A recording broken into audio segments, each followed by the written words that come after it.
The StarCraft saga has meant a great deal to Blizzard. We've been working on this thing a long time. Blizzard is where we are today because of the RTS genre. It is part of our history. World of Warcraft came from an RTS. You know, StarCraft, the best RTS ever.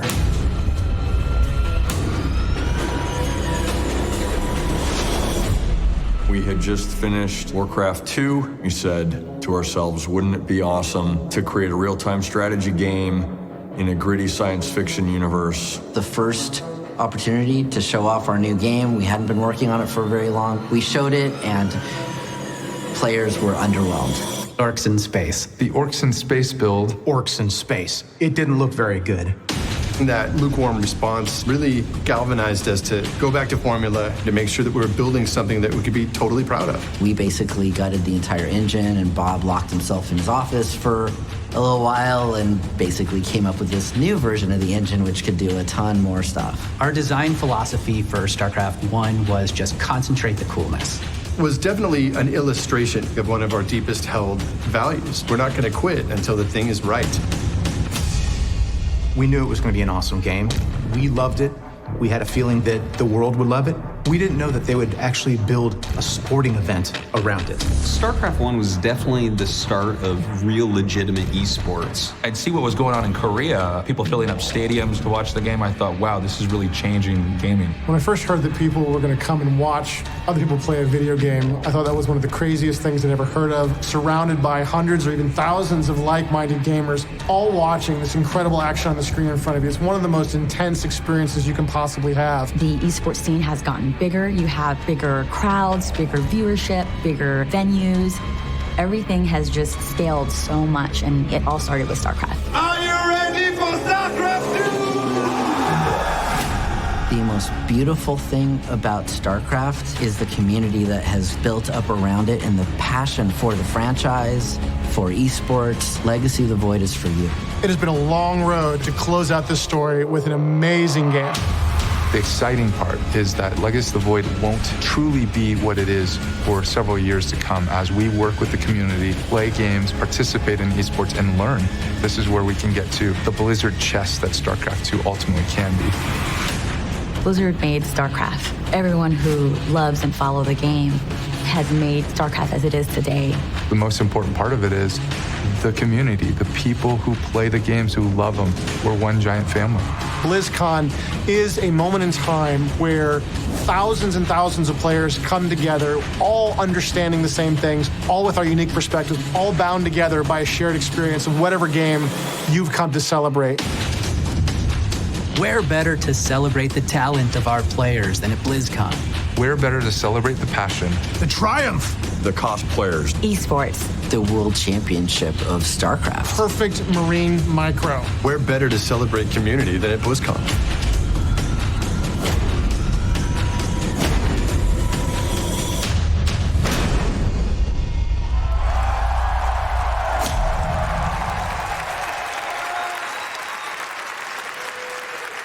Ladies and gentlemen, please welcome President and CEO of Blizzard Entertainment, Mike Morhaime.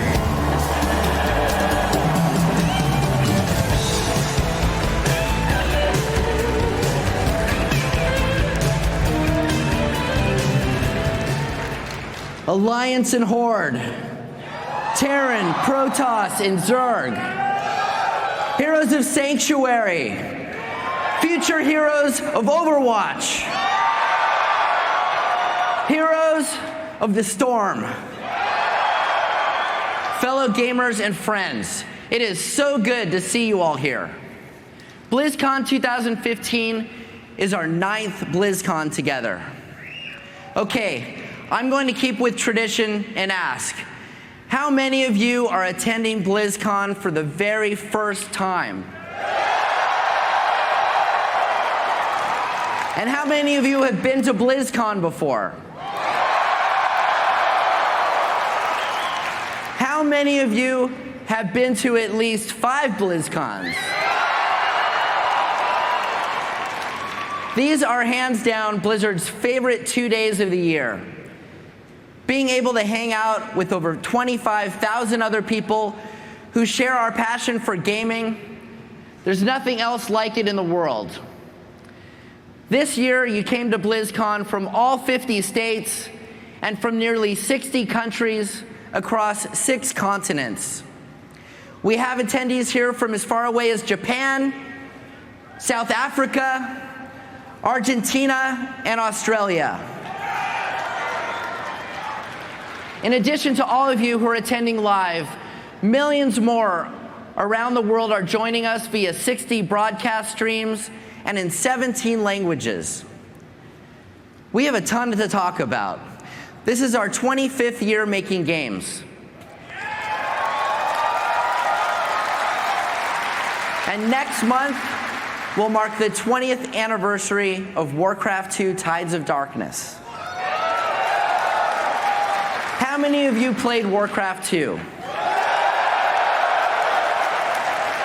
We appreciate you sticking with us all these years, through thick and thin. Whether you've been playing Blizzard games for years or you just started recently, thank you so much. We could not continue doing what we do without your support. I'm very honored and grateful to have been part of this community from the beginning and to have watched it grow. This year, the Blizzard community is bigger than it's ever been. I have had a chance to speak with some of you, and what is most amazing to me is to hear about the friendships and strong connections that have grown out of your love for gaming. Whether it's through getting to know your guildmates, through esports, through fireside gatherings, or just making friends online. How many of you have met some of your closest friends or your significant other through Blizzard games? I certainly have. I met my wife through Blizzard, and our daughter is getting an early start, already attending multiple esports events. And she's not even 1. I know there are folks here today who met their life partner right here at BlizzCon. To those folks, and you know who you are, happy anniversary. Another great thing about this community is how you have come together in support of our past charitable efforts. You have helped raise over $9 million for very good causes over the past few years. That's amazing. Thank you so much. We're excited to do another charity pet this year in World of Warcraft. On December 2nd, Brightpaw, the Mana Kitty, will go on sale. And once again, all proceeds through December 31st will go to Make-A-Wish.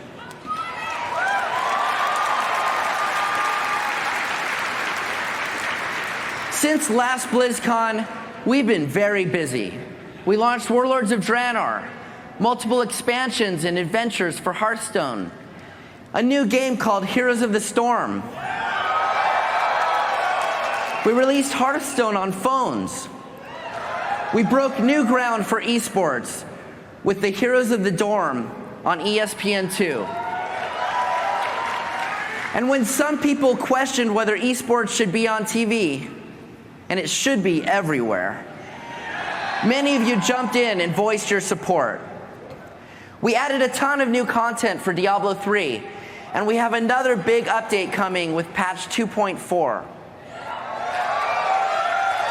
We finally brought Diablo 3 to China, and we just kicked off the beta test for Overwatch. Whether you love strategy games, card games, RPGs, or shooters, it's never been a better time to be a Blizzard gamer. Do we have any StarCraft 2 players here? Any Protoss players? In 4 days, on November 10th, the battle to reclaim Ire begins. We're so excited to release Legacy of the Void, and we can't wait for you all to play it. To get ready for what's about to come, take a look at this.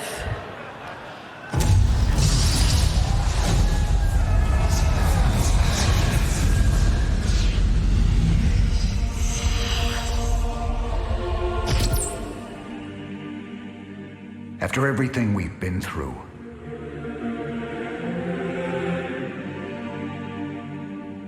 Past all the fire and fury. Our war has always been about saving lives. We just gotta finish what we begun. Because some things are just worth fighting for.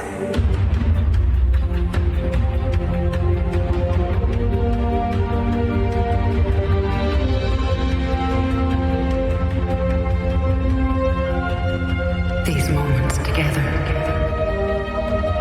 they will always be with me. Make no mistake. War is coming. Amon lives. You will see him soon.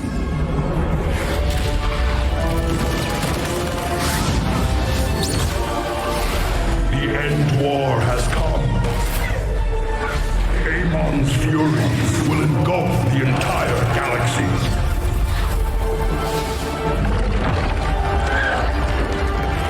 Yet one spark of hope remains. It seems fate has drawn us together.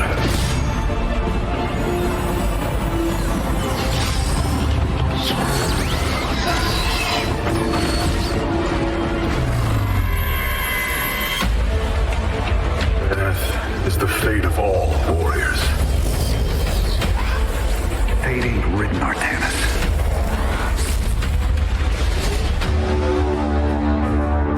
End this thing.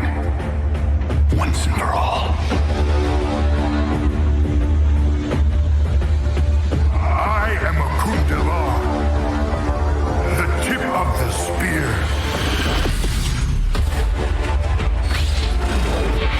We are the Protoss, children of ancient gods. We are the firstborn, and we shall be the last left standing.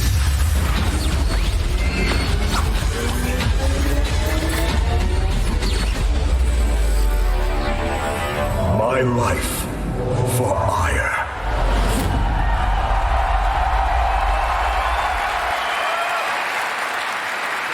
Legacy of the Void includes the Protoss chapter of the trilogy, but all of the races are getting new and updated units for multiplayer.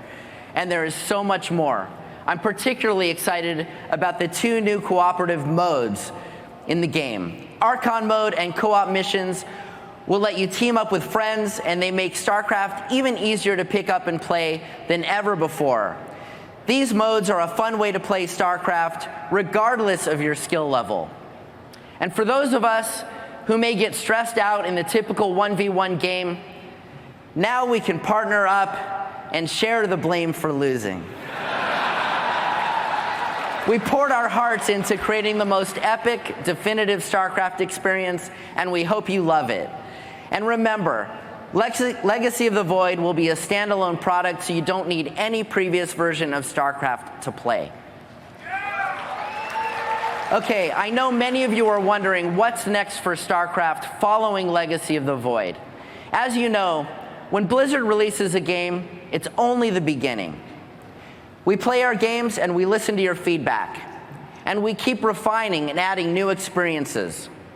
We love these games, and we want them to be the best that they can be. That will be no different with StarCraft 2.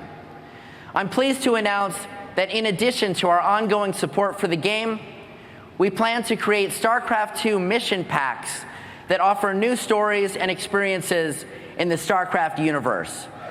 Let's take a look at a little teaser for the first one.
You can learn more about our plans in the StarCraft 2 panel at 12:30 in Hall A. StarCraft 2 is also known for its competitive scene, and it's a core part of the world-class esports competitions taking place here at BlizzCon. Esports has been an important part of BlizzCon going all the way back to the first one, where many of you were watching the best StarCraft and Warcraft 3 players in the world compete. This weekend, we will crown world champions for StarCraft 2, World of Warcraft, Hearthstone, and Heroes of the Storm, including the $1.25 million up for grabs at BlizzCon. This year, the most skilled Blizzard gamers in the world will have earned a total of almost $5 million. Let's take a look back at this year's major events and highlights on the road to BlizzCon. We've had a lot of amazing games and amazing matches. Some people definitely got nervous, and it was very interesting to see how it all went down. This is what esports is all about. High-level competition by world-class players.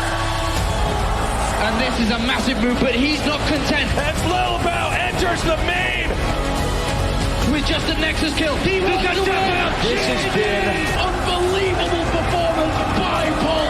Nice force fields pinning those roaches.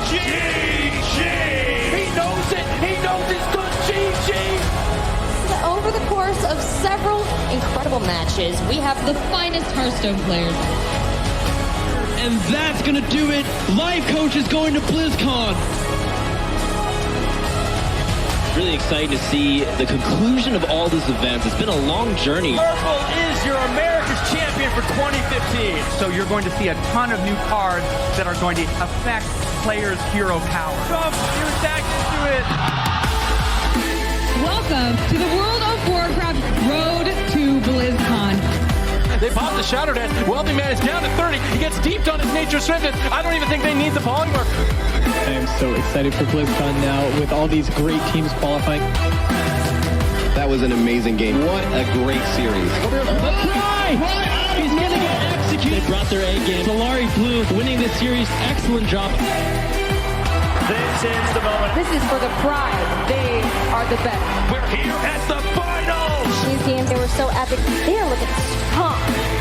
Tempo Storm's core is going down. Wow, what a fantastic series. Those teams qualifying, I feel like they're two of the teams to shine at BlizzCon against the other regions. We are here for the European road to BlizzCon. It looks like this could be it here. They're going to right-click onto the core. Is this Navi taking the clean sweep? I think it is. We always want to find out who really is the best at the end of the day. We look forward to seeing you at BlizzCon.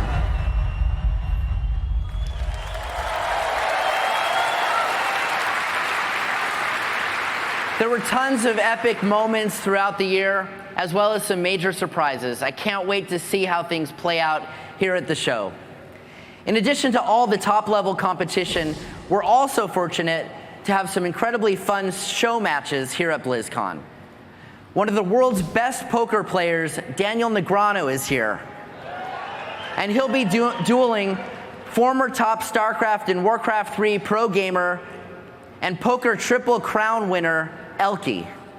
That happens today at 2:45 on the Hearthstone stage in Hall C.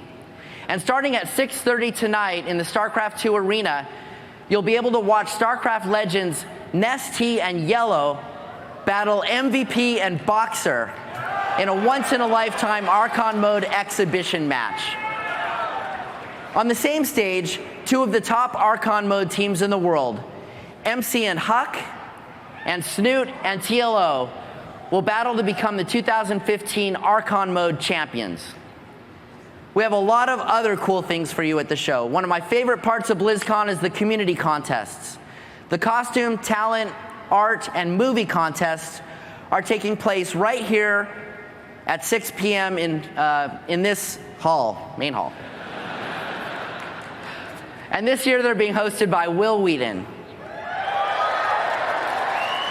Up on the second floor, we have a Hearthstone tavern with a maxed out fireside gathering experience. For those of you who brought your mobile devices and who didn't, it's the perfect spot to do some friendly card battling against Blizzard developers and other attendees. And to close things out, Saturday night, we have Linkin Park. I hope you all have a great time this weekend. Be good to each other and have fun. One more thing. I know some of you are wondering if you're going to hear anything about the Warcraft movie today. We have been talking about this project for a long time and dreaming about it for even longer. It took years for us to find the right partner, which we found in Legendary Pictures. It was super important to us and to Legendary to be true to Warcraft and create something that will make you proud. And today, we're excited to share with you a huge Blizzcon exclusive world premiere. To help set that up, I'd like to bring out a very special guest. Please help me welcome the director of the Warcraft movie, Duncan Jones.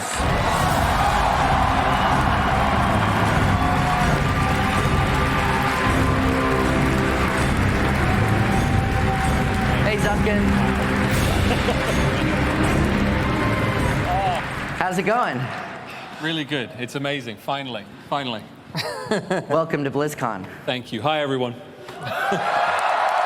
We're all very excited to have you. As you can see, we're a little bit of nervous wrecks, but we're excited too. So I understand you brought some guests with you today. I did. We brought some of the cast who were able to come out here today, who really wanted to be here. So if I can introduce Toby Kebbell, Duratan.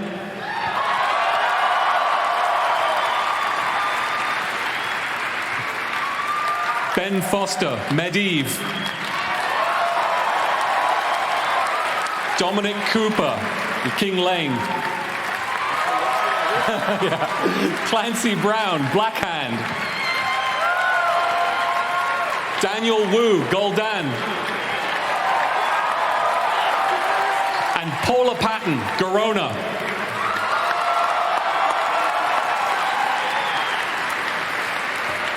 Thank you all so much for coming to BlizzCon. As you can see, we're all very excited about the movie. So, Duncan, what are you going to show us today? Well, before we start, I just want to say thanks to you, Mike, and also to Chris Metzen, Nick Carpenter, and all of you as well for giving us the opportunity to make this movie.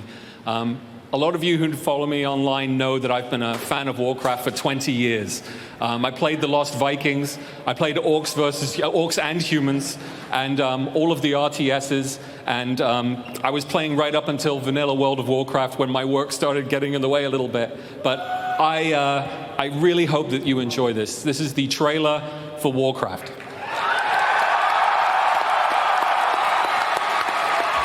Cool. Thanks, Mike. That's it.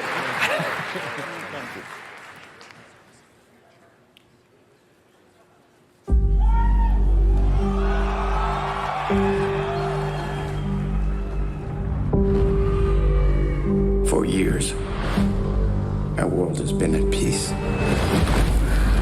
But something is coming. I can feel it. Dark forces are upon us.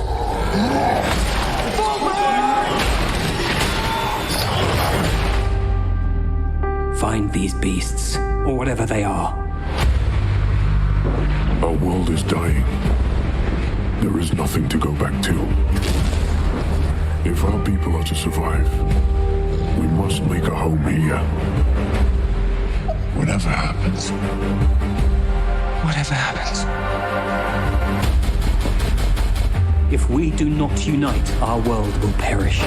This doesn't need to happen. There is one who may help us. For orcs, there is no other life but war.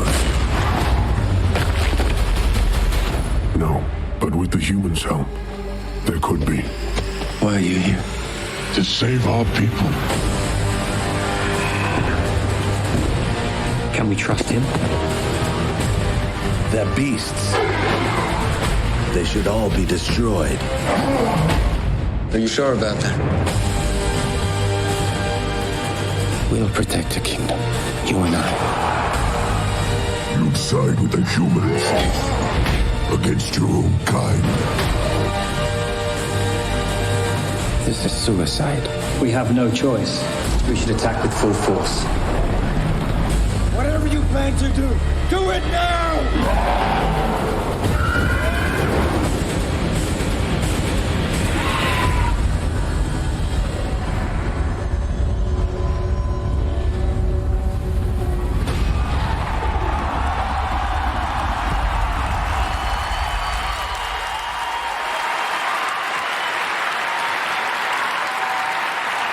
That was pretty cool, right? I can't wait. Okay, everyone. We have a ton more to share with you, and we're just getting started. Now, please give a warm welcome to our game director on Heroes of the Storm, my good friend, Dustin Browder.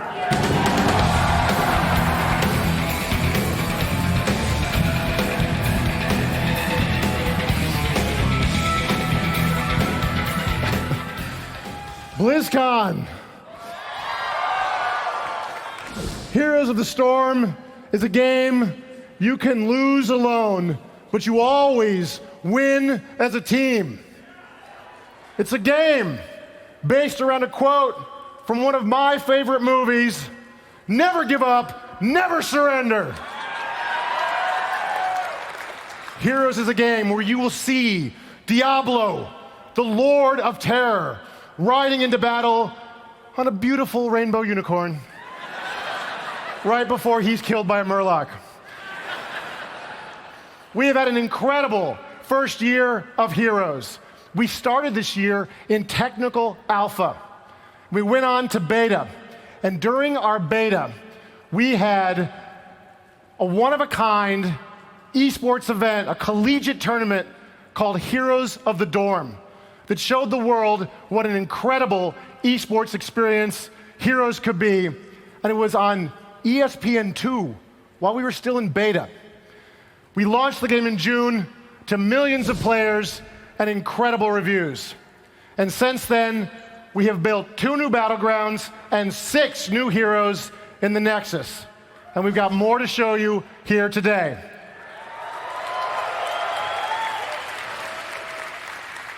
Up first, we've got a brand new game mode that will come sometime later next year. Now, we have a lot of things in the pipe that we want to bring before we get to this, but we wanted to bring it to you guys here today to show you and get your feedback. BlizzCon, the Heroes of the Storm team presents to you the arena.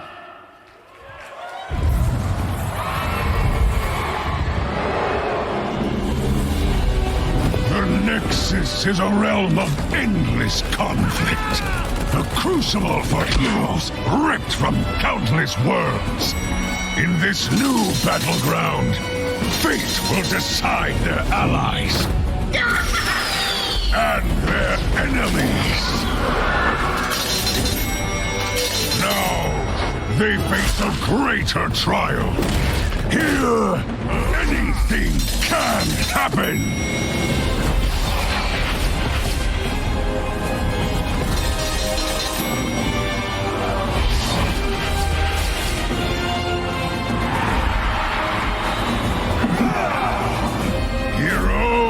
Prepare yourselves! The ultimate challenge is upon you.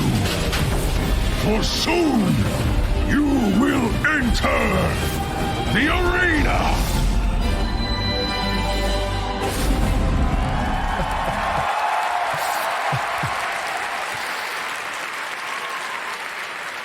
The arena is going to challenge how you think about this game.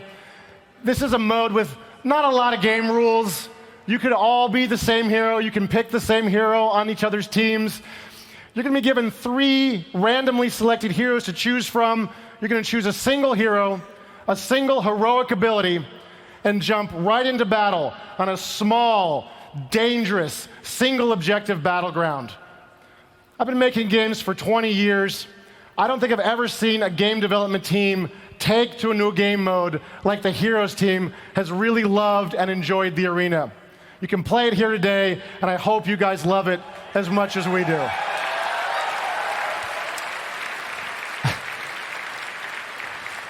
Now, you guys know that the Heroes of the Storm team Well, we love to play with the rules. We love to challenge what's allowed in this genre. We've been doing it for years with our battlegrounds and with our heroes. And this next video is going to show you guys everything you can play here today at Blizzcon.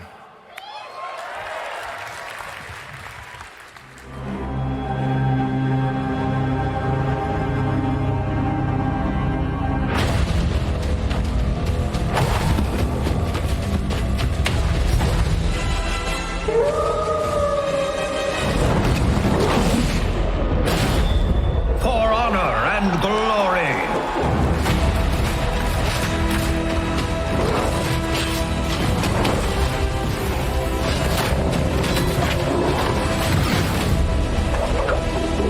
I am the first of the Dryads.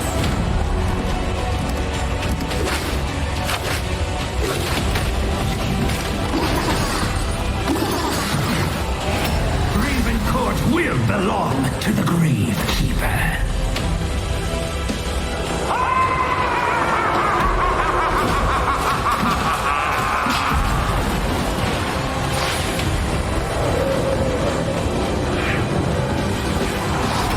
Heroes, prepare for the arena.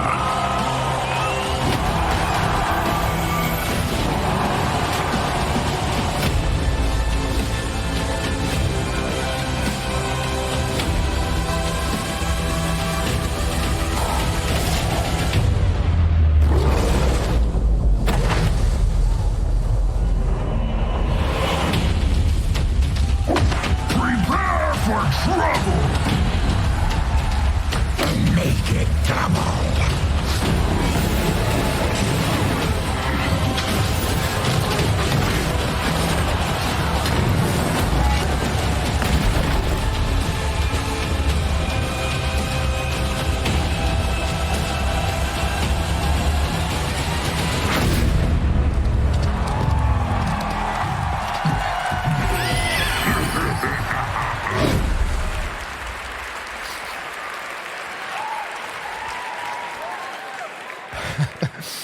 Towers of Doom is a map.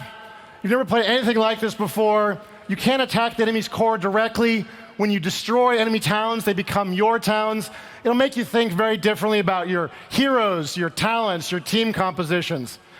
And Cho'Gall, well, Cho'Gall is a one-of-a-kind experience. You saw that right. 2 players controlling 1 hero. You're going to have to work with an ally to control 1,000 pounds of muscle and magic in this giant, insane 2-headed ogre. And that's not the only thing that's unique about Cho'Gall. How you get him is also a little bit different. Cho'Gall is not for sale in the shop, and you cannot buy him with gold.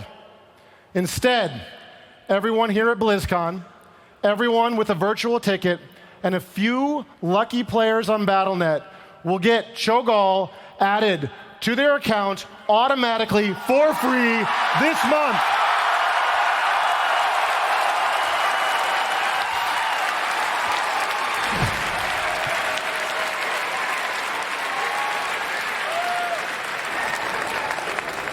Now, everybody else out there who wants Cho'Gall, they're going to have to go on a quest to get him.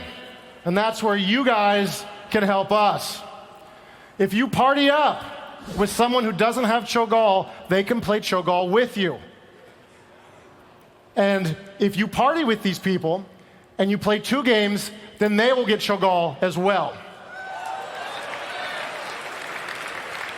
If you play 4 games with people who don't own Cho'Gall, we'll give you a big sack of Heroes of the Storm gold to thank you for spreading the Cho'Gall virus throughout the Nexus.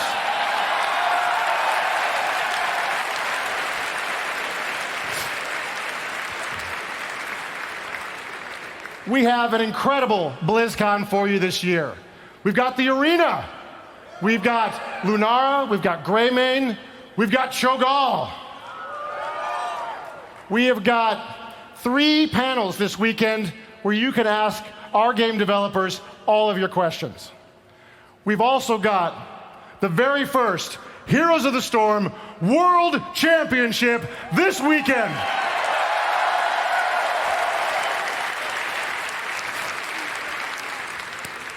Thank you, BlizzCon, for supporting Heroes of the Storm. We would not be here without all of your support over the last many years. Up next, I'd like to bring out a guy who's put a lot of hard work into one of my all-time favorite games. This is a very popular game in my house. I play it, my wife plays it, my 2 sons play it, my mother-in-law plays it. Please welcome the game director for Hearthstone, Eric Dodds.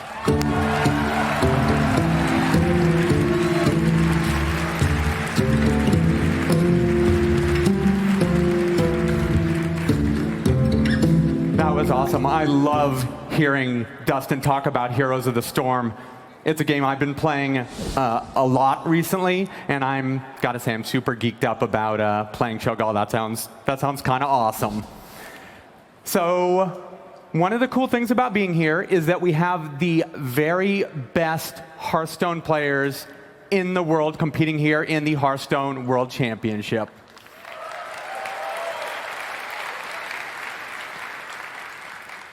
And I know that BlizzCon is crazy full of awesome things to do, but just one hall over is the World Championship, and if you guys have the time, I would guarantee there will be some amazing games of Hearthstone over there, so it's absolutely worth your time to check out. So I figured maybe now we could talk about some of the new stuff. I was thinking maybe we could talk about a brand new Hearthstone adventure.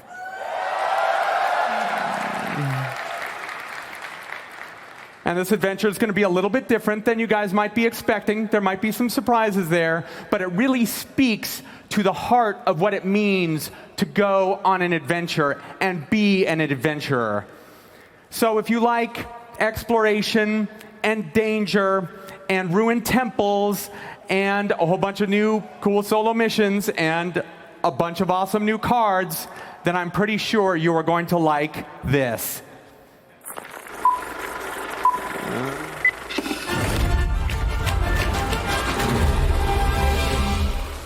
We've traversed the tombs of Naxxramas. We've climbed every cliff on Black Rock. Now the world cries out for heroes as a new evil rises. There will be danger. There will be doom. There will be ancient temples filled with relics, treasures, and traps. Who will answer the call? Explorers lead, and we are in need of explorers. Adventure we seek, cross land and sea. Born to come and join us. Oh, yes!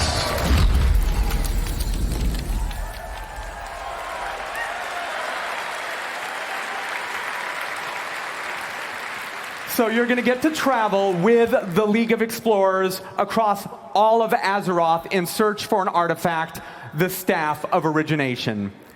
And now I think it's time to meet the League of Explorers. On the left, you see Bran Bronzebeard. Now, Bran is the founder of the League of Explorers, and he's someone you might have met if you've traveled through World of Warcraft. Next to him is Elise Starseeker. She has traveled to and mapped many of the ancient locations across all of Azeroth, and she is pretty much the brains of the League of Explorers. Of course, next to her is Reno Jackson. He's a fortune hunter, he's got a love of treasure, and he's got a moral compass that doesn't entirely point north all of the time. And lastly, Sir Finley Murgleton. He's a proper gentleman Murloc. He brings a real sense of dignity and gravitas to the League of Explorers. So that's the League, and now it's time to check out some of the new cards.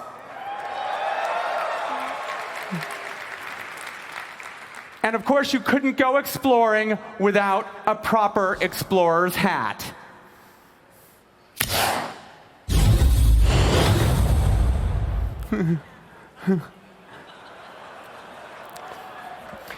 It's an awesome hat because once you've got it, you never lose it again. Of course, we have a new mechanic for you as well. We have a mechanic called Discover, appropriately enough, and you'll see it on a new minion from League of Explorers called the Jeweled Scarab here.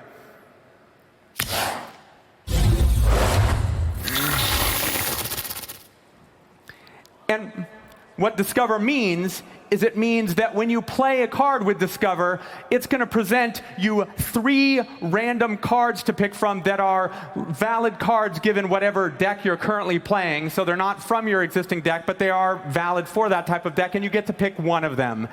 And it's a pretty cool mechanic because it combines a sense of randomness on one hand with, on the other hand, a lot of strategical thinking and choice as far as making the proper choice when this comes up.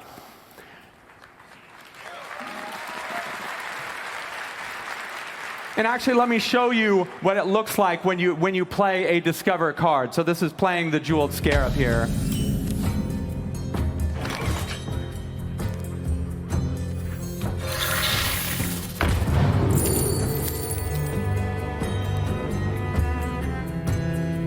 So you see all the difficult choices you're going to make when this pops up. What card am I going to choose that's just right for this moment in time? Job's done. But of course, an adventure like this would not be right without being able to travel with and put the members of the League of Explorers in your deck. So for instance, you might travel with Elise Starseeker.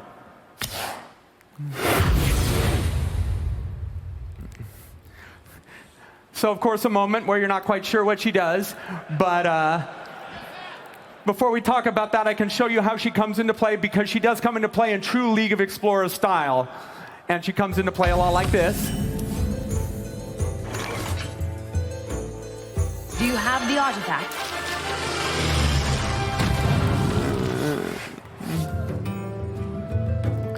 So the question you have, of course, is what exactly is the map to the Golden Monkey? And it seems pretty straightforward and pretty obvious to me what a map to the Golden Monkey is, but of course I've seen the card, so I've got a certain edge, but I'm going to show you right now what the map looks like, and here's the map to the Golden Monkey that goes into your deck.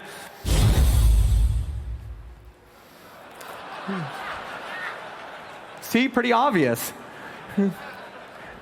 Okay, so I'll actually now show you the Golden Monkey, and it had to have a little build-up because the Golden Monkey is pretty amazing.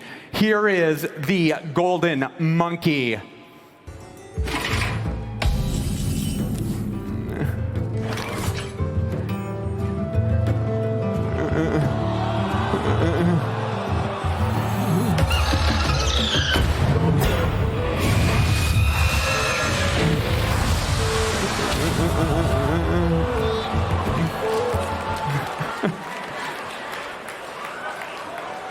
So replacing your deck with and hand with legendary minions really turns the game on its head at that moment. So it's totally a card worth waiting for. So of course that's just the start of all of the new cards that are coming with League of Explorers.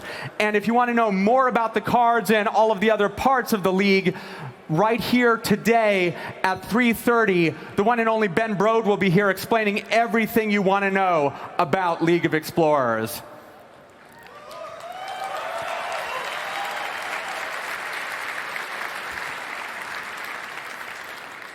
So of course, if you want to actually play League of Explorers today, you can do that as well. It's playable on the show floor today.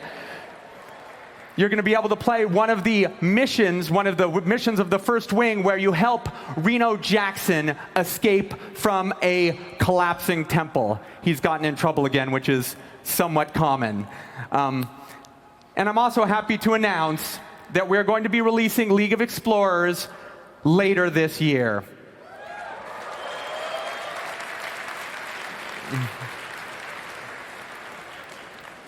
And I guess since this month is technically part of later this year, I should probably be more specific and say we're actually launching League of Explorers later this month.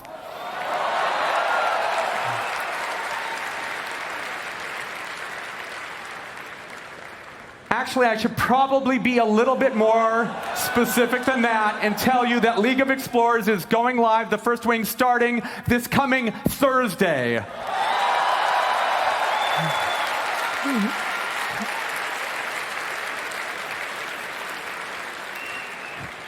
That's going to be awesome. And we're totally looking to see how you guys dig into the League of Explorers and the combos you find coming next week. So now I want to stop and talk for a moment about a friend of mine who has always given me design advice when I've asked him for it, who's played a whole lot, or done a whole lot of raiding in World of Warcraft with me, many, many years of that. And whenever I ask him for wisdom, he absolutely always has wisdom for me. He also happens to be the game director of Overwatch, and I think he has a few things to say to you. Let me introduce Jeff Kaplan.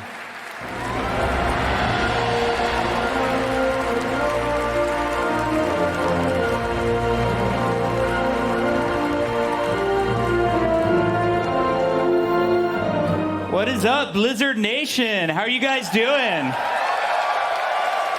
I want to thank my good friend Eric Dodds for the awesome introduction. I thought Duncan Jones was introducing all the good-looking people, but Eric did an awesome job, so thank you. Quick question before I begin. Is there anybody in the hall who does not have access to the internet? This guy right there. Okay.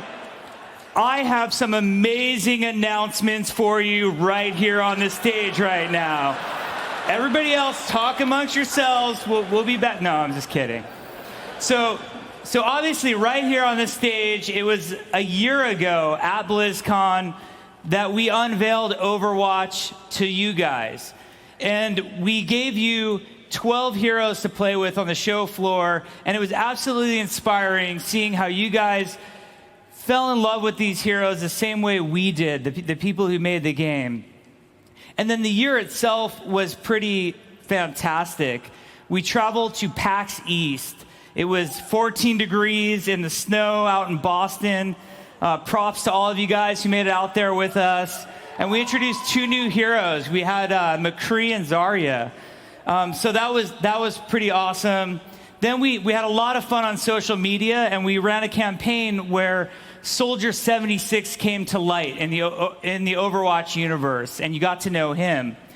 And then it was off to Europe, where we went to Cologne, Germany. We brought Overwatch to be playable for the first time ever in Europe by European players, and we introduced Lucio to the lineup. And certainly, last but not least, was our latest reveal of the Junkers, the comical Junkrat and Roadhog who entered the lineup. So there's obviously a huge diverse cast of characters that we spent the year introducing you guys to, but we are not done. And here we are at BlizzCon right now. So not only are we going to introduce you to 3 new heroes right now, but we have a new map for you as well. So rather than have me talk about it, I want you guys to watch this video that recaps the past year, see if you can spot the new heroes and the new map. Enjoy.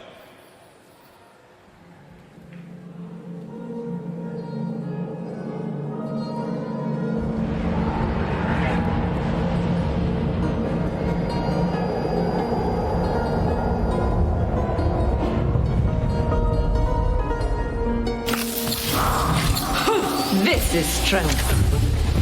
You're covered. Thanks, Sam. Vesticles. Fire in the hole! I saw that one coming. Sniper. The hunter lays a trap for his prey.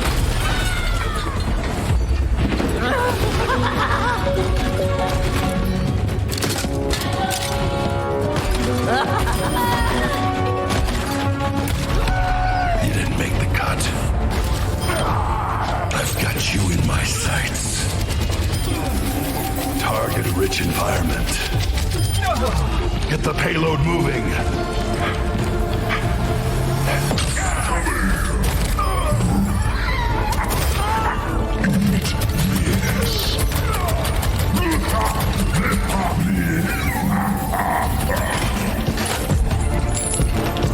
It's high noon.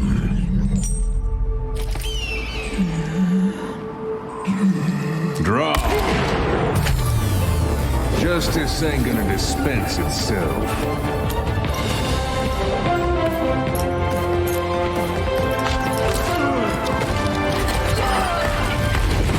Pardon me. Y'all had it coming. Yeah, let's pick it up.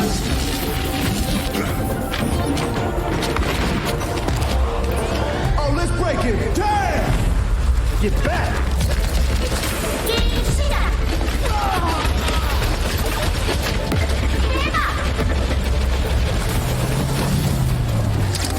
I play to win. One for my highlight reel. Suiting up. Boosters engaged. Let's fight for a better world. Freeze! Don't move.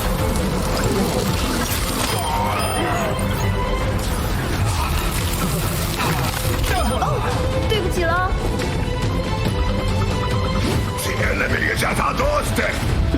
This will stop them.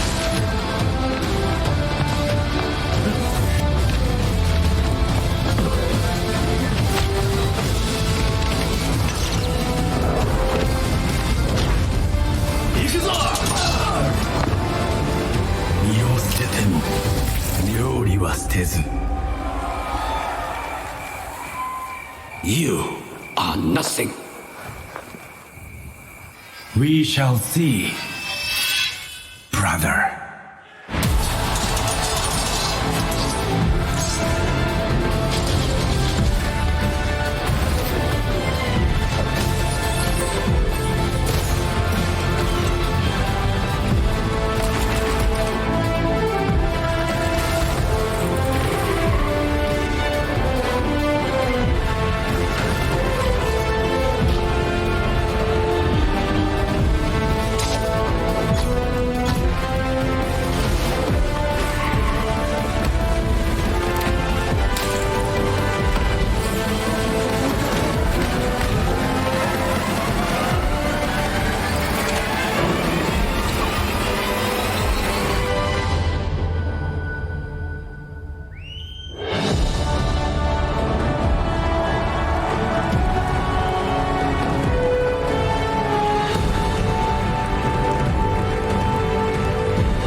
So welcome to the family, to Diva, Genji, and Mei. So the internet was referring to Genji as Green Robot Ninja Dude, and we thought it was an awesome name, but we went with Genji instead. So these new heroes, they're all playable for you guys today, right in Hall C. You're gonna have a blast. They're here all weekend. We also have the new map, Hollywood, which you guys got to see. It's a really fun fantasy. Today at 4:45, there will be a panel right here on the main stage that will go into great detail into what each of these three new heroes do and some of the cool highlights of Hollywood as well. So all in all, Overwatch is a game about switching heroes. We feel like the dynamic gameplay and the core systems of the game are all tuned around this fact of team play and counterplay. Switching heroes is a part of this game. We see your threads when you say on the internet, I think you should lock into heroes, and our answer to that is not what Overwatch is about. With that in mind, when you buy Overwatch, you will get all 21 of the heroes that we've announced to you so far. They all come with the game. You'll also get all of the maps, the content, and the features that we've been discussing so far. So we think this is awesome. There's a great base version of the game. We're really proud of it, and we're really excited for you guys to get your hands on it. But we also wanted to make an extra special edition of the game, and we call it the Overwatch Origins Edition. So last year at Blizzcon, Chris Metzen and I did a panel on this stage where one of the top questions that you guys asked was, can I get skins in this game? Are you guys going to make skins? Show us some skins. And we thought show us some skins. That's awesome. It's the family show. Come on, everyone relax. Costume contest is tonight. So So we put together the special edition of the game. It's called the Origins Edition.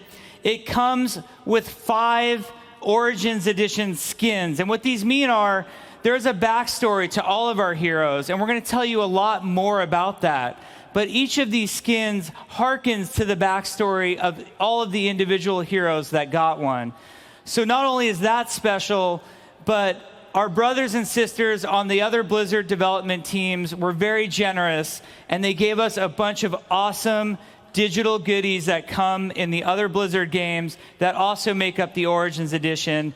Rather than have me describe it all in detail, we put together a video. I'm very pleased to announce it to you right now. Please check out the Origins Edition.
So, like I mentioned, there's a lot of goodness in the Origins Edition. We've got the 5 skins and all of the digital goodies that you'll get in the other Blizzard games.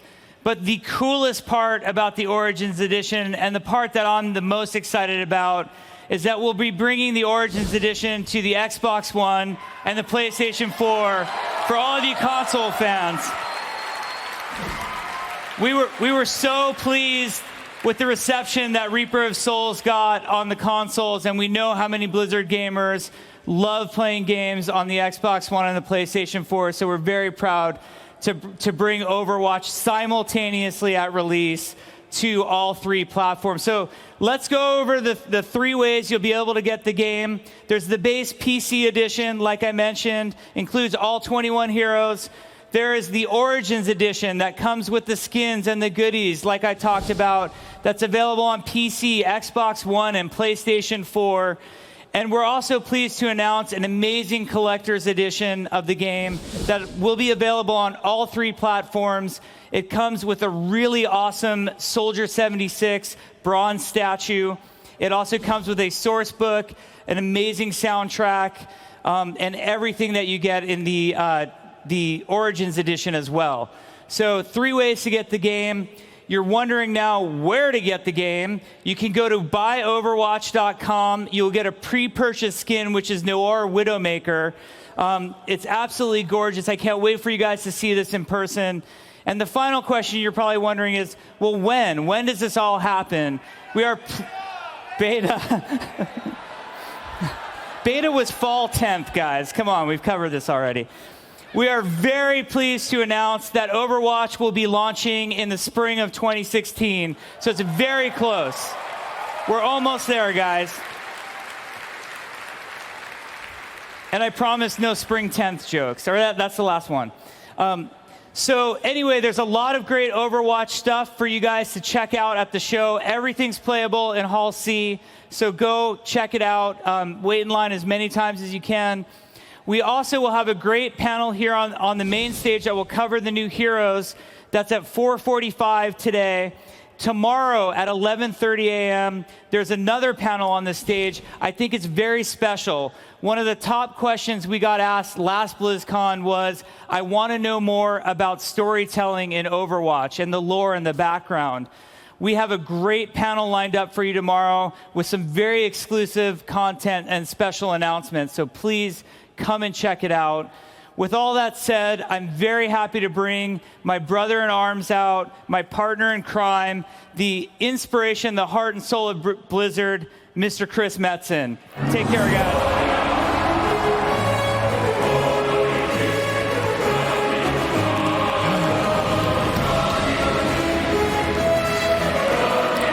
What up, BlizzCon? What's happening, everybody? You are looking particularly handsome and peppy this morning. Fantastic. Thank you all for being here, guys. As we always say, BlizzCon's such an amazing weekend for us. We are so glad that you are here to share it with us. In many ways, looking at the presentation this morning, 2016 is going to be a really amazing year for Blizzard Entertainment. Just with the slate of games we have coming out. I don't know, what'd you guys think of the trailer we showed earlier? We're pretty excited about that. Let me ask it another way, just to kind of engage a little bit. Horde, what did you think about the trailer?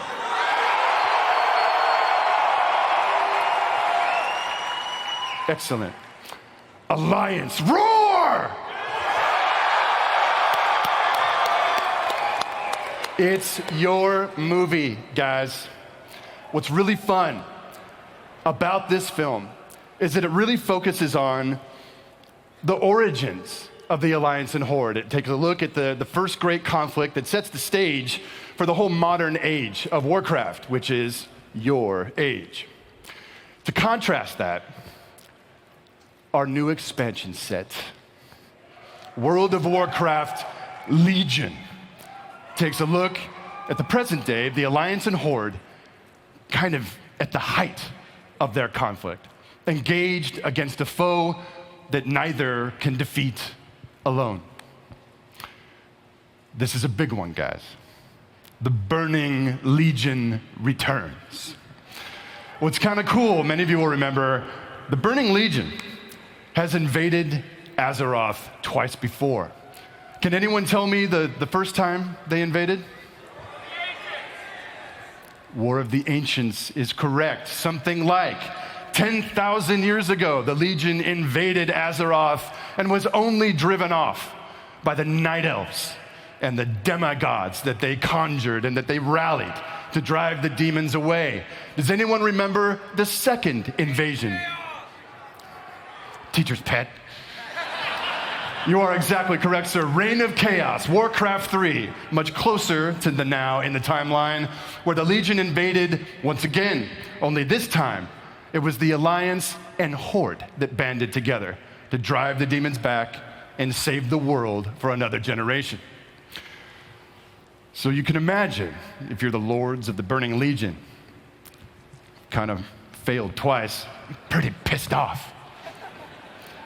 The Legion is back, and they are playing for keeps. And this time, to assure their victory, they have conscripted one of the most diabolical villains in Warcraft history, the Orc Warlock Gul'dan. Gul'dan fans in the back, there's something wrong with you guys. He's loco. I lost my train of thought. Damn you, Gul'dan fans. It'll come back. What was I just talking about? Gul'dan, got it. Getting a little old. If you guys have been following us through the events of Warlords of Draenor, Gul'dan was ripped from Draenor and flung into Azeroth. to make good on the pact that he made with his demon masters. They gave him one big job, essentially to tear a hole in the side of reality. And that is what Gul'dan did. Churning in the sky above the Broken Isles is the Fellstorm, this impossible nexus of horrific magics that Gul'dan has conjured, leveraging the powers of the old tomb of Sargeras. And from this Fellstorm, the Burning Legion has birthed into the world once again. It's a dark day. And like I said, they're pissed. But never fear. The call has gone out. The call to arms has been sounded. The Alliance and Horde have rallied their greatest heroes, their most epic generals, and the sheer might of their combined armed forces.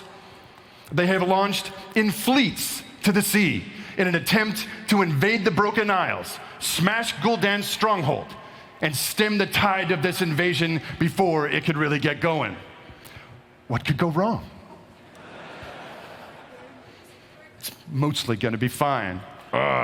This time around, the cost of victory could be very high. And this time around, the Alliance and Horde, they're going to need all the help they can get. Luckily, there's another soul stirring within the void. A soul fueled by vengeance who hates the Burning Legion more than anyone. Illidan's storm rage is returning. And you know what? Illidan's pissed too. And he's bringing with him his Illidari to dispense what is likely indiscriminate justice upon those who would threaten his homeworld. You guys ready to play Demon Hunters? It's going to be pretty epic. This is an expansion set that has been building for a very long time. So we thought it'd be fun this morning to give you guys a look at what? What do you think? Yes, young ones. We are very proud to debut this morning the introductory cinematic for World of Warcraft Legion.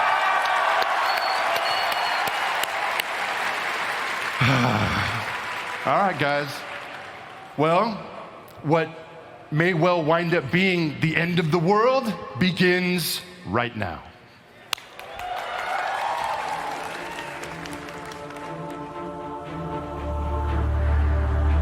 My son, a terrible darkness has returned to our world.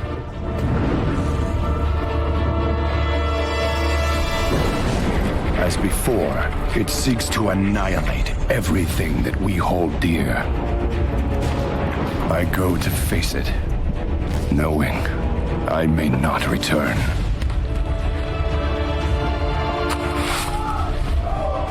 They're coming! They're coming back!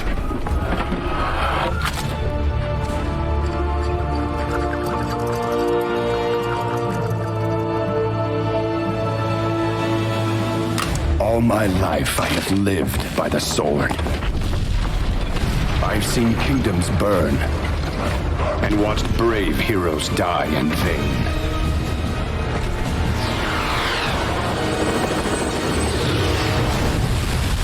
It's been difficult for me to trust after losing so much.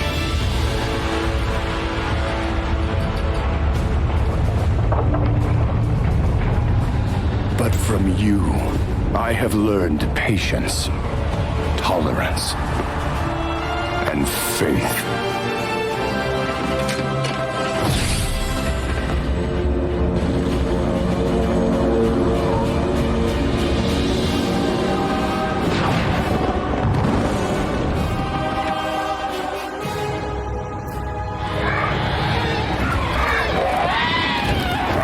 Open fire!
Anduin, I now believe, as you do, that peace is the noblest aspiration. But to preserve it, you must be willing to fight.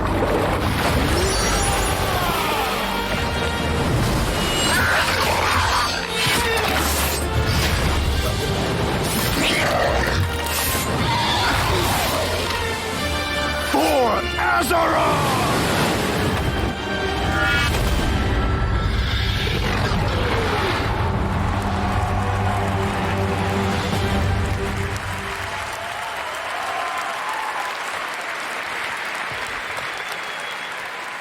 Say it with me. For Azeroth! For Azeroth! Hell yeah. Guys, the Legion is coming. The Legion is invading this summer. You can pre-order Legion now at wowlegion.com. If you pre-order now, you can get early access to the Demon Hunter. The team wants me to say when it's ready and all dialed in. And if you don't want to wait that long, the Demon Hunter and the rest of the aspects of the expansion are playable here on the show floor all weekend long. So how about a hand for Sylvanas?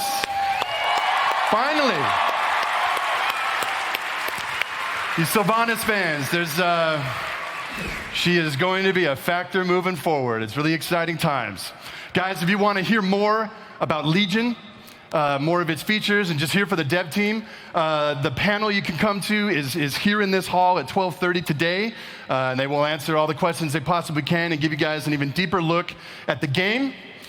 And ultimately, I think that's about everything. How'd you guys feel about today? You excited? Guys, once again, thank you for being here. We love you. We are so honored to be here with you. Take care of each other this weekend. Have fun. Have a great BlizzCon. Welcome to BlizzCon. We have been waiting a year to get back to the BlizzCon stage to talk to you all about the next WoW expansion, Legion. And finally, that day has come. We are super excited to take you through the lands of the Broken Isles and show you all that they have to offer. Sorry, a little technical difficulty. So over the course of the next hour and a half, we're going to tell you everything there is to know about Legion. And that, by the way, is the extent of my Photoshop skills. So here's what's on the agenda. I'm going to give you a brief introduction to the expansion. Eric Maloof is going to take you on a deep dive of the Demon Hunter Start experience. Julian Morris and Gary Plattner are going to take you through the zones of the Broken Isles. And the mighty, as you can see, Ian Hazzikostas is going to talk to you about dungeons and raids. But that's not all. We've got all new features to talk about today. Features that have not yet been revealed to the public and somehow, miraculously, not data mined or spoiled by MMO Champion. So, yeah. So, who's ready to hear about the third Burning Legion invasion of Azeroth? Woo! All right, let's get started. So where we last left off, Gul'dan had taken control of the Iron Horde from Grommash Hellscream and was raising a Fel-infused army to invade Azeroth and burn it to the ground. Now, of course, being the righteous defenders of justice that we are, we stopped that from happening. Or so we thought. The Burning Legion wasn't about to let their pawn fail. Not again. So while Draenor was saved, and it was saved, Gul'dan would be sent to our world, where he would be allowed to fulfill his pact.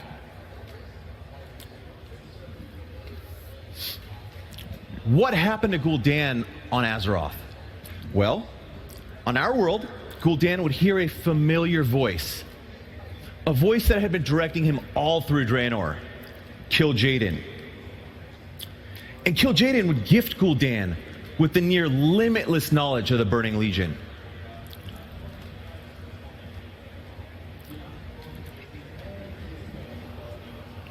And with the secrets of the universe in his grasp, Gul'dan would be commanded to the Broken Isles, to the Tomb of Sargeras, where he would shatter protective wards, sealing an ancient gateway to Legion worlds. Needless to say, Gul'dan succeeds and kicks off the largest Burning Legion invasion of Azeroth ever.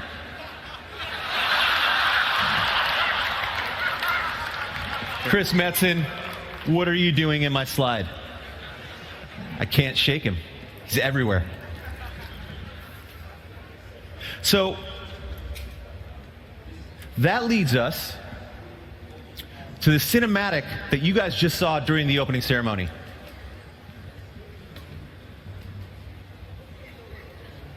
Maybe. Yes? All right. Yes. Yes, it does. How about that cinematic, guys? We got any Alliance in the house? Yeah! You know, I've seen that cinematic probably 100 times.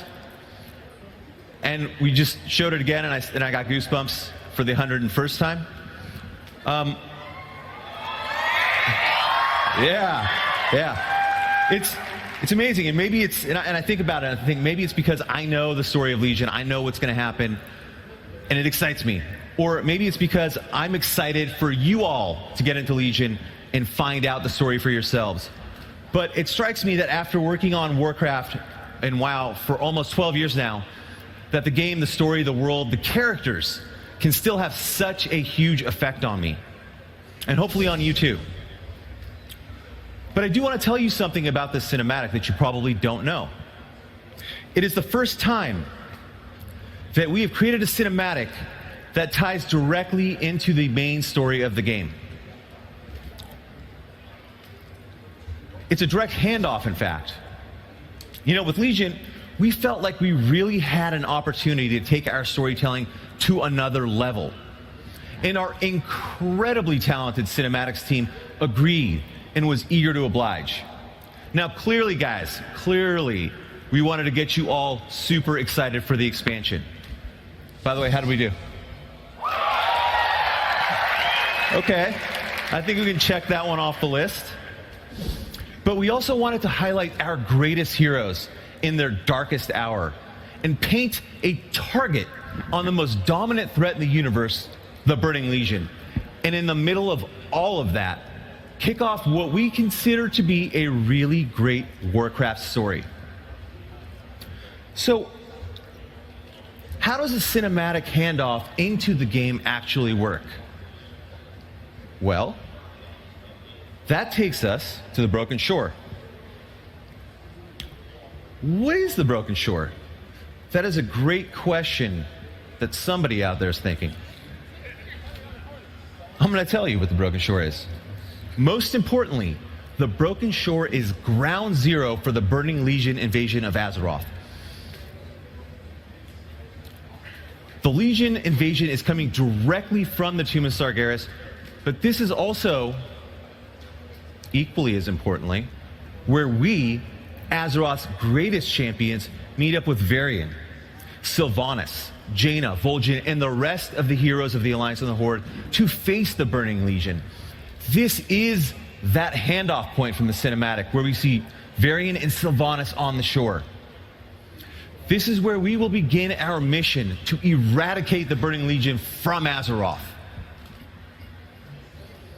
So with that said, the Broken Shore is the springboard by which we establish the primary plot points for the expansion and get everyone on the same page moving forward. Another thing to note, this time, the Boost experience is its own separate adventure. So what that means, guys, is we can be a lot more consistent with the tuning of the Broken Shore, making things a bit more challenging and hopefully a lot more fun.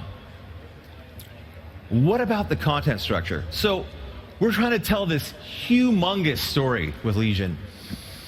And we felt to really do it justice, we needed to kind of up our game. So, with that said, The Broken Shore is actually a 40-player scenario split down the middle as two 20-player groups split between the Alliance and the Horde, who are working in unison, synchronized as they ascend up the Broken Shore towards the Tomb of Sargeras, where they will face the ultimate evil in the universe and find out what the fate of the world is.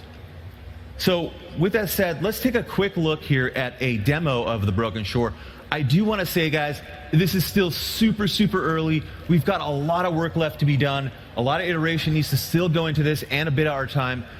But after this is over, Eric Malouf is going to come up and he's going to knock your socks off with some Demon Hunter stuff, like Demon Hunter awesomeness. And that'll be that. So, BlizzCon, thank you so much. Let's take a look at this video, and here comes Eric after.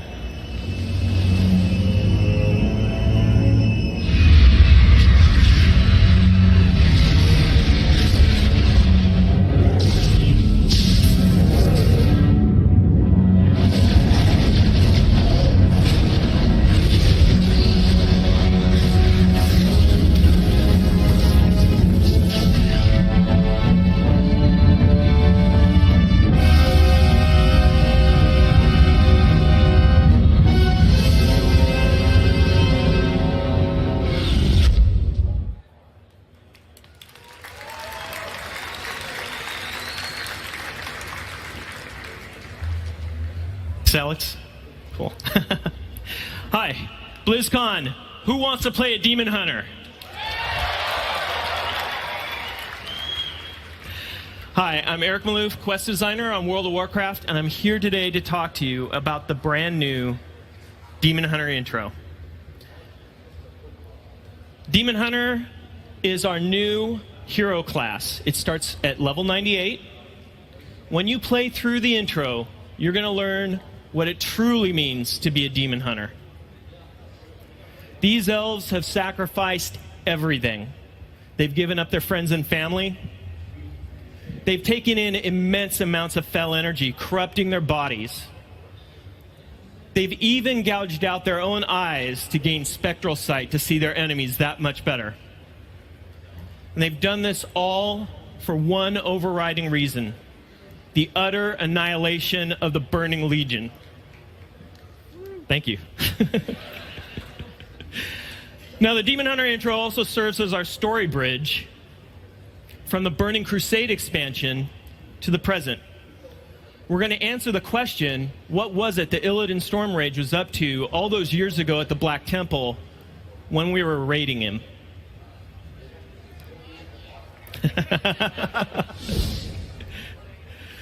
So here you see a set of storyboards. Our amazing cinematics team is hard at work on a movie that'll play at the beginning of the intro. In it, you see Illidan Stormrage atop the Black Temple terrace. He's surveying the scene below. The combined might of the Shatrath army and the champions of Azeroth, yeah, all of you, have arrived to raid the temple. But they've arrived too soon, sooner than he expected. You might say Illidan was not prepared. And so this moves up the timetable for your mission. You're going to invade a demon world, and there's a very specific purpose for it. So Illidan uses his immense fell energies, and he rips open a portal to this demon world called Mardoom. And you and your elite force of demon hunters jump through and begin your assault. Now, what is Mardoom? Well, it used to be a prison world for demons.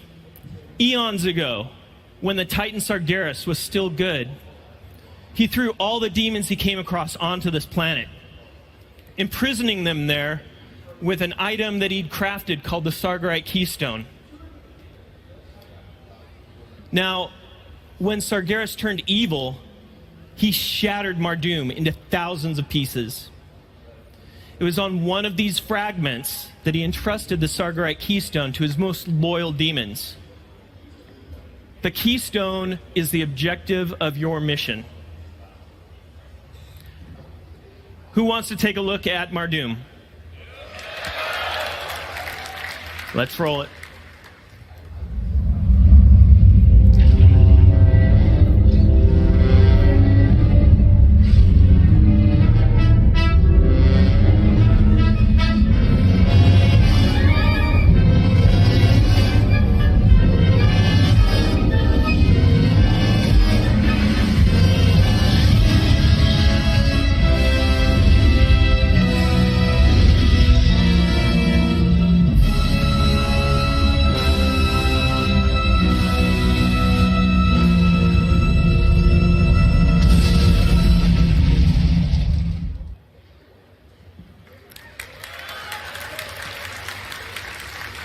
Pretty epic stuff. So as you saw in that video, the Burning Legion isn't fooling around this time. They brought out their heavy hitters. More powerful versions that we've seen before, but also all new terrifying demons have been joined to the roster. Let's take a look at the brand new Burning Legion lineup.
So it's not just, as if that wasn't enough, it's not just demons that the Burning Legion has in its arsenal now. They've added these immense constructs. Now these huge soul-infused buildings each serve a special purpose in the new Legion war machine. This is the side of the Burning Legion we haven't seen before today. So against all that, how are we going to be triumphant? Well, we're demon hunters. So we're going to kill a lot of demons. Let's talk a little bit about some of the gameplay that you're going to experience on Mardum. For example, you're going to turn the Legion's devices against them. You'll use their immense gateways, power them up, and bring in your own Illidari armies to aid in your assault on Mardum. You'll also do things like tap into their communication devices, listen in on what their leadership is doing, and turn that against them. For added fun, we've sprinkled Legion crystals around Mardum. You interact with these devices for a short period of time. The cooldowns on some of your Demon Hunter abilities will be reduced to 0. Now, it's not just the gameplay that's really important on Mardum. You're also, like the Death Knight hero class before you, going to gradually gain your abilities over time during the intro. However, unlike the Death Knight, the Demon Hunter is going to rip the abilities from the smoking corpses of the more powerful demons that you slay.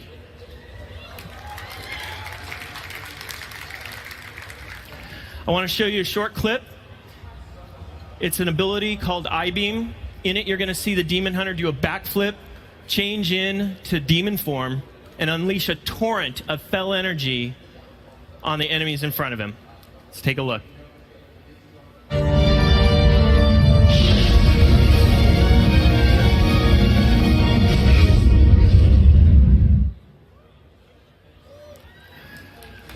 That is literally my favorite Demon Hunter ability so far.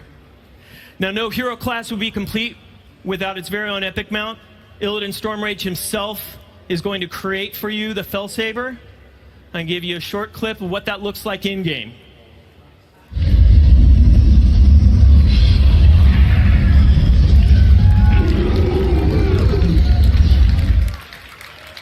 Yes. Okay, I don't want to spoil everything that happens on Mardoom, but suffice to say, we know how this turns out at the Black Temple. When you return to the Black Temple at the end of your mission, you and your demon hunters are taken prisoner by Maiev Shadowsong and the champions of Azeroth, and you're imprisoned within the Vault of the Wardens, seemingly for all eternity. We'll get to the second half in a moment. Everything that I've talked to you about so far is playable here this weekend at Blizzcon. So over at the World of Warcraft booth in Hall B. But Mardoom is just the first half of the Demon Hunter intro. Let's talk about the second half briefly. Many years pass while you're imprisoned. Fast forward to the present. As Alex told us earlier, the Burning Legion has invaded and they've come in force. We're losing. The second half of the Demon Hunter intro takes place within the Vault of the Wardens, and when you break out, it's going to be up to you to save the world. Now, this part of the Demon Hunter intro will become available for play soon when we launch the beta. So what comes after the Demon Hunter intro? First thing you're going to do is join up with your faction. You're going to remain Illidari, but when you go to Stormwind or Orgrimmar, you're going to find their leadership in desperate need of your help. Who better to lead the vanguard and take the fight to the Burning Legion than a Demon Hunter? After that, you're going to return to Mardoom, and there you're going to establish your class Order Hall. Now, the Order Hall is a place where all Demon Hunters can congregate with you in charge.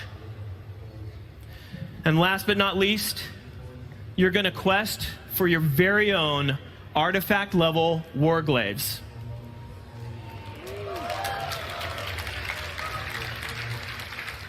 I'd like to thank you all for giving me the opportunity to speak to you today about the Demon Hunter intro. And without further ado, here are Gary and Julian. They're going to take you through the amazing new lands of the Broken Isles. Thank you.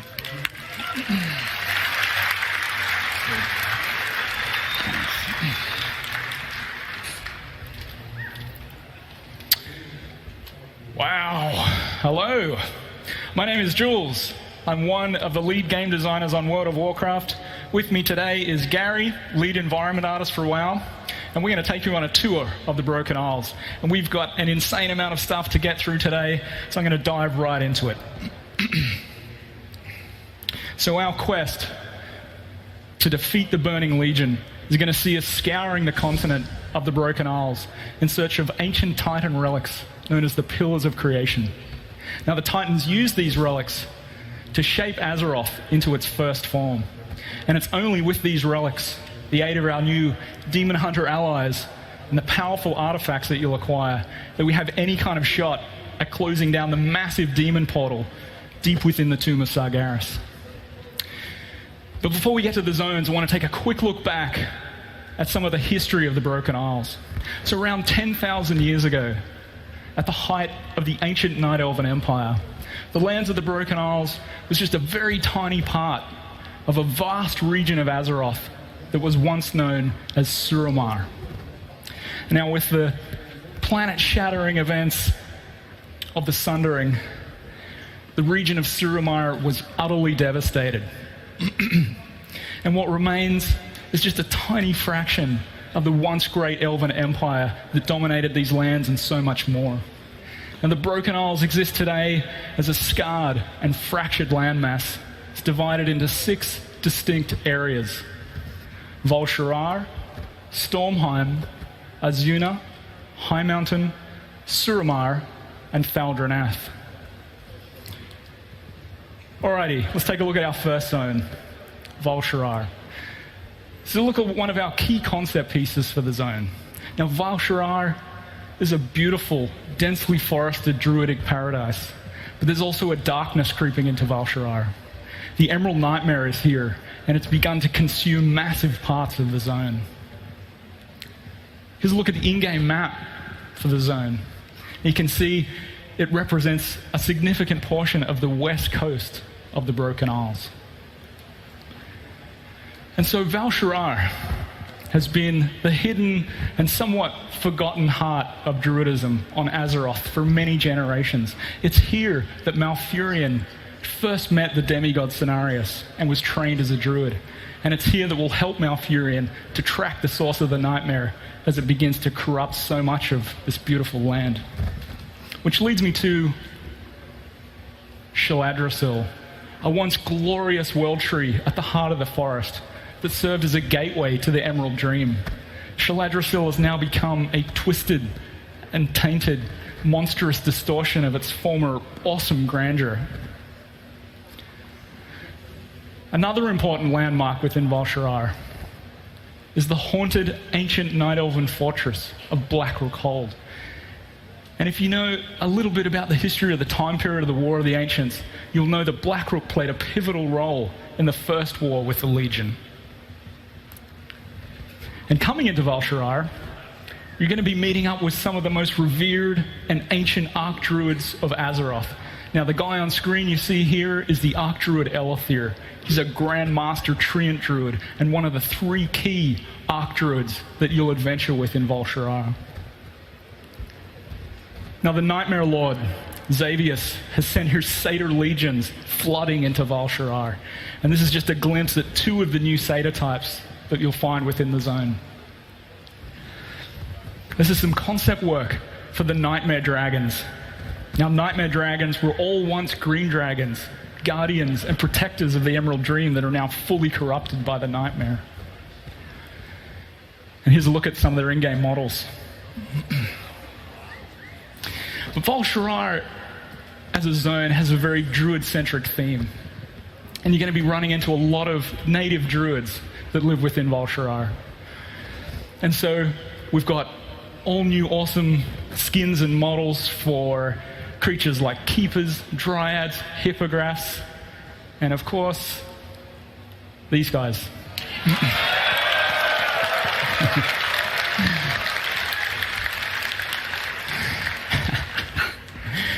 So I know this is going to make some of the druids happy out there.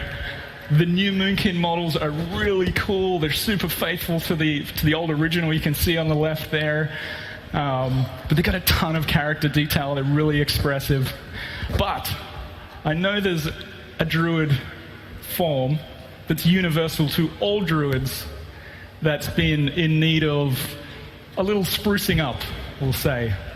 So here's a look at your all-new sea lion swim form.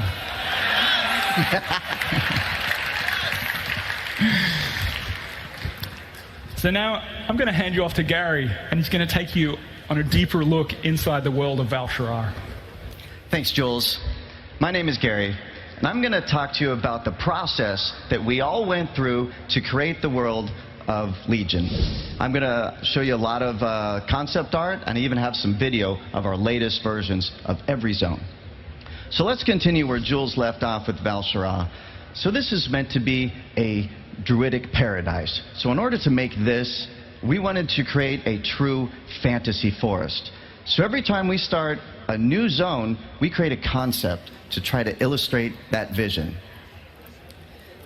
And this was that concept. This piece is our foundation piece. From here, lots of people can do a lot of work from this concept because this gives us our palette, it gives us our shape, and it even gives us our mood. So from here, we can start to build the zone. And we can start to build these druid structures because all the structures in Val'sharah are almost indistinguishable from trees, so it was really important that the art team and the design team work really close together to create this druid world. Another pretty substantial part of Val'sharah is this. This is an early concept of Blackrook Hold, carved from the very rock with a small town that lives in its shadow. So like every good story, Val'sharah has a cool twist. And in this case, the twist is the nightmare. So we all had a lot of fun trying to illustrate what the heck the nightmare was going to be, how it was going to look. Was it going to move through the forest like a fire? Was it going to be like a big force field? We knew we wanted it to appear evil. We knew we wanted it to look dangerous. And we knew we wanted it to affect everything it touches. Another big challenge was this, the World Tree Shaladroso. This was a giant tree that we had to see from almost an entire zone away, but still keep that unique feel of the nightmare that we were still trying to work on. So, let's take a look at a video of our latest version of this zone.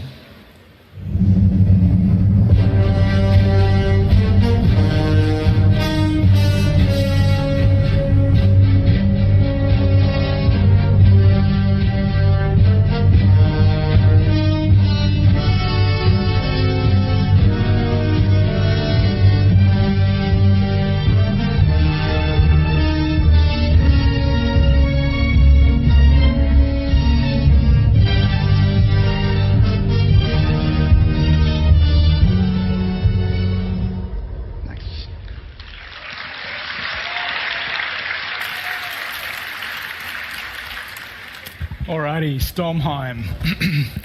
So this is one of our key inspiration pieces for Stormheim here. Now Stormheim has this rugged, natural beauty to the highlands and the deep ravines, but the land itself is a super dangerous and treacherous land. And it's that treacherous nature of the landscape itself that really closely embodies the spirit of the Vrykul that called this place home. Here's a look at the in-game map for Stormheim. Now, this is on the other side of the continent, and it represents a good portion of the east coast of the Broken Isles. And after an awesome intro scenario that both factions take part in simultaneously, we're going to come into Stormheim and pick up on the story of the Vrykul that left Northrend thousands of years ago, well before the events of Wrath of the Lich King. And they came here in search of their true gods. We're going to compete against the Vrykul God King as he seeks to gain access to the halls of valor. We're going to dig deep into the origins of the Kavaldir and the Valkyr. And we're also going to gain access to Helheim and the halls of valor. Easily two of the best dungeons we have ever done. And Ian's going to take us through those in a bit of detail a little later on.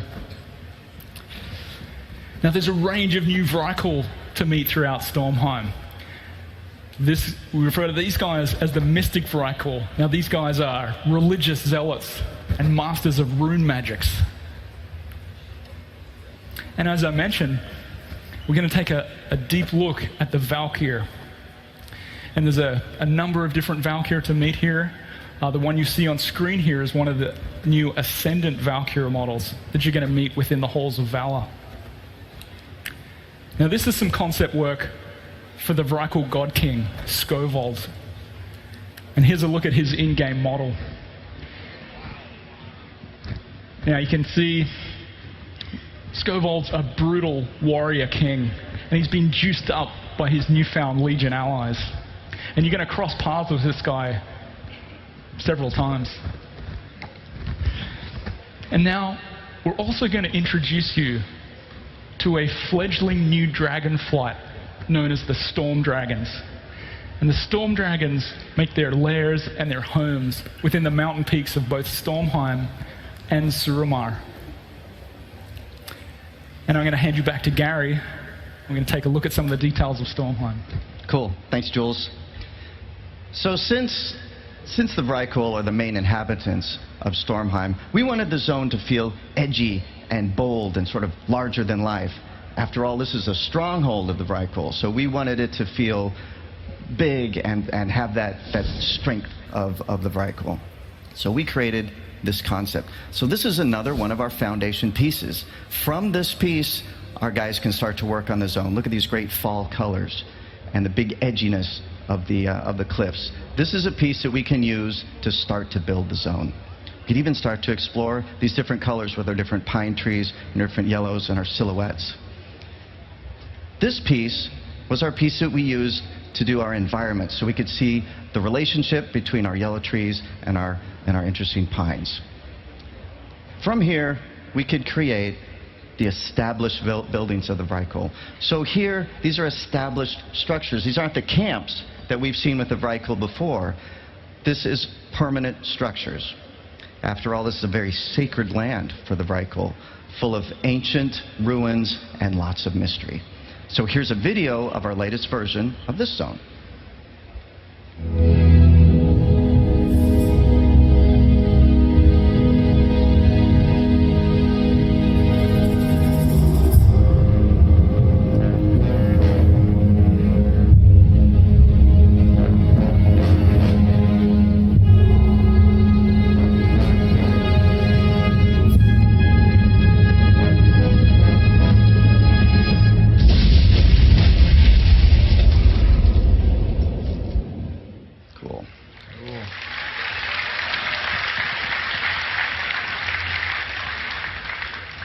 Okay, Azuna. So this concept piece for Azuna that you're looking at here was actually one of the very first concept pieces that was done for the Broken Isles as a whole. And in this early phase, we're trying to capture the look of the massive ancient devastation that was caused by the Sundering that had such a dramatic effect on the Broken Isles as a whole. But for Azuna specifically, we're trying to capture this element, for the interior at least, that it's a serene island paradise. But the reality is, once you start exploring the ruins of Azuna, it's now a cursed and haunted land. Just look at the game map for Azuna. Now it's all the way down under in the southwestern point. It's not Australia.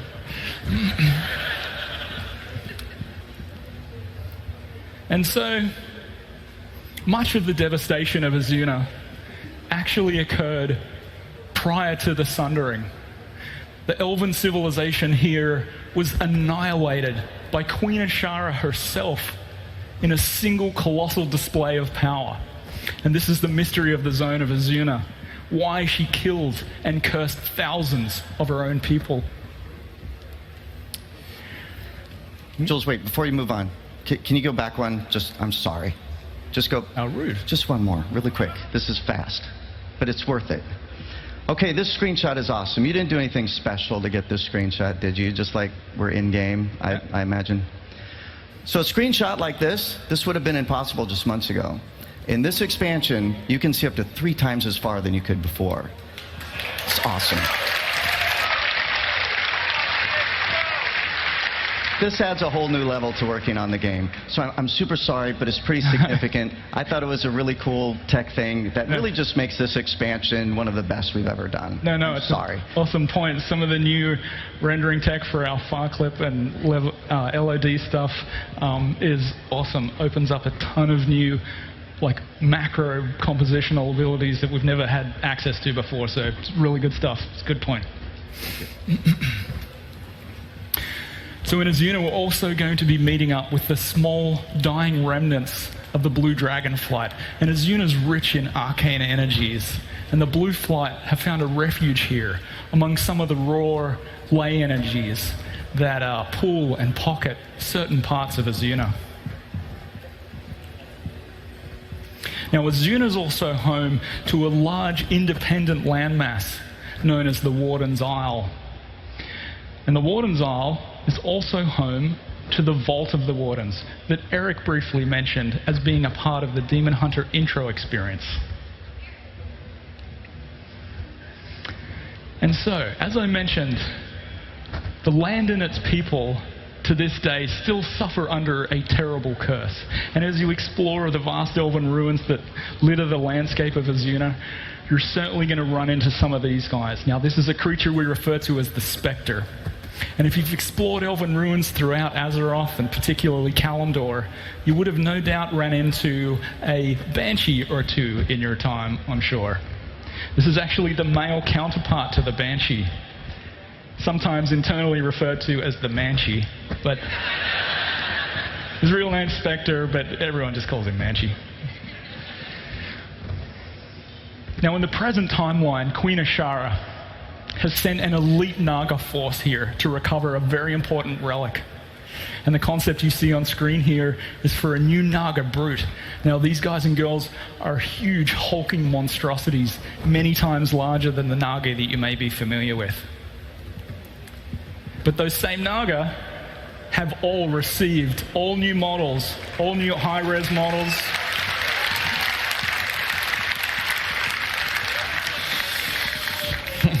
New skins, new weapons, new armor, the whole bit. They look awesome in-game. Now, Ashara has also allied herself with a local sea giant kingdom. And the sea giants in Azuna are here in greater numbers, found like nowhere else on Azeroth. And here's a look at just a couple of their in-game models. And you can see the guy in the back left there has like the bulk of a galleon just as a shoulder piece, so it gives you some idea of the scale of these guys. They're pretty damn big. Now, this pretty lady is a creature we refer to as the Wrath of Ashara, and that the image doesn't really do her scale without any justice, without any context here, but she is gigantic. She's truly massive. And last but not least, here's some concept work for the Warden Warriors and their Owl companions. And you're going to find them throughout the Warden's Isle and scattered throughout the Broken Isles in a few small enclaves and holdouts. So now let's take a look at some of the details of Azuna. Cool.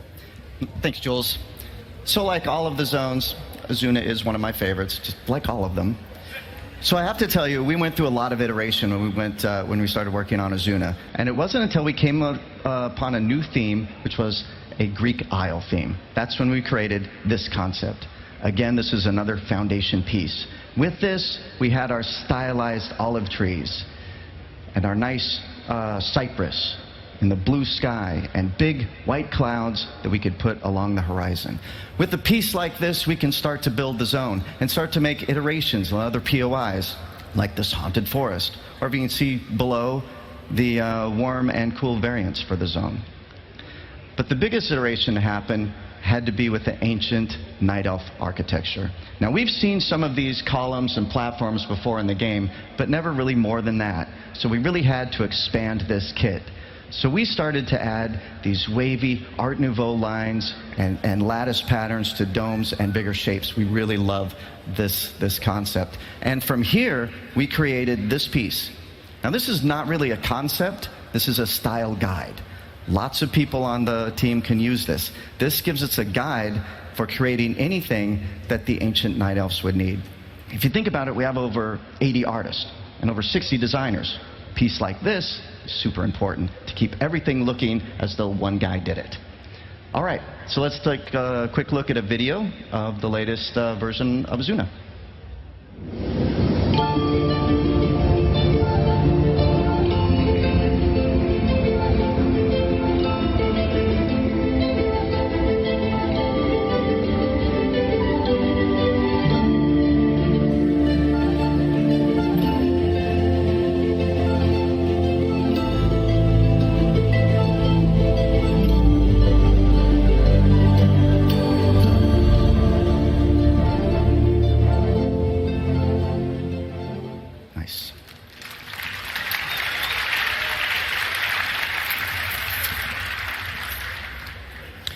Okay, High Mountain.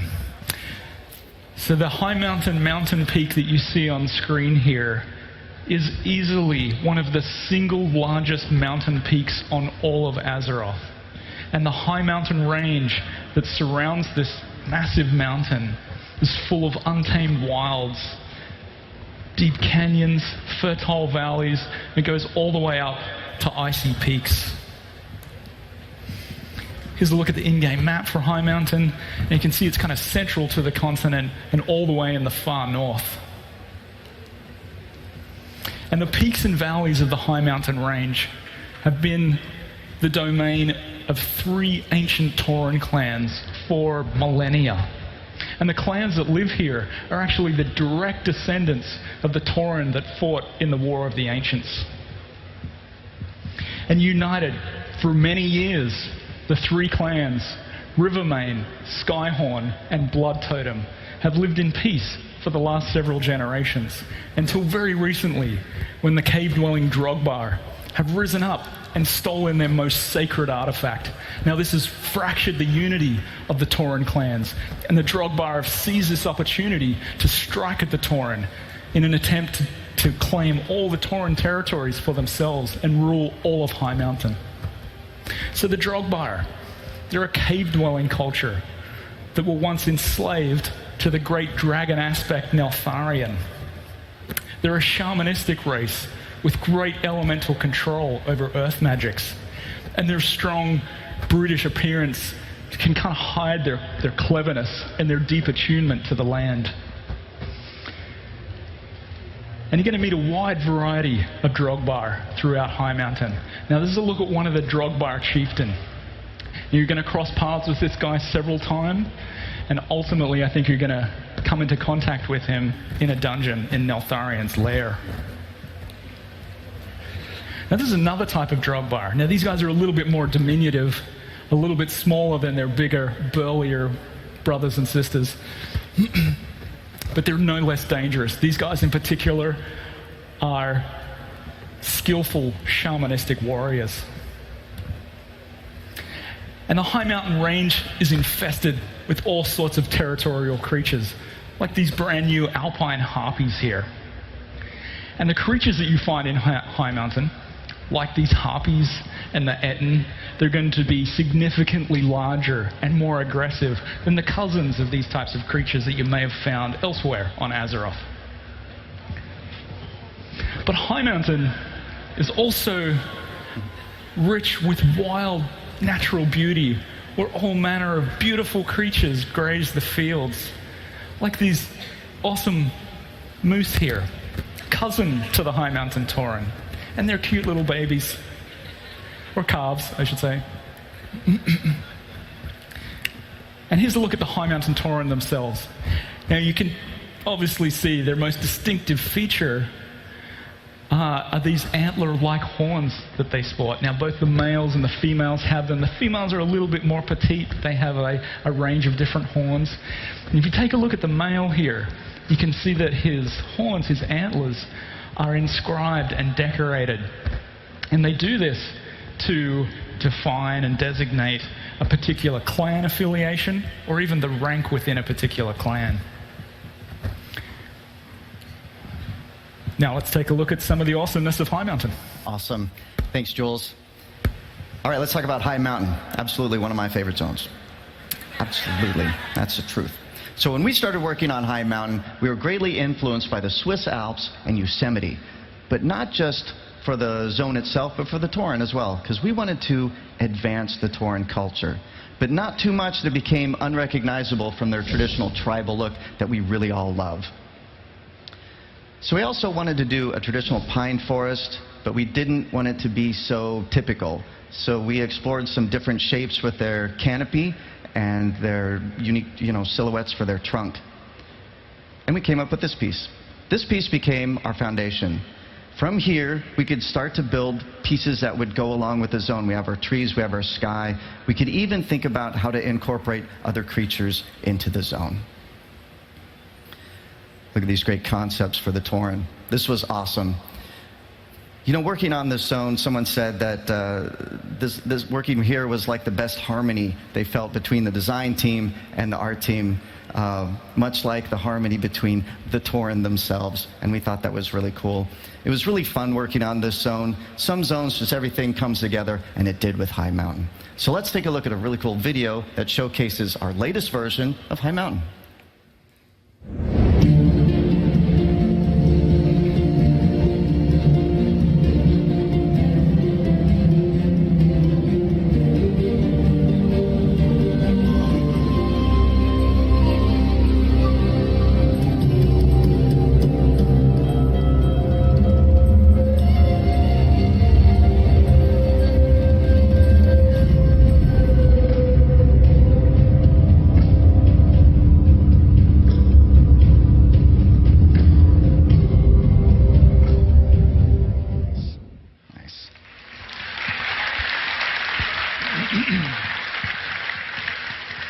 Okay, Suramar. So our mission to fight and defeat the Burning Legion will ultimately lead us all here to Suramar. And while the lands of the Suramar zone were hit pretty hard in the Sundering, the capital city of ancient Suramar itself stands not only intact, but remains a thriving elven metropolis. Now here's a look at the in-game map for Suramar. Now it's central to the continent and it connects to all the zones of the Broken Isles. All but one, in fact. And you might notice there's a pretty massive city down there in the southeast. And while the lands of Suramar were hammered by the Sundering, the city itself was protected and saved by a defensive spell cast by the combined might of the city's most powerful mages. And to do this, they harnessed the power of a pure arcane well within the Grand Palace of Suramar. And they were able to create a massive shield dome that protected the city and stayed in place for 10,000 years. And they kept it up for 10,000 years because they believed that the outside world was completely obliterated and what remained out there was just overrun with demons. And so the elves within Suramar City became dependent on the energies of the well and are now completely reliant on it as a source of living energy. And the well itself has now become an abused and corrupted power source that's now known as the Night Well.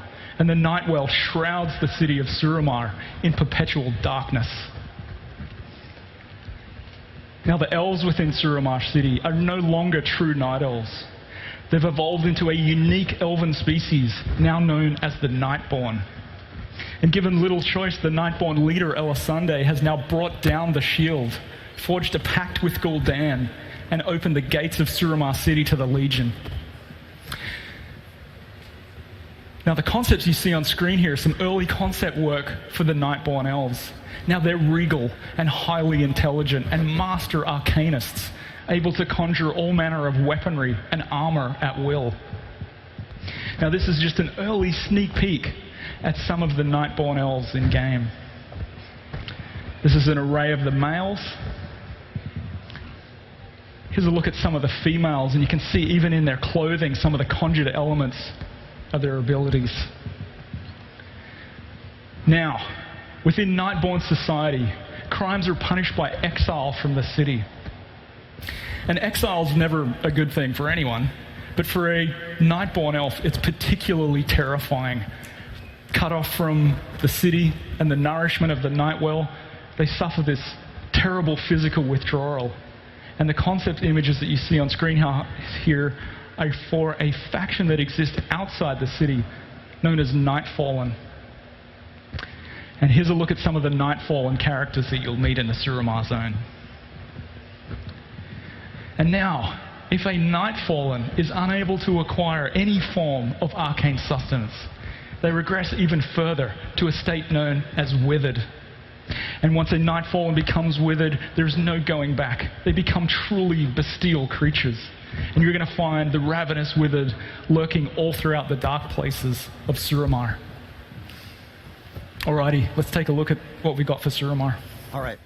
So real quick, right away with Suramar, we wanted everything to be unique about this zone, right down to the trees and the plants and the buildings. So we came across this style of doing these sweeping, arcing shapes, just like the Art Nouveau style that you were seeing on the ancient Night Elf buildings. So take a look at these cool colors. You have these magentas, these oranges, yellows, these pale blues. We took all those colors and threw them into these two concepts. These two pieces were our foundation pieces for this zone. Crazy, wonderful colors we have here. This is amazing, and we all loved this look. So with ancient Night Elves, you have to remember that with current Night Elves are druidic. These ancient Night Elves are arcane-based, and all of the magics and all the wonder of their empire is lost in an instant. So, you know, I want to talk about one thing really quick about what Jules said about the size and the scale of Suramar City. This is one of the most ambitious projects that this team has ever done.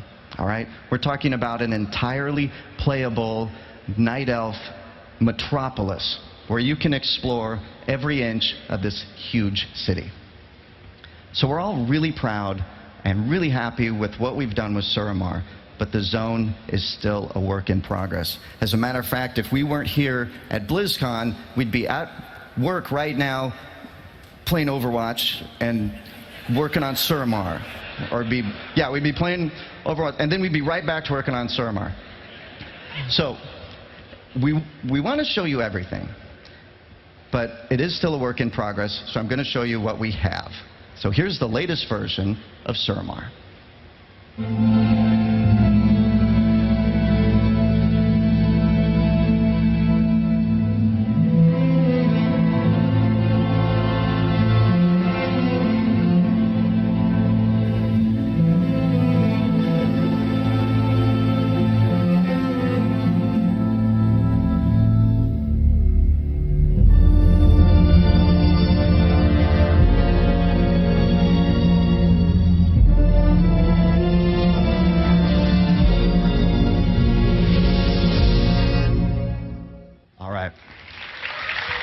Okay, real quick, you notice there's one more zone we haven't talked about, Thaldranath. Well, we are still working on that zone, and it will be coming soon, much like we did with Tanan Jungle. All right, moving along. This is what you've all been waiting for. So here to tell you everything about Legion, and I mean everything, is our own beloved Ian Hassakostas. Thank you, guys. Thank you, Gary. Thank you, Jules. All right, so that was the world of the Broken Isles. So much to get through. We're going to talk about dungeons and raids. But before we get to dungeons and raids, I want to talk a little bit about the gameplay and the systems of the Broken Isles themselves. So as you went on this amazing tour of the world, you saw all the magical places you'll be visiting, the lands you'll be exploring. But one thing that was notably absent from what Gary and Julian talked about was the order you'll be tackling these zones in, right? Where do you start? Where do you end? Over the years, over the course of a lot of our past expansions, we've taken a few different approaches to, how we flow players through the zones. Sometimes we've had a single starting zone, like Jade Forest and Pandaria. Other times we've had choices, like Vashir or Mount Hyjal. Other times, like in Warlords, it's been a faction thing, where Horde started in Frostfire, Alliance started in Shadowmoon. So as we started thinking about and talking about the Broken Isles, we figured, all right, you're going to start out in the city of Dalaran, which is kind of your flying fortress, your base from which you mount your assault on the Legion, and then you'll work your way clockwise around the zone, culminating in Suramar, maybe getting 2.5 levels each step of the way. So you'll probably hit 110, kind of late in High Mountain, maybe Suramar. But while we were doing that, we started building the expansion with this in mind in this direction. While we were doing that, we were, of course, continuing to work on Warlords and to see how some of our Warlord systems were playing out. We were learning a lot more about how to make content in combat that scales. So in our raids, we have flexible raiding from 10 to 30 players. We have time walking that we introduced in patch 6.2, where we allow players to run old content regardless of their current power level. Even the Proving Grounds now actually use a model where the things you're fighting scale up to match your gear level. And so we were looking at how that was playing out and started talking on our end, well, what would it look like if we extended that tech? What would it look like if we extended that approach to the world as a whole rather than just instances? What does that mean potentially for the Broken Isles? Well, what if instead of starting in Azuna and working your way counterclockwise, if you wanted, you could do this? Or what if you wanted to do this? Or what if you wanted to do this?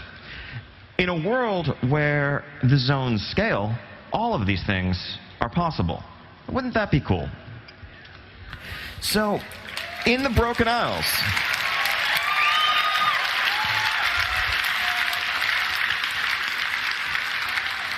exactly. It would be cool. That is the answer. In the Broken Isles, there are going to be 4 level-up zones that all scale flexibly. So if you want to start in Azuna, or Stormheim, or Val'sharah, or High Mountain, you can choose the path you want to take through the Broken Isles. You can explore the world as you choose. You can carve your own path to victory and to the defeat of the Burning Legion. Now, regardless, your objective in each of these zones is to recover, to acquire the Titan relic from that zone known as the Pillar of Creation that is needed to seal up the Tomb of Sargeras, to stop the Legion invasion of our world. And so it doesn't matter which zone you start in, you're going to have to go to all 4. If I were better at art, this slide would actually be like a Mega Man mock-up with the 4 zones in the corners and Gul'dan in the middle instead of Dr. Wily. But that's basically how you can see approaching the expansion, right? You start in one level, move on to the next. Eventually, all roads still do lead to Suramar. Suramar is a fixed level, max level 110 zone. The entire zone exists for players who have already been to the other 4 zones, who have reached the maximum level of 110, and that is where your journey will come to its conclusion, at least for now. One of the great things the flexibility also does is it makes it much easier to play with your friends. It removes the barrier of level to just jumping in and questing in the outdoor world. Let's say the expansion comes out, you've hit up Azuna and Stormheim, you're maybe level 105, 106.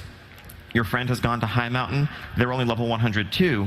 You both log on, you'd like to quest together. Today that's impossible. But in Legion, you could both go to, let's say, Val'Sharah, to which neither of you had previously been, adventure alongside each other, have a great time playing all new content, and it would all just work. So one question you're probably asking, well, how? How does this work? So a couple of key details. First off, we are not scaling you down. We're not nerfing you. As you walk around, your stats aren't going to suddenly be depressed to match the level of the zone that you're in. We're scaling the world around you. This is seamlessly integrated into the UI, into the feel of combat. If it takes you, 12 or 15 seconds as a level 102 player to kill a level 102 boar, it would probably take you the exact same amount of time, give or take, as a level 106 player to kill that boar. So it should all just work. Our goal here is for someone who isn't at Blizzcon, who isn't, following along with the latest news about the game, reading the patch notes, they're just excited to play a new WoW expansion, they should be able to buy the game, hop in and go questing, and not even necessarily know that anything is different. It should just feel like the WoW questing experience you're used to, except with a whole lot more freedom. Now, of course, the itemization in the zones as we do this is going to follow suit. So if you're level 102, you'll be getting appropriate quest rewards for your level. Same if you're 107. Don't worry, the scaling doesn't go all the way to max level, so you're not going to be incentivized to skip all the quests and come back and do them at max level. Just play the game. It'll be fine. And then, of course, alongside all of this, your artifact is something that is continually growing in power, and that is keeping you ahead of the power curve. So you will be stronger at 108 than you were at 102, thanks to your artifact, which is, of course, the key to success against the Legion. And throughout, in the individual zones, there are still going to be some max-level only creatures to keep you on your toes, the equivalent of the Fell Reaver wandering around, or that really scary demon base that doesn't scale, that you're going to need to wait to come back at max level to tackle. So, that is level up in the Broken Isles. Now, what about endgame? What happens once you hit max level? How are you going to be making use of this space? Now, again, over the years, over the course of expansions, we've had a lot of different approaches we've taken to this system, to this problem, to this type of content. So for those of you who played back in Wrath of the Lich King, you're probably very familiar with this fellow. You probably spent quite a number of days doing his bidding. You did that so that you could buy this stuff and you wouldn't walk around with unenchanted shoulders, and that was kind of important. And then once you were done, once you hit Revered or Exalted, whatever your goal was, you probably didn't go back and do these dailies anymore. Mists of Pandaria. If you did dailies in Mists, Lao Softfoot got stuck in this cage on a pretty regular basis. You might have rescued this exact guy from this exact cage dozens of times. You did it as part of a sprawling network of daily quest content that told in advance stories. That's what we did in Mists. And more recently in Warlords, of course, you have your command table choice on a daily basis, deciding where you want to go. It's not necessarily a single quest that's given to you, but you get to choose your path, whether you want to go to one place or another, and there are various ways of completing those objectives. So that brings us to Legion. Our core goal for Legion outdoor endgame gameplay is to deliver the best of both worlds, taking the best of Warlords and Mists. We want to keep the player freedom, the ability that we had in Warlords to choose where you wanted to go, to choose how you wanted to complete your objective on a given day. We also wanted to keep that free-form gameplay in certain areas where you could, again, take multiple routes to success, multiple routes to completing your objective, but we wanted to imbue it with that sense of purpose and storytelling that we had in Mists of Pandaria, where there was a clear reason for your actions, there was a clear point to what you were doing, what you were accomplishing, the enemies you were defeating, the allies you were making, the bonds you were forging with those allies. All of these things serve to advance the story once you hit max level, and that's something that's essential for us to do a better job with. Now, while we want freedom and flexibility, we also want some sense of structure so that you have some idea where to begin, where to end, what you probably should be doing. But we want to deliver that sense of structure without the sense of compulsion that sometimes came along with missed dailies, where it could feel like if you missed a single day, you were falling behind, and you felt obligated to log in, even if that's not really what you were looking forward to doing that evening. Finally, one new thing that never could have been a bullet point before today is that because the Broken Isles are flexible, we can make use of the entire continent of the Broken Isles for endgame outdoor gameplay. We don't need to limit you to a little small section of a zone, like the way in Valley of the Four Winds in Pandaria, there was the Hosen Plateau, and that was pretty much the only max level place in that entire zone. The rest of it was largely dead to you, well, except for the farm, once you hit max level. This time around, we can make use of all of it. So bringing all that together, what does that mean?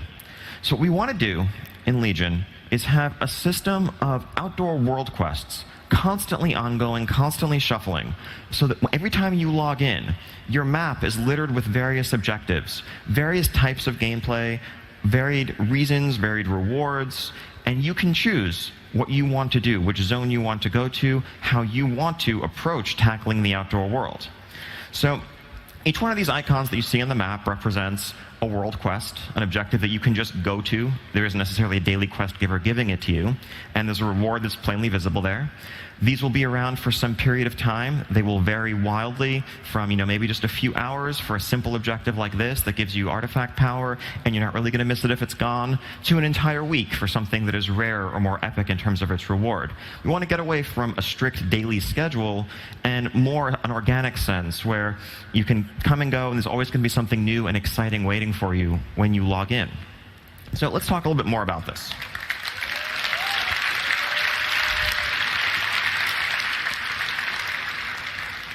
So really the hallmark of the system as we see it is variety. We want to overwhelm you with choices. We want to overwhelm you with options. A way of looking at this is actually kind of like the garrison missions that your followers get to do in Warlords, you as a player get to do in Legion. You can log in, see this incredible list of things, decide what rewards you value, what content you want to tackle. And this is a wrapper that really we can use to cover virtually everything we're doing in the outdoor world in Legion. So a lot of these are going to be tied to specific factions, the reputations that you've met as you adventured through the world, whether you're aiding your Nightfallen allies in Suramar or the High Mountain Tauren or other factions. It also lets us do types of gameplay like, for example, PvP objectives. Maybe if you're a Horde player, some of these objectives will be Alliance-held towers that you can assault, where you have the quest of killing a few NPCs there. Of course, going there is going to flag you for PvP, so it's up to you if you want to, do that or not. Your call. Similarly, our existing world raid bosses can be actually just wrapped into this system as something that comes along, sticks around for 7 days, and gives you an awesome epic reward to then be replaced by something else as they all cycle through. Professions. Gatherers, if you're a miner, if you're an herbalist, you might have access to unique outdoor objectives that are specific to your gathering skill that let you interact with the world in a way that others can't. And finally, this wrapper gives us a chance to, bring back some of that fun minigame gameplay. If you think back to Gnome Obliteration, rolling around crushing thousands of gnomes in Uldum, or Roll Club, basically a lot of things that involve rolling. That was the rolling down the Great Wall in Vale. All of those can be free-form adventures, free-form objectives that you're going to stumble into and experience. So what's the structure for these? How is this actually going to work from a player experience perspective? So, of course, there's this map of objectives, and that map, by the way, we want to have consistent for the entire region, so the entirety of North America would basically have the same objectives. You're not server hopping, trying to find the ones that you want, but you can always play with your friends on other servers because you all have the same goals. Now, what we see here is your class order hall. This is the Paladin class order hall where on a regular basis, emissaries of the different factions of the Broken Isles will come to visit you to request your assistance because they are in need of your assistance as one of the great champions of the world. And when you accept their quest, they're asking you to go out and do a few objectives on behalf of their faction. Now, the Valkyria emissary from Stormheim, for example, may ask you to do 5 Valkyria-related objectives, but actually there's probably going to be 10 or even a dozen options. So you can look at the map, pick the types of gameplay, pick the types of rewards that you like the most, and pick those for how you're going to satisfy her request. Now, also, you might notice the quest markers over their heads are not blue, they're gold. That's because these aren't strictly daily quests. These emissaries will come by your order hall, but they'll stick around for a few days. So if you haven't attended to them, eventually they will kind of get bored or frustrated and wander off. But if you haven't logged in a couple of days, you'll have a few more of them waiting for you. You can think of them more the way quests work in a game like Hearthstone or Heroes, where even if you don't log in every day, there's still going to be something there waiting for you next time you log in. It's that freedom without the sense of pressure or obligation. All right, so we're going to talk a lot more about outdoor endgame in the future, but I just wanted to kind of lay out what we're thinking so far, and can't wait to share more of that with you. Now, onward to raids and dungeons. So first, I'm going to walk everybody through some of the actual instances, some of the actual content, and then we have a little systems thing to talk about at the end, but we'll get to that in a minute. So raids first. So we have 2 raid zones that we're going to be launching Legion with, the Emerald Nightmare and the Grand Palace of Suramar.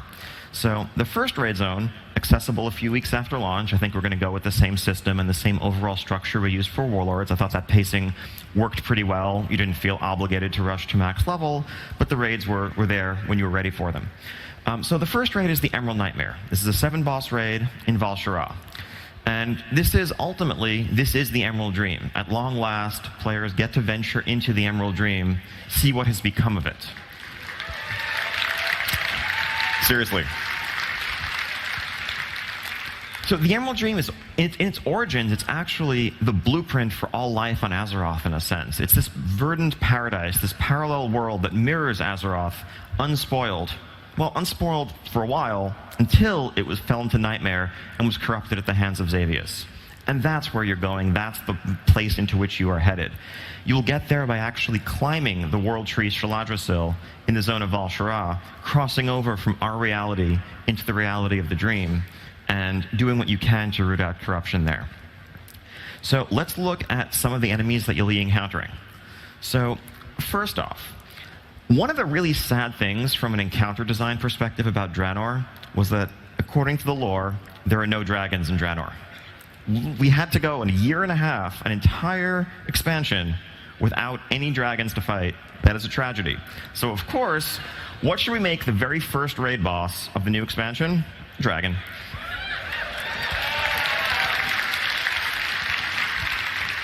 So what you see in front of you is the Pestilence Worm. This is the first boss of the Nightmare Raid. Once in life, a green dragon curled around the tree, guarding and defending the Dream. It was now kind of a ground zero for the corruption and has completely turned from a dragon of life into one of death and decay. So, this is basically just corruption and plague dripping from the bones of this dragon. Really cool encounter. Next, Cenarius. Slight spoilers. So Cenarius, as demigod, mentor of Malfurion, one of the most powerful druidic figures out there, as close as he is to the Nightmare, that makes him equally prone to its corruption and equally vulnerable. So whether he dies or not, that's something we'll have to see, but you will be facing him as a raid boss in the Emerald Nightmare. Finally, Xavius. Now, when he manifests himself in our world, Xavius looks like a satyr. But in the Nightmare, this is his domain. We play by his rules. He takes on any form he chooses, and he is grossly misshapen, grotesque, and he awaits at the deepest, darkest heart of the Nightmare when you make it there. So that's going to be the first raid zone. Second, actually, let's watch a video.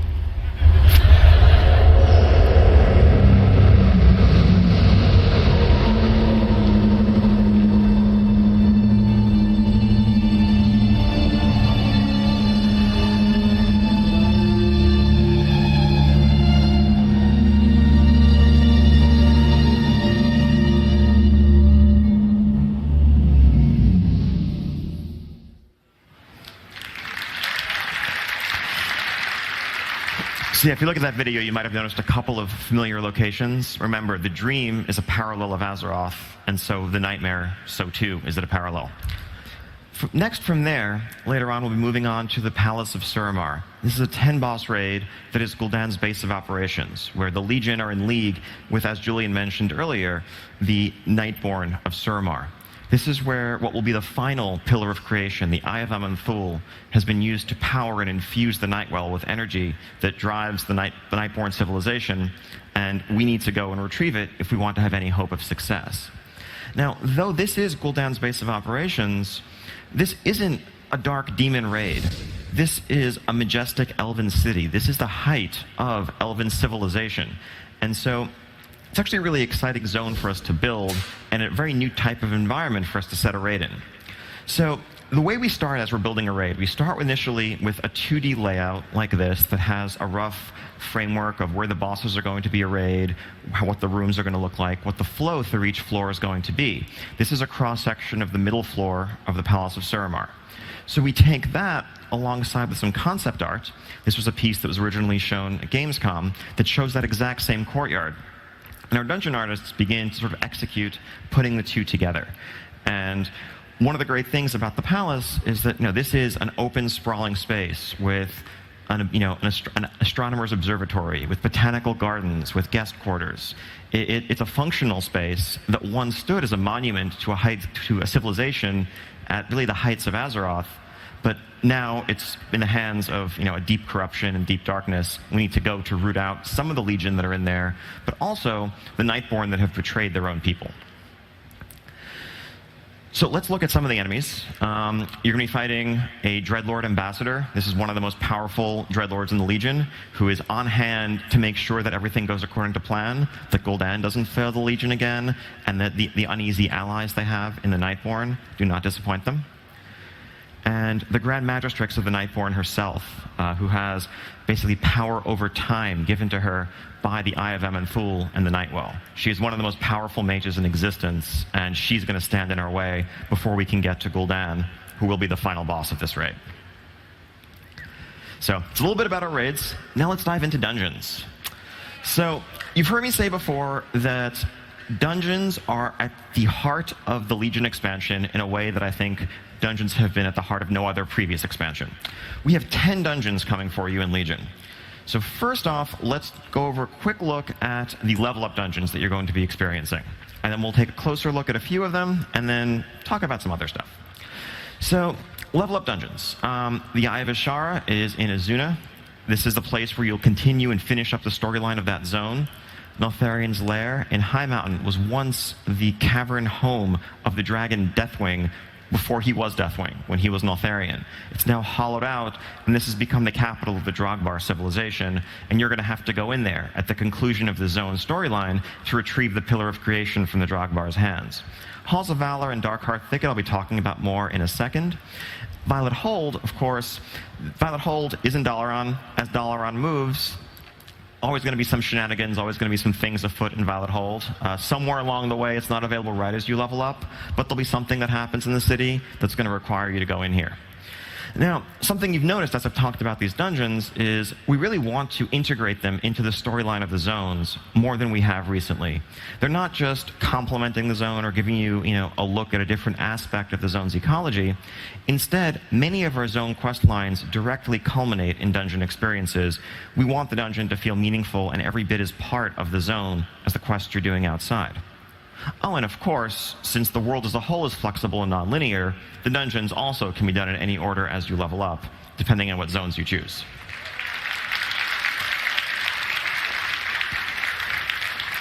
So at max level, we have 5 more dungeons that you'll have access to once you hit 110. So in Azuna, you'll be able to return to the Vault of the Wardens, which Eric mentioned earlier as part of the Demon Hunter start experience. Demon Hunters escape from the vault as it comes under attack by the Legion and falls into ruin. You're going to need to go back there at max level to uncover the secrets of why the Legion was attacking in the first place, and what Gul'dan was up to, and why in the world he wanted Illidan's body. Blackrock Hold is a keep overshadowing Suramar. We'll be looking at that in a second, as well as Helheim.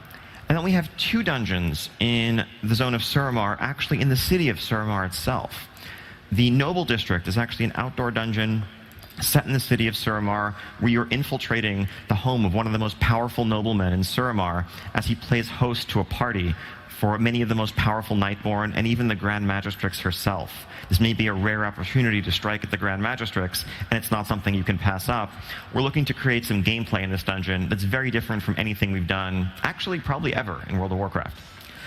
The Suramar catacombs beneath the city, and in fact, these catacombs stretch beneath the entire zone.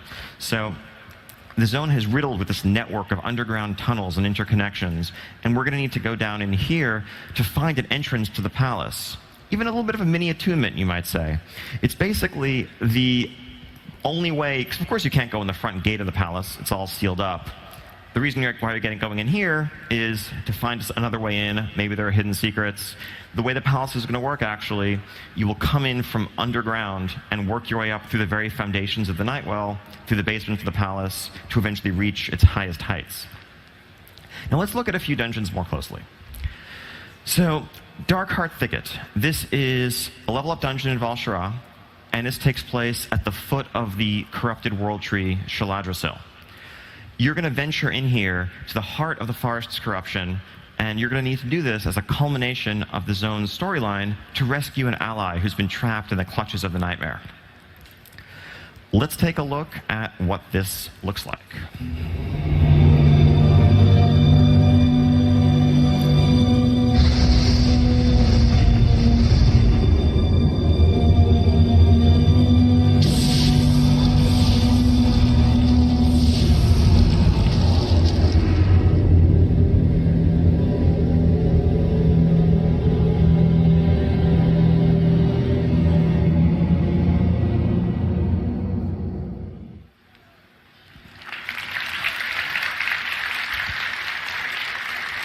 So unlike the raid, which actually takes place in the nightmare itself, the dungeon is really at the foot of the world tree, still rooted in our world and our reality, but you're seeing the threat that it poses if it's allowed to seep out fully. So now in Stormheim, we have a couple of dungeons to talk about more closely. So the Halls of Valor, or level-up dungeon, this is very heavily inspired by the mythology of Valhalla.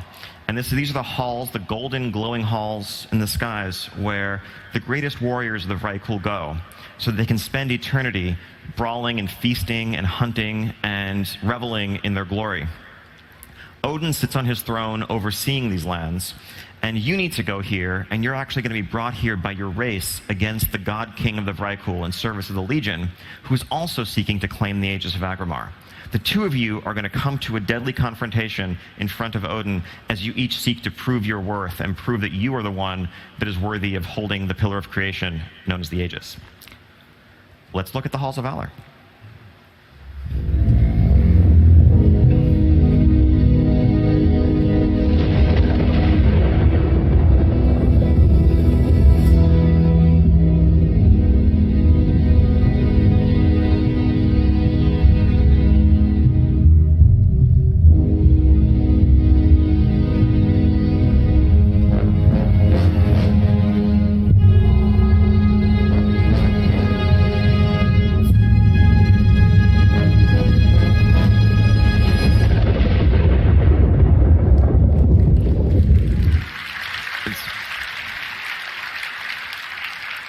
Halls of Valor is one of the best looking dungeons our team has ever made. I can't wait till you guys get your hands on it. So the counterpart to the Halls of Valor, so whereas the greatest warriors of the Vrykul ascend to spend an eternity feasting in the Halls of Valor, the cursed, the fallen Vrykul, they are ferried on the ship of the damned to Helheim, the domain of the fallen Valkyr queen Helya. And you are going to find yourself at a fog-shrouded dock alongside other fallen souls, waiting for the ship of the damned so that you can get on board and retrieve and safeguard some of the most precious of cargo. You'll have to see what it is. But yes, I did say ship, and that does mean that a good chunk of the dungeon takes place on a ship. So in a sense, if you know what the Grimrail Depot is to trains, you might think of this with regard to ships. This speaks for itself.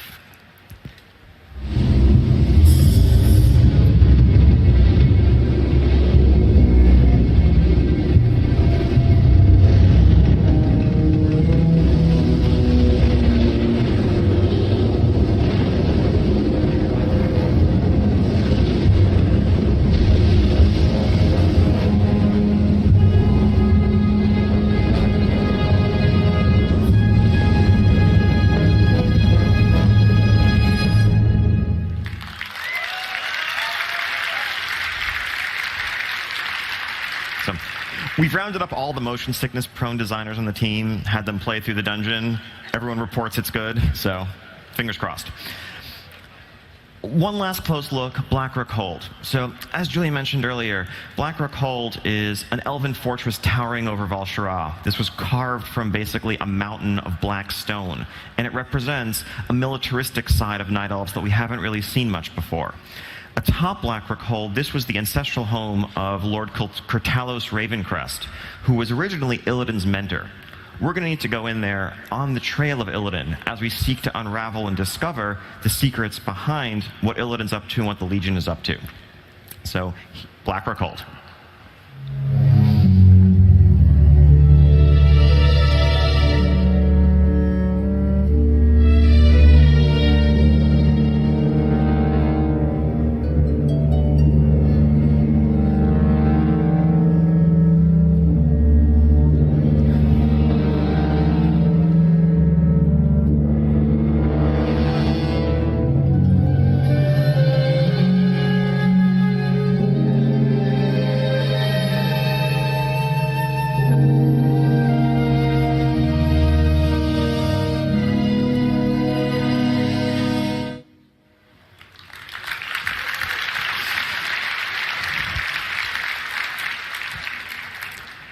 So, 10 awesome dungeons waiting for you in Legion. Let's talk a little bit about the role of dungeons in the endgame. Almost seems like it goes without saying, of course dungeons are endgame. You hit max level, you run heroics, you gear up. Obviously, over the years, we've taken different approaches with valor points, with badges, to keep dungeons relevant and a central part of the expansion throughout, but really, we've made that our focus more than ever before in Legion. So our goals for Legion, as we were setting out to think about the place of dungeons, were that we needed dungeons to remain relevant throughout the entire expansion. And relevance means both in terms of reward, but also the difficulty and the engagement of the experience, so that you're not, as you did maybe in the past for Valor or badges, stomping increasingly easy content for increasingly better rewards. But of course, if you're going to be doing dungeons for the entire expansion, it's important that there be some variation in the experience. And on top of all of that, we want to avoid what we call internally the Mechanar problem, where given the choice, you'll tend to pick the easiest dungeon, the most efficient one, and do that repeatedly for the rewards at the expense of the others, and even if it's not your personal favorite dungeon. So how does this all come together? We had Mythic Dungeons in 6.2, we've had Challenge Mode. What if we were to combine some of those ideas? What if we were to take Challenge Mode and repurpose Challenge Mode as a true open-ended endgame experience for all players to make dungeons relevant from start to finish, so you can do a dungeon that's as hard as you want or need it to be for a reward that is commensurate in power to the challenge you just took on. That is what Legion Challenge Mode will be. So today, to start a challenge mode in Warlords, you walk into a challenge mode, you click on the pedestal at the start, a timer pops up. In Legion, you will begin these challenge dungeons with a challenger's keystone that you will obtain in a means still to be determined, probably through some of the world event quests that we talked about earlier. But this keystone points to a specific Legion dungeon and has a power level associated with it. That power level determines the difficulty of the dungeon you're going to be running, but also the reward that you're going to receive from it. At higher levels, the keystone might also introduce some additional modifiers as a wrinkle to keep you on your toes. Now, there's still a timer in Legion Challenge modes. However, instead of gold, silver, and bronze, we're condensing it to a single timer that's actually probably a little bit more lenient than what silver currently is. We don't want this to be about a frenetic, mad dash through the zone. We want it to be about awesome core dungeon gameplay. If you beat that timer, then you upgrade your stone, and you can take on a higher, more powerful difficulty level and better rewards. If you fail, well then your stone is depleted, but you still get loot for completing a challenge dungeon regardless, and the quality of that loot depends on what you just completed, even if you didn't meet the timer. So again, core philosophies here. We want to scale the dungeon up to suit your skill, your gear, your preferences, not scaling you down the way current challenge mode does in Warlords, because that feels increasingly bad as you get stronger. We want the focus to be on the combat gameplay of dungeons, not just go, go, go, go, go as fast as you can and AoE pull and stun, but rather what makes dungeons the awesome experience they are as part of the MMO genre as a whole. We want unbounded progression. As good as you are, there will always be a challenge waiting for you. There'll always be another step on the ladder. And finally, there are new modifiers to master each week as you get further into the system. Now, what does that mean? So let's take a look at what the UI might look like for starting a challenge. So here we see a pretty high-level keystone that's being used to start the Halls of Valor. We see some significant modifiers to the health and damage of the creatures, but then also 2 additional affixes that are going to modify the dungeon. So this keystone has the Raging affix. Raging affix means that when all creatures in the dungeon get below 30% health, they're going to deal double damage until killed. That's going to change your approach a little bit. Suddenly you can't walk in and AoE cleave down every pack of mobs. You need to really focus fire. You really need to single target in a way that you didn't before. And that's just one example of many in terms of how we're going to change up your gameplay. So imagine extra mobs, extra enemies and pulls. Imagine a challenge dungeon where all corpses are going to explode and leave fire on the ground after they die. Or just to keep your healers on your toes, what if everyone is taking constant damage over time while the dungeon's in progress? You think you can handle that? Fortunately, there are awesome rewards waiting for you if you can. This system is going to start at just a small step above Heroic Dungeons. So don't hear challenge and think, oh, this isn't for me. If you do Heroic Dungeons, this is for you. There is a point of entry for you here. But no matter how hardcore you are, there is something in this that will break you. It's up to you to find that breaking point. The higher you go, the better the rewards. And the core of the system we want to deliver is a genuine alternate path to complement rating or even replace it for you entirely if that's what you prefer, if that's the gameplay that you choose in your dungeons.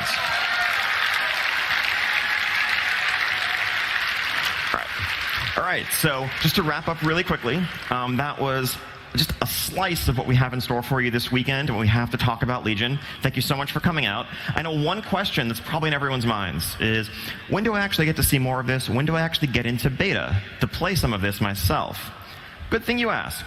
So the first thing we do after we get back from BlizzCon, well, probably going to be to sleep. The second thing we do is going to be to start getting our beta servers prepared for a closed beta launch. That's going to be coming in the weeks immediately following BlizzCon.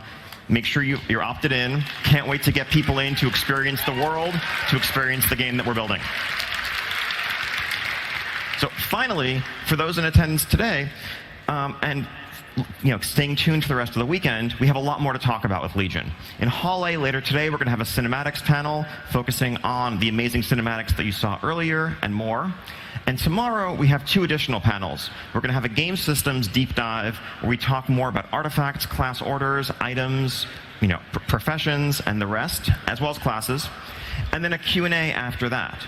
If you have any questions after this panel or just that you've been musing on yourself that you want to submit, stop by the Dark Moon Fair booth in Hall A. You can drop off your questions for the Q&A there. Thank you so much for coming out. Enjoy the rest of BlizzCon.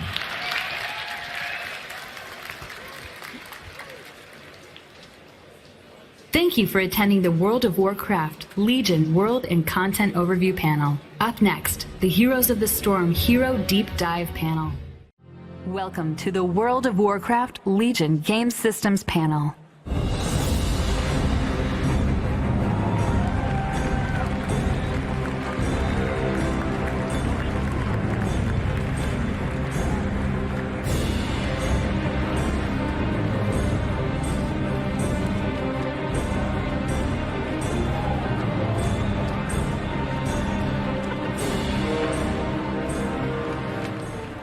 Hello, BlizzCon!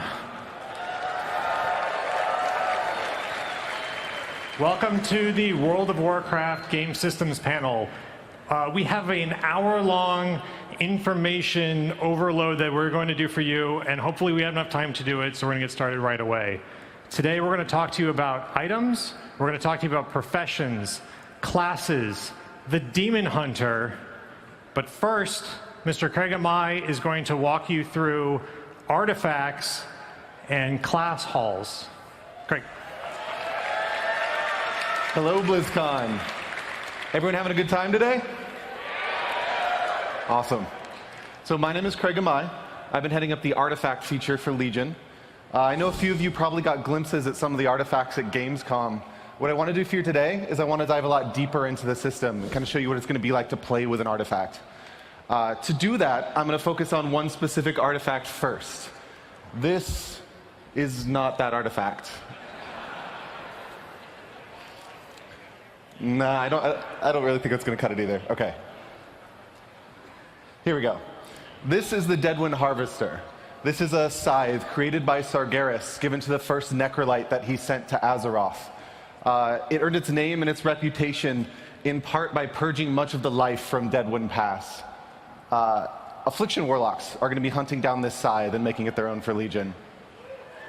So at the start of the expansion, as a Warlock, you're going to get together with the Council of the Black Harvest, and you're going to open a gateway to one of the Legion's bases deep within the Nether.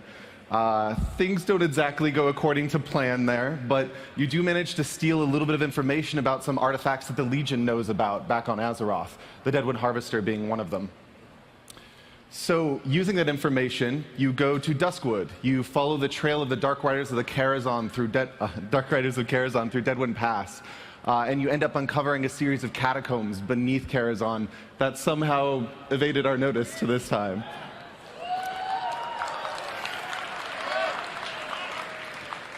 So in those catacombs, you confront the leader of the Dark Riders, and you take the Deadwind Harvester and make it your own. From the moment you have your hands on the scythe, you're going to start feeling some of its effects in combat. This is a soul-stealing weapon, so every time you kill something, the scythe surges with power, and your spells do increase damage for a time. On top of that, the souls within the scythe, they're kind of restless, so every now and then one of them will try and break free and escape, and you can easily reap that soul, gaining the same benefits as if you had killed something fresh. So that acts kind of as a way of reinforcing the fantasy of the weapon, but also as a mechanic that can help you out in certain environments like arenas and raid encounters where you don't readily have many things to kill. So, scythe in hand, you head out to the Broken Isles. In the Broken Isles, you start accruing artifact power from a number of different sources. So artifact power is a sort of resource that you will eventually use to unlock new abilities within your weapon. It comes from many different sources. It comes from quest bosses and rare spawns. It comes from special items that you find and break open and release the power from to absorb into your weapon. It also comes from things like arenas and battlegrounds. So basically, whatever types of activities you're participating in Legion, you're going to be gathering artifact power along the way, and you're going to be growing your weapon alongside you. So gain enough artifact power, and you can unlock a new trait in your artifact tree. This is kind of a glimpse at the Deadwind Harvester's trait tree. That first ability you're seeing there, that's the one I talked about. You don't actually need to spend artifact power to unlock that. You start with that. The first thing you're actually going to use your artifact power to unlock is an active trait, an ability that you're actually going to put on your bar and use to unleash the power of your weapon against your enemies. So in the case of the Deadwind Harvester, that's this. You release the souls from the scythe. They swirl around your enemy, and they do massively ramping damage over time. So it's sort of super dot, long duration, long cooldown. So you use it on really meaty targets like quest bosses and raid bosses. After you unlock that first major active trait, your tree's going to open up to you, and you're going to start seeing options about which direction you want to pursue. You'll be making choices like the difference between increasing the critical strike chance on Unstable Affliction or the burst damage on Seed of Corruption, so single target versus AoE. These minor traits, they have multiple ranks, and you have to unlock typically all 3 ranks to progress further into the tree. There are some special one-point traits within the tree as well that usually are more utility-focused. In the case of Deadwind Harvester, there's one that causes your health stone to become a full heal and causes you to yield some health back whenever anyone in your party or raid uses a health stone as well. What's really going to be influencing where you go in these trees are major traits at the far extents of the tree. These are typically a bit more transformative, a bit more powerful. They'll modify or add on to major class abilities within your kit, or sometimes to the core artifact ability itself. So in the case of Deadwind Harvester, one of those traits makes every soul you reap explode in Shadow Flame damage, hurting everything around it. There's one for the Retribution Paladins, for Ashbringer, that causes your Divine Storm to unleash a whirlwind of holy energy in front of you, creating some directionality to your primary AoE button. So eventually you will be able to unlock every single trait within this tree, but it's going to take a while. That first active trait you'll get almost immediately. You'll unlock that shortly after obtaining the weapon. You'll get to the first gold power probably shortly before max level, major trait, shortly before max level. The rest of the tree, it's likely going to take you months into expansion to fully unfold all of these things. And even on top of that, there's some incremental power increases that you can continue to pour artifact power into over time. So your weapon will be growing with you for the entirety of Legion. So you're also going to be seeing a new type of item dropping out in the Broken Isles and in all of Legion, relics. These are special items that you can socket into your artifact to increase its power. So they increase power in a couple of ways. They increase the item level of the weapon, increasing its stats, and they increase it by higher item levels for higher quality relics further into the expansion. But they also give you bonus ranks in those traits that I was talking about. So whereas normally you'd only be able to get 3 ranks in increasing your Shadow Bolt damage, you can get a relic that could increase that to 4 or 5 ranks and further specialize on doing more damage in Shadow Bolt specifically. So this kind of gives you a form of specialization or customization for the types of gameplay that you are most interested in. Do you want to be more about burst AoE damage or more about your primary single target rotation on raid bosses? Or do you do a lot of PvP and you want to focus on your survivability abilities a little bit more? Those relics over time will eventually actually be able to tap into those major traits as well, taking something that was normally only 1 rank and allowing you to increase its power too. So these relics come in many different types. If you look at the top of the Deadwind Harvester here, you'll see 2 symbols. Those indicate the types that the Deadwind Harvester can accept.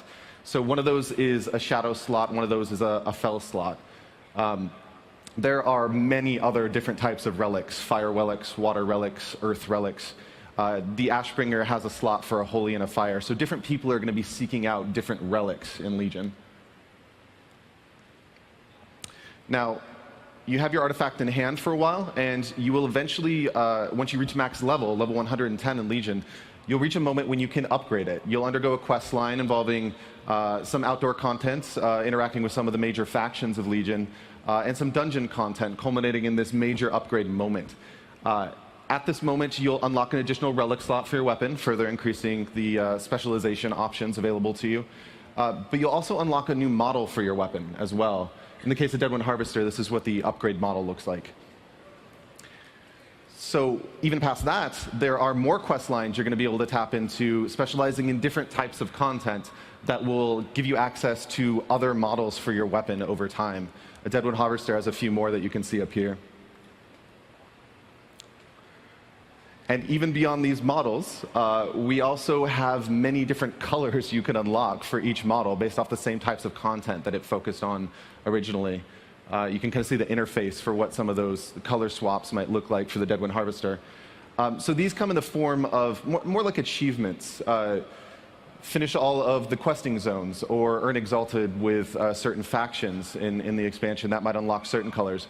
But they'll also tap into aspects of the artifact's history as well. So there might be a specific color that is unlocked by slaying a villain who previously killed one of the owners that had this artifact before you did, or going to locations in the world that are significant to your weapon specifically.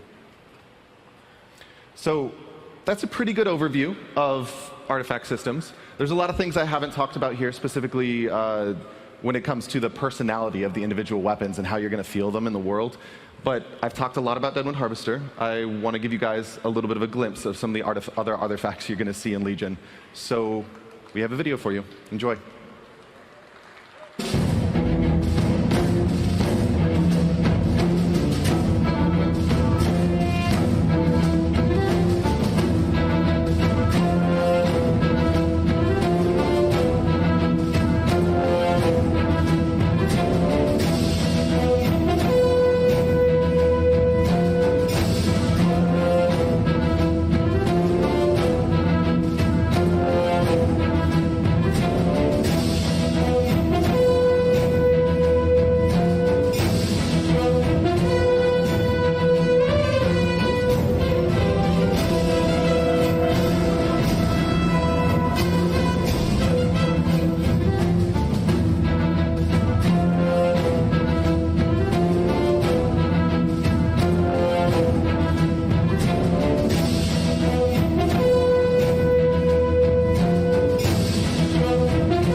I agree.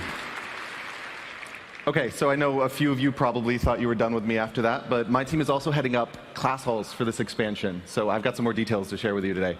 Class halls, you may have also heard them referred to as order halls sometimes. Those are actually the same thing, class halls, order halls. For class halls, before I dive fully into some of the things you can expect to see inside of them, I want to talk first about some of the major goals we had in identifying which class hall we would give to each class this expansion. Our first big goal was that whatever location we chose, it was really important to us that you feel like your class when you're inside of it, that you feel like a warrior or a mage or a warlock when you're in that space. And that really is to say, like, you think of a place like Frey Island for warriors.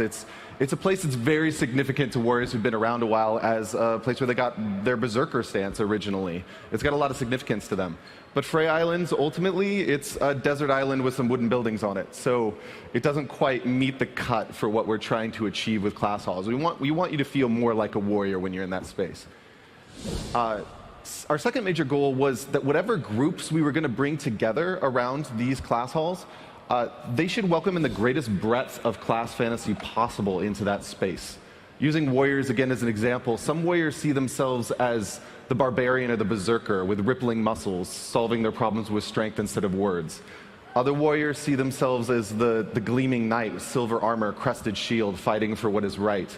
And yet other warriors see themselves as the grizzled veteran of the battlefield, fighting with dual blades and practice strikes. And all of those are absolutely warriors, and they should all feel at home within this space. So we want to make sure whatever groups we're bringing together, they do that. They bring them all in and make them all feel like a part of this effort. Lastly, these class orders are forming around the threat of the Legion. They are stepping up when the conflicts between the Alliance and Horde are rising, and they are fighting the demonic hordes. They're acting on the front lines. So the groups we're putting forward for this, it's really critical that they have every reason to be that force that stands against the Legion. That again spells the difference between some old groups you may recognize and the new groups we put together to focus on these efforts. So I have to warn you guys ahead of time, I'm not going to be able to show you every single class hall during this presentation. I really want to, but I cannot. We just have too many awesome things to talk about today. So I'm going to show you one class hall. I'm going to talk about how we identified the location. And I'm also going to give you some glimpses at a few others as we talk about the features you can expect to see inside of them. So do I have any druids in the audience today? Hello, druids.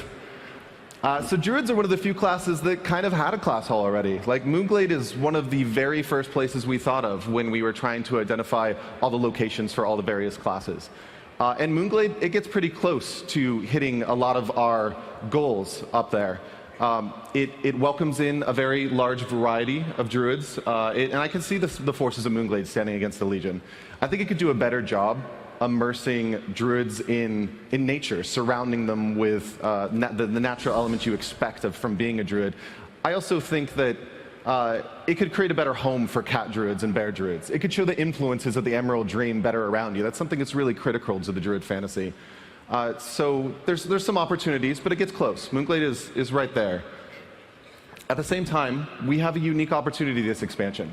We're going to the Broken Isles. We're going to the forests of Val Shara, where druidism was essentially born within Azeroth, to a place where many of the most ancient night elves in Tauren basically invented the class for us. So we decided this expansion, we're going to give druids the Dream Grove. The Dream Grove is a place where the fabric between the Emerald Dream and Azeroth is at its thinnest, and you can feel the influence of the dream all around you. It's a secret sanctum, well, not so secret now that I'm telling millions of people. It's a sanctum for druids only that no other classes are allowed into.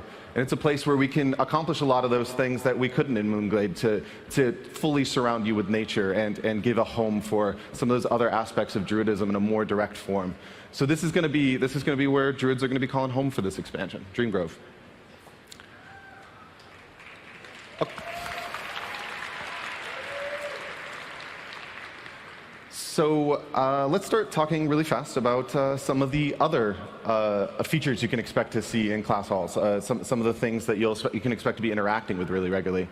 So within your class hall, you're going to find a special shrine or altar that you bring your artifact to unlock new traits and swap appearances. It takes different forms for each class. For druids, it takes the form of a tree that grows in front of you, forms a pool of water. You lay your weapon upon it, and you can modify it. In the case of shaman, it's a stone altar on the precipice of the maelstrom that's struck by lightning as you place your weapon down. As you wander your class halls, you can also expect to see your class champions within the space. Now, class champions are a very different breed from the garrison followers you may be used to from Draenor. They're typically much bigger figures, some of them leaders of factions in their own right. And they have a lot more personality. You're going to unfold their backstories over time as you interact with them, and you're going to see them in the world a lot more significantly than you did your followers in your garrison. Within your class halls, you're also going to be interacting very regularly with your scouting map. So this is a new portal to content for Legion. You're going to go to it initially to choose which zone you want to start your questing experience in, but it's also going to continue to expose new content to you over time deep into the Maxillo experience. So you'll be coming to it very regularly. There's also going to be a fair variety of different types of class content you can expect to see within your class halls.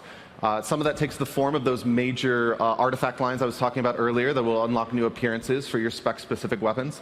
But there's also intermittent little flavorful things for specific classes.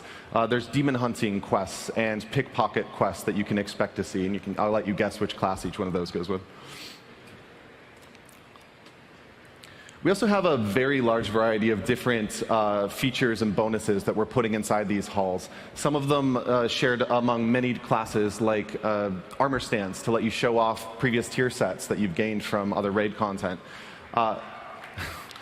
But also a variety of kind of larger, more functional features. The hunters have a lodge in a high mountain where they have a special relationship with the giant eagles that are out in that space. And they can, the giant eagles give them access to a special flight network that no one else has.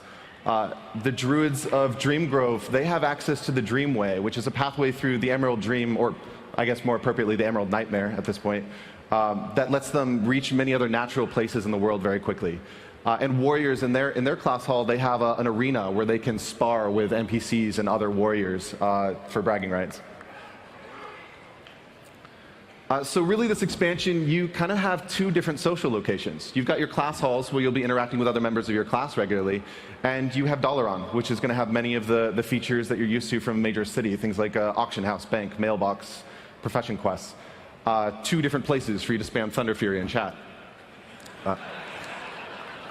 So to make getting back and forth between those spaces a little bit easier, every class is going to have their own kind of different brand of Deathgate to let them get to their class hall quickly and get back to where they came from afterwards. So in the case of hunters, it's a giant eagle that comes and picks you up that can take you back and forth. So that's class halls. I've been talking to you a long time, and we've got a lot more things to share with you today. So I'm going to go ahead and pass this off to Jonathan LeCraft.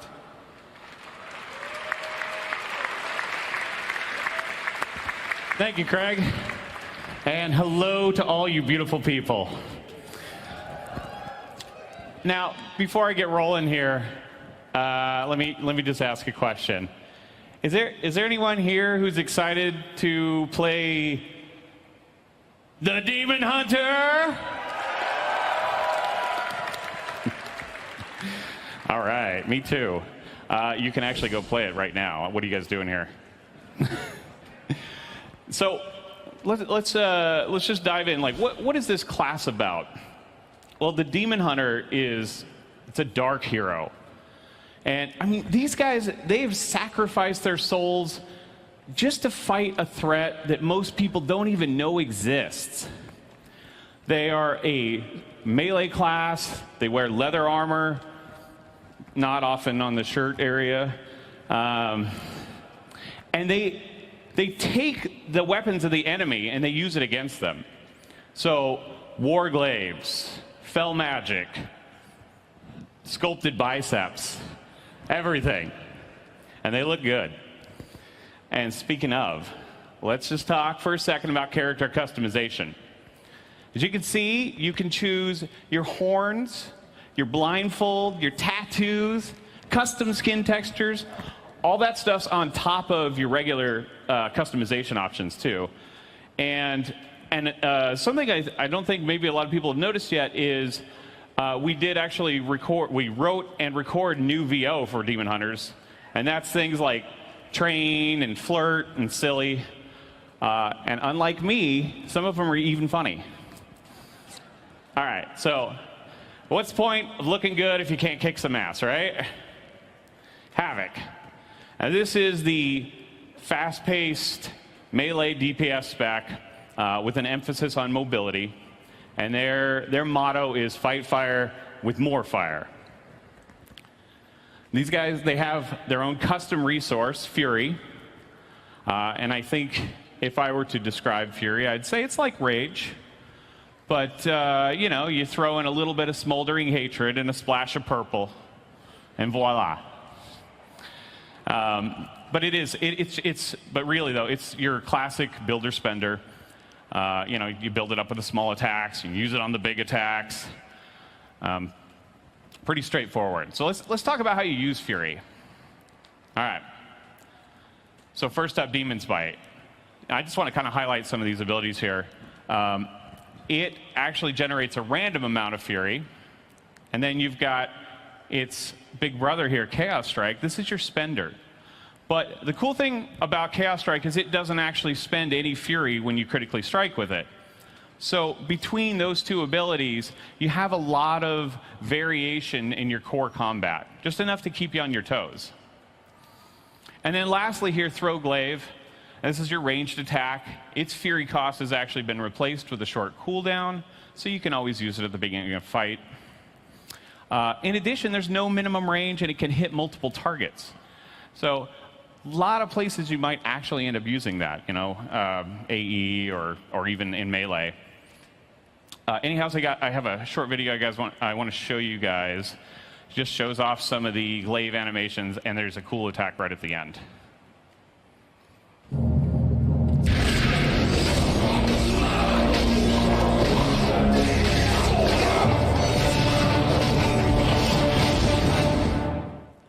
Yeah.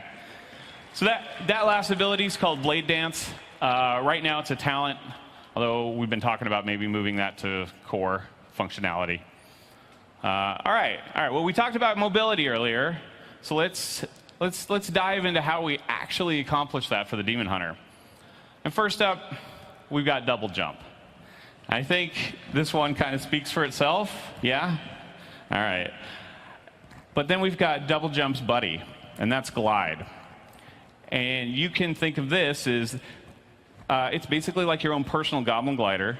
I guess everyone's goblin glider is personal, but with demon wings. And the cool thing about both of these is they can be activated with the jump key. So they're not taking up any room on your bar. And then lastly, Vengeful Retreat, Fell Rush. Okay, so these clearly have a lot of damage and utility you're going to use in your regular combat. But two things to note is that they don't require a target, and they can be done while you're in the air. And just to kind of, I just want to show you guys how you might move around with these when you're outside of combat.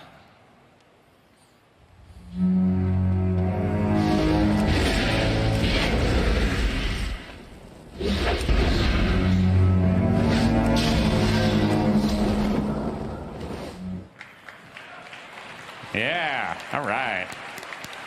I don't know if you guys know that game, The Floor is Lava, but they are really good at it, even with literal lava. Okay. Fell Magic, yes. Now this is where we're getting into some real power, the real punch. I mean, first up, you got Chaos Nova. And this is your nuclear level CC, you know, AE stun, 5 seconds, has a big chunk of damage on top, just as a nice little kicker. And you got I-Beam. This is a very powerful frontal cone attack. A little bit of a skill shot. There's about a 2-second channel, and you can't move, but you can rotate, and it's got pretty good range. And then lastly, Consume Magic. I would call this a medium range interrupt. And the little bonus on this one is when you do interrupt someone, you get a full bar of Fury. And you can do whatever you want with that. treat yourself. Okay, so I have a video for I-beam. Yes. All right, let's take a look at that.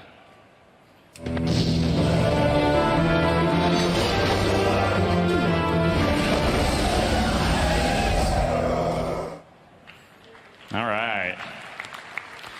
So, as you just saw with I-beam, and this is the same with Chaos Nova, actually, the inner demon kind of comes out and says, hey, now, with Metamorphosis, that demon comes out and murders everyone. So it starts with this epic leap, slam down on the ground. You transform in the air, by the way, stun everybody around you. Your damage is increased, Fury's coming in hot, and oh yeah, you have 100% life leech while this is active. And what that means is you get a ton of defensibility, but it's through offense, which is very much the Demon Hunter vibe. Now let me just show you guys that leap that I'm talking about real quick, and roll it.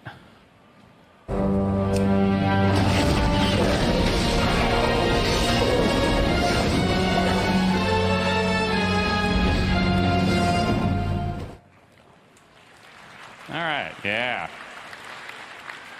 Night, by the way, that is, I don't know if you noticed at the end, you keep all your mobility in that form, obviously. You got wings, it makes sense, right? So, Spectral Sight. Now this is the ability that lets you see through your Demon Hunter's eyes, or eye sockets, I guess. And what that means is that enemies can't escape your gaze. It means you see through invisibility and stealth, and even through physical barriers. And just to kind of show you what I mean by that last part, I do have another video.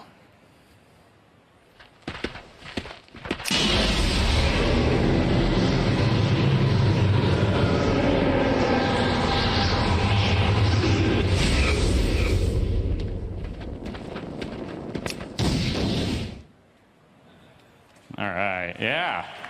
Hey, we even got a little sneak peek of Throw Glaive in there, too. And that, by the way, they're moving kind of slow in that video because we did have a huge snare on there. That's been reduced already. Yay, buffs. They're happening. So, and by the way, that ability is available for both specs. And so, second spec I want to talk about is Vengeance. Little bit of bad news that I don't have a ton of abilities to show you or like really heavy-duty details because it is still in development. But there's a few things I can talk about. First up, this spec is a Demon Inquisitor, which means they've really mastered the art of extracting information from the enemy. And they do this by inflicting pain through fire. So, you know, you've got Flame Whip, and you've got Firebrand, and Immolation Aura, of course. And in doing so, like, with this close proximity to demons, they have also picked up a lot of protective spells. Some of those are disruptive, some of them protect the Demon Hunter, some of them even protect other people. And then on top of that, you know, we've got the Glaives, and we're kind of looking at some parry stuff. Anyways, I don't want to talk about too much stuff that's not really in yet. And then lastly, they, of course, have their own Metamorphosis, and this is going to be very different from the other one. This will be a very strong defensive cooldown, not necessarily tied to offense because you don't always have that option as a tank. But, you know, kind of look at it, you think of it almost as like an immovable object. And what's really great about this form is it lends itself naturally to a lot of modifications through talents and artifact traits and the like. And that's unfortunately all I have for you guys today. But I am going to pass it off to Chris Zierhut, and he's going to tell you about all the rest of the classes.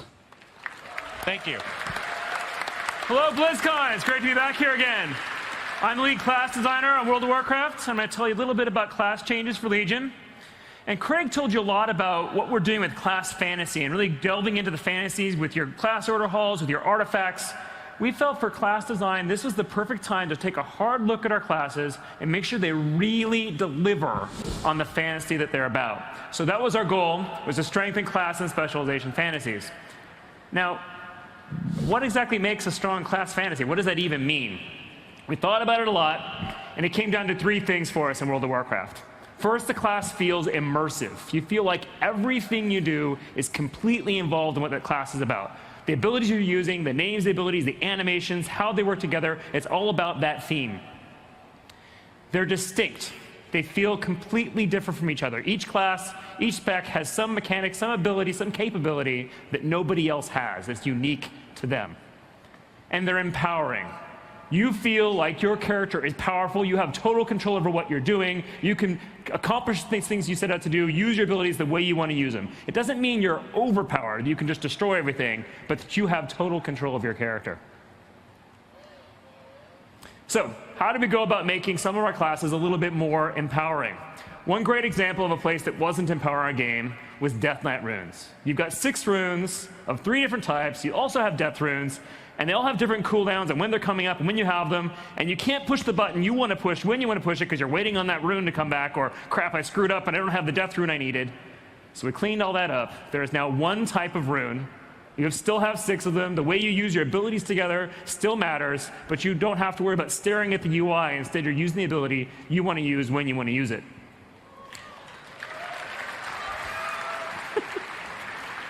Another great example is with the Fury Warrior. Right now, Fury Warrior is completely controlled by how many charges they have. You've got Enrage Up, you've got Raging Blow charges, you've got Meat Cleaver charges, you're tracking the UI, keeping track of all these buffs to decide what you can do when. Cleaned all that up. When you push Whirlwind, your ability's AoE for several seconds afterward. No need to pay attention to Meat Cleaver anymore. When you're enraged, you can use Raging Blow as much as you want. There's no more Raging Blow charges. So we clean that up. You're not staring at the UI to figure out what you can do. In general, we took that step of anywhere there was a stacking buff or debuff that was controlling how your character worked, we tried to either eliminate it from the game as much as possible or actually turned it into a resource. And that's what we did with Arcane. Arcane charges are now a resource in addition to mana, instead of being this little buff you have to look up in the far right corner of your screen. On top of that, we really felt like Arcane was a spec that had a really strong fantasy, but when you actually played it, you didn't feel powerful. What it came down to is there's a very specific sequence of push this button and this button and this button very, very carefully, and if you screwed up and pushed Arcane Blast a few too many times, now you're stuck for the whole rest of the fight. You're not, you've spent too much mana, you're not very powerful. The way Arcane mana worked is the more mana you have, the more damage you did. If you spent too much mana, now you're not very good. So we said, let's keep Arcane the way it is, but let's try to fix that problem. So their new mastery, it's called Savant. What it does is it increases how much mana you have, which works really well into how Arcane works, because if they have more mana, they can spend more mana on Arcane Blast, they can do more blasts. So the higher your mastery gets, the more often you can do that heavy burst damage. But even more importantly, because your mana level doesn't matter anymore, you can do it when you want to do it. You've got control of your character again. In addition, it also increases how much damage the Arcane charges increase your Arcane Blast and their spells by. I want to talk to you a little bit about how we made the classes more distinct. Survival Hunter. You probably heard Ian Hazzikostas at Gamescom hint they were going to have the Eagle Spear as their artifact. Well, it's a spear. That's a melee weapon, right? So going back to old 2004 World of Warcraft, Survival Hunter is going to be a melee spec, going toe-to-toe in melee combat with their enemies, with their beasts fighting side by side with them with a spear. Abilities like Harpoon, Raptor Strike, Mongoose Bite, Lacerate, all that stuff you remember back, but actually awesome this time. We took a hard look at the Discipline Priests. They really have always felt a little bit too much like just sort of a different flavor of the Holy Priest and didn't have enough of their own unique, distinct mechanics. They have Power Word Shield, and that's cool and that's fun, but that's too narrow. There's not enough there. So we decided to make them really different from other healers. They have this other mechanic called Atonement. We decided to double down on Atonement. It is now their core healing mechanic. The way they heal is by dealing damage to their enemies. And that's how they get their primary means of healing. Very different from Holy. Similarly, our rogues always kind of felt similar to each other. In particular, Subtlety has this really cool, strong fantasy of being the master of shadows, the ninja, who teleports from place to place, moves around the battlefield. How could we strengthen that and make that even more distinct from the others? They have this really cool ability called Shadow Dance. It's a cooldown that lets them use their openers over and over again. But is there a better version of Shadow Dance? So we redesigned Shadow Dance. It's now a passive ability. Every time you do a finishing move, you have a 20% chance per combo point to re-enter stealth. And that stealth does not break from taking damage. So you have a chance to figure out what you want to do a new opener, do that core routine that every rogue really wants to do. You do your opener, your combos, your finishers, and repeat. No other rogue gets to do that. It's very distinct and different. To add further to that, we added one of my favorite new abilities because it really feeds off Shadow Dance. It's called Shadow Strike. What it is it lets them teleport to a target anywhere in the battlefield and do ambush-level damage to that target as an opener. So you're fighting away at a target, you cheap shot, do some combos, do a finisher, teleport across the room, beat up that guy, they all come for you, you teleport again somewhere else. You're a true ninja, moving around wherever you want to be. It's going to be a lot of fun. Along the way, some generic rogue abilities, things that were cool but not really part of that fantasy got removed, like Honor Among Thieves, but it's been replaced by things that are much more central to that fantasy. Finally, I want to talk to you about how we made the game more immersive. Let's start with the Demonology Warlock. So we think back to Warcraft, Orcs versus Humans. Warlocks were about summoning demons and using them to destroy the Alliance, right? Somehow over the years, we kind of got lost from that on the Demonology Warlock. They're about turning into a demon. They should be about summoning demons, hordes of demons to destroy their enemies. So we completely redesigned the Demonology Warlock. They have more new minions to summon than ever before. Buffing them and sending those minions out to attack is a core part of their combat rotation. But they're not about turning into a demon anymore. Metamorphosis is really the domain of the Demon Hunter, but Demonology has even more cool stuff to replace it. A similar example can be found with the Guardian Druid. You imagine a Guardian Druid, they should be like a grizzly bear, this giant wall of flesh and fur and bone that you just can't get past. It's immovable. But instead, they're all about dodging from place to place. Like, it doesn't make any sense. So they're no longer the dodgy circus bear. They're all about increased health, increased armor, increased survivability, and being what people really imagine them to be.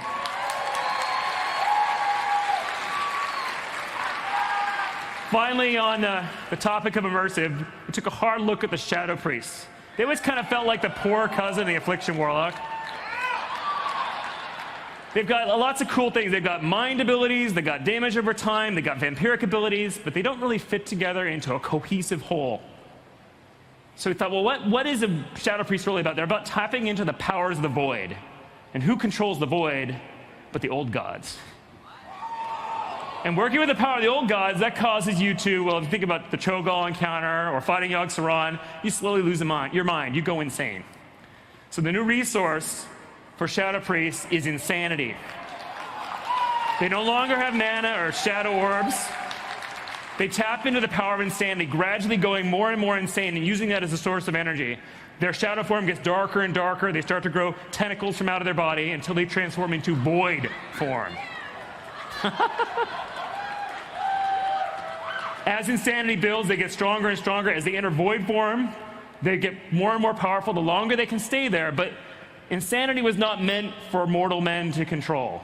They can only hold on for so long. Their insanity slowly drains away, but the more insanity they can generate while they're there, the longer they can stay there, the more powerful they get.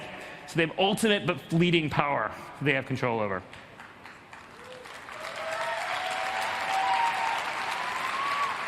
Before I go, I'd like to talk a little bit about talents. We have one of our biggest talent revisions we've done since Mists of Pandaria. Still the same format, 7 rows with 3 things in them. But we've gotten rid of a lot of those theme rows. You know where like there's a row that says pick AoE1 or AoE2 or AoE3. It's really all kind of the same thing. And it doesn't really feel that cool. Now those will be in different rows from each other. There's more choices that matter. There's more ways to customize your character. And there's more talents that are specific to your spec, not shared with the other 2 or 3. And as a result, that means there are literally hundreds of new talents coming out in Legion. More talents than there have ever been in any previous expansion. One last comment. I'm going to be over at the Darkmoon Fair later this afternoon if you have questions about this. And starting tomorrow, there's going to be a series of blogs detailing every single one of our classes and specs, what their core abilities are now, some examples of some of their talents that are coming, so you can get a sense of what's coming soon as we move into beta. With that, I'm going to hand it to Paul Cubitt to talk about professions. Hello. Hello. Hey, great. Thanks, Chris. My name's Paul. I'm a game designer on World of Warcraft, and today I'm going to talk about professions. So let's get right into it. So the biggest thing we wanted to do in Legion as far as professions are concerned is to give you more stuff to do. What does that mean? Well, it means, I'll paint you a picture. Let's say it's Sunday afternoon, you log into WoW, you got a couple hours to kill, but you're not really feeling that quest line you were working on, your raid doesn't, you don't do raids on Sundays, you kind of just want to work on your alchemy or your blacksmithing. Well, we think you should be able to do that, and we don't want to hold you back from doing that. So the first way we're going to attack that is with recipe acquisition. So gone are the days when you kind of log into a new expansion and you find your trainer and, okay, click, click, click, click, click, click, click. Okay, I know every recipe I need to know for the entire expansion. I mean, some of that's okay, trainers are still good, but we also want you to get out in the world and kind of carve your own path, find some recipes your friends haven't found yet, meet some cool characters, go on adventures. Now, an example of how that might look is in the case of tailoring. As a tailor, you'll go to Dalaran, your adventure starts there. You meet your trainer. She wants to find out what kind of cloth they have in the Broken Isles. And it is cloth this time, it's not fur. So you go down in the world. I thought fur was cool, but you get some cloth, you bring it back, and you start to sew with her. You start to make a robe, but the cloth is rejecting the thread you're putting in. It's falling apart. It's making a huge mess. You need to find someone who knows how to work with this material. So you go out in the world into one of our new zones, Azuna, and you meet Lindris. Lindris is Nightfallen, which means he's an exiled member of the Nightborn tribe of elves. Nightfallen typically have issues with magical cravings. But anyways, he's very friendly. He helps you with your sewing problem. He teaches you a bunch of new patterns. He's also very interested in that magical floating city in the sky you came from. And a lot of the rest of your quest line deals with continuing to learn patterns from Lindris, dealing with the aftermath of bringing him to a city of temptation, and then eventually going to Suramar and kind of finding out why he was exiled and why his people got so good at tailoring. Now, this kind of recipe acquisition isn't simply limited to crafters. Gatherers get a lot of love, too. As a miner, for example, you'll be learning from characters like Rethu here. He's dead, you could tell. He's also very into mining. But from characters like him and others, you'll learn how to more efficiently mine some of the new materials, like laystone, one of our new ores. While I'm on the subject of gathering, I want to share a story with you guys. I was out gathering herbs on my character a couple weeks back, and I saw an herb I wanted to pick, so I started running towards it. And then this druid came down and kind of picked it right in front of me and then flew away. He didn't even say anything. Has this happened to anybody else, too? I think it's the same guy. Well, that's not going to happen anymore in Legion, because mining nodes and herbalism nodes will be shared. So the druid gets the herb, I get the herb, my friend who's out gathering herbs with me gets the herb, everybody's happy.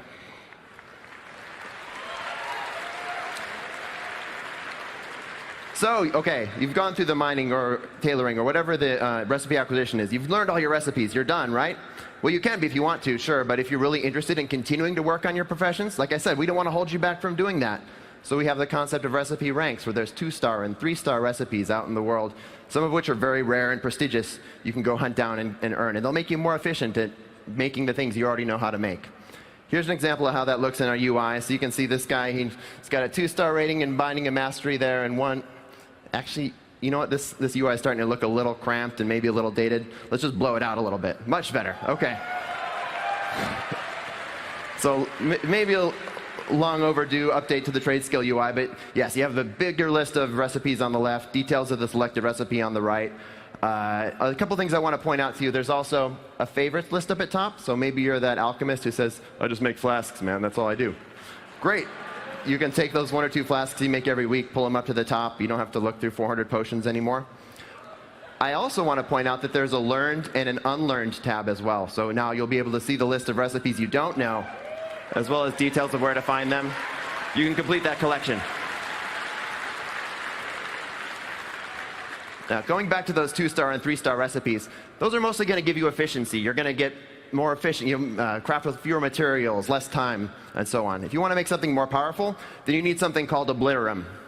Now, Obliterum is this demonic ash or dust that you can use to increase the power level of your crafted items. And interestingly, it comes from crafted items. So I'll explain. Once you hit level 110, you're going to stumble upon a quest line which will culminate in you building this big, radical, demon hunter-inspired forge in the middle of Dalaran called the Obliterum Forge. And you can use that to convert crafted items you no longer want or need into Obliterum. Maybe you're a jewel crafter, and you want to make yourself a ring with just the right stats for you. So you make a ring, and of course it has the wrong stats. So you do make again, and 3, 4, 5, 6, 7 rings until you've got the one, the exact ring you wanted. Perfect. You put it on, seems to fit all right. Now with these other 6 rings, you could vendor them, sure. You could sell them on the auction house, or now you could take them to the Obliterum Forge, convert them into Obliterum, and use that to increase the power level of the ring you're already wearing. So, bringing it all back. It's Sunday afternoon. You got this time to spend. If you haven't learned all your recipes, well, you can go on an adventure. Go complete your recipe acquisition. If you have already learned all your recipes, well, you can go hunt down some of those 2-star, 3-star recipes that are hidden out there in the world. Or if you just want to make more powerful gear for yourself or your guildies, well, you can do that too. And also turn it into Obliterum, make your gear more powerful. Plenty of stuff to do. You shouldn't be running out of content. Let's talk about some of the things you'll be making. We want crafted gear to feel special. It shouldn't just be a carbon copy of raid gear. One of the places I think we've done that pretty well in the past is in the case of engineering goggles. They don't feel like normal helms, and this expansion is no different. This time they're made out of guns and gun parts. So there's actually like a gun here, and a scope here, and a trigger here. And the reason why you'll find out when you play through the quest line as an engineer. But as a result, you can shoot bullets at enemies with your head, which already feels very different than any other helm in the game. Different doesn't always mean adding a clicky effect. Take, for example, this necklace here. All high-level necklaces and rings made by jewel crafters have a guaranteed gem slot in them, which is already different than anywhere else in the game. And it's also smart of the jewel crafter, right? Because they can sell you the gem along with it. Like, would you like some crit with that? But in addition, this particular neck has a class-specific buff on it. This is for a warrior. So if you're a warrior, you want to get that buff. One of the best ways to do that is to hunt out a jewel crafter or be one yourself. Let's talk about inscription. Where are my scribes at? Hi, scribes. Okay, in Legion, there's going to be a lot of ways that you can customize the way that your character plays. We have all those talents that Chris talked about. We have PvP talents, which we didn't talk about today. We have the artifact and the artifact traits. All these are going to greatly affect the way that your character's rotation works. And with all this customization in place, glyphs were starting to feel a little redundant. So, in Legion, we've removed major glyphs from the game. They no longer exist. I can already hear like murmurs from scribes going, no, my cash flow, why are you punishing us? Well, we're still thinking about you guys, don't worry. First of all, you still make the powerful Dark Moon cards, the trinkets that are as desirable as they've always been. Secondly, we still have minor glyphs. These are the more player preference or cosmetic glyphs, and they're going to work a little differently. Instead of being learned, they're going to be applied as a consumable directly to the spell. It's kind of neat. You just right-click the item, and then it opens up the spell book, and you apply it to the spell, and then you can see the effect of the glyph on the spell there.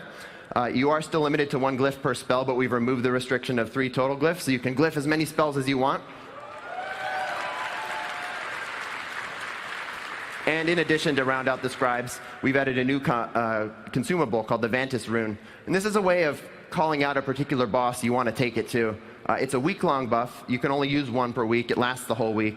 And say, for example, this one does more damage to Xavius. Maybe your guild is having trouble getting past heroic Xavius. Your guild leader says, all right, guys, we're all going to get Vantis Runes for Xavius. We're going to do way more damage to him. We're going to get past this brick wall and move on to the next brick wall.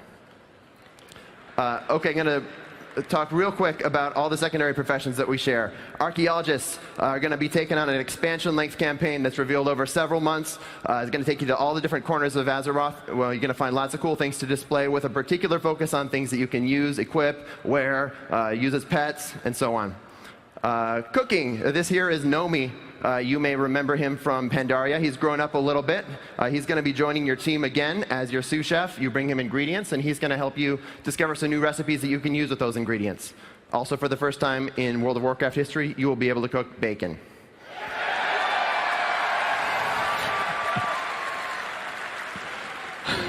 Fishing. We want fishing to feel more like an adventure. When you fish, you should be thinking, oh, fishing, I wonder what's going to happen to me today. And not, oh, fishing, I wonder what I'm going to watch on my second monitor. And finally, first aid. We have lots of exciting new bandage-related content coming from you. You have 2 more bandages with slightly higher numbers than before. It's going to be great. I love first aid. Can't get enough first aid. So there's a whole lot more we have planned, but that's all the time we have for professions today. Coming up next, Matt Goss is going to talk about items, itemization, and a little bit more. All right. Thank you, Paul. So coming into Legion, we really, our main goal for itemization was to bring excitement back into the world. And one of the ways we did this is we went back to a system that we used to have in WoW and thought, what would happen if we actually took it and put it into Legion? So maybe these items will look familiar to you guys. There's a freezing band. These are all classic items: Cloudkeeper leg plates, Cloak of Flames. So these were rare world drops, and we said this is a system that we want to take in. So what would these look like in Legion? So these are items that are rare. They drop from anywhere in the world. So if you remember back to Classic, you may have only seen one or two of them as you were playing through. We want to make sure that the power of these is actually relevant through the expansion. Because they're rare and they're hard to find, we want to make sure when you get one, it's actually something you want to keep and hold on to throughout the expansion. And finally, we want to kind of expand the unique effects that were there in Classic. And you saw a lot of role-specific effects or something that's very specific to or more utility-based. We actually wanted to do effects that are role-based or class-based or maybe even spec-based. So, all right, so if you go back and you think about what it was like in 2004, and these were epic items, right? So they stood out. You maybe had some, a full set of blues, but purple items are really, really hard, really hard to get and hard to see. So what would this look like in Legion? So what these items look like in Legion is they look like this. So yes, it is a legendary. So this legendary actually has an effect on it where your damage over time effects and healing over time effects have a chance to do their full duration of the effect that's left every single tick they go through. So yeah, it's pretty big. So if you're an Affliction Warlock, if you're a Resto Druid, this item is amazing. If you're not one of those people, maybe one of these, maybe one of those, or maybe one of those will be useful. So we're going to make as many as we're going to try to make a lot of these and actually kind of spice up the item game a little bit more. All the effects we're still working on, so kind of a preview taste. All right, so in addition to legendaries, I should also mention too, so when we say that they're rare, it doesn't mean that they're fully random, and I think that was probably one of the things we wanted to fix when we looked at the original system. So for Legion, we'll actually have better ways for you to find them. We'll have ways that you can target specific ones. We'll have more details about that in the future. So also, in Legion, every item that drops in the world in Legion can actually scale up, and farther than Warforged, actually can scale all the way up to the best items in the game. So I know what you're thinking. You're thinking, oh my God, I'm going to have to run normal dungeons for 20 hours in order to get gear. And that's not the intent. And the intent is still the best way to get gear is going to be the most difficult content. If you want higher item level, you're still going to go do higher difficulty content.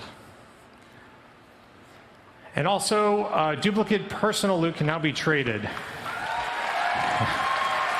So, yeah, so the way this works is if you have an item that drops at a power level in a slot that is equal to or less than what you already have gotten in the past, you'll actually be able to trade it to anybody else on the tap list. So we hope that that helps out personal loot. All right, so let's talk about something completely different. Let's talk about transmog.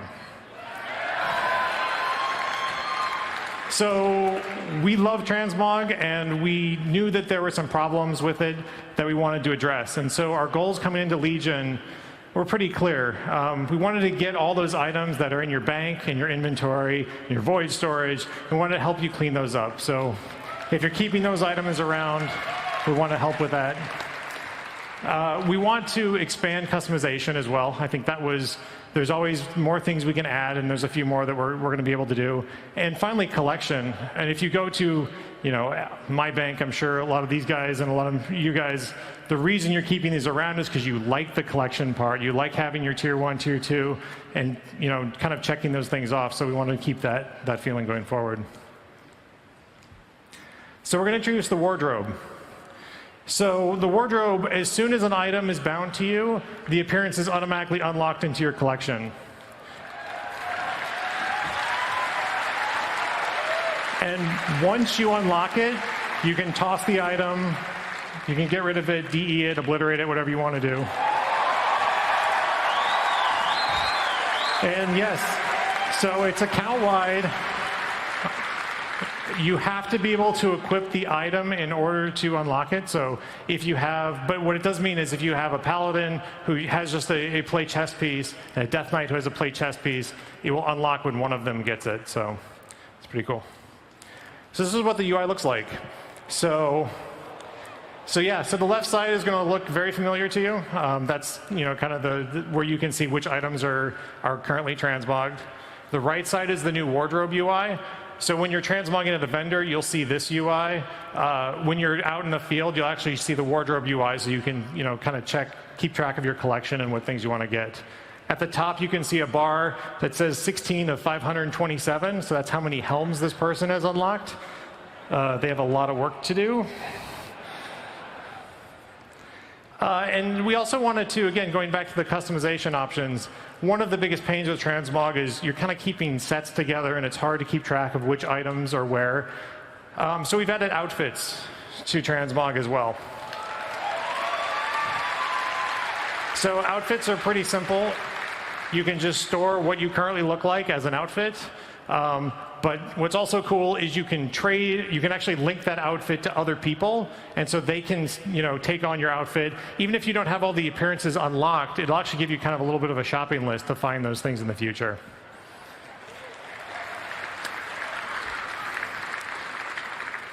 All right, so I'm not done. So when you log into Legion, every item that's in your bank, your void storage, your inventory, they're automatically going to get put into your collection, assuming that they're bound to you. We are also going to go back and look at every quest you've ever completed, and we're going to unlock that appearance. That includes items you may not have even chosen. So, yeah. So if you had a choice between the chest piece and the shield, we're just going to unlock both of them for you. All right, still not done. So you can also save different outfits per specialization. So let's say you're a shadow priest and a holy, your two specs are shadow and holy.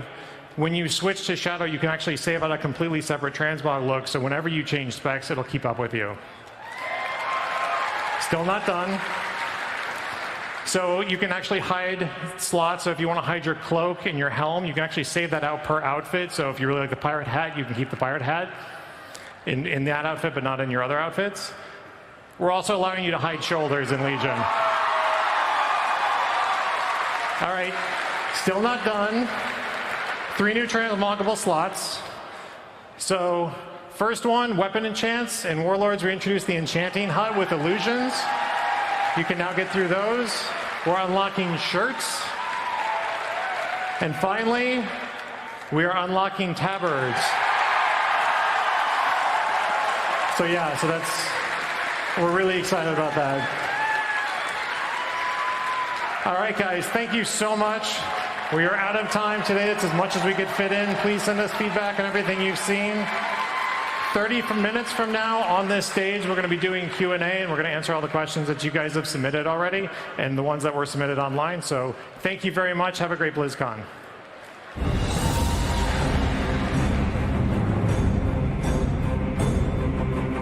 Thank you for attending the World of Warcraft Legion Game Systems panel. Up next, World of Warcraft Q&A. The Road to Legion panel.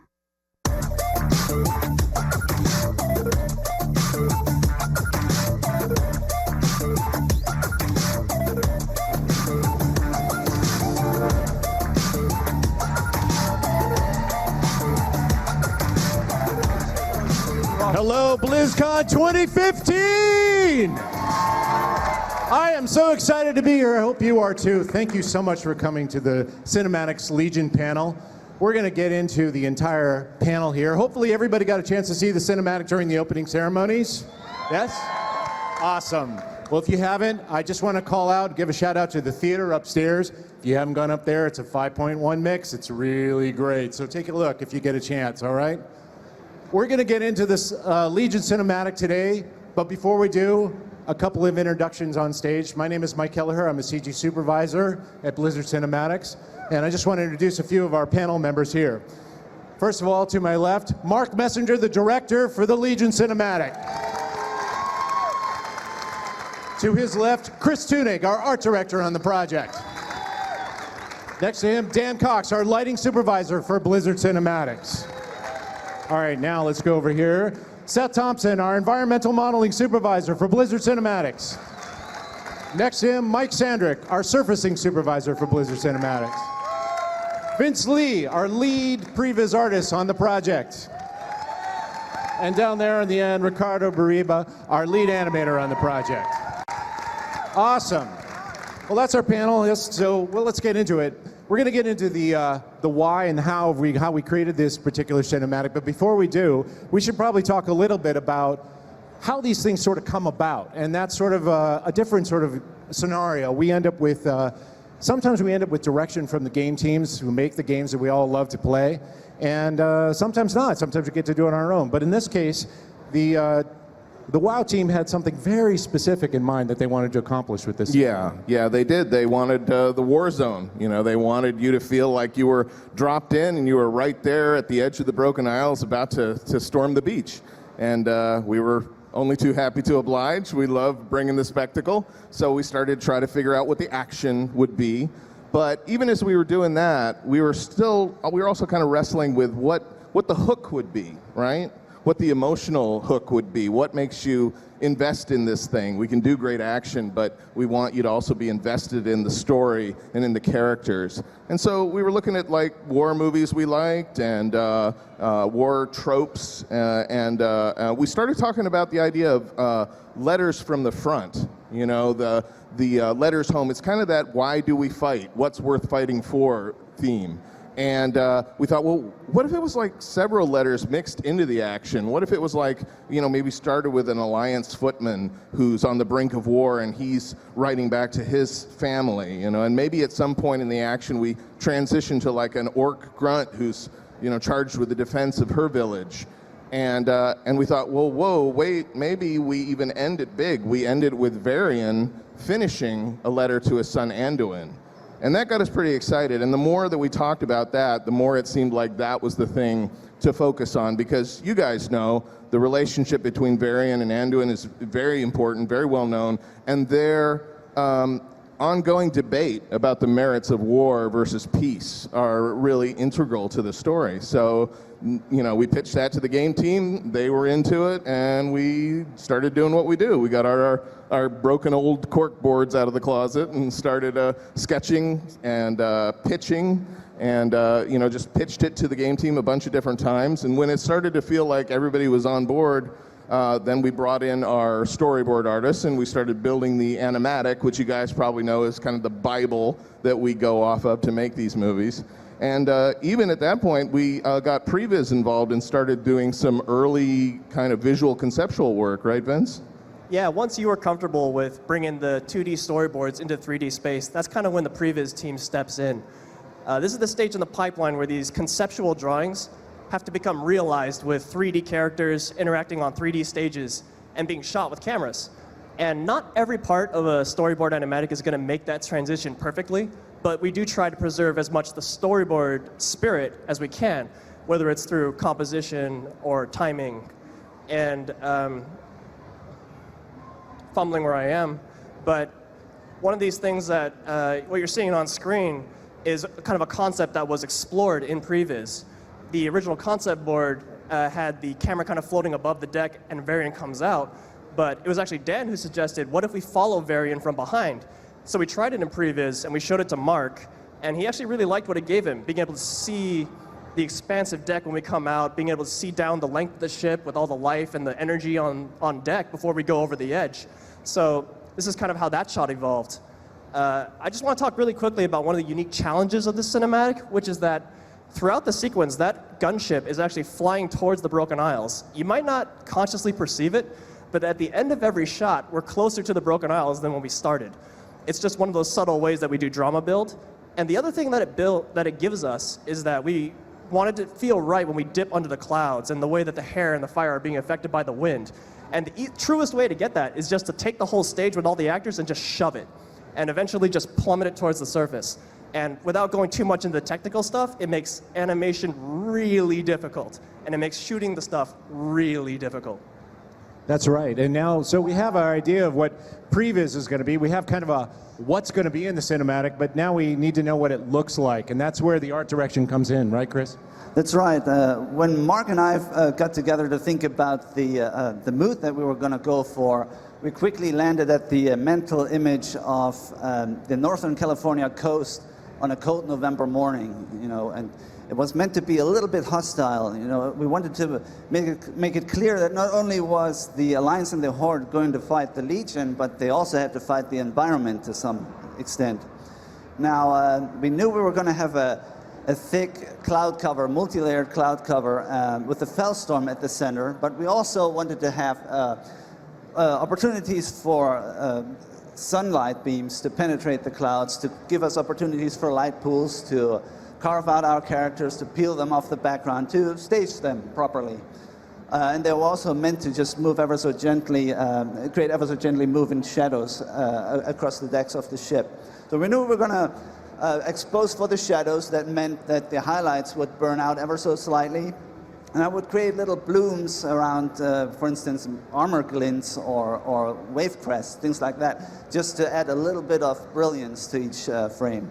Right, I like that cold, sort of stark beauty that we were trying for on that. You got it.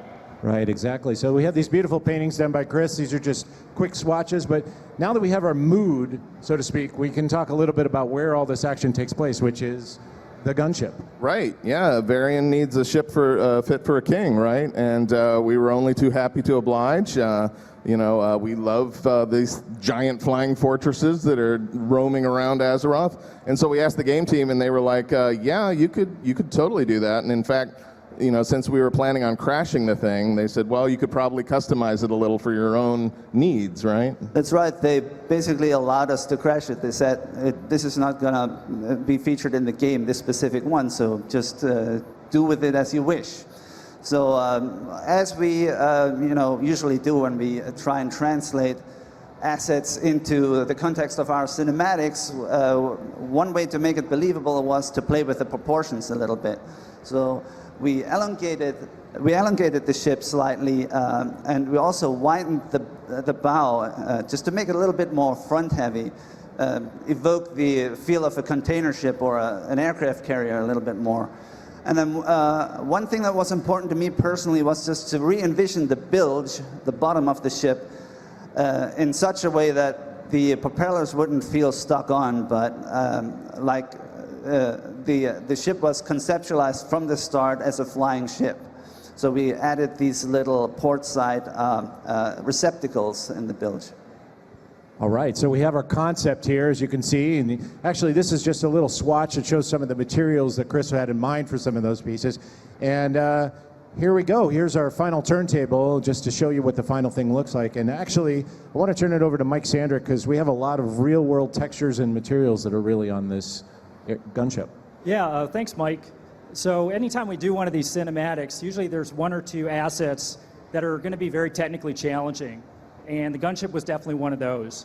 The reason why is that we saw it up close everywhere, and so we needed it very, very detailed everywhere. And what that basically means is that it's a very, very heavy model that took a long time to make.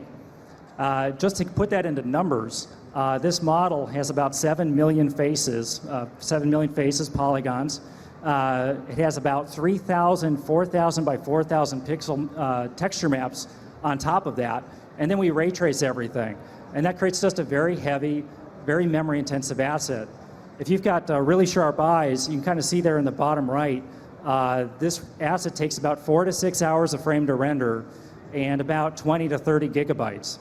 But before we actually start any of this, we actually need reference to base this off of. And basically the direction here was 18th century frigates.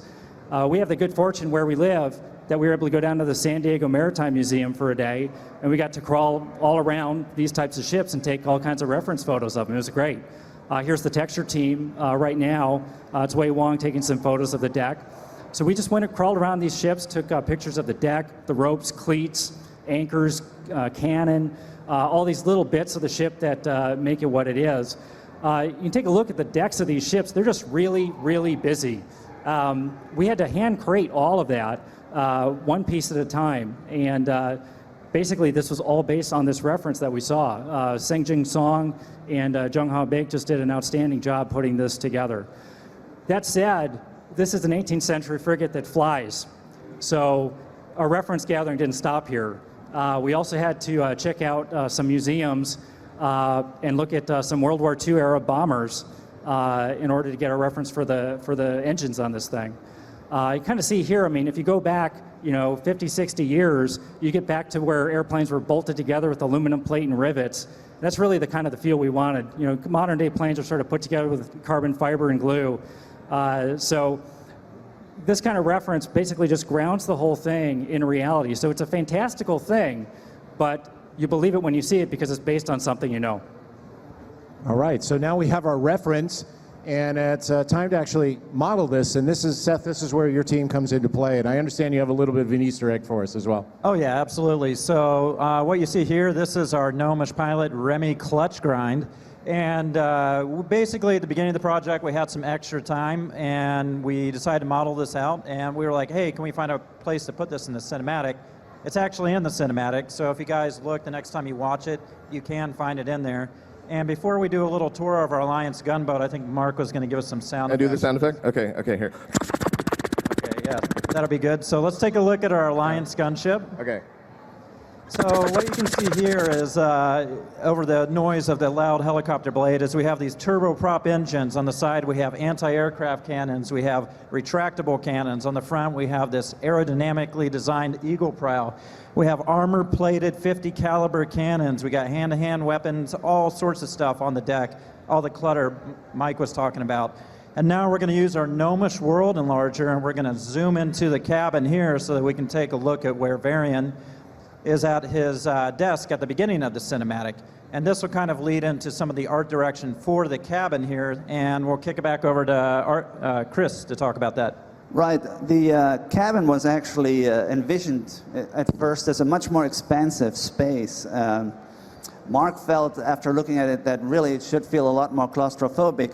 So as the 3D animatics dropped in and the storyboards dropped in, we realized, you know what, all this space really needs to do is act as a backdrop to the character, so we designed accordingly. Now, if you look closely, you'll actually see that there's a number of items on the desk that have been reused from prior cinematics. There's the candle holder from Diablo 3, as well as the quill that Leah wrote with, so for the Hawkeyes amongst you. Now, one of the big items, a story point carrying item in this entire cinematic is the compass, and Mark's going to talk about that one. Yeah, well, to me, the compass kind of is Anduin. It's like the talisman expression of a sun. And so it was a very important prop for us. But also, if you look at the concept art there, you can see LW inscribed there. And the intention was, this is Lane Rin's compass. This is a king's family heirloom passed from father from son, from king to king. So very significant and deserved a lot of love.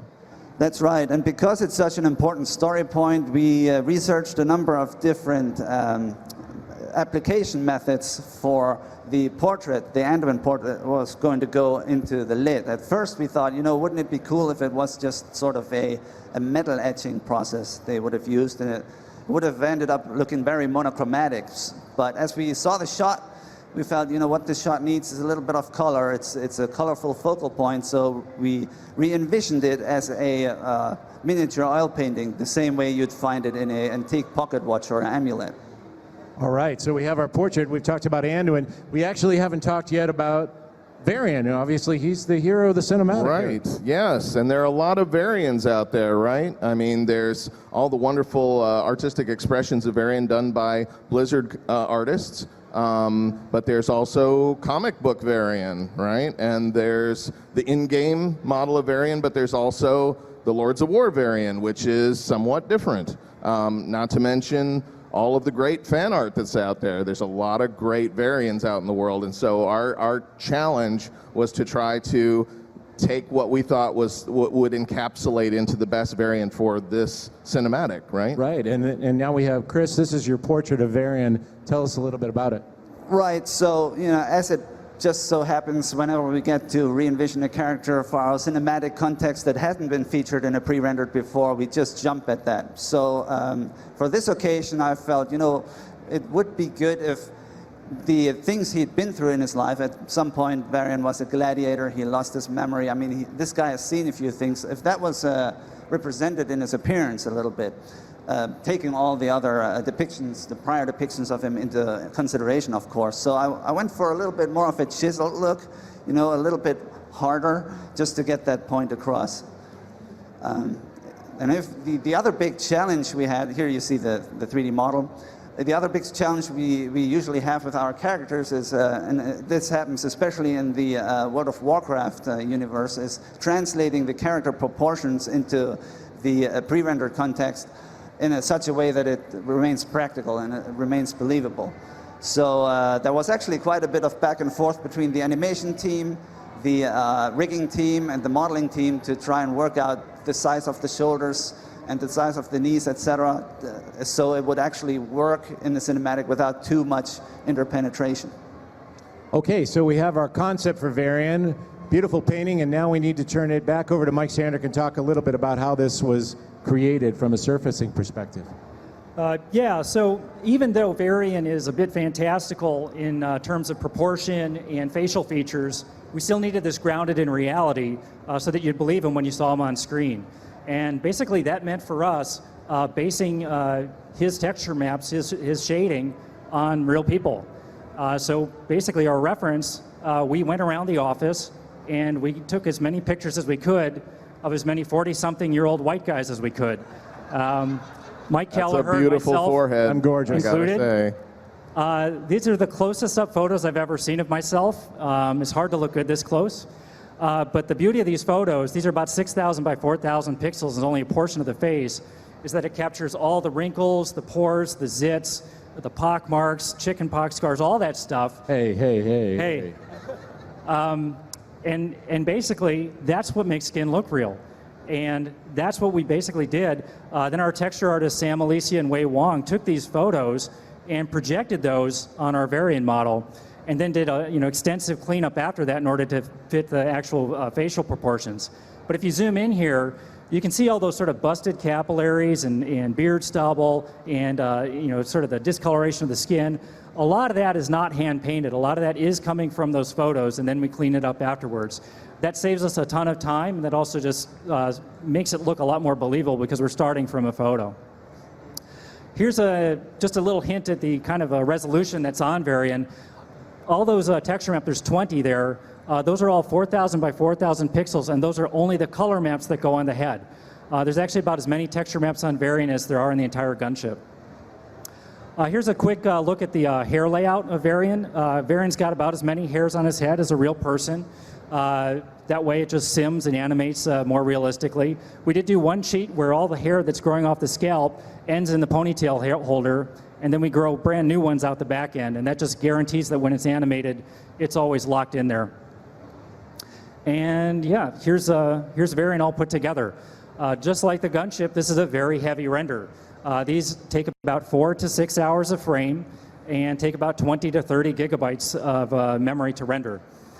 Very heavy. That's not only because of the heavy model and the heavy textures, but we also have hair all over it, on the clothing and on his head. We have beard stubble, we have peach fuzz, all that adds render time, and then we ray trace everything. Everything is reflecting everything else, even the skin is subtly reflective, so you can get that skin glow that you see on real people. And basically all of those things combine so that you create something that is believable when you see it on screen. And once you got your star and you start putting him in front of a camera, one of the most important decisions we're going to make is what lens are we going to shoot him with.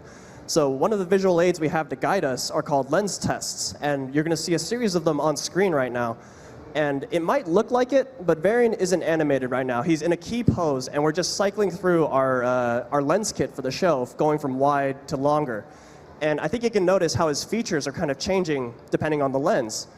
And so we're basically just trying to find Varian, much like a live action actor, we're just trying to find his beauty lens, the lens that really makes his features the most flattering and just not flattering or unflattering. And we're weighing at the same time kind of the emotional feel we're trying to get from a shot.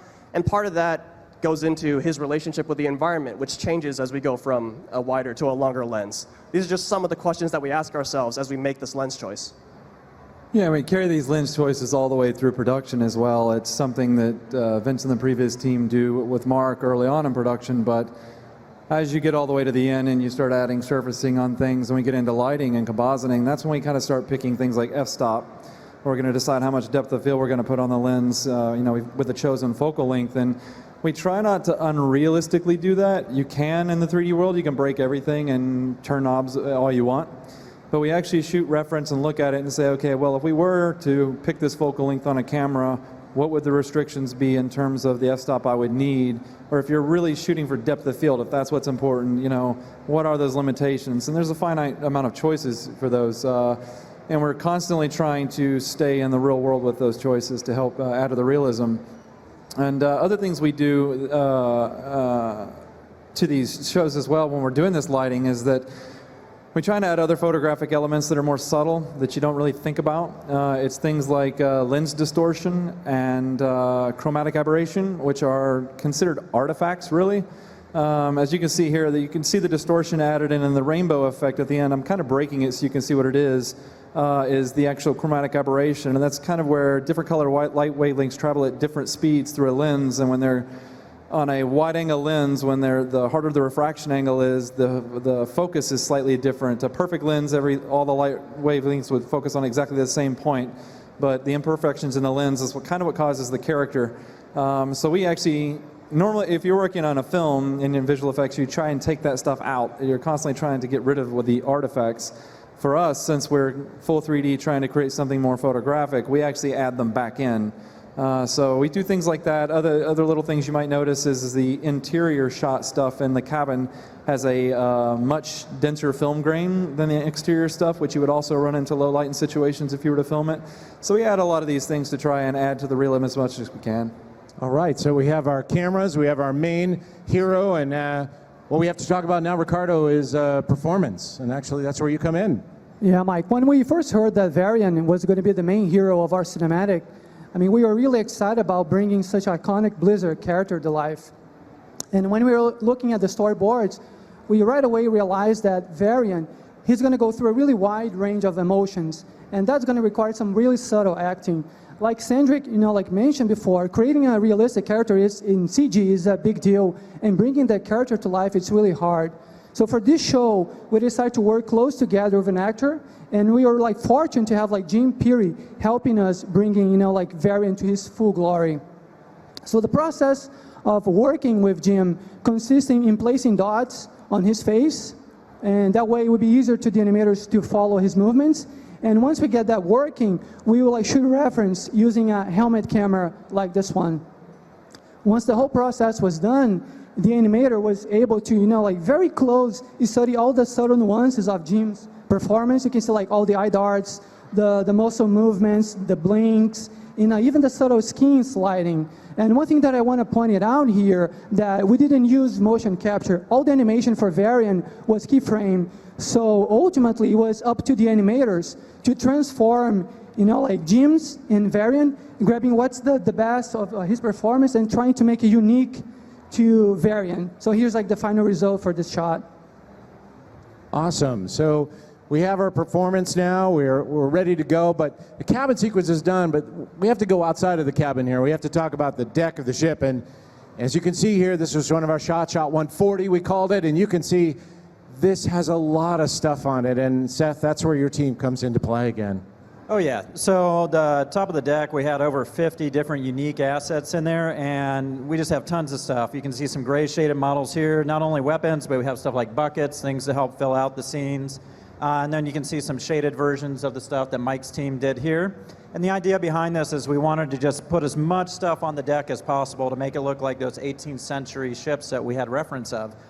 And the other thing, too, that we do here all the time in the environment team is we create what's called a modular asset. So you see these crates, we might actually put that in the cinematic and repeat it 100 times, and the viewer can't tell the difference. And then it helps save time with our budget by creating more interesting stuff that the viewer's eye will see to make it feel more realistic. Right, so we have all these items on the deck. We're trying to make it feel as live as possible. And actually, Vince, it's a good time to mention our maybe a little bit of a secret weapon here. Yeah, we're really fortunate to have this motion capture camera system. Here's a video of me and Mark demoing it on screen. It's taking this really intricately detailed set that the modeling and surfacing teams have made, and Mark, with that shoulder-mounted apparatus, I can just drop him right onto the deck of the ship, and he's able to just walk around and scout in real time, changing lenses, basically like a real-life, live-action shoot. And at any point, I could hit play or record, and all the animation that Ricardo's team just brings that deck to life. And every little micro movement that Mark makes is being recorded. So all the little camera shakes, tremors, or overshoots on subjects when you pan or tilt, it's all captured. And it's used to really great effect in the cabin section of the cinematic, actually, because Mark is in there shooting and he's reacting to those explosions coming from outside and doing a little bit of that subtle sway that really sells that you're on a seafaring vessel. Right, so we have some of that motion capture, but as you mentioned, Varian was a keyframed animation, but we did have a chance to use some motion capture on this show, right, Ricardo? Well, we knew that we were going to have to animate, like hundreds of different soldiers for the deck.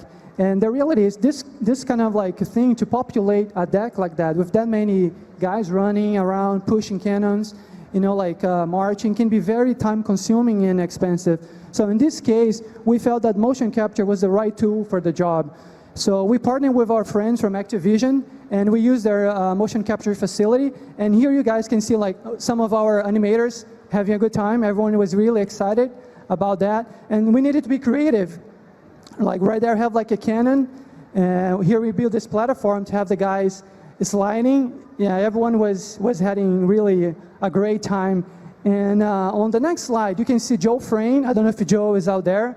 But Joe is one of our layout artists, and this moment here, he's performing the moment when the Inferno hits the deck, and there's this major explosion. So we were really, thankful that Joe did 110%, and we were really excited to see how the final performance was going to look on the cinematic. That's the next frame. Okay, here we go.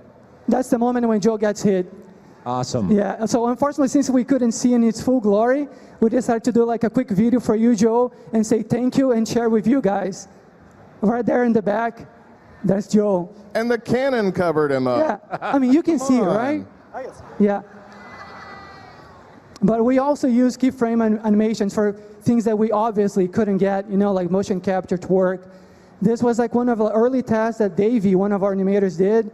And everyone fell in love with this animation. It was really cool. But unfortunately, we couldn't find the right spot on our cinematics to put it there. So we needed to, unfortunately, we couldn't use it. It's like a good example of how if the animation doesn't work for the story, if it doesn't move the plot along, we can use it. But we wanted you to see it here. Yeah. It's fun. It's just good that we cut it before Joe volunteered to mocap this. Yeah. Yeah, I hope he signed his liability forms. All right, moving on. We're going to go on and we're going to talk about the deck. The deck is obviously live, but that's not the only thing in the shot. And I just wanted to take a moment to shout out to the effects team who created this beautiful water that you're seeing below. They did a great job. The effects department integrated that incredibly well with the Digimat team, which you hear about later. They were called on to do an enormous amount of water. You can see some of those passes here. We have water scenes, we have boat wakes, white caps, mist, and not just above the water, but also just below the water as well. We hear some of our early tests of trying to get that feel of a wave crashing into a shore, and they did a phenomenal job. We had a lot of good reference. I'd like to call out Seth. Thank you, Seth, for doing our bubble reference. Don't try here. that at home, it's a little dangerous. Yeah. Here's one of his tests, and the effects department was able to replicate that out just great. This is one of my favorite takes. Let's just put this on the screen right here. That is so epic. Look at this man kill water. Kill it. Angry. All right, so we use that reference. We started off with some simulations here from the effects team. I believe that's Gromosh Hellscream there, but even before we had a Varian, we used one of his models just to try and get the look and feel. And as we go through, here's some of the tests that you can see. And finally, the final shot here with all the water and the sword effects included and everything. Great jobs, and hats off to the effects guys for doing that. Great job. All right, so we're back to the scene. I think we have a little bit of an Easter egg down there. Yeah, we got a little goblin tugboat that we put there, and if you look closely in the cinematic next time with the tiny magnifying glass, you Did might you be able not to see it? Did you not see it? It's in there. Also here you can see some stuff we recycled from other cinematics. This one actually is the Alliance ship that we did originally from Cataclysm. right? Yeah, this was based on the Maiden's Fancy, actually. Yep, and here you can see it being destroyed in that Booty Bay cinematic there, and then now you can see again Mr. Pandaria cinematic. We use this again, both of those ships. And the thing about this is we built the back of the ship out to look really good. However, in this cinematic, we get to see the front of it, so we needed to put a lot more detail in. So we went through, in about a week, one of our modelers added a bunch of really cool detail. We recycled some pieces from our Alliance gunship, put it on there, added textures to it, and here we can see it in the final shot. So what I'm getting is it only took you about 6 years to model one ship. Right, yep. Awesome. Very good, very good. So lots of ships, obviously, on the ocean and up here, but we actually have one more ship to talk about, and that is the Horde airship, which is appearing out of the clouds here. For the Horde, yes. And we go to Mike Sandrick here for a minute, talk about that. Right, the Horde airship, obviously is architecturally very different from the Alliance gunship. It's a much cruder, much less refined way of manufacture, and we felt that obviously needed to be represented in the model. One thing that was really important for Mark was to find an interesting way to introduce it. So it pushing through the clouds, we actually took one of the defining features of the game model, which is the wolf head, and reinvented it in such a way that we really tried to work out the silhouette to get the read just right as it pushed through the clouds. All right, so now here's our 3D concept of that. And now, actually, I can go to Mike Sandrick, and you can talk a little bit about where the reference came from this, a little different source. Sure, Mike. So taking our cue from Mark and Chris that this should be a cruder design, Eddie Kim and Nathan Boyd kind of went back in time, and instead of 18th century frigates, they used 10th century Viking ships for their reference. Now, an interesting thing about this, it might look about as detailed as the gunship, but actually it isn't. We basically just concentrated the detail on that starboard bow section that you mainly see in that cinematic when you first introduce Sylvanas. And right, and that brings us to Sylvanas. Sylvanas. Oh, that was a great applause for Sylvanas. Another major character we haven't actually done in a pre-rendered cinematic, and that means we get to go back to art direction and really talk about Sylvanas here. That's right, and we ran with it. Sylvanas, such a beloved, such a well-known character. Her being an undead high elf, we really wanted those trademarks, those features to be represented properly. So we just went for some slightly wide-set eyes, very high cheekbones, and a very pointy chin. One thing that I felt was worth chasing, just to echo a little bit of what we did with Varian, was to add just a little bit more chisel in his face, maybe a tiny bit of maturity. So that's what we went with. Once again, the other half of the equation is the armor, and here we felt this is an opportunity to maybe recreate a little bit more fitting attire to the occasion here. She was going to be in one of her big battles she was ever going to be in, so we actually went in there and created an armor for her, added a midriff for her, but still tried to harken back to the outfit that she's so well known for. So, the shoulder. That's kind of her battle armor, that's right, really. Battle armor. Yeah. You got it. Right, and here she is, our final turntable. Obviously, all of her materials applied. And that means, Mike, she provided some different kind of challenges for the surfacing team here, right? Young women in computer graphics are notoriously difficult to do. The main reason is that the detail on young women's faces is just much more subtle. If you kind of remember Varian's face, he's got beard stubble, he's got large pores, he's got wrinkles, he's got pockmarks, freckles, zits. I could go on. Scars, obviously. There's all these things that you can sort of hang on to create reality. Women have all of that, but it's much more refined, much more subtle. It's all got to be there. You can't just have it to be smooth, but it's difficult. It's even difficult to talk about. It is. It is. It's a hard thing to do. But basically what we did is we went right back to photo reference again. This time we had a couple women volunteers in the studio, and we took high-resolution photos of their faces. And then Nathan Boyd, who did the look dev on this, did a fantastic job, projected this on our Sylvanas model, and then cleaned up from there. So you can kind of look at this. Obviously, a lot of it is fantastical, but the poor detail that you see is from photos of real people. And here's the finished turntable. Another interesting thing to note, you kind of see that red subsurface in her ears. That's to give the illusion of blood flow. It's the illusion of red blood flow. I'm not really sure what color her blood is, but giving the illusion of red is what really the audience expects, because that's what you see when you see backlit ears or backlit fingers. And that just helps sell the reality when you see a fantastical creature like this on screen.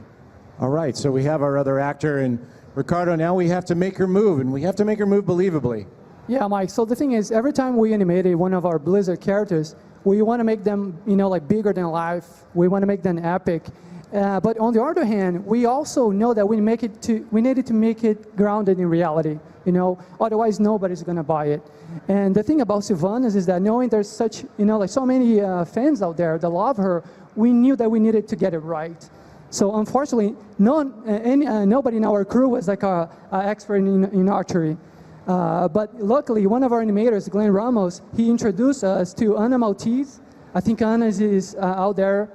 And Anna is like an amazing performer. She's like a martial artist, like Archer. And she was kind enough to spend the day with the animation crew, shooting reference. But also she was like teaching us, like the proper grip, how to hold the bow, the right stand. And I think that's what makes the difference, like grounded Sylvanas movement and reality.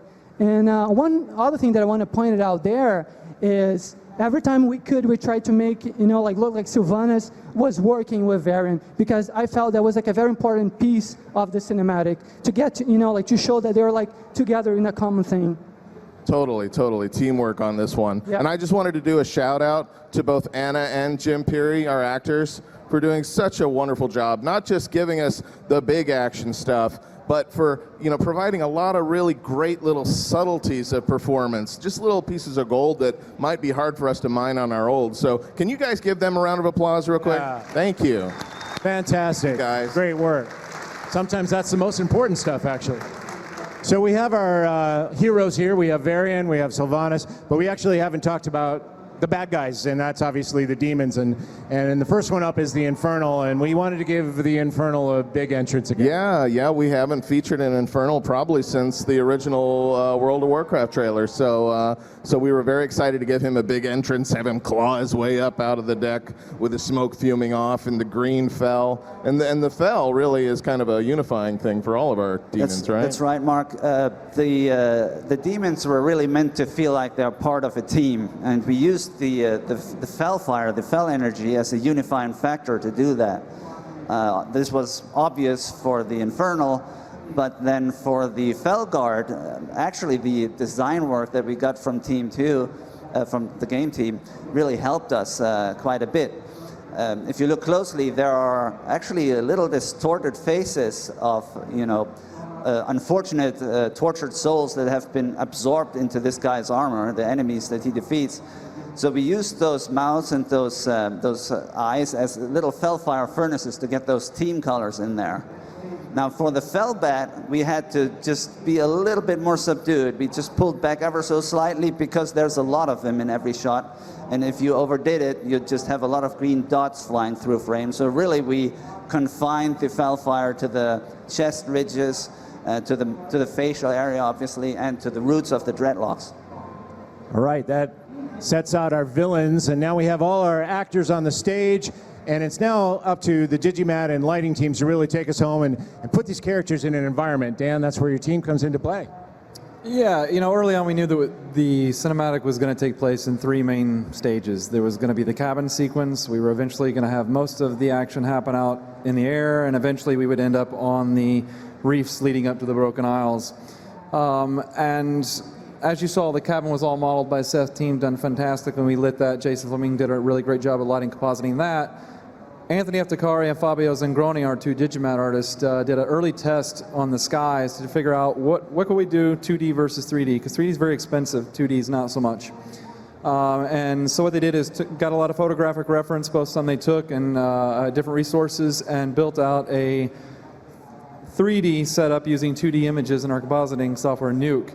And it proved to be very promising. As you can see here, you're getting tons of parallax, and it's actually quite difficult to do if you've ever worked with clouds in 3D, so they did a really amazing job. And here's some of it in shot. You can kind of see this is the fly-through attacking the gunship, and you can watch here we've done a little breakdown. So this is kind of the 3D that the lighting team would add back on top of that. Kaz Shimada did a really nice job of lighting and compositing this shot. And eventually we knew we were going to go to the Broken Isles, so we needed to reveal. This is the base Digimat that was provided by the guys for kind of everything we would build on in shots. We knew we were going to see it at slightly different angles, different cameras, but we just needed a base to go from. And eventually we would supplement this with 3D elements and effects and everything else. So that's what this was, and eventually the ocean would marry into that. And this is the reefs leading up to the Broken Isles. Seth's team, modeled all the reefs. Mike's team shaded everything, and then we've added the Digimat here so you can kind of see what it would all look like before the action takes place, because it's going to end up being this crazy, crazy shot. Dude, I still remember Mark's pitch for this thing. He came up as like, we're going to finish strong, boys. We're going to take every asset we have on this show. We're going to throw it at our heroes. We're going to see if they can fight through it all, which they can't because there's so many, but then they're going to try anyway and see if they make it to shore. It's going to be epic. It's going to be in one big shot. Yeah, that sounds great. Actually, Blizzard has a company policy where after pitches like that, you're allowed to go back to your desk and cry for about 5 minutes. After which we got back to work and we sat with Mark and we figured out what the important points were.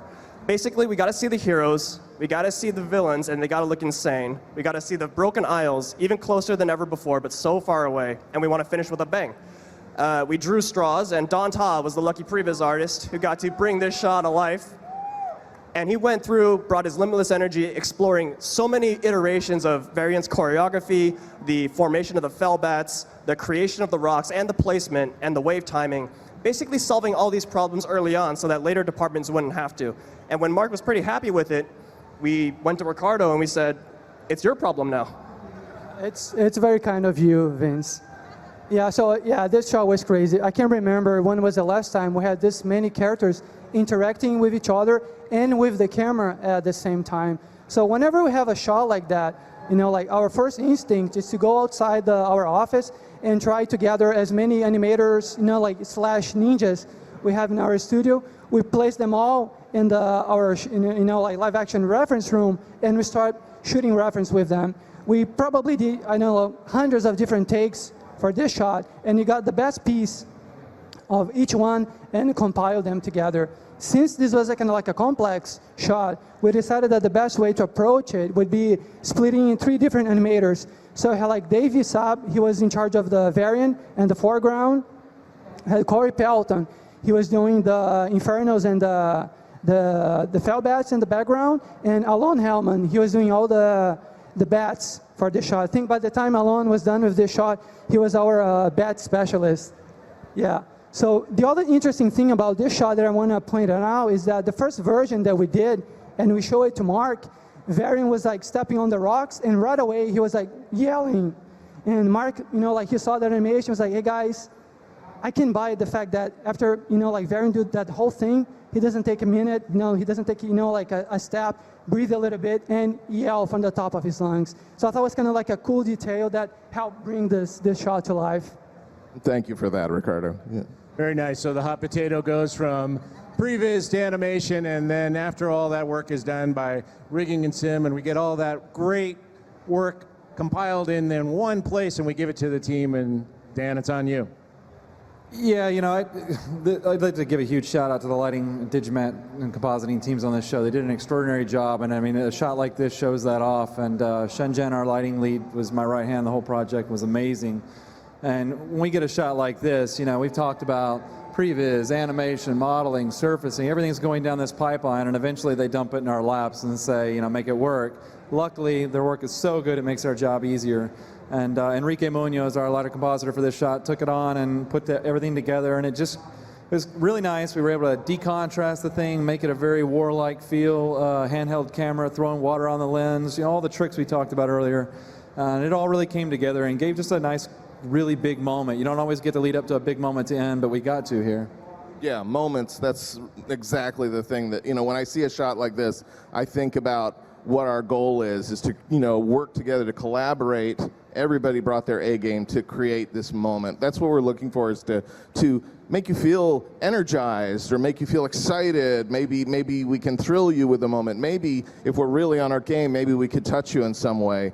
That's what gets us excited to come to work every day. That's what gets us energized. So, we want to thank you guys for your dedication to this game and for your love of this, world that we all call Azeroth. Thank you very much.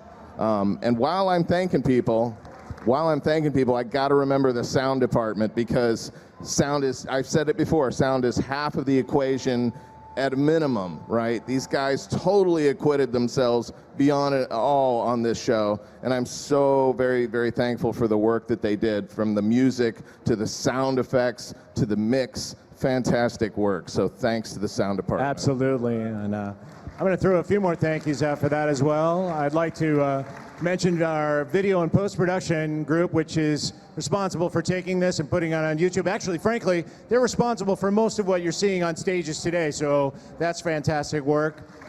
Our localization team for turning this from an English into 10 other different languages. World of Warcraft is a global game, and we're really proud of that fact. And I want to thank everybody here. That's our panel for today. So, thank you. We've left a little time for questions. If you have a question, our panelists here will be happy to set up here. Please come to the mic. We know that your time at BlizzCon is incredibly precious. There's so many things to go see, and we're happy that you spent some time with us today. Thank you, and have a great BlizzCon 2015.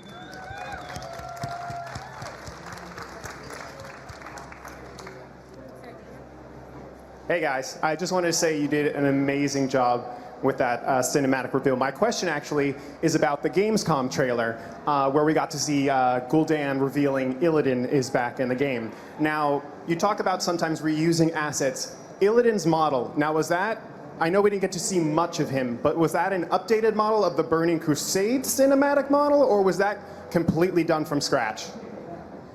I can answer this one if you want to take it. Okay, so I can say that with certainty that we looked at the model, and actually there was a little bit of a scramble when we realized, like, oh no, we need Illidan again. Where is Illidan? I'm not sure. And there are a lot of email trails trying to find him. And actually, I want to say that Xin Wang, our character modeling supervisor, happened to just have one in his pocket. And we took it from there and up-resed it a little bit because it needed a little bit of love. Just one thing, it's rare that we can reuse an asset verbatim. Standards and technology change so fast that even if we do reuse it, it's usually always redone to a higher standard. Was much texture work done with putting textures on Illidan because he was, a silhouette? Did much work get put into that? Luckily, not much because we didn't have much time. So it was mainly the tattoos. All right. Thank you so much. Thank you. This is one of my favorite panels every year I come to BlizzCon. I have to see how you guys make those beautiful cinematics. So thank you very much. I know this whole crowd appreciates all the work you do. I noticed that it starts with Varian being very kingly. He's very much King Varian Wynn. And at the end, he's back to being Lagosh. He's stripped down of all the armor. It's just him fighting, which is his initial element. Was that intentional, or like the character arc? Or? Yes, and thank you for noticing. Cool, that's it. Thank you guys very much for putting those details in. I appreciate all the work. Thank you for coming. I guess I'll just say it again, like the two before me, great job with everything. It's amazing to see all that up there. My question is, what made you guys finally pivot from the grunt stories, as it were, back to Varian and Sylvanas? What made you finally decide to go with him rather than them? I think it really was just that moment where we started thinking about what if Varian could communicate one last time with Anduin. If he thinks that he's going off to war and he thinks that maybe he's not coming back, then it just made sense, that he would want to have this communication. And, the father-son thing, I think, You know, a lot of us are fathers and mothers, you know, at Blizzard. And so, you know, I think the parent thing just really spoke to us. And it seemed like it'd be a good heart to what would otherwise be a big action spectacle. And I think you didn't mind echoing the Lich King theme a little That's bit. true. That's true. We definitely were, you know, I mean, the Lich King looms over me all the time. I'm like, how am I ever going to do anything that great, you know? So it's like, my son, I'm going to grab that, you know? It's true. He talks about it all the time. All right, thank you very much. Hello, my name's Keaton. I was just wondering if you were always originally going to put Sylvanas in there, or was there something else? And what do you think she's thinking when she's looking across to Varian? Yeah, we always were. From the very early storyboards that I was showing you on the corkboard, we were talking, yeah, we want to get Sylvanas in there. We needed somebody to represent for the Horde, because this was supposed to be both sides momentarily putting aside hostilities in, you know, the face of this greater threat. And so, yeah, we just thought she'd be perfect for doing it. And what was the other half of your question? I'm sorry. What do you think she was thinking when she was looking out, getting prepared for battle and all stuff at Varian? Yeah, well, I think what the animators and I talked about was that she was kind of sizing him up and thinking to herself, okay, we agreed to be here for the thing, and I'm here, but I got my eye on you, you know. She doesn't totally trust, but they're here to do a job. Thank you. You're welcome. Thank you. Hey guys, just want to, you know, give you guys props for all your stuff, and I know you guys have found your calling. But my end-up question is other than these cinematics, have you wanted to do a short film for like WoW or Diablo or StarCraft? Well, I think we get that asked a lot. I think we're always looking to try and do something more than what we're asked. But to be honest, just to put it out there, the game teams have lots of ideas. We have lots of ideas. So right now, that's our focus, is supporting the games, making sure that you have the stories in those games, and that's where we're going to be for now. Right, thank you. Hi. Nice job on the cinematic again. And you mentioned something about you used the Diablo 3 cinematic, the quill and the candle holders and stuff. And I was curious if some of the old World of Warcraft cinematic things have found their way into the other cinematics. Like there's a Skull of Gul'dan hidden in the StarCraft trailer. I can answer some of that. Speaking of one of the skulls, like if you guys remember from, I forget which cinematic was, where Illidan's holding an orc skull in his hands. You can see that repeated several times. It's on the orc ballista machine and the Warlords of Draenor cinematic. But yeah, we recycle all the time. I think that whole, for example, the Warlords, am I saying it right, Draenor? I don't want Chris Metzing coming to find me later. Yeah, for example, like, we'll just recycle tons of stuff everywhere, and I think about 50% of our environment assets and that, rocks and things like that, were recycled from previous shows. So anywhere we have a chance to do that, we do it all the time. On this one, we didn't have as many opportunities with a lot of the stuff on the top, but I remember talking with Chris, and we needed some candles and other stuff really quick because we didn't have a big budget. And I'm like, I'll find some stuff, throw it in there. So yeah, it's anytime we can do it, love to do it. If you look in the distance, when you see the gunship, the Warcraft, the Cataclysm Zeppelins are back there. But they could be paintings for all you know, can't tell. You know, they're tiny. You know, basically, anytime we start a new cinematic, the main character just goes on Craigslist and looks up all the props they're going to need for that show. So, like, even like that chair that's in that cabin is Arcturus' Manx's chair from StarCraft. Right. That's right. We forgot to mention that. He just went up and he's like, oh, barely used. Okay, and just picked it up. All right, thanks a bunch. Thank you. I think I can speak for most of us when I say one of our favorite parts of the collector's editions is to get these cinematics on Blu-ray with lossless quality. You know, just a sound effects track, an audio-only track, the commentary. But the more collector's editions we get, the more of an ordeal it is to kind of sit down and watch these all in a row. Is there any internal talk of like a, you know, because Pixar has like a collector's edition of like Volume 1 shorts, Volume 2 shorts. Is there any sort of Warcraft collection or StarCraft collection on Blu-ray that you guys have been talking about? That's a really good question. It's a good idea. It's a great idea. Yeah, let's start it. Yeah, I know. I know the feeling you have. On Legion, there are 720 hours of behind-the-scenes footage to go through this area. But I think we talked about it. I don't know how farther we've gone than that. I think it's always something that we've mentioned to ourselves. But at this point, we can't say anything or whether or that. But it's a good idea. I love it. Thank you. Thank you, guys. Okay, is that it? Oh, well, thank you so much again for coming. I just want to say one other thing, that Cinematics is a huge group. That's just a small smattering of people up here. We'll be happy to answer any of the questions you have. We'll be on the other side of the stage. Have a wonderful BlizzCon 2015. Thanks very much. Thank you. Thank you for attending the World of Warcraft Cinematics, the Road to Legion panel. Up next, the Blood and Treasure New Content and Features for Reaper of Souls panel. Oh my goodness. Hello, BlizzCon! Welcome to the World of Warcraft Q&A. I'm your moderator for today, Jesse Cox. And I, like you, in the years past, have sat out there. And so I know that you are some of the best, most excited WoW fans there are. And so you have a lot of questions today. You've seen the panels. You have seen what the devs had to say. And it clearly was not enough. So, this year, we not only did some things a little differently, we opened up questions to those of you who could not be in attendance today, but also we tried to make it a little bit more fair for those of you who couldn't run to the front of the line to ask questions like we have done in years past. So after every panel, you could go to the Darkmoon Fair and deposit a question for the devs there. So, without further ado and much a bother, let's get the devs out on stage. Your game director, Tom Chilton. Lead game designer, Ian Hazakostas. Lead game designer, Jay Wilson. Lead game designer, Luis Barriga. Art director, Chris Robinson. Creative director, Alex Prasiabi. And lead game designer, Matt Goss.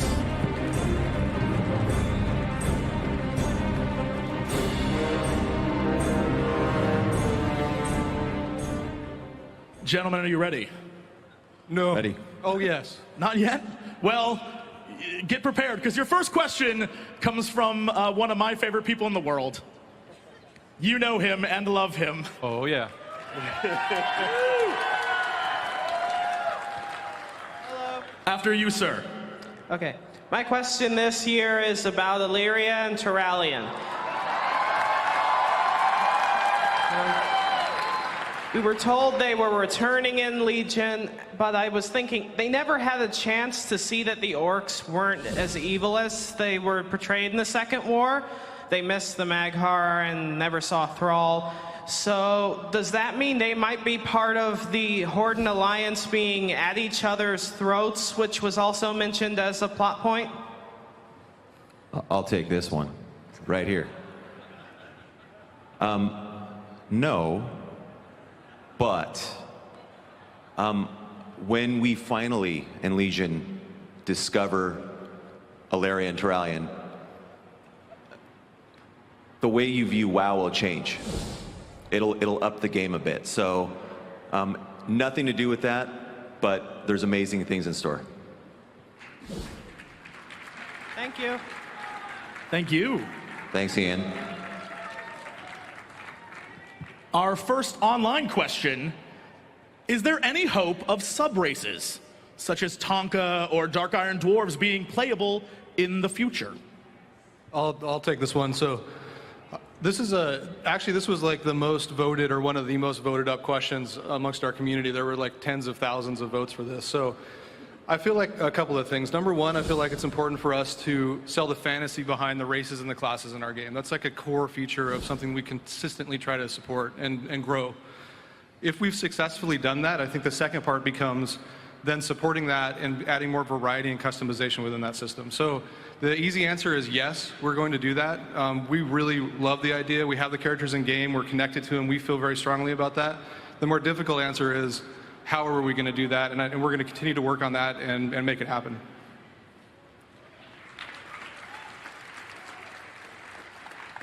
All right, it's your turn.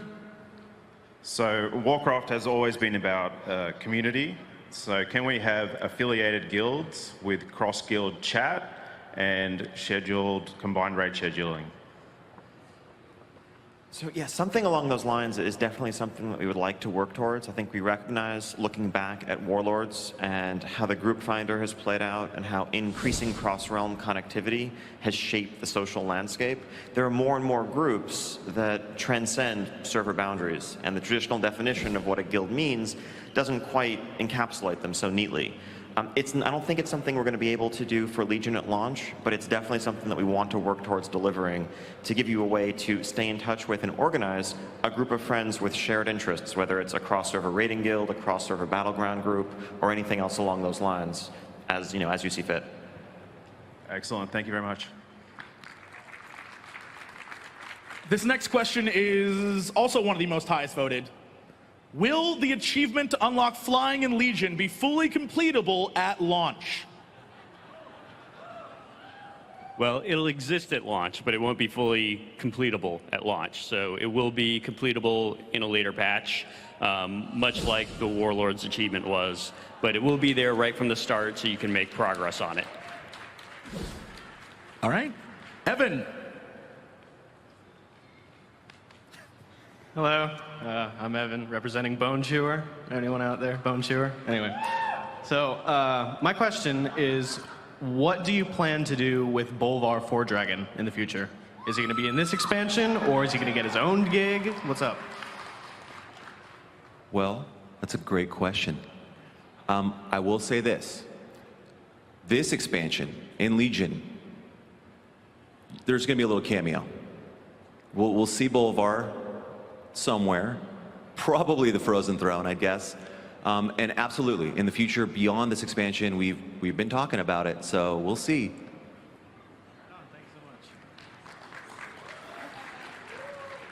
Thanks, sir. All right, our next online question. Will there be more cosmetic class quests, such as Green Fire?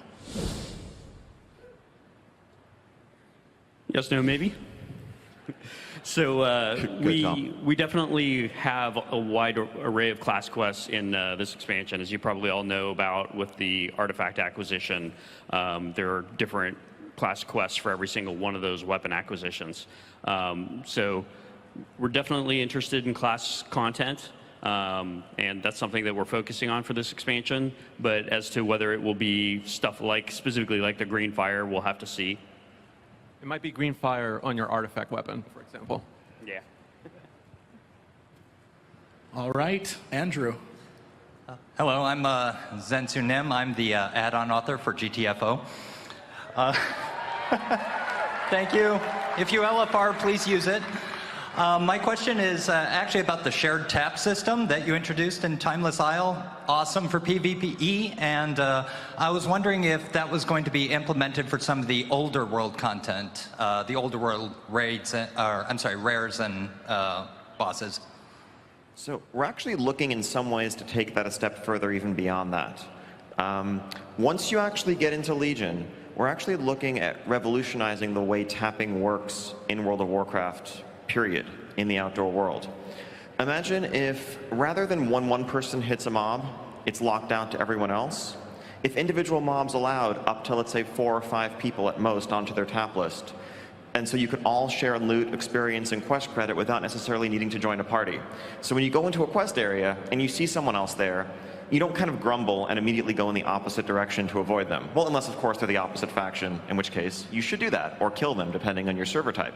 But rather, and you also don't feel like, okay, let me send this person a tell, say, hey, do you want to group? Even though you know that you're probably going to stop grouping in 3 minutes as soon as you're done with your quest and you go your separate ways, you can just cooperate organically without allowing for some of the more kind of rampant abuse of like an entire raid group zerging through and tagging things. So that's where we're looking to take tapping in general.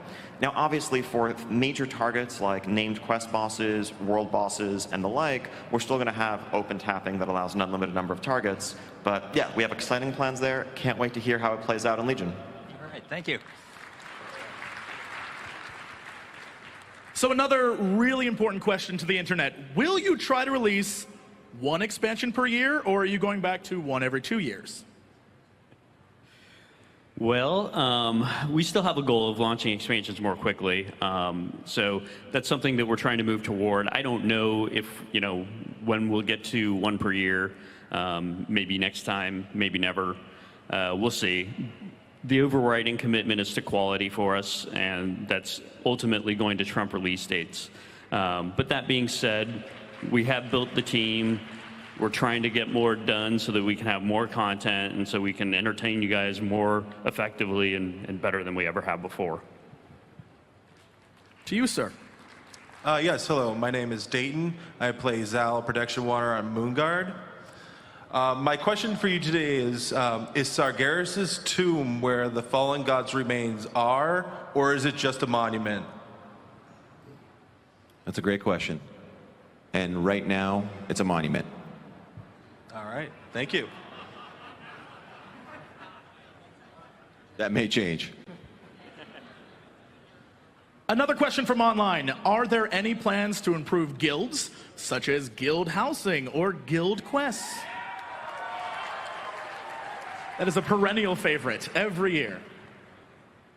We call raid bosses guild quests. But obviously, guilds are very near and dear to our hearts, and they're very important to the general social structure of World of Warcraft. And ultimately, they really are a social structure more than anything else. Something that we would like to be able to do is give people the ability to essentially be in multiple guilds at some point, so that you can have your guild of friends, your guild of raiders, your guild of PvPers, stuff like that. That way you can essentially mix social circles. Now, it's possible that all the functionality won't be one-to-one if you're in some kind of like secondary guild or something like that. We still have yet to really design it out entirely, but that's kind of the general compass heading for us. Hi, I'm Starletta, and I'm asking, will there be a new PvP battleground in the Legion? No Brian up here, so I guess I have to take this one. No. So we are really putting our focus on the new honor system. Obviously, battlegrounds are very, something that's very important to us, but we're really focusing on the new progression system, the new honor system that goes along with essentially all the battlegrounds. Although, I guess maybe if you wanted to take a different spin on it, if you imagine all the current battlegrounds with a bunch of demon hunters in them, they're like totally new battlegrounds, all of them. Will zones, such as the Draenei or Blood Elf starting zones, change with the invasion of the Burning Legion? No, we don't have any plans to update those for Burning Legion. We do have Legion invasions that are taking place all over the world, and it's possible that some of those could strike some of the starting areas. Well, let's be serious. If you were the Burning Legion and you wanted to cause the maximum damage to concentrations of players in Azeroth, would you really start with the Exodar? Probably not. I don't know. Take out the next generation of players. All right, your question. Hey, I'm Scar from Rebuff for Confidence on Mal'Ganis US, recruiting hunters for Legion. My question is, what is protecting Dalaran from being invaded or destroyed on the Broken Isles? That's a great question. And the Dalaran we see on the Broken Isles is upgraded dramatically. You have to imagine a city of mages has some innate protections, but as you guys get through the expansion and actually kind of find out the actual secrets within Dalaran, you'll see exactly what's protecting it, and it's big. Thank you.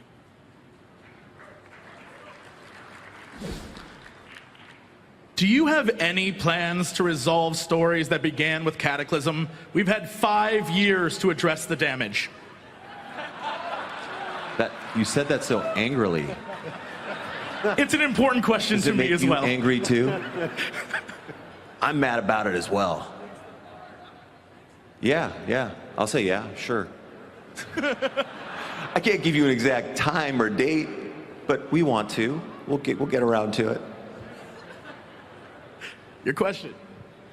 Hi, Corey Campbell, also Volstites, Death Knight with the Convert to Raid team Threat Level Midnight, member of the Acarus IRC Death Knight community. Threat Level Midnight, totally recruiting DPS. So, won't people running Legion challenge modes only take players with optimal keystone affixes? So I think one key part, so to speak, of the Keystone system is that all the affixes are actually standardized globally for a given week. So all keystones generated will point to a random dungeon, and they'll have a power level that's appropriate based on, the skill and the accomplishments of the holder. But if you have, enraging at low health guys that blow up when they die, everyone in the world will have that combination. And so you can think of it in a sense as almost like Hearthstone Tavern Brawls, where every week you're going to have a new little twist on the rules, a new set of challenges to learn and master. And as you practice that week's runs, hopefully you get better at figuring out how to handle it, and then it's on to something new. You heard it here. We got this idea from Hearthstone, not from Diablo. Thank you very much. When will the inventory system be updated, such as more bags for the bank? So I think I touched on it in the last panel too. Transmog seems like the biggest offender right now, and that was one of the things we really wanted to address, was to get all those items that you're holding on to just for their cosmetic look. We're always looking for ways to improve it, but right now, the bank is for items. Items are in it. We just want to make sure that we get as many of the items that you're not actually using or want to hold on to out of there as possible. Or that I honestly don't know what's going to go in my bank or void storage once we have the new transmog. Yeah. Consumables. Sweet. Health potions. Fill it up with potions. Hi guys, I'm Dylan, Alduin on Kel'Thuzad, and I love the focus on class fantasy with Legion, but I have a question about warriors. Is Titan's Grip for Fury warriors dead? No. The artifact is just too small. So we're actually planning on taking the artifacts and sizing them up, but Titan's Grip is alive and well. Great, thank you. We do think that holding two-handers is a very distinctive thing for Fury Warriors, and we dig that. The next question is one that is near and dear to my heart. Can we get a clear lore answer to there being only one burning legion transcending all realities? Was the patch 6.2 Archimonde the exact same Archimonde who was killed at the end of Warcraft 3? Well, in an inflationary universe. Go ahead, Tom. I'll tell you what, we got this expansion coming out called Legion that's gonna answer those questions. The Archimonde thing, yes, maybe. We're working out some kinks there. But the expansion will absolutely get into the details of multi-legion versus singular legion, and we'll get a clear answer. And it probably has something to do with Alarian and Turalian. No, it doesn't, I'm kidding. We could have made it simpler by renaming them, make them Archimad or something like that. Where were you when we were doing the fight? That's a great idea, Tom. Hey, my name is Sean, but I know this has been actually answered already, so what the hell? Can we have more character slots per server? I know there was supposed to be, I think, one extra for the expansion, but I was curious if there's more. We're going to give you one more slot in Legion so that you don't have to delete any characters to roll a Demon Hunter. So make sure to use it on your Demon Hunter. Save it for that. Okay, thanks. Or don't. Will Legion have new scenarios? So I think scenarios in the form that they existed in Mists as something that you queue for through the UI as, a standalone system, no. But we've taken what we learned from making scenarios in Mists and integrated that type of gameplay into a wide variety of content. So in a lot of ways, the Broken Shore that Alex talked about yesterday, that begins the expansion, is a 40-player scenario. There are single-player scenarios, and there are smaller group scenarios that will actually be integrated into the World Quest system at max level, but they're more seamlessly part of the world rather than something that you just push a UI button to access while you're sitting around town.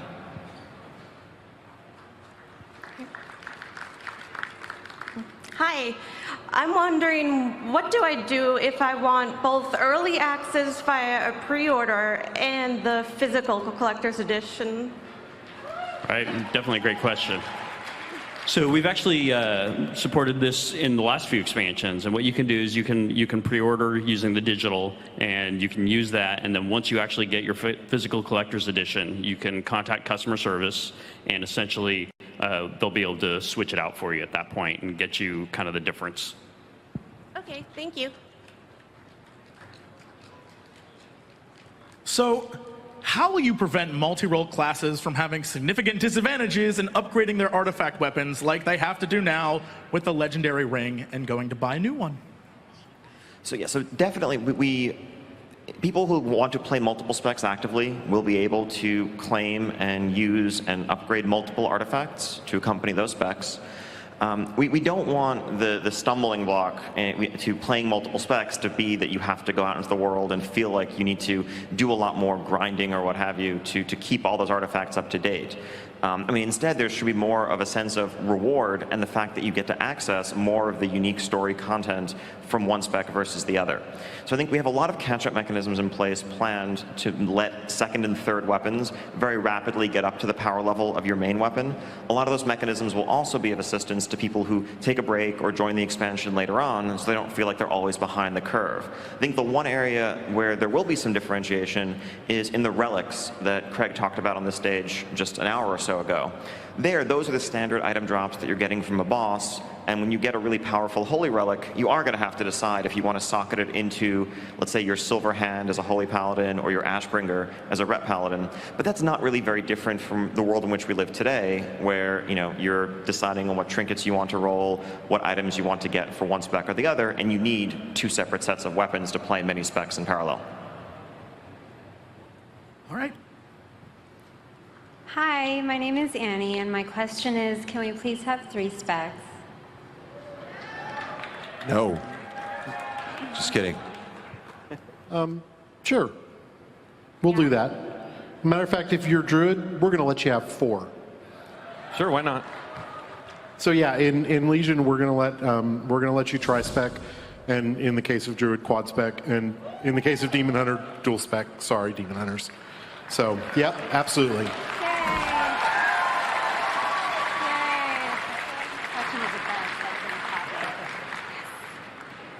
We've actually smoothed out the UI also, so you don't even actually have to go and purchase your second or third or whatever spec. You can actually, just in the spec UI itself, you pick whatever spec you want, activate that spec, it'll remember your action bar and your talents and all that kind of good stuff. There's also a default spec, so you no longer have that weird broken, oh, I forgot to spec and I have nothing. Yeah. So yeah, no such thing as no spec anymore. Respect. Yay, thank you.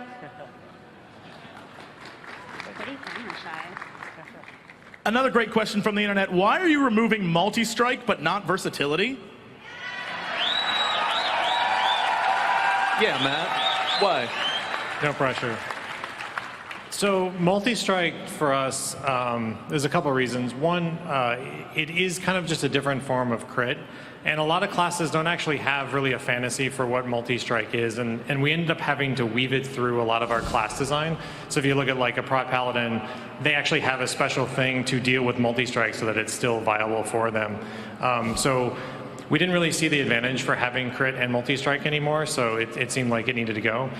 So versatility, though, versatility doesn't have that problem, and the other thing it does have is it has a defensive component too, which makes it attractive to different people. So I think PvPers really like versatility right now. Tanks generally like versatility as well, and we like that niche for it. So, yeah. I think it leaves us with a picture of stats where each one has a special identity and purpose. Like crit is do stuff burstier, haste is do stuff faster or do more of it, mastery is specialized at some specific component of your spec, and versatility is this all-around mixed offensive defensive component. One thing I would ask to people who just hate versatility is whether you hate it because it's bad. Like if we just buffed it by 10% and it was on par with your other stats, would you mind it as much? Or is it just that you're so used to looking at items with this stat as a booby price? I'm not necessarily going to answer that, more of a rhetorical question, but good thing to discuss. Another question from the internet. Will you introduce more catch-up mechanisms for alts, such as speeding up rep grinds? Sure. Yeah, I mean, we actually look at alts quite a bit, and we talk about them quite a bit. I don't know if we really talked about it much in Warlords, but for the Legendary Quest, we actually had catch-up mechanics for alts in there as well, which, helped out. And for artifacts like Ian just talked about, that's something that, we look into when we have dual spec, or, you're leveling your second spec or your third spec artifact. Maybe we can take that system in for alts as well. I I think in general, philosophically, we avoid like strict account-wide things because part of the point of playing an alt is doing things on that alt and having a feeling of progression. But it does make a lot of sense for things to be faster, a bit faster the second time you do it on a second character or the third time you do it on a third character. And we realize that more and more people want to maintain and actively play alts. So it's definitely something we're aware of when we design any system in terms of striking a balance between something that's going to be interesting and engaging the first time around, but not feel really daunting if you're looking at it a second or third time. Next question. Will we see any event like the AQ gates during Legion? As the person that implemented 90% of that, God, I hope not. No, there are things kind of like it. You know, we talked briefly about invasions happening, and those are happening all across the world, and it will take participation on kind of a server level to beat them back. So kind of moving forward, we talk about it all the time. We talk about that type of event activity. So we think fondly of it. We just got to find the right time, the right place, and then do it. So yes. 800,000 linen required to open the Tomb of Sargeras. You know, here's a fun fact about that, Ian. I tripled the numbers that Chris Earhut gave me because I'm a jerk. But it worked.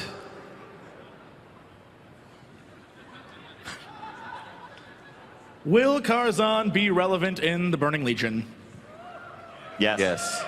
Yeah, Karazhan is a place of tremendous importance. You know, as we look to unearth the secrets that we're going to need to prevail against the Burning Legion, a lot of those secrets and a lot of that heritage is kept in the Tower of the Guardian, and that means Karazhan. By show of applause, would you guys like to see Karazhan as a 5-player dungeon in, say, patch 7.1 or something like that?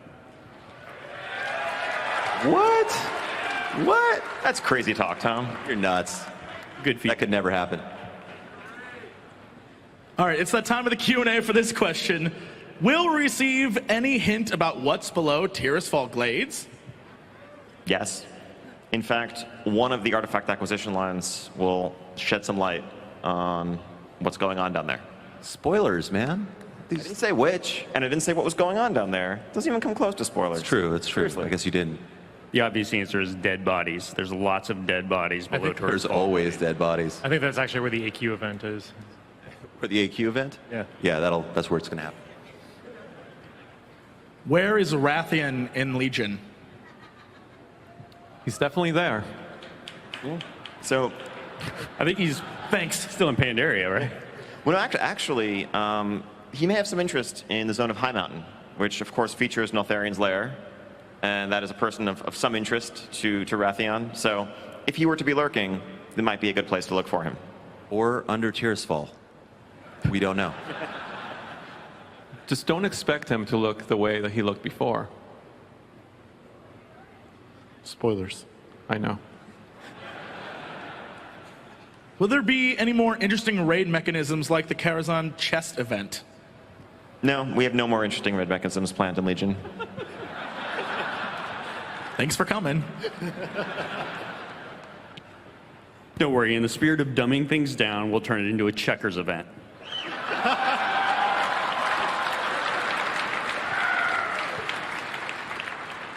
Any chance we'll see an event like the Battle for Undercity ever again?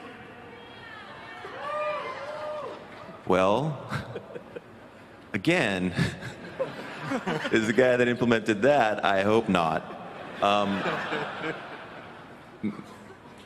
That's an interesting question, right? Because what is the Battle for Undercity anyway? I mean, really, because it's gone. You have no idea what the Battle for Undercity is. It's over. But it's something that is, I consider it just kind of a really long evolved scenario, if you think about it, right? It just existed when we didn't have scenario tech. So yeah, we will see things like that in Legion and beyond as we continue to kind of improve our storytelling through things like scenarios and longer events. So yes, absolutely. As long as people want to continue making stuff like that and punishing themselves, yes. Is there any way to make old world materials relevant for professions? Maybe, yeah. It's kind of a, it's something we would love to be able to do that. A lot of times, though, it's what the expansion says to us, and in this case, we have all new materials. It's hard to do because I don't know. I think my reagent bank right now on one of my characters is just full of linen, so I'd be able to just min-max everything out right away. But I think that's kind of the problem with a lot of those. And Legion, we have so many cool things in Legion that we can make materials out of. It seemed like the right fit. You definitely can make them relevant. Whether you would actually enjoy that is debatable. Linen bandages is going to be the big comeback. Will we get more lore on Forsaken, Worgen, Tauren, or Gnomes? Dan Gray, in the game. Oh, in the game? Yes. I'm sorry. Always, yeah. There's stuff coming up. We've got a lot of Tauren-esque things in High Mountain that should shed some light on things. I would definitely argue that there's going to be some Forsaken lore coming up. Gnomes, I love gnomes. I do. And so we're going to probably not do anything for gnomes. No, I'm kidding. We'll totally do something for gnomes. Right, Luis? Totally. Yeah. Gnomes are an important and underappreciated part of the Alliance. Yeah, absolutely. They'll get their day in the sun. No, there's exciting new things on the gnome technology front that I'm making up on the spot that you're going to see in Legion. Where did the moose horns come from, Alex? How did that happen? The moose horns? Was some kind of unholy union between a Tauren and a moose? That's totally what happened. Okay. Right? There are a lot of moose in High Mountain. You do the math. Alex, you left out Worgen. Gilneans do play a big role in this expansion as well. Oh yeah, absolutely. Good point. I missed that part of the question because I wasn't listening. Okay, so will old gods feature in Legion in any way? Yes, kind of. Yes. Actually, not kind of. They totally will. That's probably what's under Tyr's fall. Shit. Probably spoiled something. Will there be more than one raid per tier in Legion? Well, clearly we have 2 separate raid zones planned for the initial launch of Legion. Looking ahead to future patches, I think there's a decent argument to be made that some of our huge monolithic zones that we've made, while they are awesome and epic in scope, like the 13-boss Hellfire Citadel or 14-boss Siege of Orgrimmar, might actually be better served if we were to break them up and have, let's say, a 6-boss raid and a 7-boss raid with varying environments, a bit more choice for what you want to do on a given day, but still fitting in together as part of the same larger tier.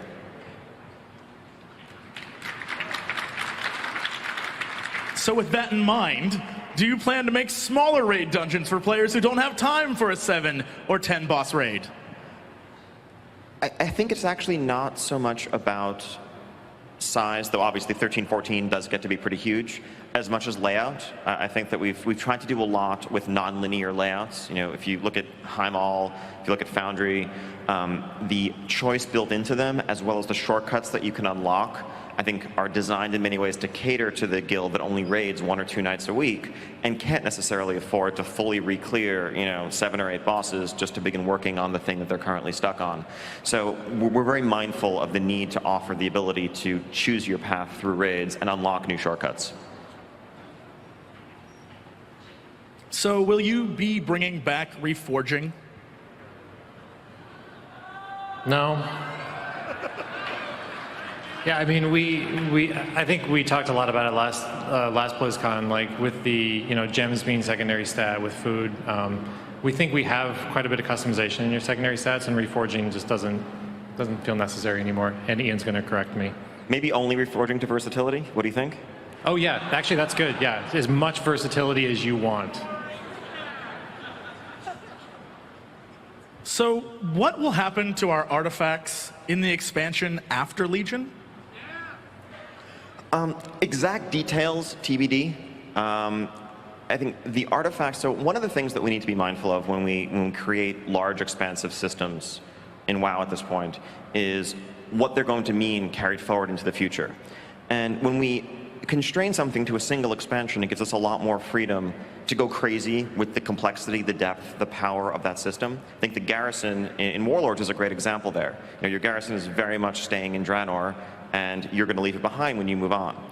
And I think the artifact weapons are something that you're really going to customize and develop and will become a part of you over the course of the expansion.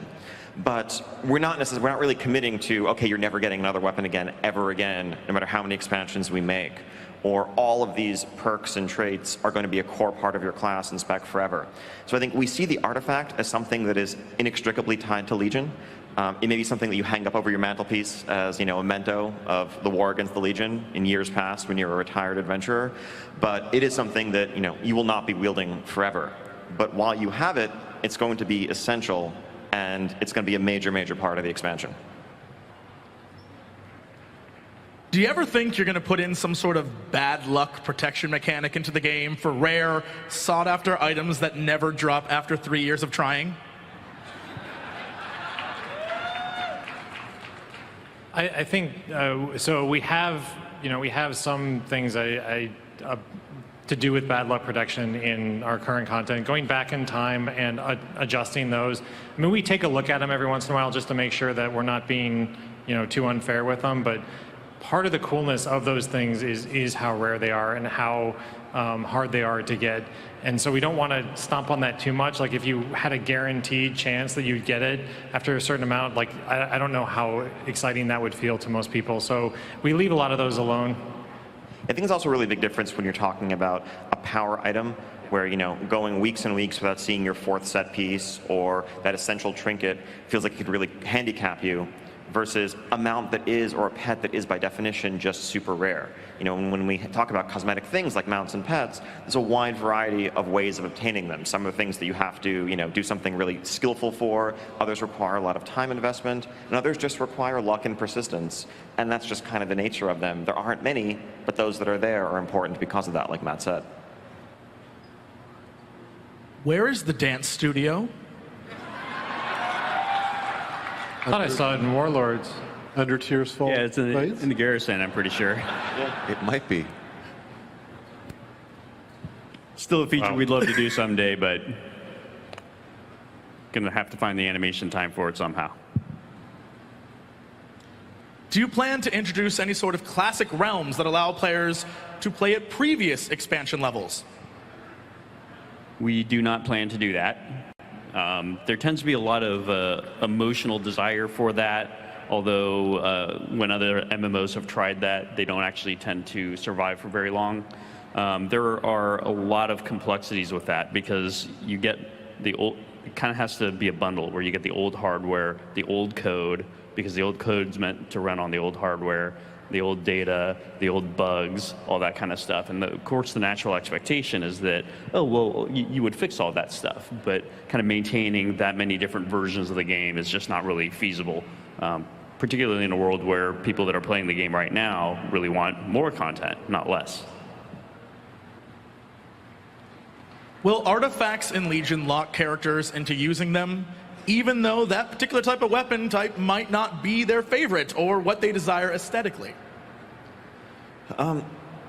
Yes, sort of. So when we set out to make artifacts, we knew that we wanted to define really unique, fleshed out weapons with deep backstories and identities. And in many cases, that meant committing to a particular type of weapon. It meant saying, okay, when we make these dual rune blades for the Frost Death Knight, they are 2 swords. They're not either 2 swords or maybe one big one if you want to play two-handed. And so, yeah, there is some element there where we know that some people who prefer a different type of gameplay are going to feel like their artifact weapon isn't ideal. But we focused on really just making the weapons as cool and as defined as we could make them. Now, in terms of pure, aesthetics and visible appearance, while you can't transmog other things to look like your artifacts, if you want to transmog your artifact to look like something else, you do have the ability to do that. So if you just absolutely hate the idea of wielding an axe, but you really want to play a spec that has an axe, you can make it look like a sword or something. I think you'd be kind of crazy because the art's really cool, but you could do it. So how will racial variations of classes be represented in the class hall? So, sorry. Go for it. It kind of varies case by case. So depending on what class we're talking about, different races will be represented there. But definitely the fantasy that we're trying to go for is that the Alliance and the Horde, traditionally, they've gone at it, right? But right now the Legion is invading, and you, as the leader of your class, are bringing all the subclasses or the subgroups within your class together to confront the common enemy. So, are we ever going to get any Alliance character development that doesn't result in a character dying or being lost? No. No. Okay. I mean, really, if you think about it, everything eventually results in dying. It's just a matter of, time frame. Sorry, Alliance. That's very happy. But don't worry, anytime something dies, we find a way to bring it back. That's a good point. So going back to class halls, is it possible inside them to chat freely with the opposing faction? No, the language barrier still exists. The class hall is a shared space. You will see plenty of other paladins. Many of them may not be of your own faction, but just because you are tentatively cooperating towards a common goal doesn't mean that you could suddenly speak each other's language. There is one exception. So we're trying it for now. We'll see if it holds here in beta, but Demon Hunters can speak Demonic to each other. So we'll see how that goes. Yeah. We'll see how it goes. So pre-made groups, are you looking into making these easier to plan events with strangers, considering how Open Raid works? Yes, I think Open Raid is a great site. Can't recommend it enough to find people to pursue shared interests, shared activities with. We're really happy with how the pre-made group finder has taken off and has made it easier than ever before for people to find groups to do things like raids, mythic dungeons, PvP, and really everything else. It's something we want to continue to expand and provide support for in-game. I think this kind of touches on a question from sort of the beginning of the Q&A where we were talking about, the state of guilds and social networks that span servers. That's an area that we really want to explore and do more in. So in Legion, will we see an appearance by any of the alternate universe heroes? No. Well, heroes. Is Gul'dan a hero? Is Gul'dan a hero? Yeah. It's my hero. No, so yes. He's not Jesse. Don't get mad. Not on the outset. We'll see. TBD. Will we see any more Gilneas? Yes. Yes, absolutely. So Gen Greymane plays a big part in this expansion, and we'll also run into Gilneans that fled separate from the group of players that got afflicted by the curse. So we'll get a little bit of a different angle on their story.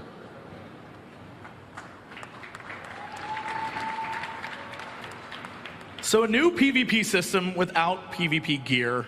What kind of gear are we getting? So, we will be dropping PvP gear in strong boxes and in weekly quests. It will be equivalent to the kind of gear you can get in the world or in dungeons or in raids. It'll be based upon your arena rating or your rated battleground rating, whichever one's higher. And pretty much anything we've talked about for items, you can expect to see in that gear. Will we be seeing the final expansion boss during the leveling experience and/or early raids? Yes, definitely. We love doing that. We love giving you a taste of the things you're going to kill eventually. So absolutely, it's a huge part of storytelling for us in WoW. It's a huge part of building up the characters themselves. So yeah, absolutely want to do that. We are doing that, yeah. Do you plan to make Raid Finder or Mythic Raid Finding flex size? So, Raid Finder theoretically is flex size in that it uses the same flexible tech. We try to matchmake groups of 25 players, but if a few DPS drop, you'll see that everything immediately scales down so that you can just go ahead and pull rather than having to wait for backfilling. But ultimately, if anything, we would probably use Flex to make it go up above beyond that size, but we already feel like we're bumping up against the highest threshold of like what works socially and keeping any sense of personal responsibility there. So I think, with Raid Finder, it mostly boils down to the ratio of tanks to healers to DPS. We did reduce the number of healers required to start Raid Finder groups and kind of rebalanced accordingly to help the queues go more smoothly there. Now, Mythic, that's a whole separate question. I've definitely heard, feedback, questions, concerns from Mythic guilds that are struggling to field a 20-player roster consistently and are asking, could we do 15? Could we do 10? Could we do Flex?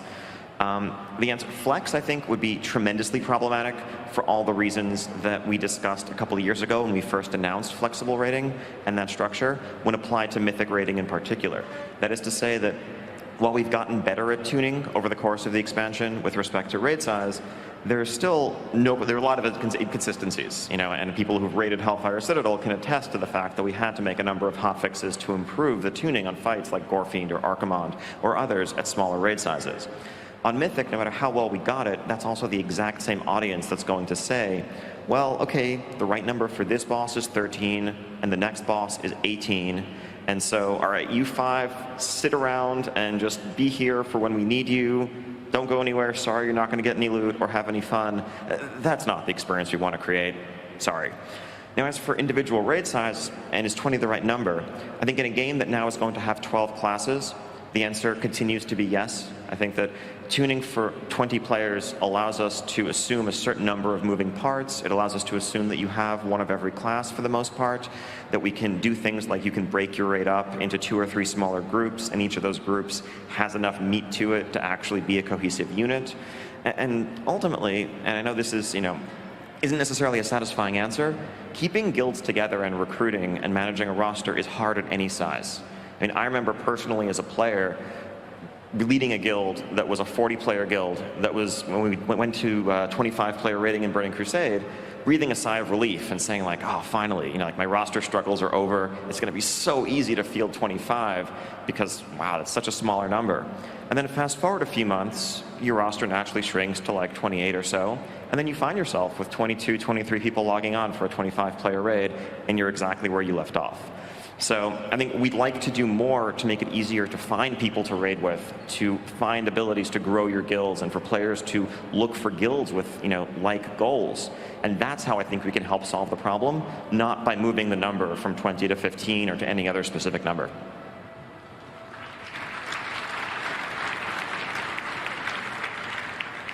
Is there any chance we'll see more classes getting new roles, such as Warlock Tank?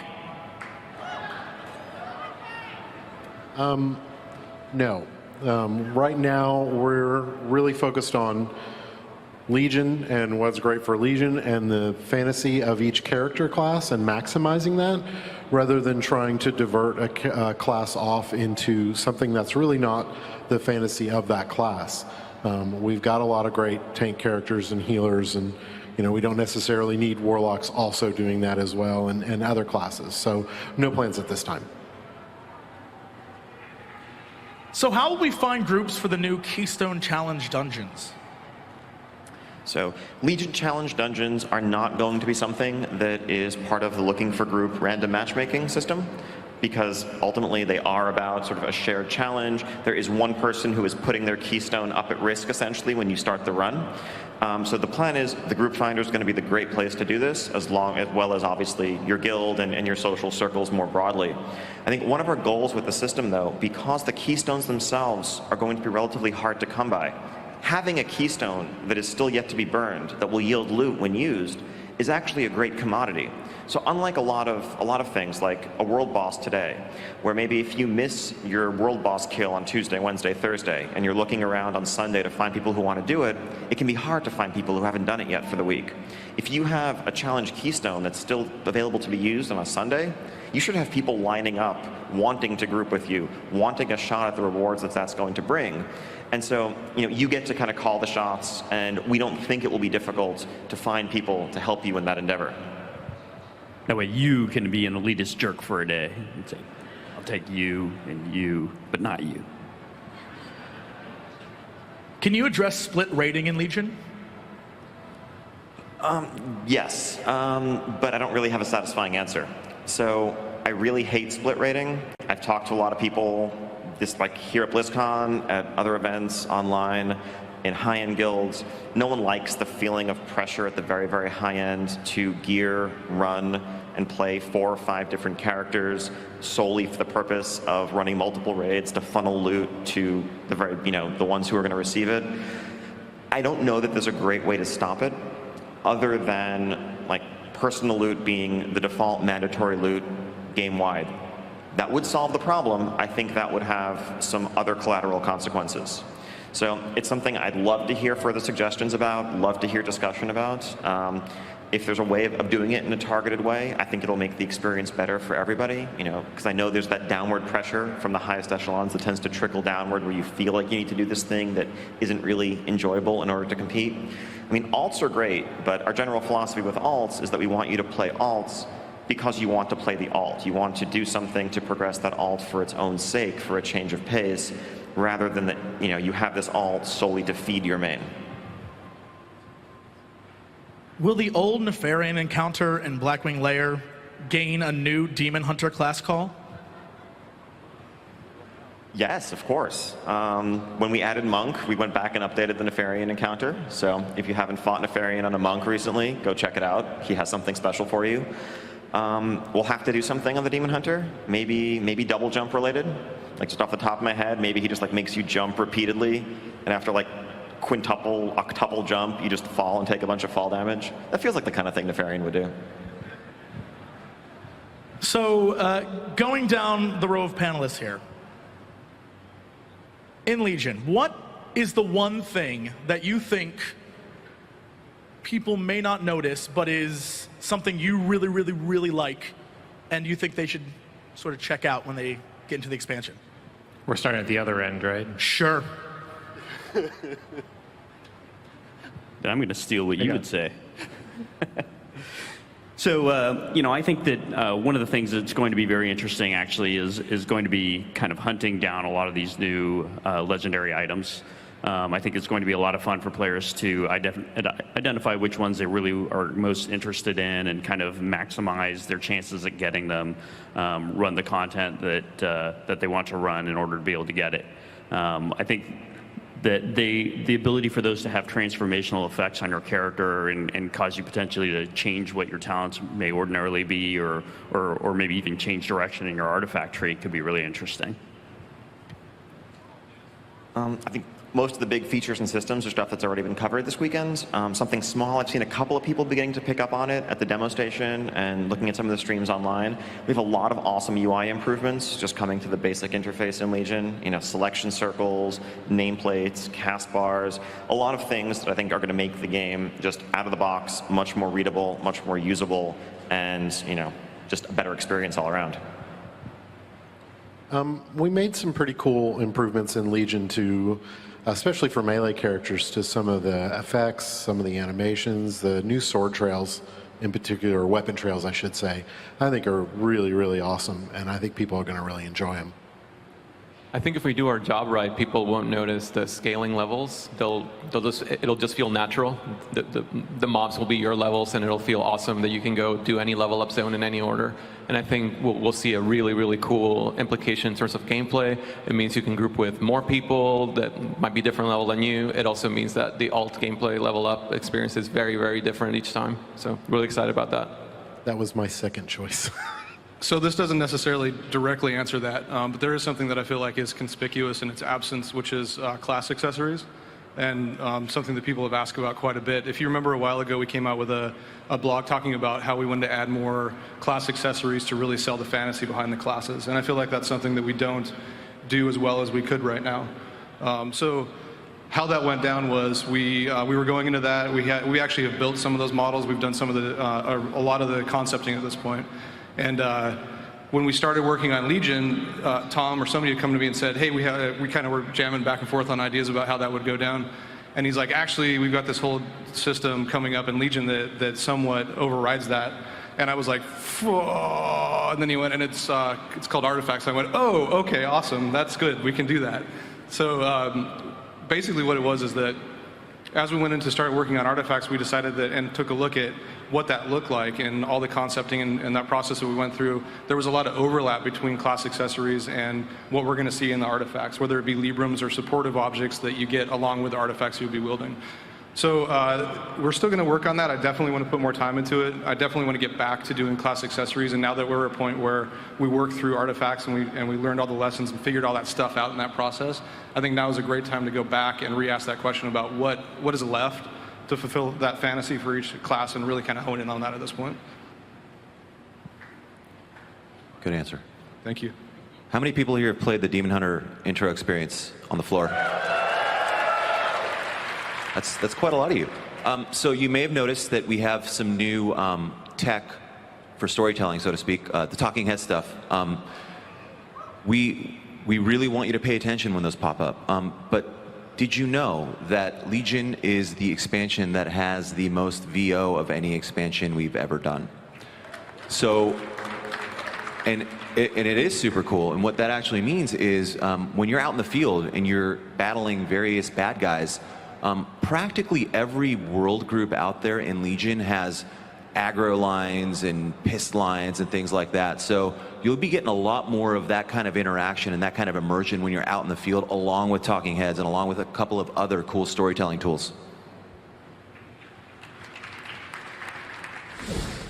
Yeah, I think for me, it's a lot about, it's not like one feature, but it's sort of the goal of the team to get back into dungeons and have that 5-player experience be really cool again. Keystones for me in the whole challenge dungeon, that is something I'm really, really excited about to see. And from the item side, we're really happy to help support that as well. Just, you know, I don't know. I didn't play nearly as much dungeons as I usually did in Warlords, and I'm hoping we do more. And then going down one more time, down the line, if you can mention it, your favorite class, spec, let's do artifact weapon. Can you say that? Sure, we can. Capable of saying that.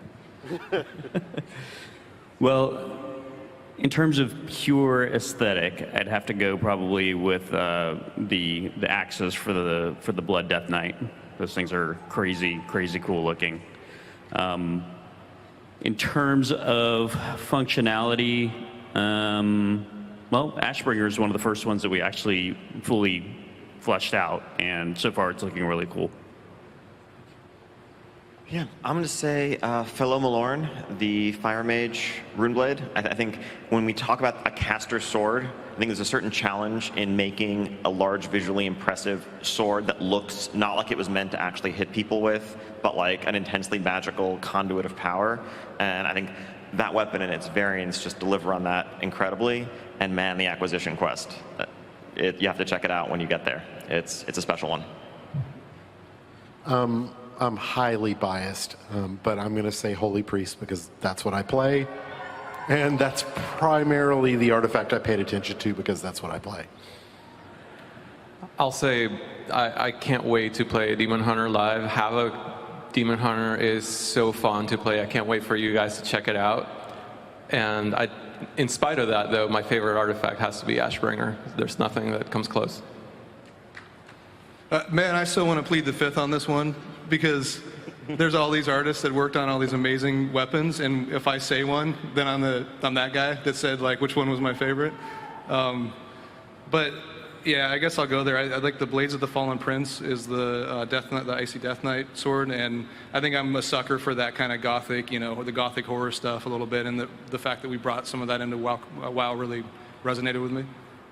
I'm with Chris. Blades of the Fallen Prince are mine as well, and for good reason. I mean, you've got an artifact that you're making out of the remnants of Frostmourne, so that's pretty cool. You guys are all wrong. The right answer is Eagle Spear, because Melee Hunter is amazing, and really, I was one of those people who thought it was viable in vanilla, and I'm so happy to see it come back. So. All right, and one final question. I think it's the most important. Is Jaina a Dreadlord? Is that a real question? Yeah, it's right on. It's on this card right here. Oh, You just- wow. Yeah, sure, she is. No, she's not. It is now canon. empty. She's not a dreadlord. Hey, can I, by the way, before we go, I want to apologize to the gnome lovers out there, because I know right now on my Twitter feed, they're asking for my heart to do weird gnome things with, and I need my heart. So I'm sorry. I love you, gnome lover people, gnomes. I kind of apologize to you guys too. I think I've offended that entire group of players multiple times. Yeah, me too. All right, well, that's it. Thank you guys, and thank you all for watching.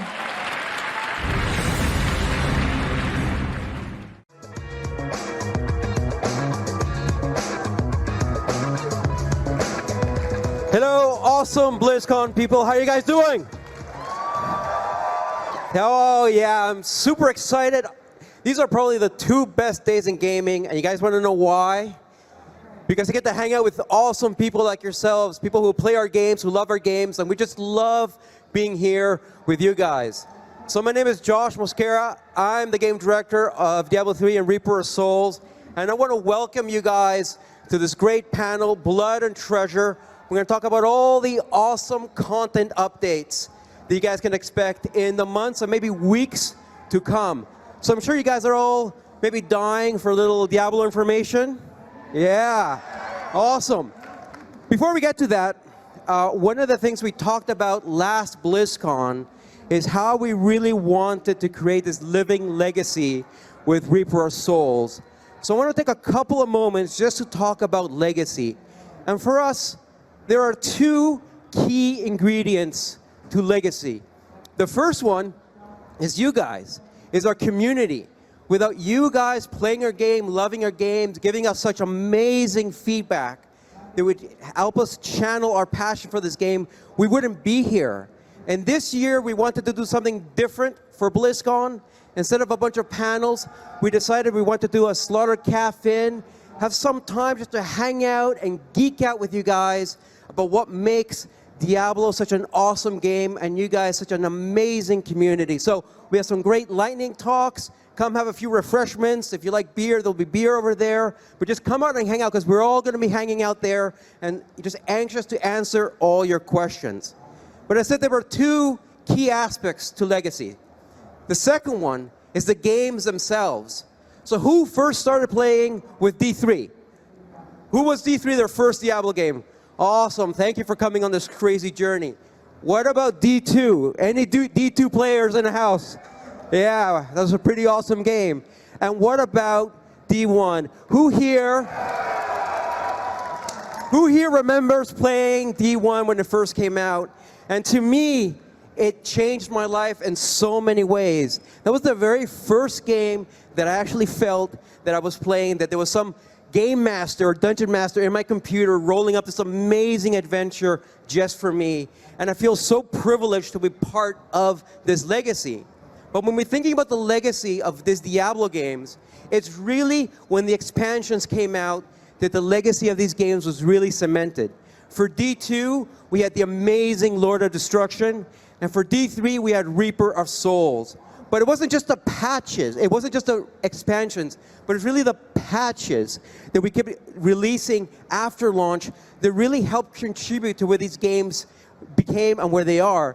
So I just want to take you back very briefly through the journey that we as a community have taken since we launched Reaper of Souls. And in fact, we started before Reaper of Souls with patch 2.0, where we got rid of the auction house. We introduced, you guys said you wanted better loot, we gave you better loot with Loot 2.0, new difficulty settings. And then we released Reaper of Souls, right? We added the Crusader, which is an amazing evolution of the Paladin. And what about Act 5, right? A darker, more gothic Diablo, which was always a plan all along. But we didn't stop there. We didn't just add adventure mode and call it quits. For us, death was very much the beginning. And from there, we ended up adding a lot of great features. Seasons. Amazing how much you guys love seasons, right? You guys come back every season. More of you come back, have an amazing time. We introduced greater rifts, but we didn't stop there. We added new treasure goblins, more items, I mean, with so many items, they're actually having a bit of a problem what to do with all these awesome items. I hope we can figure that out soon. You know, more treasure goblins, more bounties, but really, it was patch 2.3 that I think has been our biggest, but not best, patch yet. Not only did we introduce the ruins of Secheron, we finally got to play in the barbarian homeland and find out what happened, and I really geek out about that. But it's also a very key patch for us because we released Kenai's Cube, which is it's not just a great memorial for one of our fallen comrades, but it's also one of the great new evolutions of a beloved Diablo 2 feature. So this is where we are now, but we're not done yet. We have so much more to give you guys for Reaper of Souls, and today we're going to talk about patch 2.4. This is going to be our biggest and our best patch to date. We're introducing 2 new areas, and Matthew here is going to give you a guided tour of what you can expect. Alex is going to talk about set dungeons, and what is it? No spoilers, but it might have something to do with sets. And then Wyatt and Kevin are going to talk about all the great new features and changes to season that you guys can expect to play very, very, very soon. So let's kick it off. I'm going to hand you over to Matthew Berger, and he will talk to you guys about the new areas. What's up, Matthew? Thank you. It's both amazing and not a little bit terrifying to be standing in front of so many Diablo players. Whether you guys are playing on PC, on console, or both. You guys are all experts at Diablo, so you know that before you can get your hands on awesome loot, you're going to have to venture into dangerous lands and face vicious creatures. In this presentation, it's going to be the same. I'm going to first take you through a little tour of some of the new areas that we're introducing in patch 2.4, and then we'll talk about some of the creatures before I hand you over to the people who will give you a preview of all the awesome items. So in patch 2.4, we're adding 2 new areas and 1 new zone. First up, we have the Eternal Woods. The Eternal Woods are adjacent to the ruins of Secheron. They are the frozen hunting grounds of the fearsome Yeti, where you will not only face those woolly creatures, but also the reanimated remains of their victims. And the snowy canvas that the artists have created for us is absolutely perfect to display all the blood that you're going to be shedding. Next up, the Royal Quarters. You guys have been to Leoric's Manors, I don't know how many times. I mean, countless times. You've been there, you've taken the stairs to the left, you've gone, you've killed spiders. Awesome. Finally, the cultists have managed to clear the rubble on the right side of the staircase. It's taken a while, but you are able to now go into King Leoric's private quarters, where you're going to run into the delicious kind of density that you love, and maybe a secret. All right, 2 new areas, that's cool. But how about a whole new zone? So we are going to introduce in patch 2.4, Grey Hollow Island. Grey Hollow Island is an island, as you can tell. It's also a forest. It has, because it's a new zone, 7 new events with adventure mode friendly storytelling. We're trying something a little bit different this time. New monsters, because it wouldn't be a new zone without new monsters, so we're adding 16 new monsters. So these monsters, well, I'm not going to run through all of them, but if you go to the Slaughtered Caffin and play the demo, they're all there. But we're going to take a very brief tour of a few of them. So first up, we have the Bone Breaker. In the ruins of Secheron, you guys met the Yetis. This is his cousin, the Sasquatch. He's very angry. He doesn't throw you to the ground. He throws the ground to you and then takes you in the ground and throws it back to the floor. The Flesh Harvester, a very big crab. Lovely name, lovely creature. His little friends, the Amputators, because obviously we like colorful creatures in Diablo. This is my favorite. So not everything is a new creature. Something has to be a new trap as well. So the Glowing Death is a wasp nest. You get too close to it, you attack it by accident, and all of a sudden, a cloud of wasps jumps out and attacks you. WASPs are bad enough, but you guys have been playing since launch. So we took some of the WASPs from original D3 at launch, we've stored them, and we've put them in this. So these are the angry, vicious WASPs, not the ones we've nursed since then. All right. So the Ruins of Seshron is where you're going to find the Eternal Woods. If you want to go to the Royal Quarters, well, Leoric's Manor, of course. And Grey Hollow Island is in Act 5. So why do we go to these places? Why do we kill these innocent monsters? Well, because they're bounties, and we need all those bounty bags. We need lots of them. So you guys are going to be doing lots of bounties. An ice cube requires bounties. So we've added more bounties. Since you're going to be doing so many of them, we've added over 175 new bounties. I say they're in Acts 3, 4, and 5. They're mostly in Act 4 and 5 that needed a little bit more love. So those bounties, some of them you know, we're going to add some new cursed chests. There'll be some cursed shrines. You know those. Some of them are going to be based on the new events that you can find in Grey Hollow Island. And the others are going to be bounty grounds. So bounty grounds are a new type of bounty. What you're going to do is you're going to go look for a portal. A very nice looking, friendly red portal. And once you take that portal, it's going to take you to a special world. It's a small, enclosed world. There's 6 of them. And you're going to run into one of 4 different types of bounties. So these are going to be mixed and matched.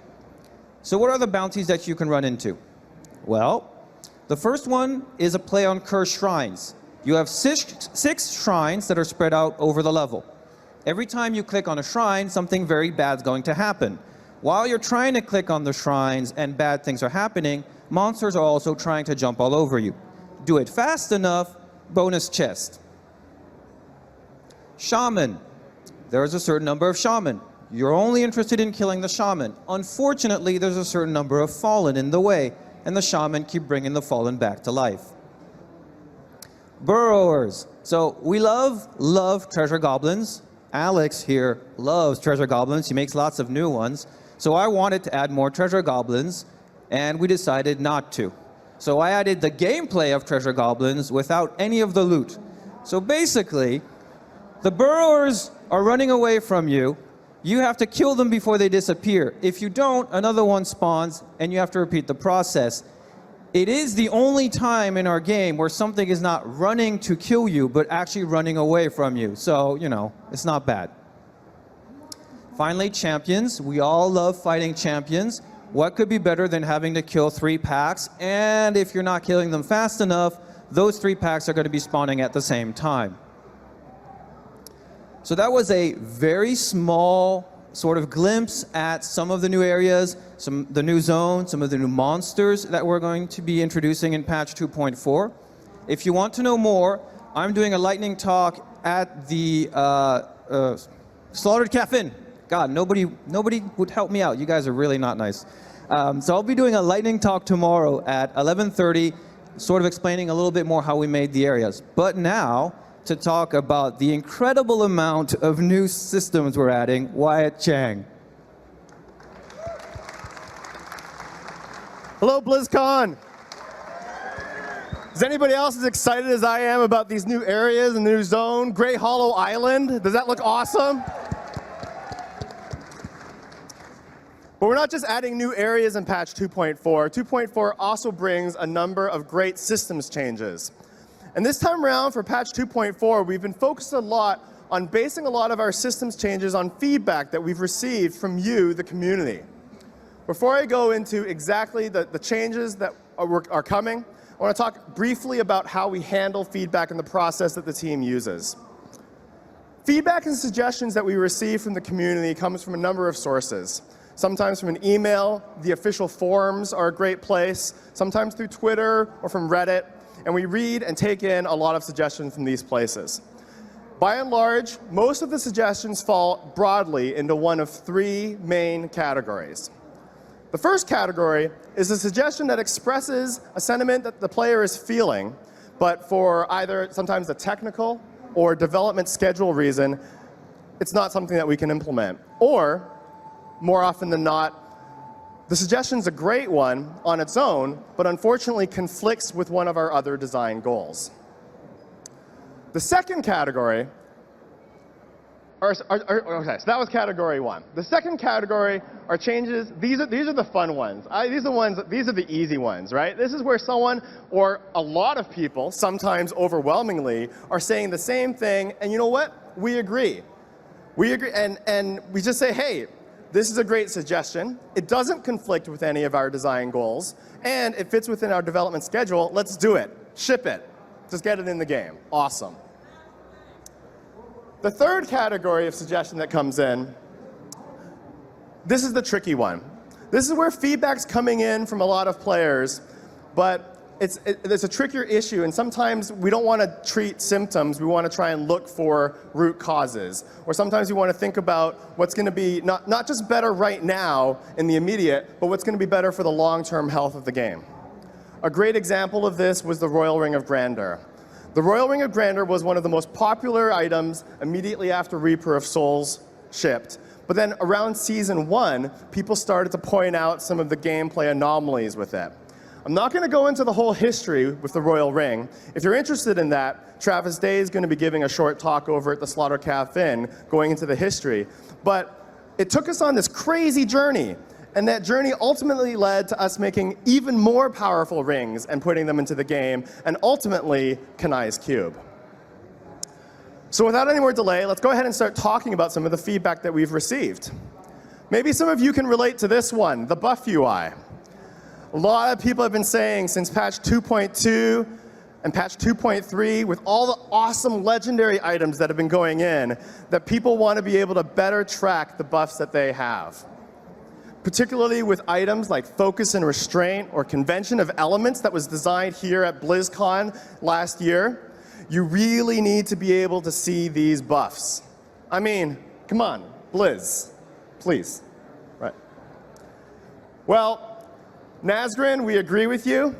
And not only does the whole team feel very strongly about this, one of our gameplay engineers, Mike Hirschberg, he was very passionate about this one as well. And he put a lot of time in this development cycle to really revamp the buff UI. Let's take a look at some of the changes that are coming in.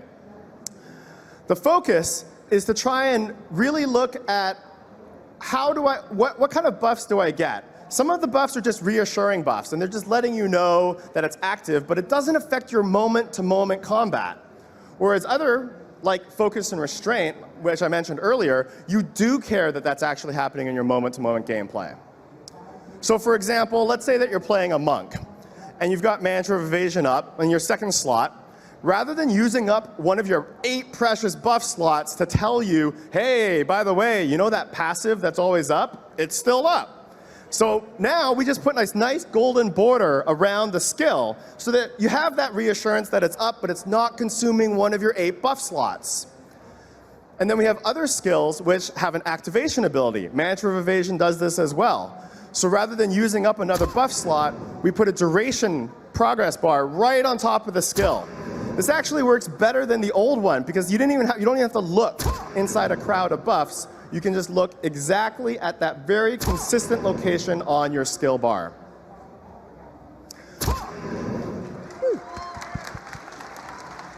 Speaking of monks, has anybody partied up with a monk wearing innas? You know what that's like. And you've got all your mantras that are coming on. So here's a wizard hanging out, got my skill, and then a monk joins the party. And you know the monk joins the party because you got all the mantras. Well, let's create a little buff holder and just stick all the mantras in there. Again, I want to know that the buffs are there, but I don't need to be reminded in the middle of combat. And then later on, a barbarian joins your party, and your barbarian's going to class Warcry, and the Warcry goes into the buff holder as well. You know you've got the buff, but you don't have to be told about it all the time. So what else have you been telling us? We've been getting lots of feedback that there's too much discrepancy between the benefit of playing in a group versus playing solo. And this is another area that we wanted to look at.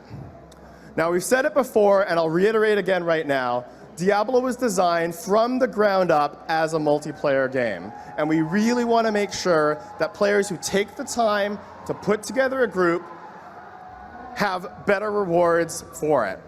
But we should revisit how big the gap is, right, between 4-player play and solo play.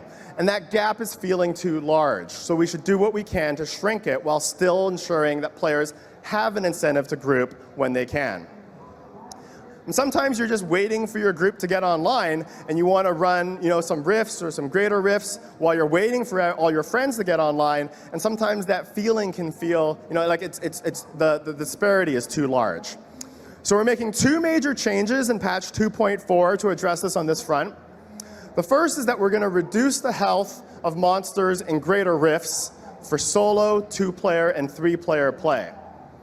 This is going to shrink the gap between the highest greater rift that a solo player can do versus what you can do in a group. The other major change we're making, and this is a big one, has to do with experience gear. I saw one person on the forums say that every time he gets into a group to play, he feels like he has to dress up as a walking shrine. I don't know if you ever felt like a walking shrine yourself in group play. So what happens is, there's a very powerful affix, the bonus experience affix, that increases the experience of you and your entire group. Plus, you have items like the Cane set, the Born set, Leoric Signet, the Crown with a ruby in it, giving tons of XP. Too much to give up. So, we're going to take this one head on and reduce the effectiveness of bonus XP at level 70. We're reducing it by a lot. For example, the Ruby, which is normally 41% currently on live, is going down to 4.1%. So this is a really big reduction. Well, don't freak out, because we got you covered. To compensate, we're also going to multiplicatively increase the experience across the entire game for 50%, whether you're running greater rifts, regular rifts, or bounties. On top of that, an awesome console feature is coming to PC as well, and that's the massacre bonuses from Action Combat. Now, if you haven't played the console version, here's what it looks like. The longer you can keep a kill streak going, and you can keep hitting enemies, a UI will come up and tell you how your kill streak is going to get that massacre bonus. The longer your massacre bonus can go, the bigger the multiplier. And your experience can be multiplied by 1.75, 2 times, or sometimes more. So instead of getting your experience by dressing up as a walking shrine, now you're getting your bonus experience by engaging in a more active way. And on top of that, you get to wear your hard-earned gear that you've been searching for.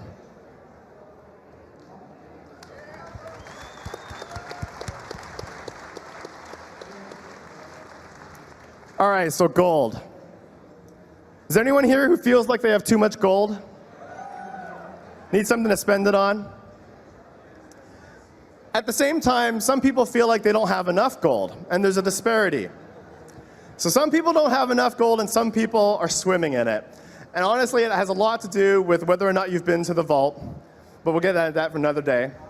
But we agree, honestly, with the last suggestion here. What if we could add a use for gold to make gold valuable again? And one of the trickiest things is, how do we add a use for gold that is still optional, that doesn't make people who don't have a lot of gold and are still struggling to get enough feel like they're hugely missing out, and yet still be a compelling use for those who have a lot? That leads into the feature that we're adding into patch 2.4 is empowered rifts. So the idea behind an empowered rift is that it's like a greater rift, except you're going to pay some extra gold up front to get in. If you successfully complete the greater rift on time, you're going to get a 4th bonus roll to upgrade your legendary gem.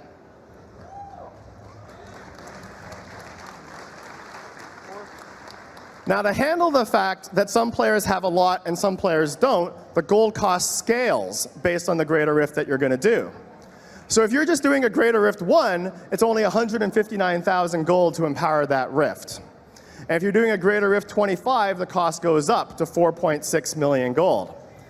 For those of you who have more gold, it's 49.9 million gold for a greater rift 50. And for those of you who are up at the highest echelons of play, a greater rift 75 is going to set you back 540 million gold per run. Now, I know what some of you might be thinking is, okay, I have a lot of gold, 540 million, it's kind of a steep price for a 4th bonus roll on my legendary gem. I mean, I've only got 3 legendary gems. Why would I want to, level it up that much faster? Is it really that valuable? That leads into a new recipe that's coming for Kanai's Cube. Kanai's Cube was one of the most popular features ever in, for Diablo Reaper of Souls in patch 2.3, and a lot of people have been asking for a new recipe. The new recipe, Culdesan's Despair, allows you to permanently augment one of your ancient items by sacrificing a legendary gem. Here's how it works. You walk up to the cube and you put in any ancient item that you have. You also add some emeralds, rubies, or other gems, plus a legendary gem. Depending on what kind of gem you put in, you'll get either strength, dexterity, vitality, or intelligence, and you'll get 5 of the primary stat added to your item permanently for every rank of the legendary gem that you sacrificed. So the higher your legendary gem, the more powerful you can augment each of your ancient items.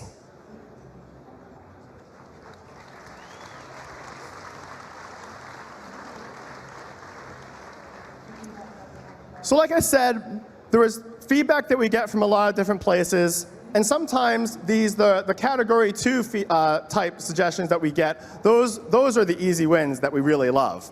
Some people ask for short things like, I don't know what a pool of reflection does. Can you help me out? Absolutely. We can just explain that better in the tooltip. It totally makes sense to add it. It's very easy for us to do, so we explain that a little bit better.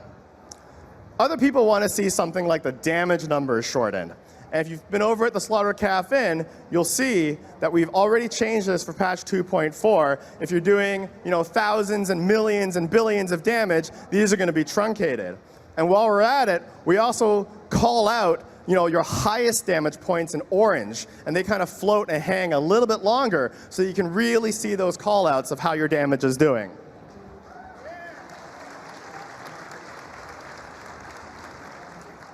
Sometimes the request is small, quality of life. Patch 2.3, I know a lot of people want to collect all their legendary powers in Kanai's Cube, and they want an indicator telling them whether or not they've cubed a power or not. Spankachu, I'm happy to tell you, in the next patch, there's an indicator right on the tooltip telling you whether or not you've already cubed this power. Some people want to be able to see their Death's Breath better. People have been collecting that a lot. So in the next patch, it gets a sweet new particle effect and its own unique color. And finally, for the longest time, people have been asking for an easier way to compare their follower items. So we're also adding the comparison tooltips for the damage, toughness, and healing when you're equipping your follower. So that's a quick overview of some systems changes in patch 2.4. I'm going to hand it over now to Alex Sulman, and he'll be covering items as well as the set dungeons. Thanks, Wyatt. All right, Blizzcon, how's it going? Yeah, good to see so many Diablo fans here. I'm here to give you a quick run through on some of the new item stuff that's coming in patch 2.4. So whenever we have a patch, we always try and add new items that give a new purpose. Maybe they give you a new way to play. Maybe they make something that was old or didn't work very well new again and work better. And with patch 2.4, it's no different. We've added over 50 new legendaries. I'm not going to go through all of them here. I'm just going to give you a couple of examples to sort of demonstrate this point. Take the Kiyoshiro Soul, for example. This makes Sweeping Wind gain stacks whenever you're not dealing damage. And this gives you a new way to think about how you use Sweeping Wind. You can see here, thanks to the new buff UI, it's easy to see those stacks rising as you're standing in open space. Then we have the Blade of Tribes. This makes War Cry and Threatening Shout cause avalanches and earthquakes. You can see that here, making Threatening Shout more threatening and War Cry more wary. Wary? We'll go with wary. Then we have the Vile Hive. This makes Locust Swarm gain the effect of the Pestilence rune. This makes everything go green, basically. Look at the green. Look at the green. There it is. There's the green. And it makes Locust Swarm, which was already a pretty grubby power, even more grubby. And then we have the Twisted Sword. This makes energy twister damage increase by the number of twisters you already have out. And this allows you to really leverage the number of the twisters that you have out. And you can see here, it's really putting those enemies in a spin. Get it? Because it's twist. Okay. So there's also 10 sets that we revived in patch 2.4. We've added pieces to some that were previously only 4-piece. We've reworked some completely to make them more interesting. Take the Thorns of the Invoker rework. This has a new 5th and 6th piece, which gives it a new 6-piece bonus. And it finally makes Thorns matter. Who knew? Then we have the Shadow's Mantle. I've already had somebody ask me about this today. We've reworked this set. We had a lot of feedback with people asking if we could make a ninja set. And the Shadow's Mantle is that set. This is the Demon Hunter's Ninja Fantasy finally realized. If you combine that with the Kale's Point, which makes Impale return hatred whenever you use it, you can snipe a ninja or everyone in front of you to your heart's content. So, we also get feedback about people that just don't like sets. Why do I have to use a 6-piece set? I find all these legendaries, they're so much fun, and then you make me use a 6-piece set because it's the only way to be powerful.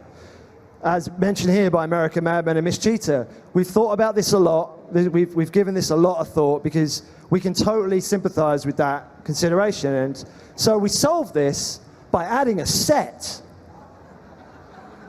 See, we're geniuses. No.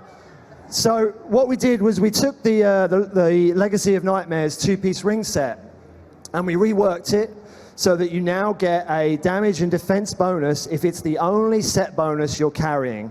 So you can see here from this character sheet, there's a collection of legendaries. You can use all the legendary powers that you want. You can get all the damage and defense bonus that you might normally get from a 6-piece set, and you can really build your own no-set set.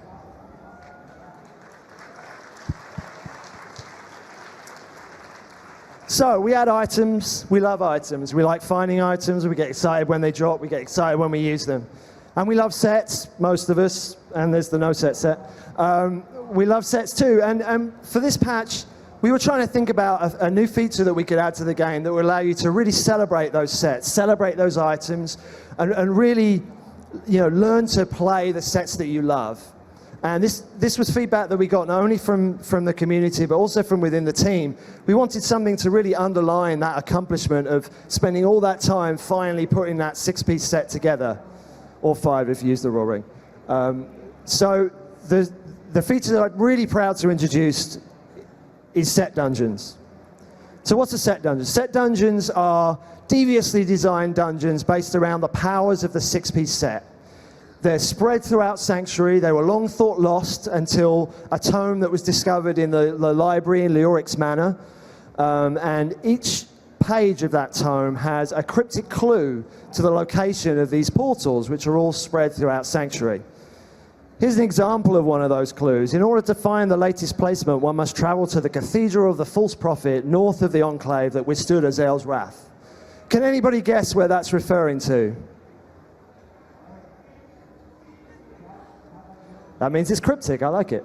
Well, spoiler alert, if you don't want the secret spoiled, if you want to try and figure it out yourself, look away now. To anyone that's still looking, there it is, clearly. Yeah?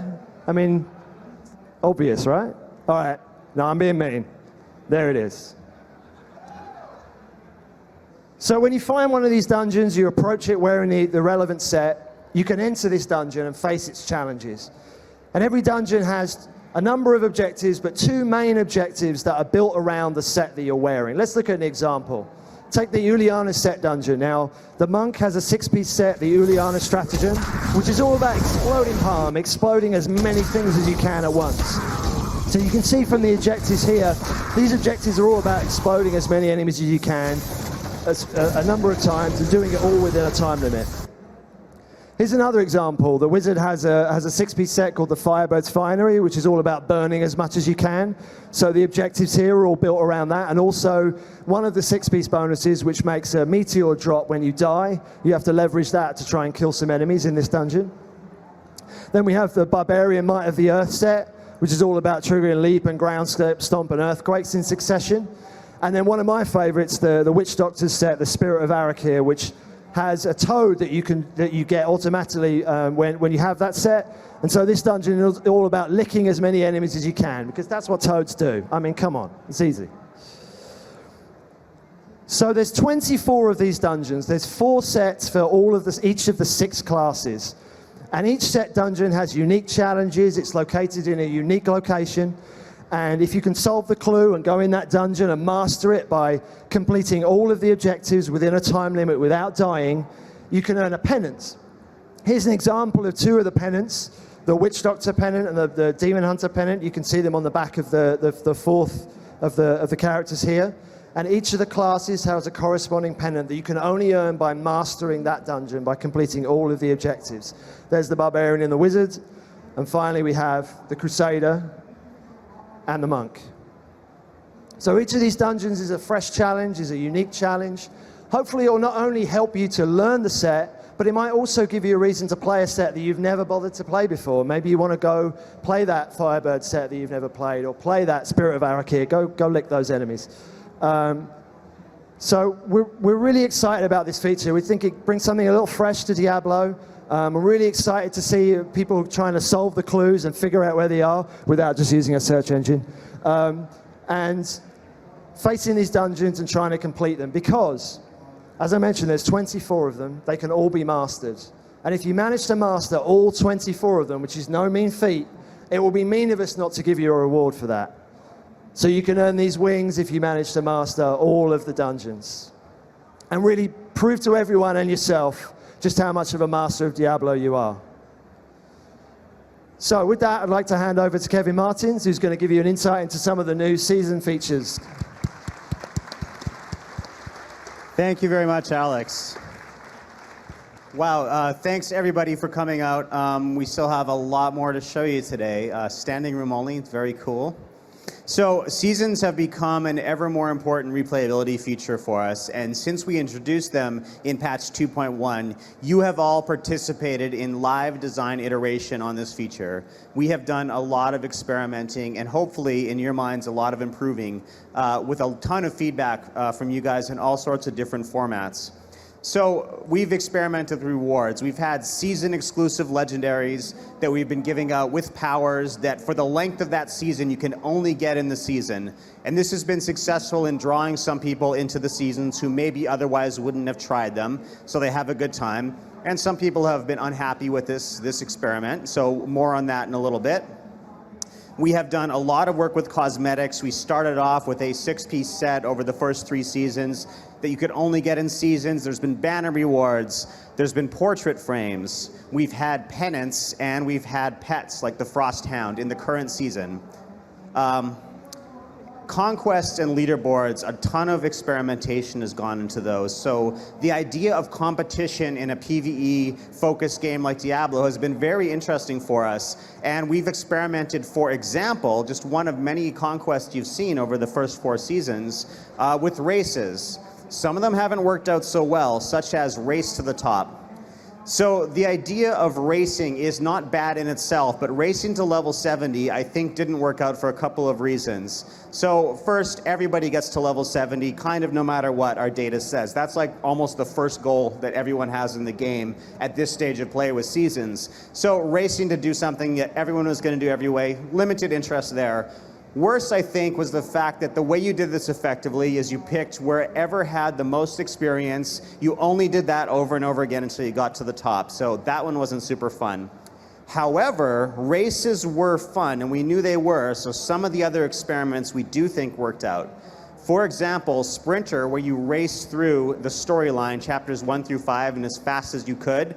This one was interesting. This is something that most people didn't do very often. And when you change your build to focus on speed and movement abilities, but you still have to keep a minimum amount of DPS to finish the story, this was an interesting race. It had you do something you didn't normally do. And the competition for this leaderboard was very fun to watch. So along the way, we were starting to learn that personal accomplishment needed to be a part of all of the conquests. Not everybody can be in the top 1,000, no matter how many people compete for it. It's always limited to that. and there was a lot more than 1,000 of us playing seasons. So if we can have something that's fun to race to, such as maximizing how many monsters you can kill in a single cursed chest, but it's also something where you can challenge yourself to try it over and over again and get better at it, then we've got a conquest that starts to work well for everybody. So it was kind of the same thing with achievements. When we first put seasons out, we did all of the achievements from the main game, and all of you just redid them in seasons, and some of those are fun and some of them aren't, just like the original achievement list. We realized that we needed some achievements that were unique to what made seasons different. It's a limited amount of time with a specific types of goals that don't always exactly mirror Diablo 3 over the first few years. And so we started to focus on achievements that gave you something unique that matched season gameplay. And we're going to continue to do that, and I'll show you a few more of those in a minute. So all of this has now been encapsulated in the Season Journey feature, and I think that this is really where seasons have started to come into their own. The idea that you can have a quest for the season, that you have a specific goals, that you can kind of set yourself with rewards attached, for every type of player, whether you have just a couple of hours a week to play and you're just trying to finish maybe chapters 1 through 4 in the season journey, or you're someone who's so dedicated that you're competing on multiple leaderboards, Season Journey's got multiple stopping points and it's very clear when you get the rewards. The first season wasn't like that. You just kind of played until you sputtered out. This, I think, has really helped it, and we're going to build on this a lot. Okay, so with all that history in mind, what's happening next? So Season 5 will be beginning soon enough, and we are trying to improve in every one of these aspects, based on all of the feedback we've gotten and what we've learned with our data. So first up, we have a brand new feature for Seasons. Why do we have this? So we have people who are very attached to their characters, to specific characters. We have some people that have characters in every slot, and we've gotten feedback from both of you player types that you don't want to give up that character to start over fresh in seasons, even if you're kind of tempted to go back with, many hundreds of thousands of people to do that again. So Rebirth is a safe way to start over. You get to keep all of your gear, it's mailed to you, and it can wait on your main account, throw it in your stash, give it to your other characters, whatever. While you start fresh, all of your character records, your experience, all of that remains, but you can take a character and start over fresh for the length of that season and get all that stuff back once you're finished the season, along with all the other rewards, the very generous rewards that you would have gotten during the season. So it looks like this. This is Nanook the Barbarian, Paragon 800. Obviously, this person has put a lot of dedication in, and obviously that is not Conan spelt backwards as well. So when you rebirth him, it's very simple. You click the button, you confirm that you want all your gear mailed to you, and your records will be maintained, all your hours played, etc. It's your same character. And for the length of that season, that character gets to start fresh, play with your friends, meet new friends, get all these new sets and rewards and achievements and so on. So speaking of how long will this happen, season length has always been quite a grand experiment for us as well. Everywhere from 5 months to 7 weeks, we're really trying to dial down exactly where the right amount of time is for seasons. So we currently have a live season, of course. Number 4 is up and running. So it is going to be about 4 months long.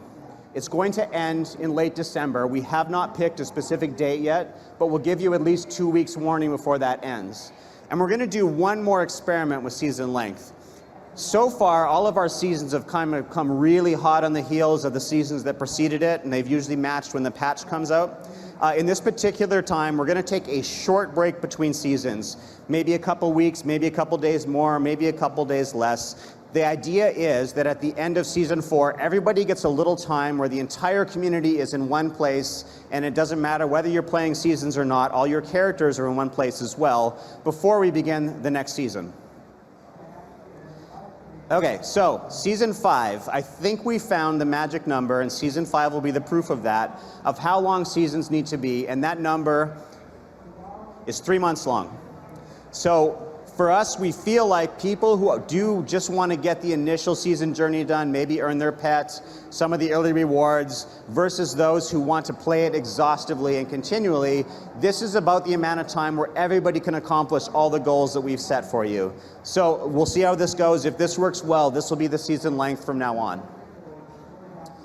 Conquests. We have settled on 10 of our favorite conquests, and it does include a couple of new ones based on set dungeons and some of the other new features.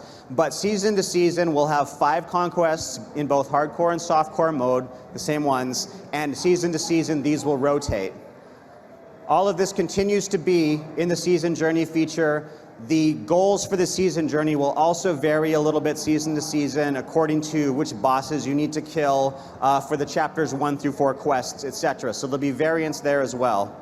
So why will you continue to do this? Well, the rewards, of course, are also being amped up. We have made a lot of cosmetics and we're making a lot more. We're going to have a more settled cycle. As we figured out what you guys like, what you actually equip and use, what people really try to get to fast, we're going to have sort of a settled cycle. We're going to have more portrait frames, more pets, and in fact, this pet, the Wicker Man pet, is coming in Season 5. Even though we just gave out the Frost Hound, pets have been so popular, we're going to give you another pet right in a row to increase your stable a little bit before we move on to other things in the cycle. Looking ahead, here's a pennant from a future season after Season 5. This is the Skull and Bones pennant. This are the Andario wings. So very different from the other wings, the throwback wings as well. These will be fun, also from a future as of yet unnamed season. Okay, so what about legendary awards? As I mentioned earlier, this has been controversial for a variety of reasons. Some people did not want to have to play the season. Hopefully with the rebirth feature, those people will feel like they haven't lost anything in the sunk cost or so on. This we're going to go in a different direction with. We're going to cut season exclusive legendaries. So all of the 50-plus legendaries, of which Alex was only able to show you about 4 today, all of those 50-plus will be available for everybody as soon as patch 2.4 launches. But some people really like the seasonal legendaries, so we didn't want to let you down either. So instead of going with the random legendaries, whatever happens to be new at the time, in Season 5, you're going to be guaranteed a 6-piece set. Of the 24 class-specific sets, every season you're going to have a different set. These will rotate for you. So for example, the monk is going to get the Sun Wukong set in Season 5, and in Season 6 and beyond, he will get a different set. Hey, Kev, one second before you go any further. Yeah, Wyatt Chang. I mean, it's great that we're getting like the Sun Wukong set. It's going to be guaranteed in the season. And Alex was talking about the set dungeons, right? Yeah, I'm going to have all these sets that I'm going to be having. But where am I going to put it all? Well, it is incredibly convenient and timely that you asked that, Wyatt. Oh, I had many more bullets here. Here we go. I think we're going to give you, right at the beginning of patch 2.4, as soon as it launches, if you go to your stash, there's a new button there. For normal in-game gold amount, you can immediately buy an extra tab. You think? All right, so 1 tab, that's cool. I noticed there's a lot of room for additional tabs there. Furthermore, in Season Journey, you will get a new stash tab every Season Journey that you play from now on. Up to, hold on. Wait for it. Right, let's take a look at that real quick. So here it is, in Season 5, you have 1 tab. You finish, in this case, the Conqueror objective for Season 5. And automatically, no in-game gold cost, totally free, another tab. This will continue up to a maximum of 10 tabs. That is to say, doubling your current stash space.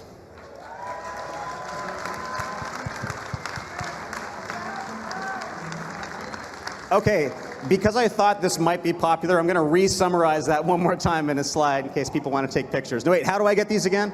All right. Everyone gets a new tab immediately on 2.4. In-game gold cost, rather moderate, 500,000 gold. Every season journey, starting with the first season, so you get 2 stash tabs right off the bat. If you complete the objective in the season journey, you'll get more, to a total of 10. This is all very PC-oriented, so console players out there, you're going to go, because you don't have seasons, immediately from 210 to 350 slots as soon as patch 2.4 launches. And this will be, of course, for Ultimate Evil Edition on Xbox and PS4. So that is the end of the new features. But before we move on, I did want to do a quick summary slide, multiple slides, because we do have so very much stuff coming in patch 2.4. So let's recap what we saw today. The new zone, Grey Hollow Island, which you can play right over there today. The Royal Quarters in the Eternal Woods, new areas based on existing ones. We have new events for these zones and areas, 60 new monsters, over 175 new bounties. Empowered Rifts, which is intended to be a gold sink for everybody. The buff UI is getting overhauled. XP balance is happening between single player and multiplayer. A new Kanai's Cube recipe to augment items. 50 plus new legendary items. This is the most items we've released since Loot 2.0 itself came out, since Reaper of Souls launched. 24 set dungeons. Season journey improvements, the rebirth feature, the settled season length, the new cosmetic cycle, new pets, conquest, guaranteed legendary set, stash tab for everybody, additional stash tabs in season journey.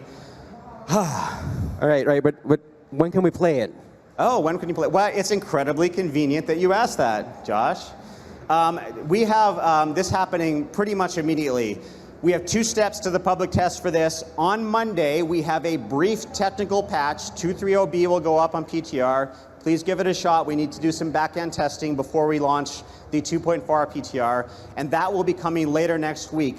Wednesday or Thursday, if all goes well, everyone in the world will be able to PTR patch 2.4. Everything you saw today and many, many more things.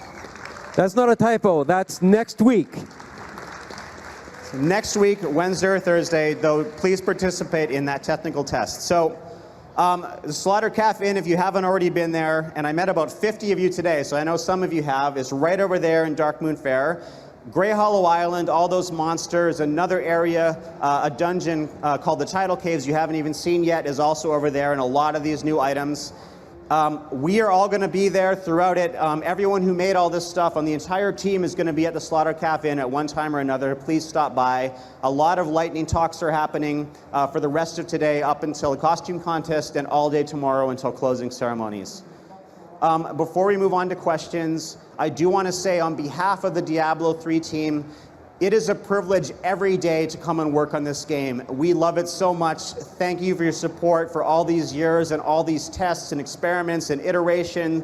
When we fall and when we've gotten back up and we've gotten you new items to make up for all that. Thank you for being there with us. Awesome. All right, we have a couple minutes for questions, so feel free to ask questions. Now, if you have very specific questions about items and all this kind of stuff, we're going to be right over there right after. So, come bug us about all the minutiae you want to bug us about. But if you guys have any high-level questions, let's quickly fire them off. Hi. The gift that adds a socket to a weapon, I've forgotten the name. There's a lot of RNG around achieving them. Have you had any thoughts about smoothing that out? Like, I'll get 1 and 400 Paragon levels, and my friend will get like 6. Yeah, so you're talking about Ramaladni's gift, the one that adds a socket to a weapon. Honestly, we're pretty happy with it, and I know that sometimes you get it and sometimes you don't, so I think it deserves an explanation why. An item like the Royal Ring, which enabled a completely different play style depending on whether you had the ring or not, or for other items, we want to make sure people are able to get that. Ramaladni's gift is viewed more as just a straight, incremental increase to your power. It doesn't enable a whole new way to play. And we wanted to preserve that sort of really exciting moment when you do get one. And the only way to do that is to not make it, guaranteed under any circumstances. Awesome. All right, guys, let's do lightning answers so we can get as many questions as we can. Hey, guys. So being able to augment items with the legendary gems, are you going to be able to do that multiple times, or is it just a one-time thing? That is going to replace the existing one if you do it again. So if it's like a level 70 gem and you got 350, later on you have a 72, you're going to be able to apply 360. So it'll replace. Okay. Thanks, Menegades. That was lightning. Hey everybody, how you doing? I wanted to ask about the set dungeons. Is there going to be a tied difficulty to it? Is it the difficulty you find the portal in, that's what the difficulty is inside? No, yeah, each dungeon is a fixed layout with a fixed population and a fixed difficulty level. And one more question. Is there going to be a way to track it? So if we're trying to do like all 24, for instance, will you be able to see, I did, Firebird, Wizard, etc.? Every set dungeon has 2 achievements associated with it, one beating it at the regular level and one mastering it, so you can track how many you've done whenever you do them. Perfect, thank you. Come on. Questions?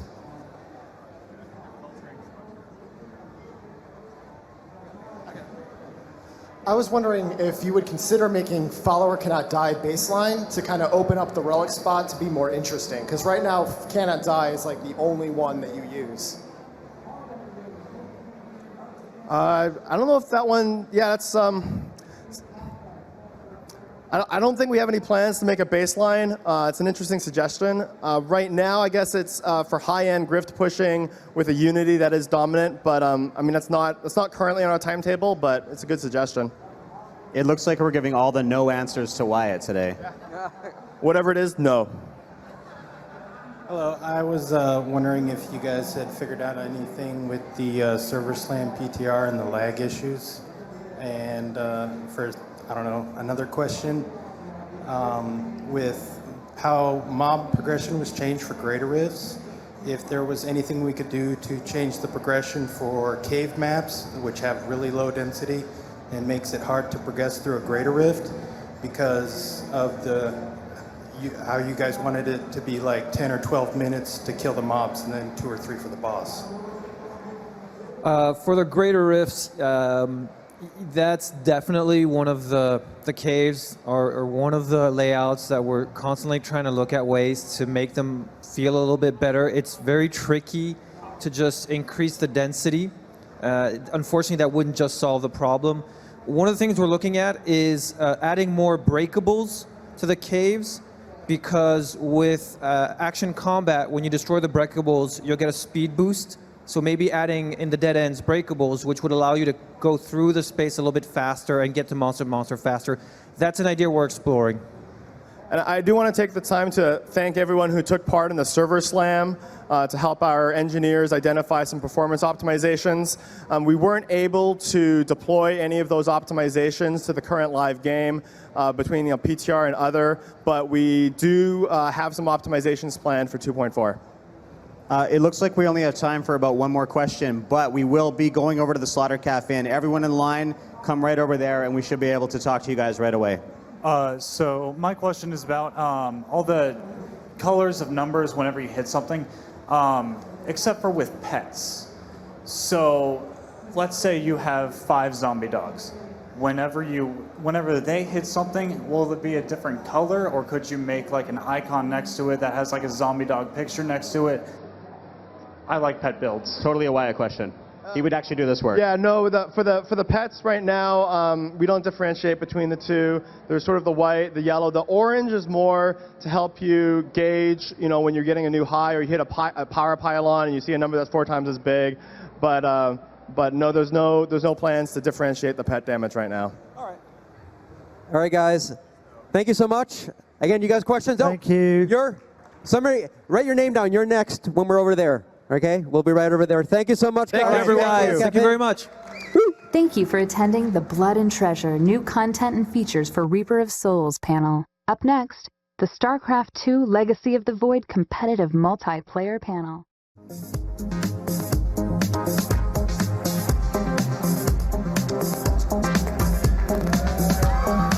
Hello, Blizzcon. All right.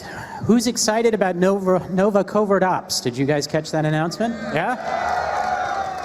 Excellent.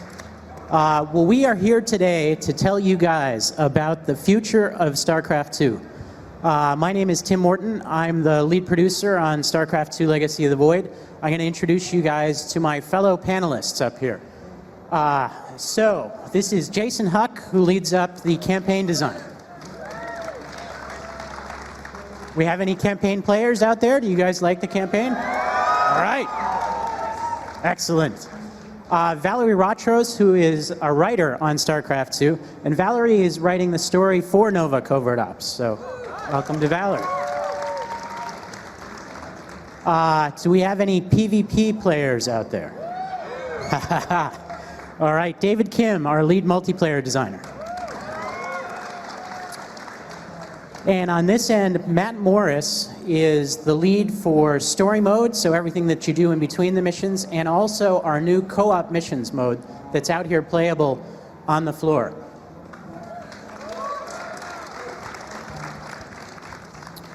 All right, so we are going to talk about what is coming after Legacy of the Void. How are we going to fill the void? Sorry. So the first piece of news to share with you guys that we are all super excited about is that development is continuing on StarCraft 2. Everybody who is here on stage with me today and the rest of the dev team is going to keep supporting StarCraft 2 and keep working on it. But we're going to give you some more information on what that means. That means more content, like Nova Covert Ops that got announced today in the opening ceremonies. That means more features that we're going to continue to add over the course of the year to StarCraft 2. Now, some of the content that I'm going to talk about today will be free content. Some of the content that I'm going to talk about today will be paid content. But I want you guys to know that we are super excited to keep working on StarCraft 2. So, micro content. I'm going to drill down a little bit on what this means. This is some content that's going to start coming online after Nova Covert Ops starts to come out. But we are working on some other types of content besides mission packs. We're working on the mission packs as well, and we're very excited to bring those to you. We are working on more co-op missions content that Matt is going to talk about. And we're working on more multiplayer content that David's going to talk about with you today. Okay, so micro content, what does that mean? Unit skins. All right, so to be totally honest with you guys, we have been so busy working on Legacy of the Void that we haven't really fleshed out our plans on exactly what skins we're going to do. So what I'm showing you right now, that is the Purifier Colossus skin that's included in the Collector's Edition. But just to give you a little sense of what skins can look like, this is the Purifier Adept now from Collector's Edition. And there's also going to be a turnaround on that Colossus. But unit skins are an opportunity for you to choose a different look for your units in StarCraft 2. We do it on a unit-by-unit basis, and we've got some work to do still to really make that interface streamlined and to give you good choices for how you use unit skins. But we are going to do more of them. What's in the Collector's Edition is just the beginning. Voice packs. Voice packs are something that we have seen requested very often. The idea here is that you will have an opportunity to replace the in-game advisor with the voice of a different StarCraft character. This guy is somebody we hear a lot of requests for. And this is what he might sound like if you used him as a voice. Mineral quantity insufficient. Allies base under assault. All right, so we are already working on getting some voiceover to create these voice packs, but we do still have more work to do to create the interface. So this is content that will come after the Nova mission packs start out. One area that I haven't touched on yet that I do want to touch on today is StarCraft 2 Arcade. Arcade is the part of the game where you get to experience content created by other users. There's also some content in there created by Blizzard.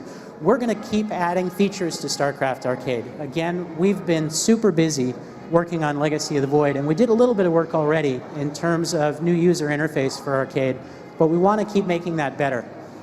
Right now, there is a contest going on called Rock the Cabinet.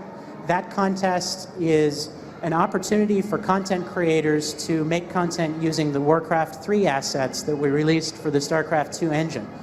That contest, it's going to wrap up next month, but we're super excited to see what kind of content comes out of the community, and we're going to keep doing these contests. Finally, we are working towards enabling our first paid content in Arcade, and this is an opportunity for content creators who have made really great content to make some money off of that content in the community.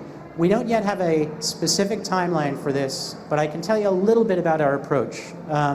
What we're going to do is work with specific content creators. So it's not really going to be a full-on app store out of the gate.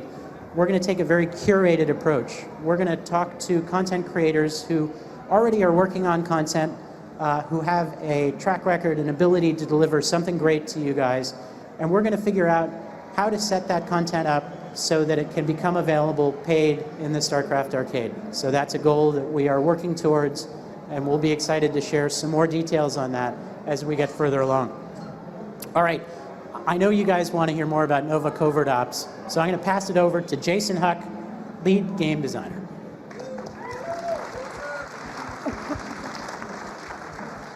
Intaro Tassadar, BlizzCon. Had to get it in my Protoss shout there. I mean, we're right on the cusp of Legacy of the Void coming out. So you might be wondering, what are mission packs? You know, when we came to look at talked about the future of StarCraft 2, it just seemed natural to us that we're going to want to add more stories to this universe and talk about other characters that everyone loves. And of course, Nova Covert Ops, why not? You know, Nova is awesome. So the mission packs are basically in a different format than our usual campaigns. So these are going to be 9 mission story arc here that will be told over the course of 3 packs. So the first one coming early next year. And if you didn't see this at the opening ceremony, you missed the teaser trailer there, we thought we'd show it again and for everyone to check it out again.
So to quote one of my favorite StarCraft 2 units, StarCraft Unit 2, you know, when I am playing StarCraft 2 and I see a world that's untouched by war, a world of innocence, a world with lush forests and clean streams, I really just want to nuke the crap out of it. And with Nova, you're going to get to do that. I mean, this is a character that is a fan favorite. We love her, and so it just seemed natural to us to have her as the first character that we talk about in these mission packs. So let's talk a little bit about this in particular. So much like Kerrigan was controllable in Heart of the Swarm in all those missions, Nova also will be playable. So you'll lead her and her Black Ops forces through these missions. And we'll have like these iconic Terran units that you all know and love, like the Siege Tank and the Marine. But they're going to have a little twist. They're going to have some really cool like Black Ops technology. So you might have like hover siege tanks or Marines with like a stim that actually heals them when they use it. So who needs a medic anymore? You just stim your Marines and they keep going. So Nova will undertake these Black Ops missions for Valerian and the Dominion. She gets this cool new ship that you'll get to explore. And we're really hard at work on all these missions right now, so unfortunately I don't have anything to show you, but rest assured you will nuke the crap out of them. Now, of course, with all our sort of systems that we add to the campaign, this is a really, really rough UI mock-up, so this is obviously not how it's going to look when we release it. But this is an equipment system, and this is something that allows you to kind of kit out Nova in various different loadouts. So she has a helmet or goggles. She has a different suit. She could have a different weapon and different gadgets. So we can give her maybe a different type of grenade, or we can give her a different gun. Instead of her C-20A canister rifle, she can get like a shotgun if it's time to go loud or something. She's experimenting with like a sword even, So. And then, of course, with all of our campaign experiences, we're going to have some really sweet cutscenes that go tell the story of all of Nova and the Black Ops missions. So to talk more about that, I'm going to hand it off to Valerie, and she's going to give you a little bit of history of what's going on with Nova and the Dominion after Legacy of the Void.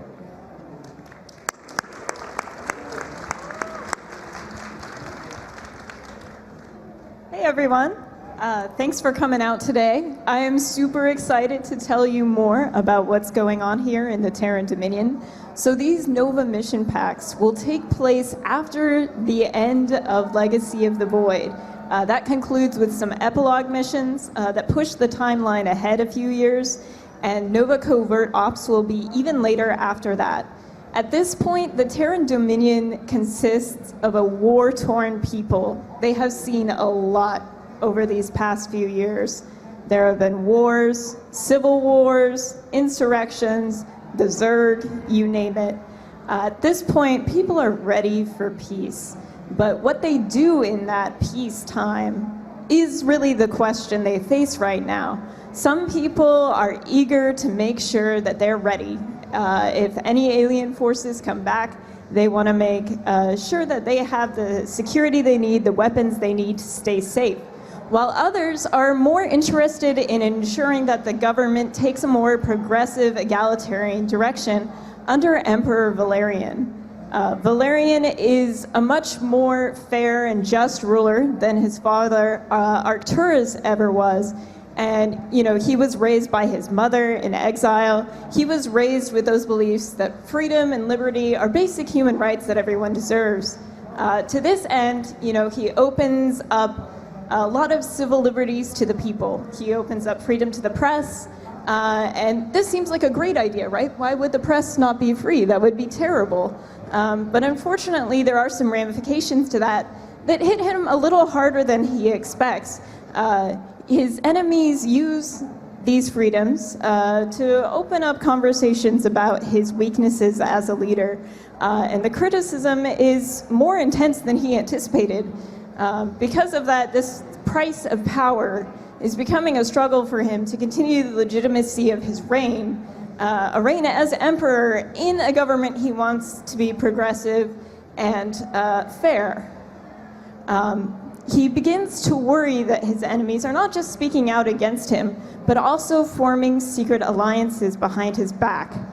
The foremost of these is the Defenders of Man. Now, publicly, the Defenders of Man argue for the security of humanity. They are interested in protecting people from alien threats. Seems like a very logical, smart decision after, you know, the recent events where the Swarm walked through the streets of Augustgrad. So the Defenders of Man have been gaining ground. More and more people flock to their side and listen to their message. But there's something else going on here behind the scenes. Nova, in that trailer you just saw, has woken up in a facility owned by the Defenders of Man. She doesn't know why she's there or what's going on. And this is a major concern as well for the Dominion. Her disappearance as their best ghost is a top priority situation. They need to find out what's going on there. And Nova will be doing just that as well. She needs to learn more about the Defenders of Man, what they've been planning, and what's next. And now we're gonna switch gears to take a look at multiplayer features with David Kim.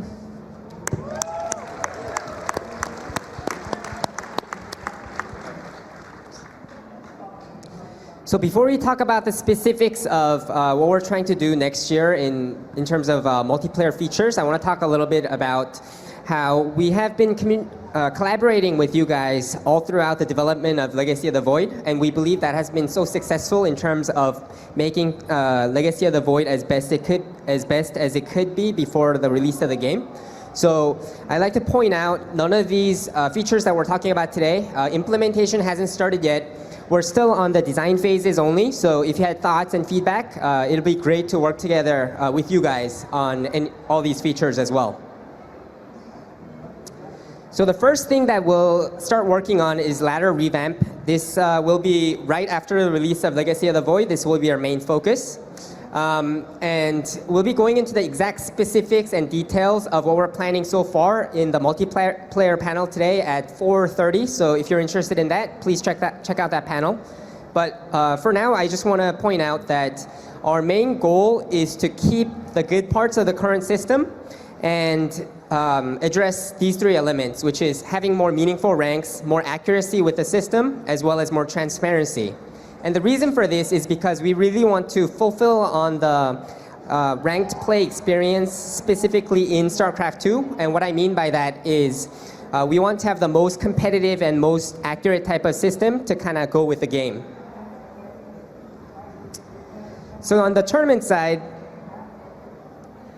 it's a little weird, but we're planning on Archon mode tournaments and 2v2 tournaments. So right now we have the 1v1 experience represented in the automated tournament system for the release of Legacy of the Void. So the competitive side is very well represented, but we wanted to take a step further into automated tournaments system as a whole, and we wanted to make it a little bit more of a teamwork oriented and a bit more of a social experience, and that's why we're trying to add these two formats into the system as well. The next thing is separate MMR per race in unranked play.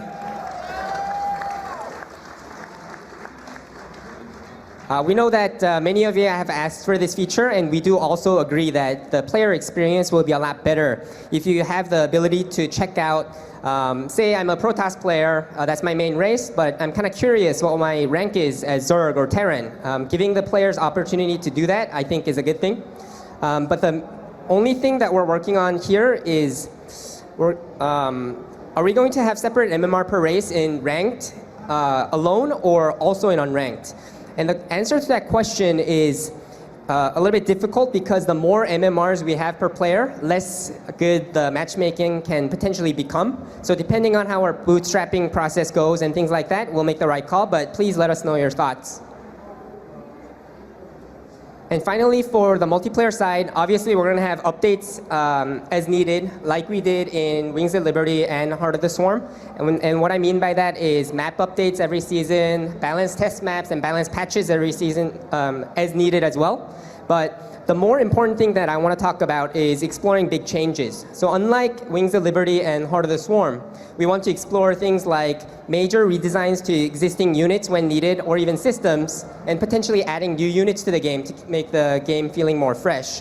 And as you guys know from Wings of Liberty or Heart of the Swarm, we had some design issues with a couple units like the Swarm Host or the Broodlord Infestor combination in Wings of Liberty. So we want to be a lot quicker to react to those kind of situations, is why we have this goal. And on top of that, say 1 or 2 years have passed after the release of Legacy of the Void, the game might be a little stale because the strategies have been kind of figured out. Everyone's doing the same sort of things on the ladder and in tournaments and so on. We want to keep the options open in terms of adding new units so that we can keep the game feeling more fresh. So like I talked about a little bit before, we did this whole process of community collaboration all throughout the course of the beta. And even after the release of Legacy of the Void, we would like to continue working together with you so that we can make these new designs or potentially new units coming into the game at a later stage as best as we can. And now Matt Morris, our lead campaign designer, will talk to us about the updates coming next year for co-op missions. Thank you.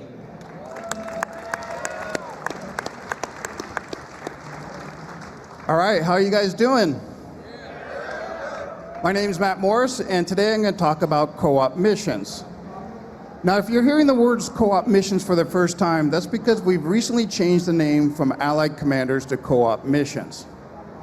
If you're hearing Allied Commanders and co-op missions for the first time, I have a quick brief summary as to this exciting new cooperative mode that's coming to StarCraft 2 for the very first time. So what is co-op missions? This is where you're going to play cooperatively with a friend. You're both going to battle the computer on campaign-style missions. Now, this isn't campaign. This is an entirely different mode. But what we've done is we've taken over some of the more memorable mechanics and objectives that you've seen in our campaigns, and we brought them over to co-op missions so that you could have that same experience with your friend. And you'll both get a chance to choose a commander from one of our 3 campaigns.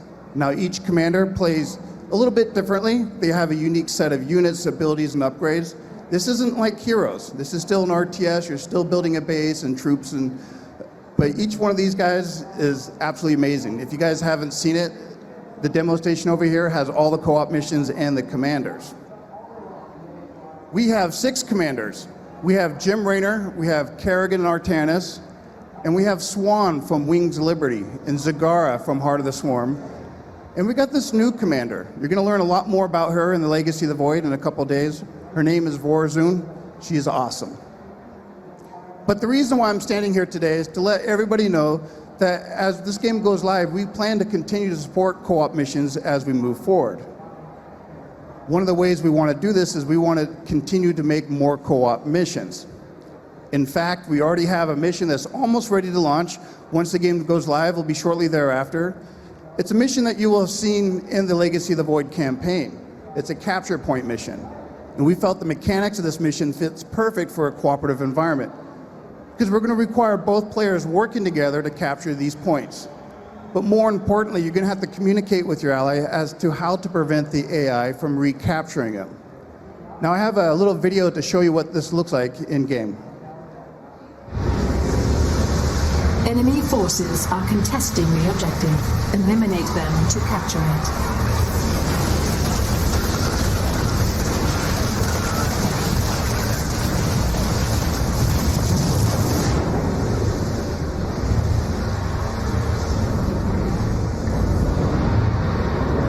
We have secured a main objective.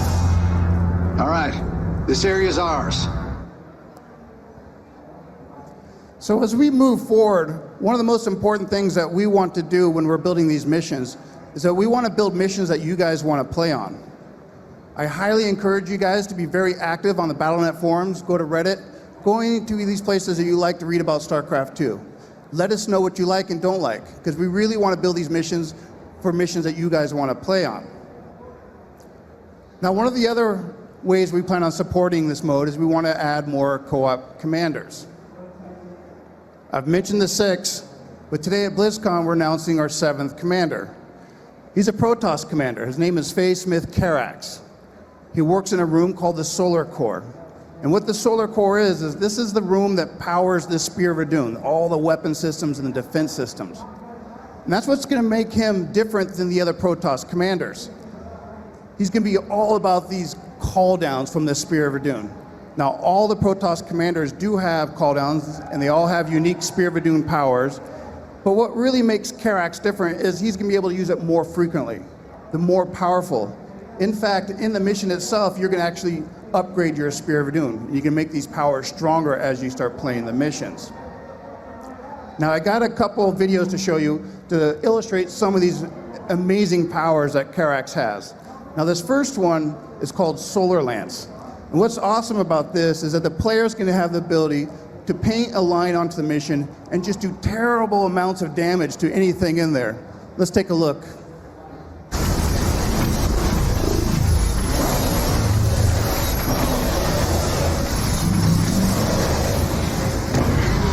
Has been destroyed. Now that is how you do it.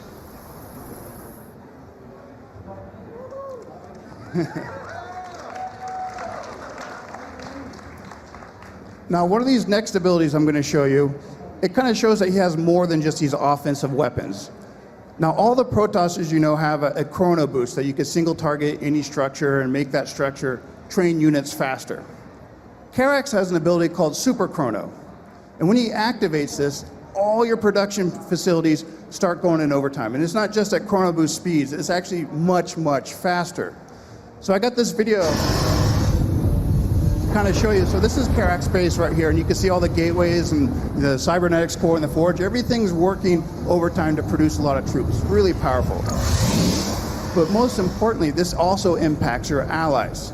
So you can see how important it is to have Carax on your team. Now I got one last video to show you. Now this is Carax's ultimate ability. Now this thing is awesome. It's called Purifier Beam. What's really cool about this is it leaves a persistent beam on the mission for a pretty long time. But the real fun part is as you deploy it, the player actually gets to control it and move it around.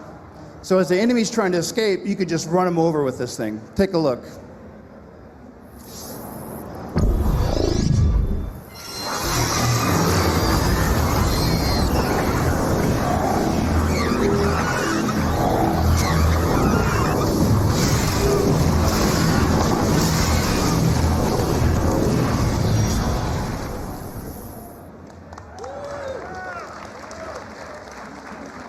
know if you can see it, but I think that thing had like 56 kills on that. So that's it for co-op missions. You guys could start lining up. I don't know where the person is going to have the microphone, but you guys can start answering questions. But before I sit down, I do want to remind everyone that if you've never picked up Wings of Liberty or Heart of the Swarm, or if you're new to RTSs, there's no better time to get into StarCraft 2 now than with Legacy of the Void. It's a standalone product. We have an amazing new campaign. We've got amazing new multiplayer features, new units. We got automated tournaments. We got Archon mode. And now we have a cooperative mode for you and your friends to play together and have that campaign experience. Thank you.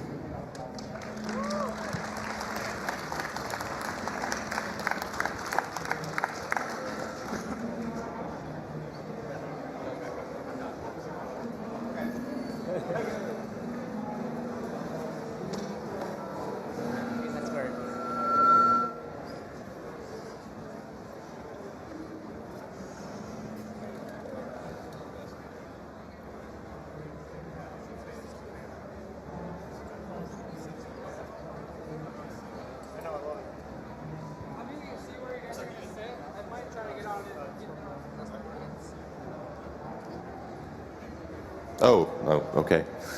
Hi, my question's for the writer. How many of the themes of this mission pack and how much of what you're doing with the Nova story is from StarCraft Ghost, the cancel project? Is any of it themes, maybe plot elements, anything that happens, or how much of it is from that? So, as with everything that's been written for Nova, it informs her character and it's part of who she is. But the events of Ghost actually took place earlier in the timeline. So this is something that's happening much later, after the events of Legacy of the Void. So that Ghost storyline was featured in the novel Spectres. So that is still part of her history and what she's been through, but it is a new adventure going forward with Nova. Thanks. This is a question about co-op missions. So I think that's really cool you're adding it. And from Diablo, there's this like eternal rift level concept. And I was thinking, in the world of hardcore players that don't want to play against other players, it's interesting if those co-op missions would have an unlimited level, and if we could go and have a ladder system and all that. And I don't know if you guys thought about it or if it's a good concept, but I think it would be really interesting to go and choose your commander and figure out the best strategies and all that. I don't know. Yeah, that's a really good idea. As we move forward with co-op missions, this is obviously something new to StarCraft 2. And so we've had a lot of those discussions. We want to know what it's going to happen once you max out your commander at the higher difficulties. Right now what we have is at the highest difficulty, we find that it's super challenging, right? So there's a lot of fun there. But as we move forward, we're looking at these different ideas as to really embrace for the players are really hardcore, but also still make it very accessible. Because, this is an area we expect a lot of people from campaign will come over. Multiplayer can be very intimidating, right? So we want to make this kind of a place for them, but we also recognize that this is a lot of fun for the hardcore fans too. So we like a lot of those ideas, and those are things we are talking about. Thank you.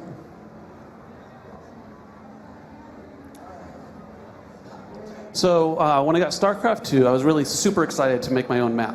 And when I got in, I found a system that was great, had all sorts of features in it, but the field names and how to do things were super complicated and not explained anywhere. What have you done to help resolve that? We do have an effort underway right now to author some more content to help content creators. We're also looking at ways that we can continue to improve the editor interface and to add features to Arcade. So always appreciate feedback, and we definitely are working towards making that a better experience. Thank you.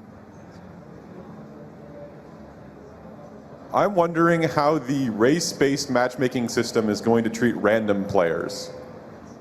So it's not final yet, but our current thought is the random will be decided before you get into a match. Like the system would know, and then it'll choose that MMR to matchmake against the correct player. So what's kind of interesting about this is on the ladder, maybe you won't have like a random rank, right? Maybe you might have all three ranks separately, but your race will still be displayed as random. But if you had better thoughts than that, then we're definitely welcome to hearing any feedback. both on the idea that we have currently, or it could be something else too, right? Because nothing has been decided yet. Cool. Thank you. Thanks.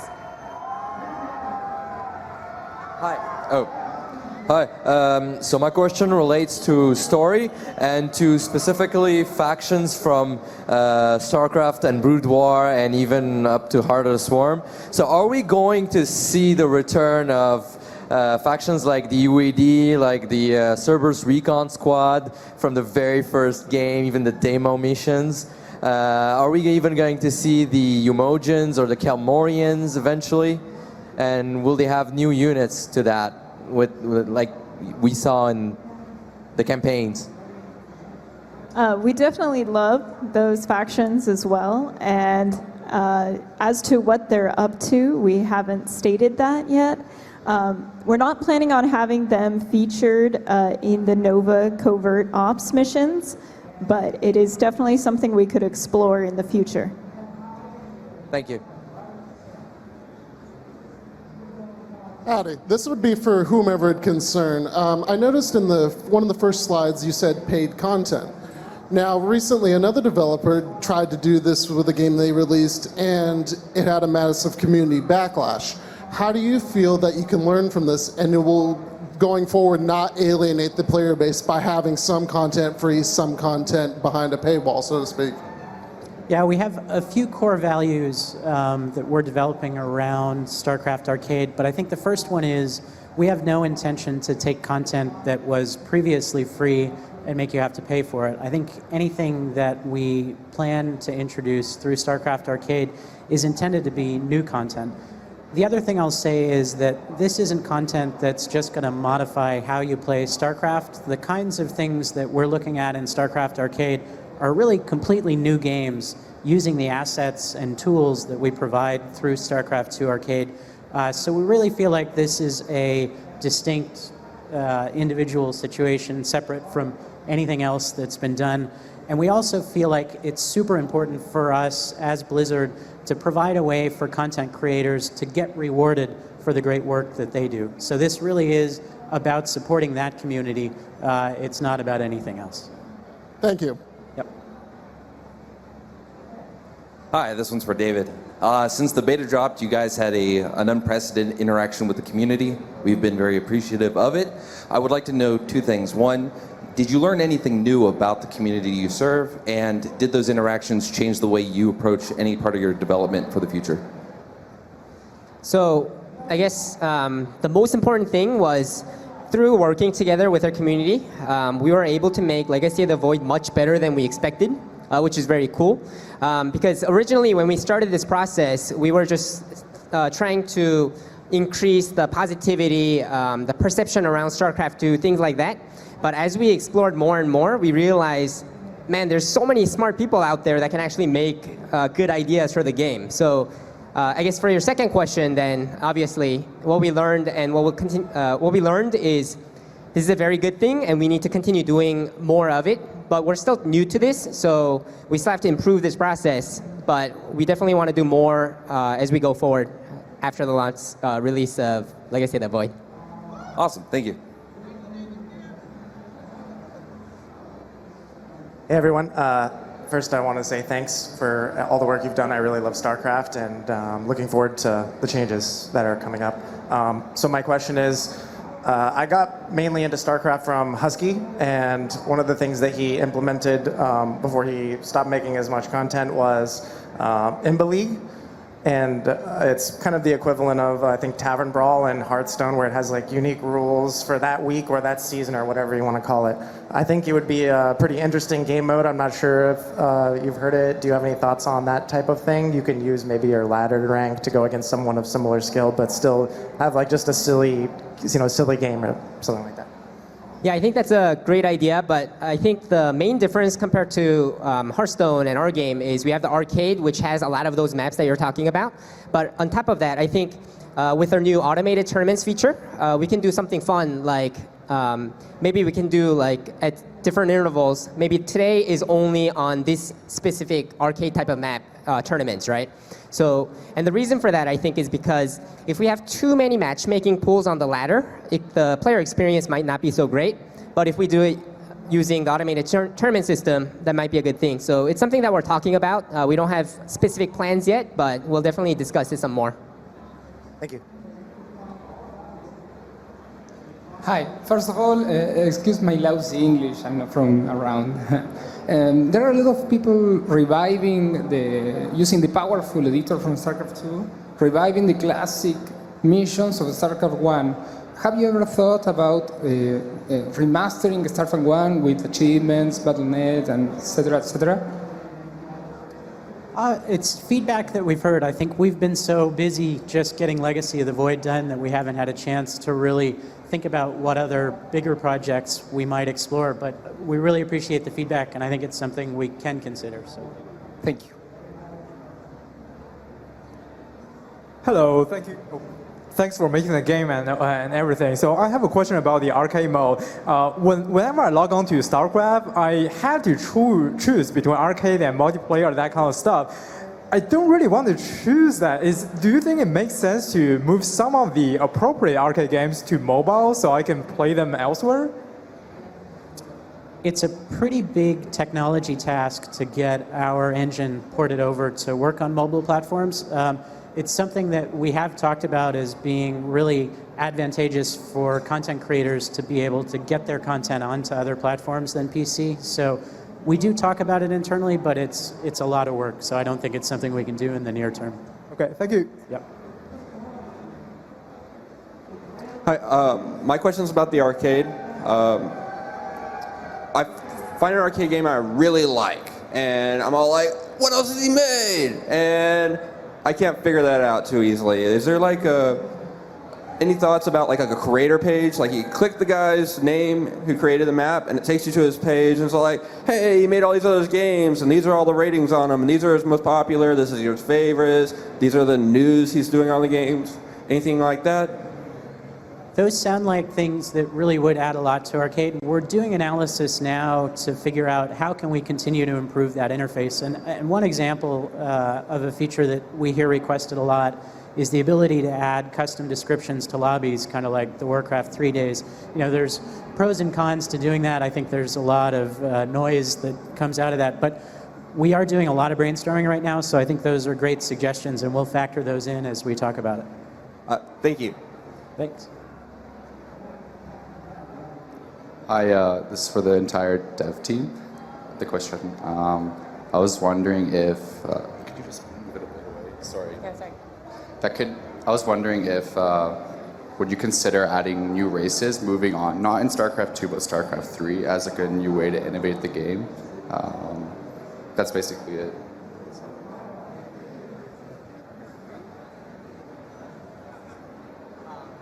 I mean, we're just so focused on, you know, what we're working on right now that we haven't even really begun to think about as StarCraft 3.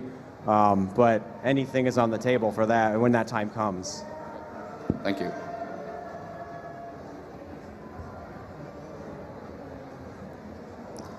The score screen has a lot of useful information for players to interpret the progress of their games, like the workers' active graph, the army value graph. Are there any thoughts to expand the data that's presented to players post-game? I think that really depends on like the esports side of things as well as our side. So it's something that we can discuss and see if there's a lot of improvements that we can do on that side, because actual implementation shouldn't be too hard on that area. So we'll definitely bring it up and discuss it. And thank you for streaming so much during Legacy of the Void beta. We really enjoyed it. It's been an honor. Thank you. Thank you.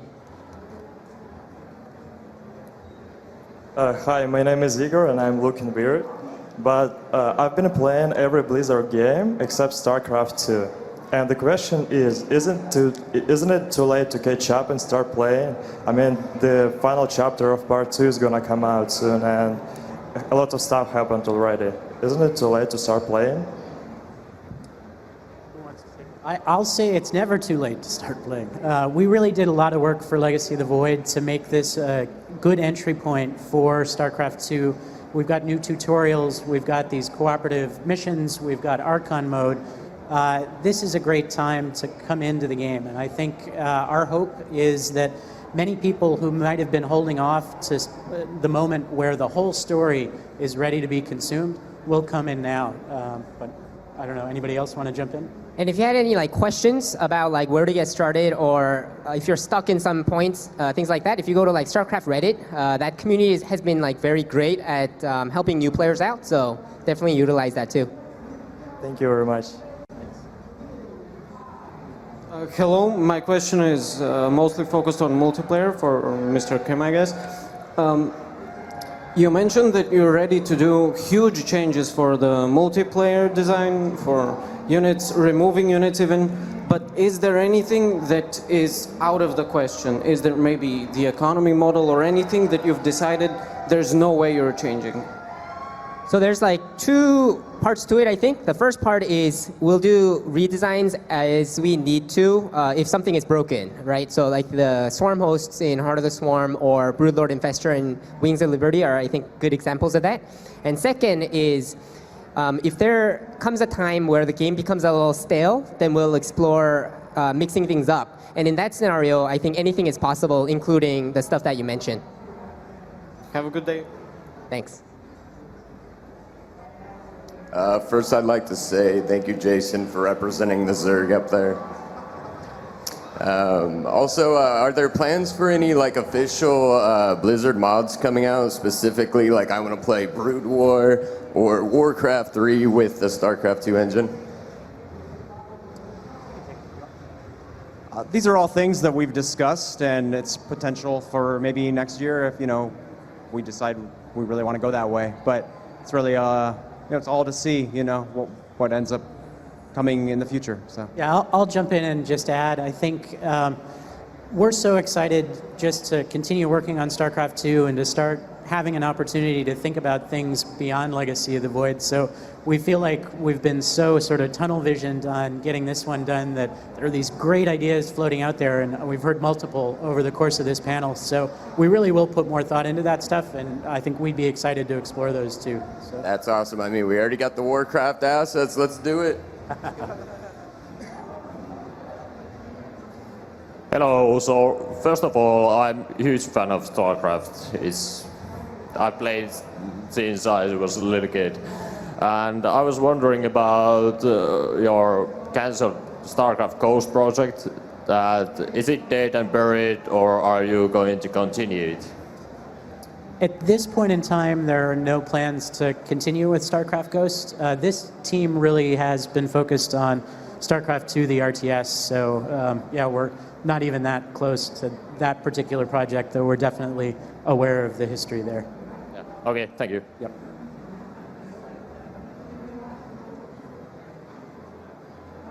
Hello, this is a question for David. So I know there's been a lot of tweaking about the Adapt and the Zealot, but it seems like the consensus is still, why make a Zealot when I can just make an Adapt? What can you do to make either the Adapt less powerful or the Zealot more powerful? So right now we think there is a bit of a clear distinction, more so than we had right when the Adept was first introduced. For example, if you're harassing using your Warp Prism, obviously the Zealot is stronger if you're trying to take out his hatchery versus if you're just trying to harass the worker line, the Adept is better. And in combat, the charge has its benefits compared to like the Psionics transfer of the Adept is better against like harassment and things like that. So we think the differentiation is a little bit better, but like you said, they do overlap a little bit still, and some of that I think is it's just natural when we add a core unit to a race, right? Like all these core roles were filled by 2 units, the Zealot and the Stalker before. We added a third. Obviously, this guy has to kind of take from one of these 2 units, right?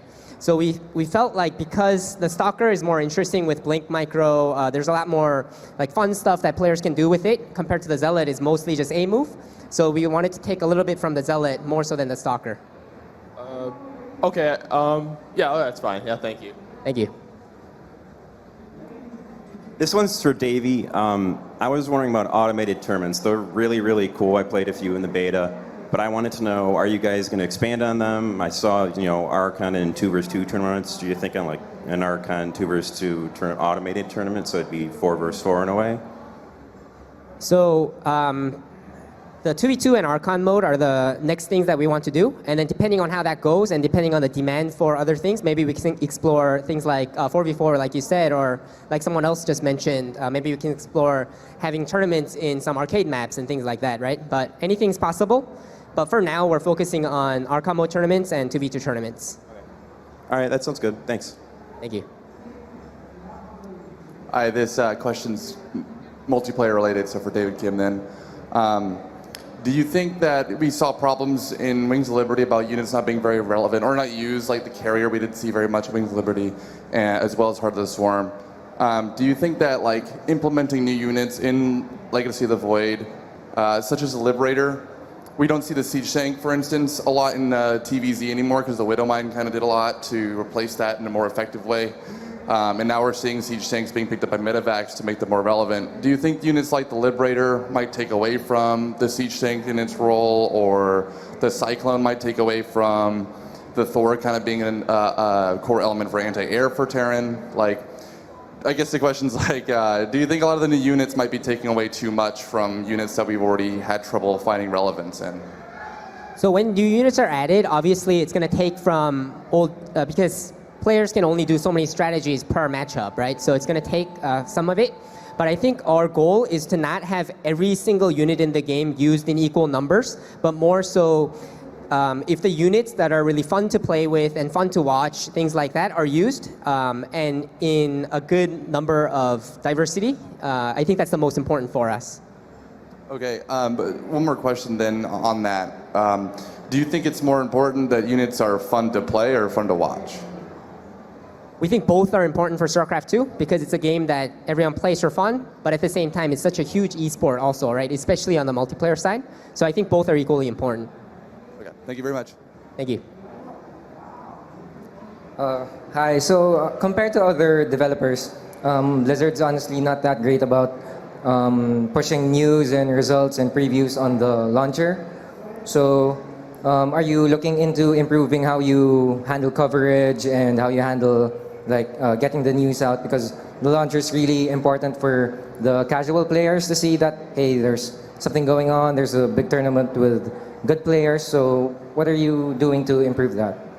There are two aspects to answering that question. I think the first is the Battle.net launcher. And there is a dedicated team that works on the Battle.net launcher that has plans to continue improving it throughout 2016. So I think you will see some improvements there.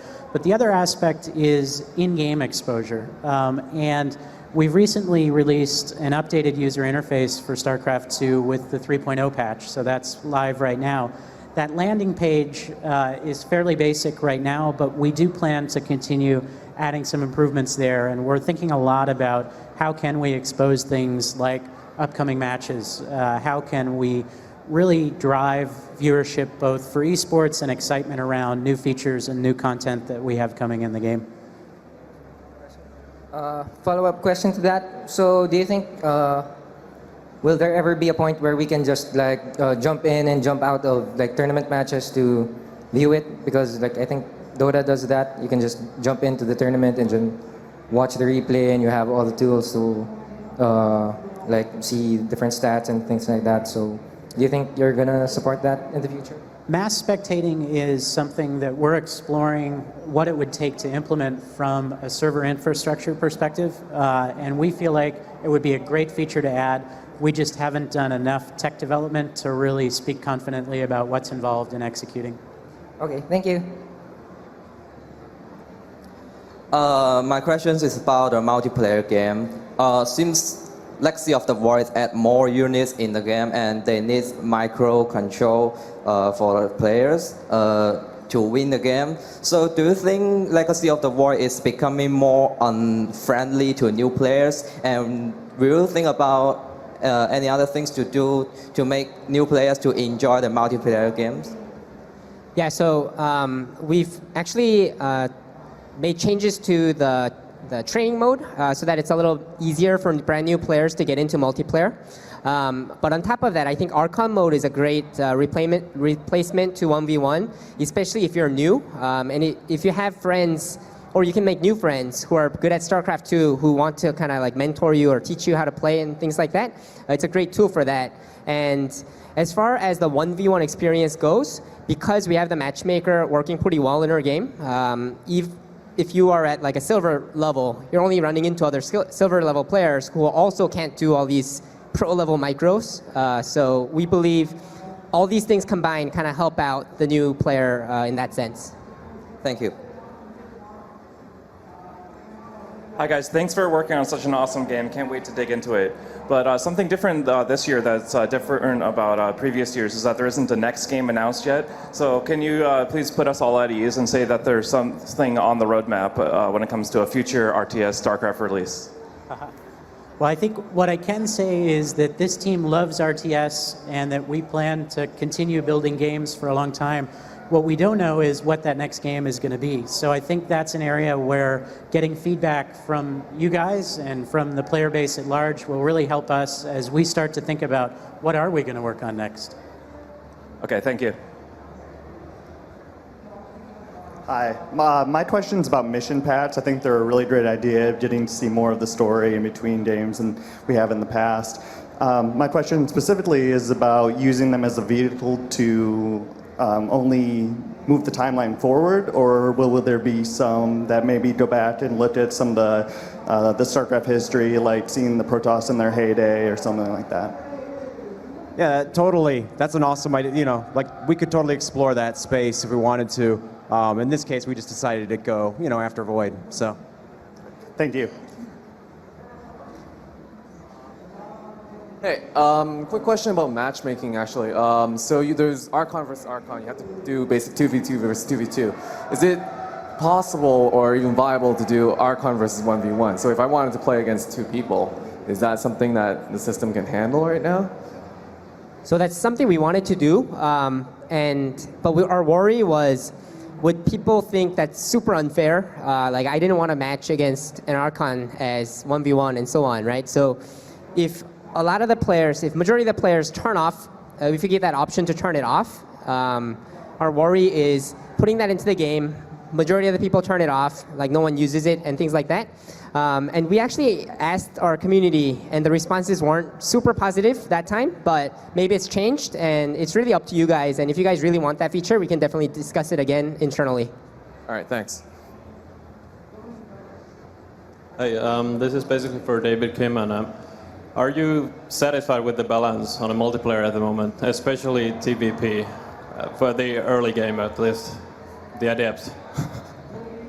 For Legacy of the Void, we don't feel super confident, obviously because, especially because the top players haven't played Legacy of the Void a lot yet, so we don't really know what happens at the top level, but we are fairly happy with across the other different skill levels, because like we mentioned in one of our weekly posts too, the stats are like actually looking much better than it did at the start of the beta or even during mid-beta. So we will have to release the game to know for certain, but on the latter side, we feel pretty confident.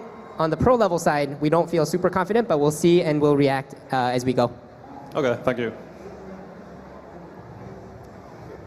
I'm a really big Protoss fan, so thank you for making this game. I feel like I've been waiting for it since 1998. When we first started talking about StarCraft 2, one of the things that was discussed was replacing the carrier with, I think it was the Tempest at the time, and then you went back on that and decided to keep it as the carrier. Then when Heart of the Swarm was coming out, I think there was discussion of removing the carrier because it was underused, and we went back on that, and then there was discussion of removing the mothership, and then that didn't happen. How do you, because there's a community kind of attachment to these units, and they're kind of iconic now, how do you think about balancing or removing these iconic units that players are emotionally invested in, even if they don't really seem to work out in the meta of the game? So unit count is something that we really have to be careful of, because if there's too many units in the game, then the strategic element of trying to counter what the opponent is doing, things like that, can become a little bit muddy and complicated. So we do need a plan for it, especially if we're going to be adding new units going forward. So we have a lot of discussions on it, not a lot of good ideas yet. So if you guys had good ideas, it'll be great to hear what the best move is there. So does that mean that removing those units is something that you would still be open to? Yes, we will definitely have to at some point because how many units is too much, right? We don't know that answer yet, but there will come a time if we start adding new units to the game. And I know that other games are doing this, like WoW has cleaned up a lot of the skills in their classes, for example. Hearthstone probably needs to explore this area as well because the number of cards are getting bigger and bigger as time passes, so we'll see. Thank you. All right, I think we're almost out of time, so this will be our last question. Hello. I love the idea of the new missions as well as co-op missions for the smaller bits of story, but eventually I do get tired of small bits and love, another expansion. Do you feel like on the current opinion of the dev team is to work on another trilogy a couple years down the line, or are you going to see more of a World of Warcraft approach of maybe a Brood War-esque expansion for the game? Right now, all options are on the table. I think a lot will depend on the response that we get back from the Nova Covert Ops work that we're doing, from the new co-op missions and co-op commanders we release, from the multiplayer changes that happen over the course of the year ahead. Really, there's the possibility that we'll continue to support the game granularly like this. There's the possibility for whole new stuff in the future. A lot of it really just depends on what you guys tell us. Okay, thank you. Thanks, everybody, and check out WCS today. Should be great. Thanks. Thank you for attending the Future of StarCraft II panel. Up next, the World of Warcraft Cinematics, The Road to Legion panel.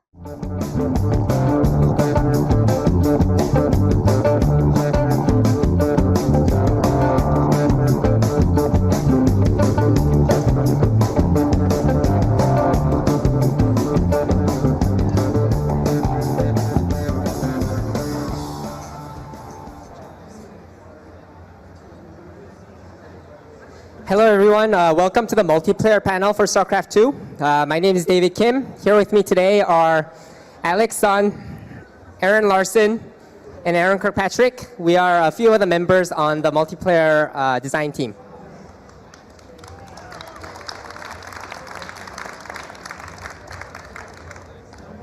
So today, we're going to be talking about the design goals that we had for Legacy of the Void for those of you out there that haven't been paying close attention to what we've been doing during the beta, as well as how we kind of fulfill these goals. And then we'll go into the heavy community collaboration efforts that we've been putting into the development of Legacy of the Void, how that worked out so well, and what it means in this area going forward. And then finally, we'll talk about the very details of the ladder revamp system that we're going to be working on right after the release of Legacy of the Void. So let's get started with design goals. StarCraft 2 Multiplayer has the highest skilled players playing the game, but not only that, StarCraft 2 is a game that has unlimited skill ceiling. And not just StarCraft 2 players out there, but also gamers of other games have said things like StarCraft 2 is the most competitive game in the world. And we kind of agree with those types of statements to describe StarCraft 2 multiplayer. And that is why we focus so much of our efforts on having these other modes as well, because we want StarCraft 2 as a whole to become a game that caters to every single type of gamer out there. And that's why we have a full campaign experience. We have the arcade where you can play so many different types of games. And in Legacy of the Void, we're doing things like co-op missions, Archon mode, automated tournaments that allow you to play with players of your own skill level. So even if you're not a pro level player, you can kind of experience the tournament experience against players that you can actually have a good chance against. So in order to fulfill on these things that I talked about, these were the specific goals that we had for Legacy of the Void. First is more action. We believe this one is very important because StarCraft 2 is a game that you play thousands or tens of thousands of games across 5 to 10 years or even more than that. So we want every game feeling very different, and the more action there is in a given game, more likely that each game will feel very different. We also wanted a faster paced game, and for this we also wanted to reduce the downtime where you're just doing the same sort of decisions every single game, and there's not a lot of strategic choice. We wanted to eliminate those types of moments as well. And for micro on both sides, this one is important to us because back in Wings of Liberty, we realized that players, both when they're playing the game or when they're watching a pro tournament, they would kind of conclude who the winner is depending on the supply count. So if someone was ahead by 30 supply, then we would just say, oh, he already won the game. No point in watching anymore, or no point in playing because he's ahead by so much. So by having this goal and putting more emphasis on engagements and micro, the better player can actually come out ahead even if he falls behind by 30 supply or even 40 supply and so on. And we wanted to add different types of micro in Legacy of the Void so that players can have more tools to show off their skill with. And finally, we wanted to explore major redesigns in major systems such as the econ system, the macro mechanics, as well as Protoss warping changes. So we just had so much that we wanted to do, but let's talk a little bit about one example per one of these goals, even though there are many examples that we can talk about. So for more action, we want to talk about the new Adept. It's a Protoss unit, early game. You can build it pretty early game, and it's a great unit for harassment early on, especially against Zerg when they're just econing up, making drones with few queens and a limited number of base defenses. So let's check it out in action. So as you can see, the Adepts have used their psionic transfer ability to get to the behind of the mineral line. And the Adepts will actually ignore the queen and go straight for the drones. Because they can actually two-shot the drones, they're really strong at early game harassment. So Protoss players now are kind of incentivized to go on the offense rather than just sitting back.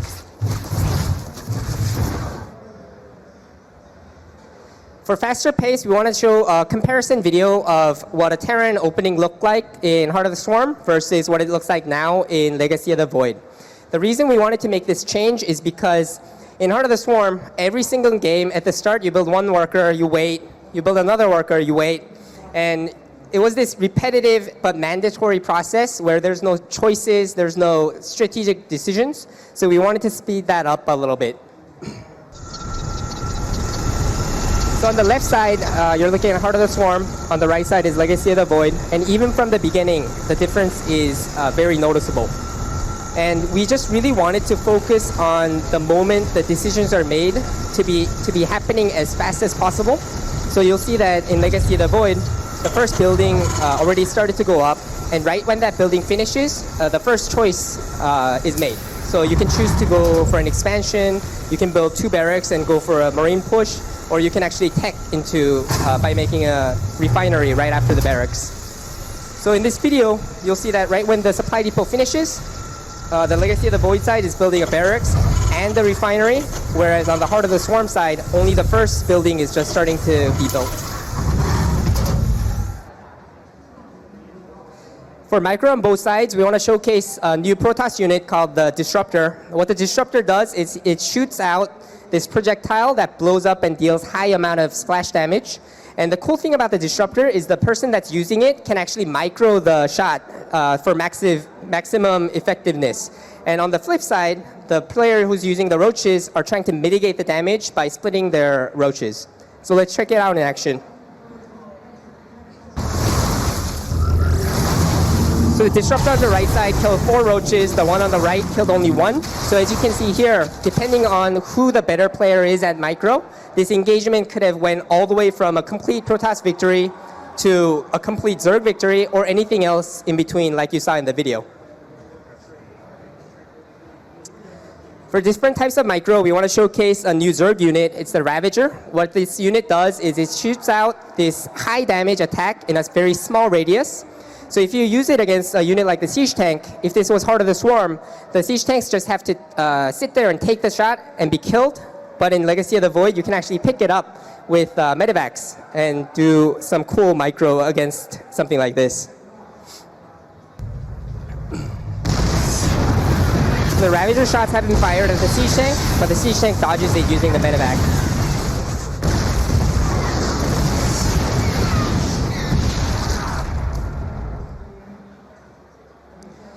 And the one major redesign we want to focus on is the Protoss warp-in. Although we explored other things such as the econ changes as well as the macro mechanics changes, we wanted to talk about this one mostly because in terms of strategy, we feel like this has made a huge difference because back in Heart of the Swarm, all the Protoss player really needed to do was put up a pylon somewhere nearby to the entrance of the enemy's base, and you can just choose to go all in at any moment of the game.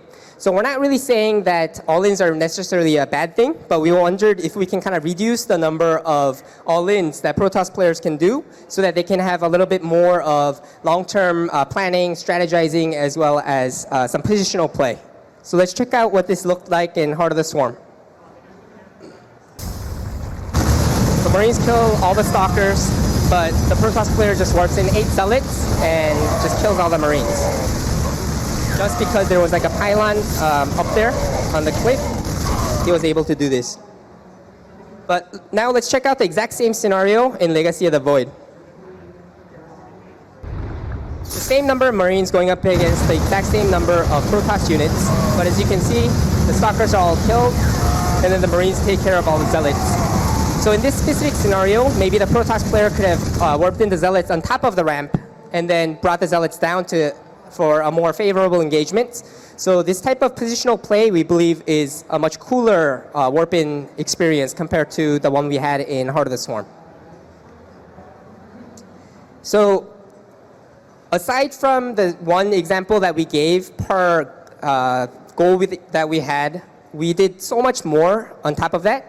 So when we started Legacy of the Void development, we kind of asked ourselves, there's so much more that we want to do in Legacy of the Void compared to what we did in Heart of the Swarm. So how can we get there? And the answer was to work together with our passionate community out there who are genuinely looking to make StarCraft 2 better. And we also said, what if we do that? And we also have a longer beta so that we have more time to explore many big changes to make Legacy of the Void as awesome as possible. So now, Aaron Kirkpatrick will talk about the lessons that we learned, some difficulties that we had, and what it means going forward in the area of community collaboration. Thank you.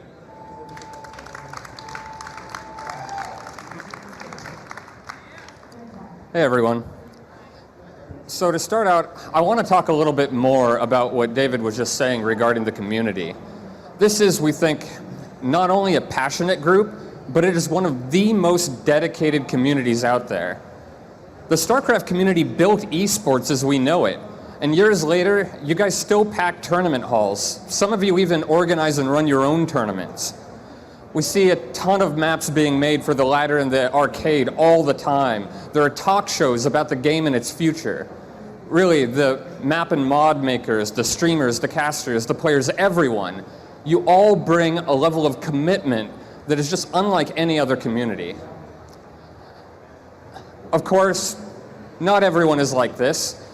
There will always be some people in any given community that are going to be loud and negative no matter what happens, but we've noticed that in the StarCraft community, you've done a great job of keeping a constructive atmosphere and really encouraging a lot of, useful feedback and ways to improve the game. And we don't think that this is an accident.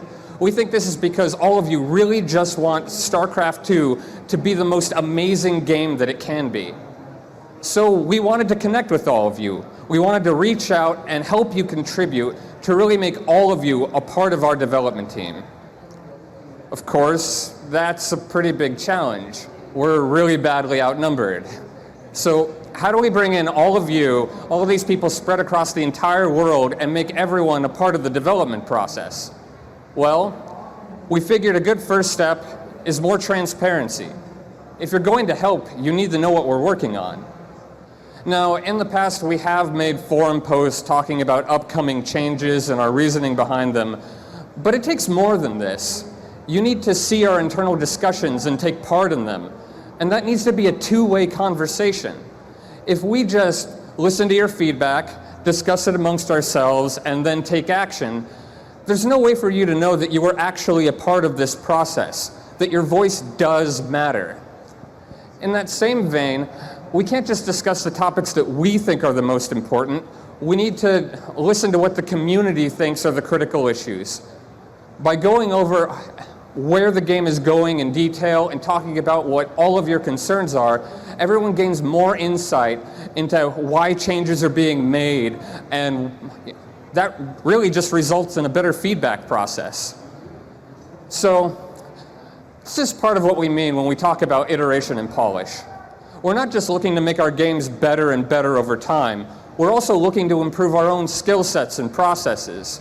And by being more open, it's a lot easier for all of you to help us improve, and that can only be good for the game. Of course, as great as that all sounds, the real question is, what did we actually do and what came of it? Well, we communicated a lot more than once a week. And this included forum posts like we'd made in the past, but going into a lot more detail and covering any topic that we saw being discussed. And it wasn't just these posts talking about upcoming changes, it was also individual responses to people who had questions or comments on forums or Reddit, Twitter, etc.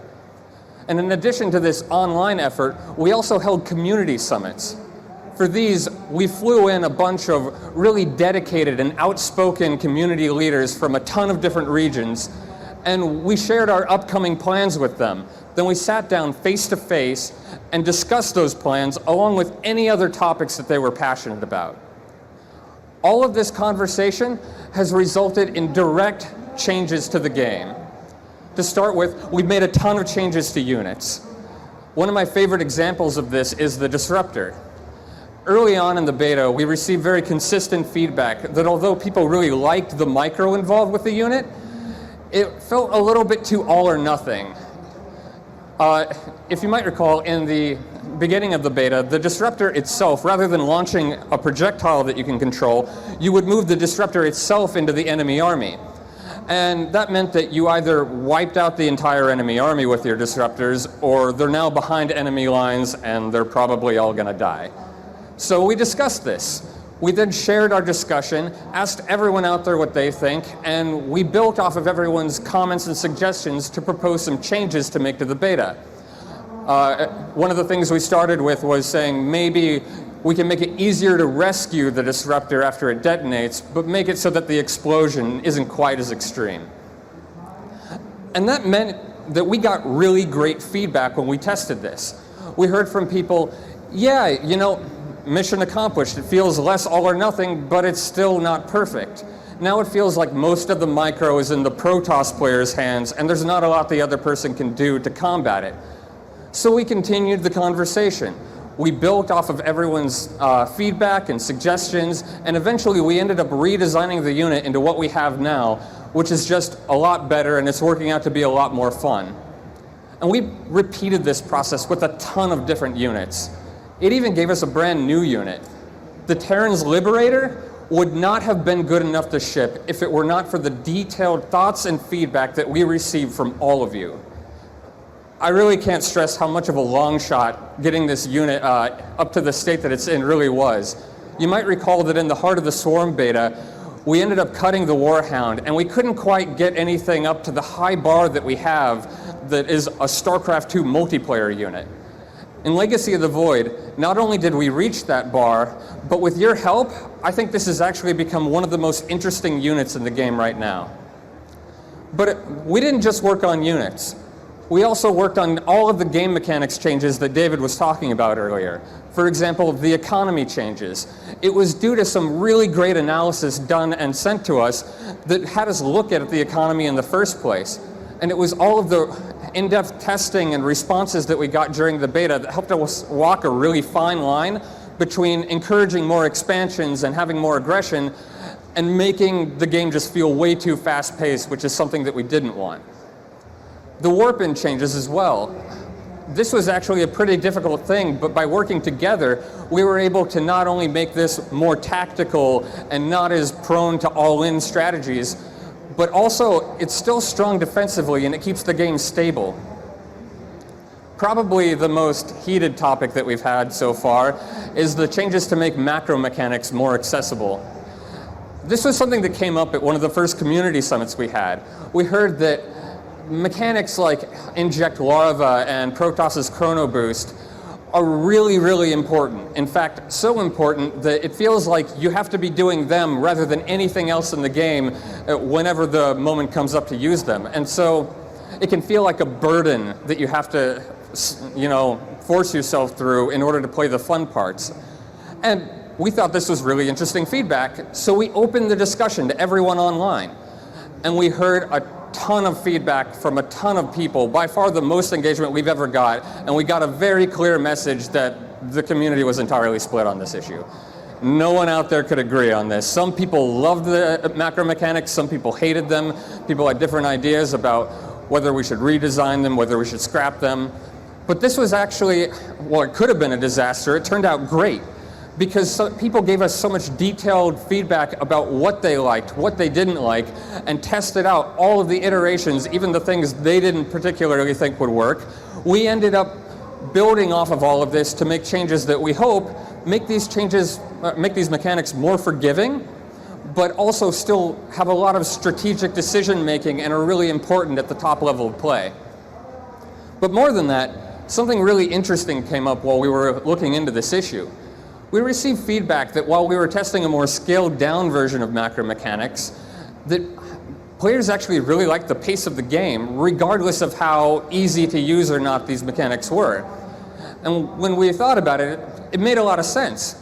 The economy changes that we had made, they not only started the action quicker, they also caused army sizes to ramp up a lot faster as well, which meant that early skirmishes ended pretty quickly and you quickly got catapulted into the mid-game.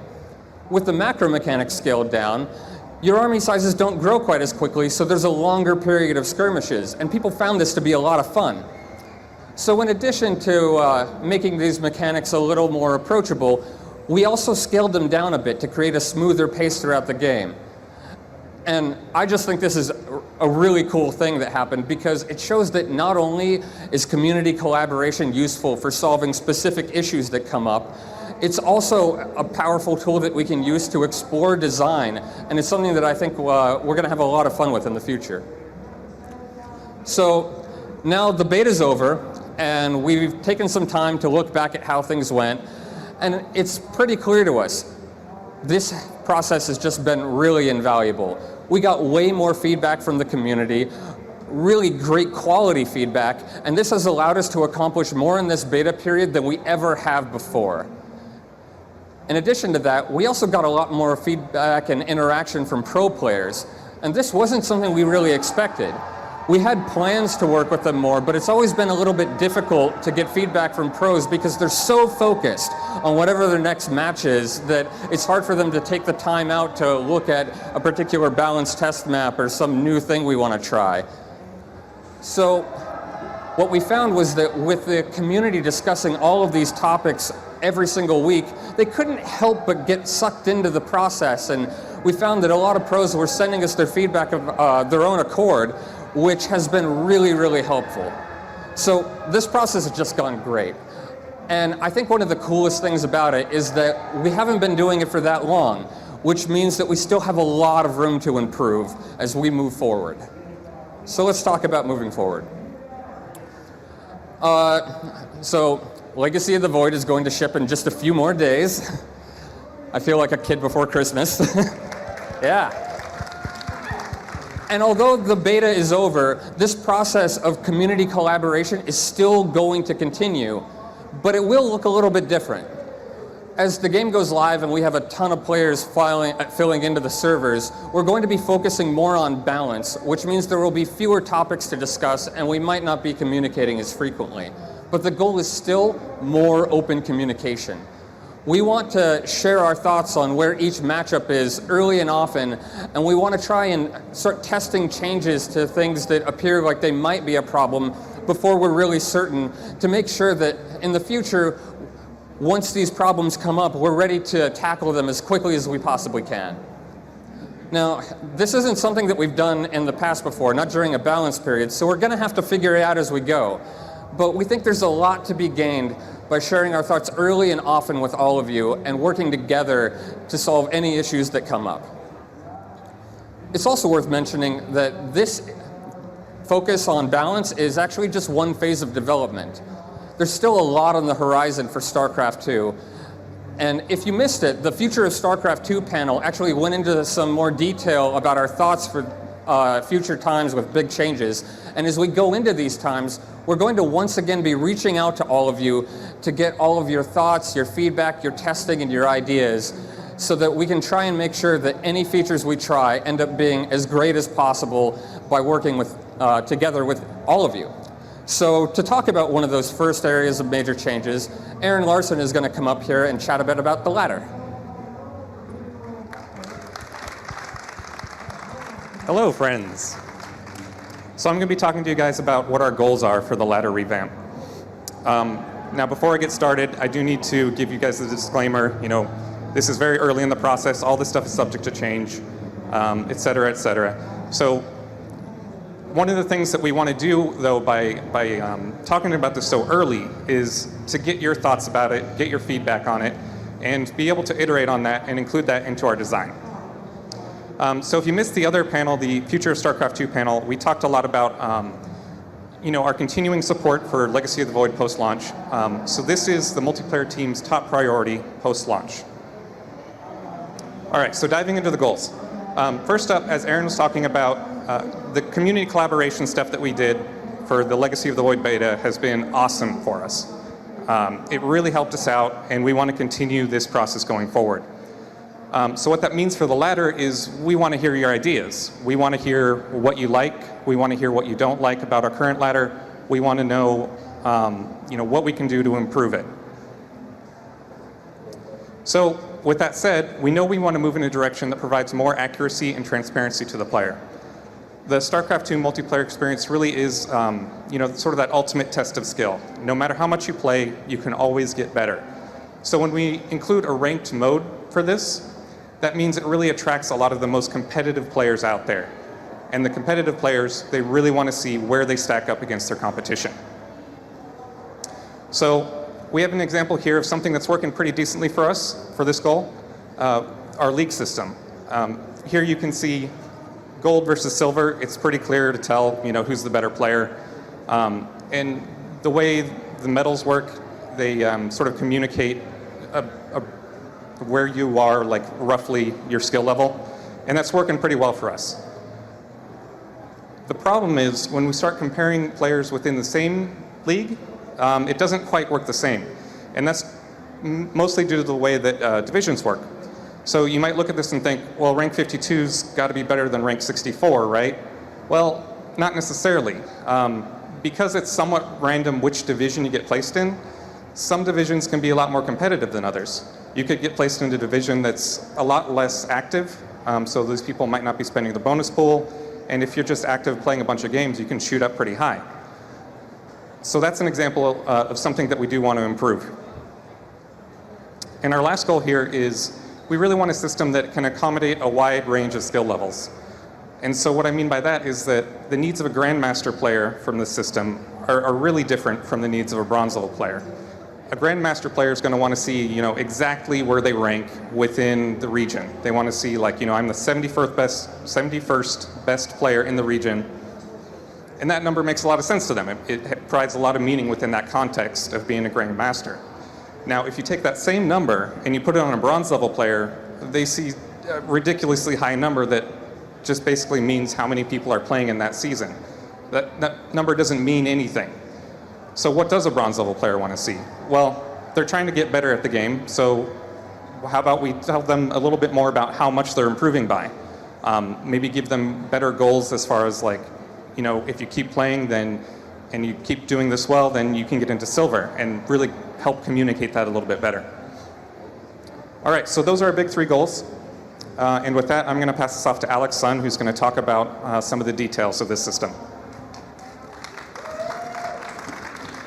Thank you. Hey, everyone. So once we figured out what our goals were going to be, we started thinking about solutions to address some of these issues, and we're ready to share some of those ideas with you today. So when we think about the ladder, we really like to think about it in three sections: top, middle, and bottom. And to help illustrate what we mean about top, middle, and bottom, we have this graph. Now, to the left of the blue line, that small little area there, that's what we mean by bottom. in between the blue line and the red line, that big area there, that's our middle. And this is where the vast majority of our players live, over 90%. To the right of that red line, that's our top players. That's the equivalent of like masters. So we're looking at our top tier issues. One of the things that we definitely want to address is the fact that GM isn't necessarily filled with our top players. And this is because we have a limited number of slots, 200, and once players get in, they stay in there unless they become inactive. Now this means that some of our best players out there, they were stuck in Masters just because there was no slot that ever opened up for them. And the best example I can give you is like some of our pro players out there, they were going to the events, participating in tournaments, and they missed their opportunity to get into GM, and then they were just stuck in Masters for the rest of the season. So this is something we definitely want to address. We want to make sure that we have a meaningful top GM ladder. Another big issue is the fact that like Aaron was saying, our ranks, they really don't mean that much. They don't really represent skill. In fact, your rank largely depended on luck, which is really weird where the ladder is supposed to be a skill-based system, right? And so it's like, yeah, if you get into a division that's not very active, or it's not as difficult, you don't have as skilled players in there, you won't rank up. You might rank up high, just not through sheer luck. And hey, you might get rank 10 in Masters just by the fact that there's only 10 people in your Masters division. So we definitely wanted to make ranks represent skill. And so what are we thinking? Well, what we'd like to do is we'd like to combine Grandmaster and all of the Masters divisions into one large division. They would just show up in one large contiguous list. And so what we mean by this is like top 200 players, GM, and then rank 201, that's where Masters begins. And so, if you're ranked 201, that means you're the 201st best player on the service. Ranks become extremely meaningful now. And once we do this, it does mean that, Grandmaster will be updating in real time, not like it is now. So if you happen to get into Grandmasters, grats to you. But you're not going to be able to rest on your laurels like you are now. There's going to be people below you constantly trying to bump you out and prove that they belong in there and you don't. Overall, we feel like this experience, it really speaks to the competitive experience that we want for StarCraft 2, and it goes well with our goals of accuracy. Moving on to our mid-tier issues. So, what issues do the guys in the middle have that people don't have up at the top? Well, if you're at the top, you're at the top. There's nowhere else to go. If you're in the middle, you want to know, how do I get to the top? How do I progress? What percentile am I in, and how far am I from getting promoted into the next league? And help illustrate, kind of the issues that we had. We have this graph again, and if you look, here's silver. If you look at the x-axis skill, that skill gap from bottom silver to top silver, that's pretty wide. So if you start off towards the bottom of silver, and your skill is improving, you're getting better, yet you're still in silver, you're like, what's happening? You want to know.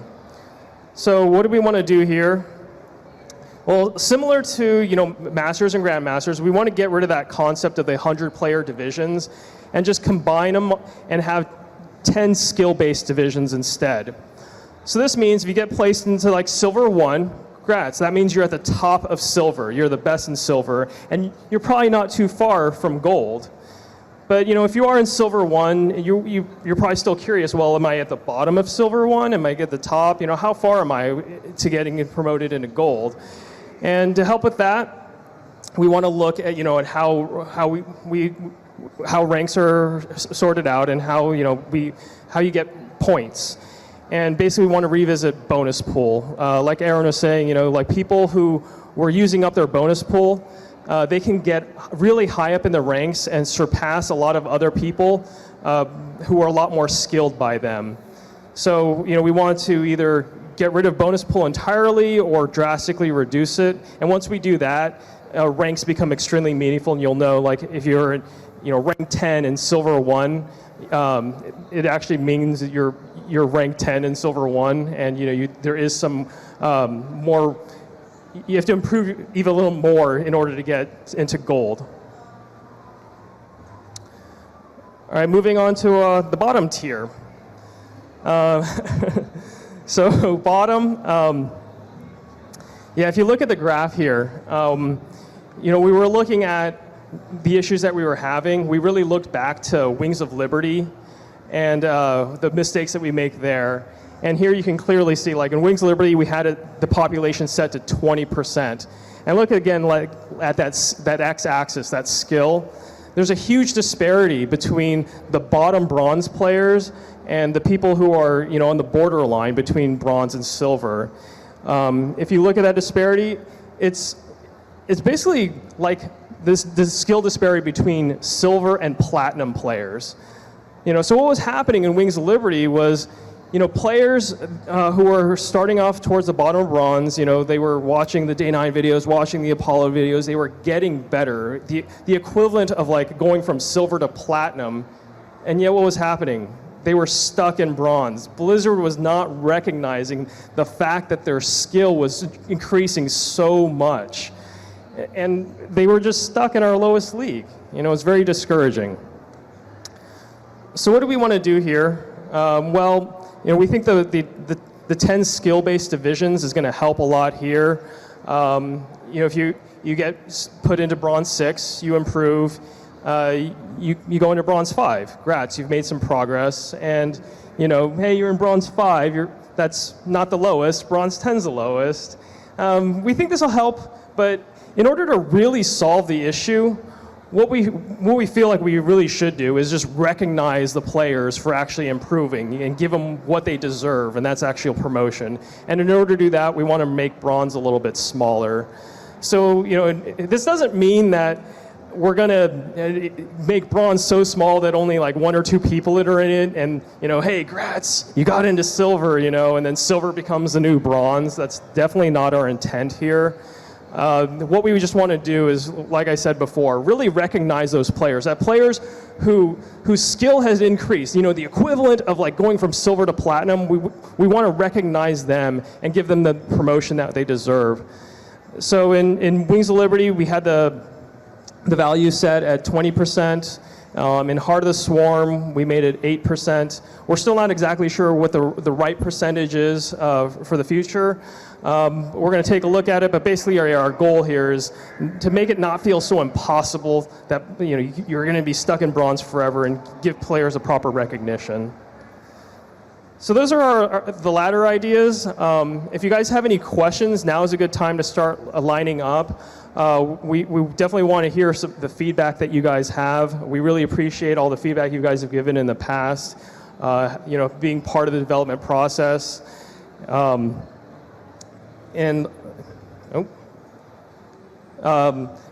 Everything that we've talked about here, nothing is final. Like we said, we want to get your feedback. We want to incorporate it in. And I want to thank you so much for helping us make StarCraft 2 what it is today. Thank you.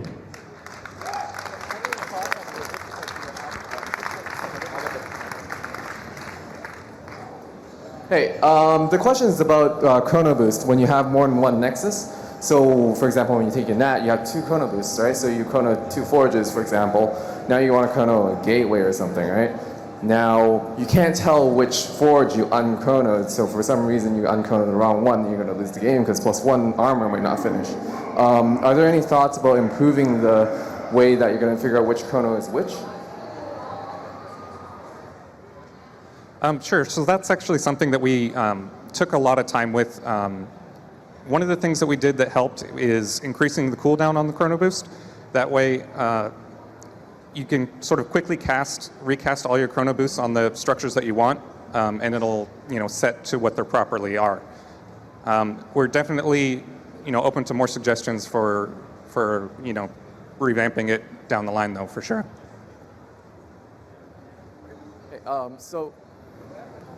Okay, but then the problem with that is that you still can't really tell. That forces your Pro Toss player to force all their upgrade buildings, for example, or all their production buildings into one area, which causes, I guess, a vulnerability in your build, basically, because your Terran player could just drop where all your upgrades are because you're going to put all your stuff together.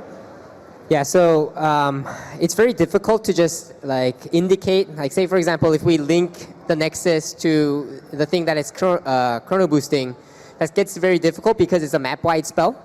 So while we don't think what we have currently is so optimal, we don't have like a really amazing solution where both graphically and both in terms of how you understand it, we're not there yet, I don't think, so we can continue exploring it. But currently our thinking is the better players who constantly move around the chrono, we made the change like Larson just talked about, so that you can reset your chronos. So at any given point of time, maybe you have 3 or 4, maybe 5 or 6 nexuses at most. So players who do frequently switch can at least have that option, whereas lower level players can just set the chronos and then just kind of leave it at that. And it'll be very good in terms of I don't have to pay attention to it and so on. All right, thanks. Okay, so players get really excited when they see the kill count on one of their units get really high. But the backbone of really strong armies is a really big economy. So is there a way to make the mining, mineral, and gas visible on workers so newer players can kind of see the strength of drones, SCVs, and probes? That actually isn't something that we've discussed before, but it sounds pretty cool. I think that's something we should discuss. Yeah, thanks. Hey, so I have a question about how like promotions and MMR works. Obviously, right now you need to get your MMR pretty high into the next league to get promoted. But I'm wondering if you were to introduce the divisions like you talked about, like 10 sub-leagues, would you view the promotion and demotion thresholds differently than you do for leagues? Not entirely too differently. We're just subdividing them. So then you would move through the divisions very similarly as you would the leagues.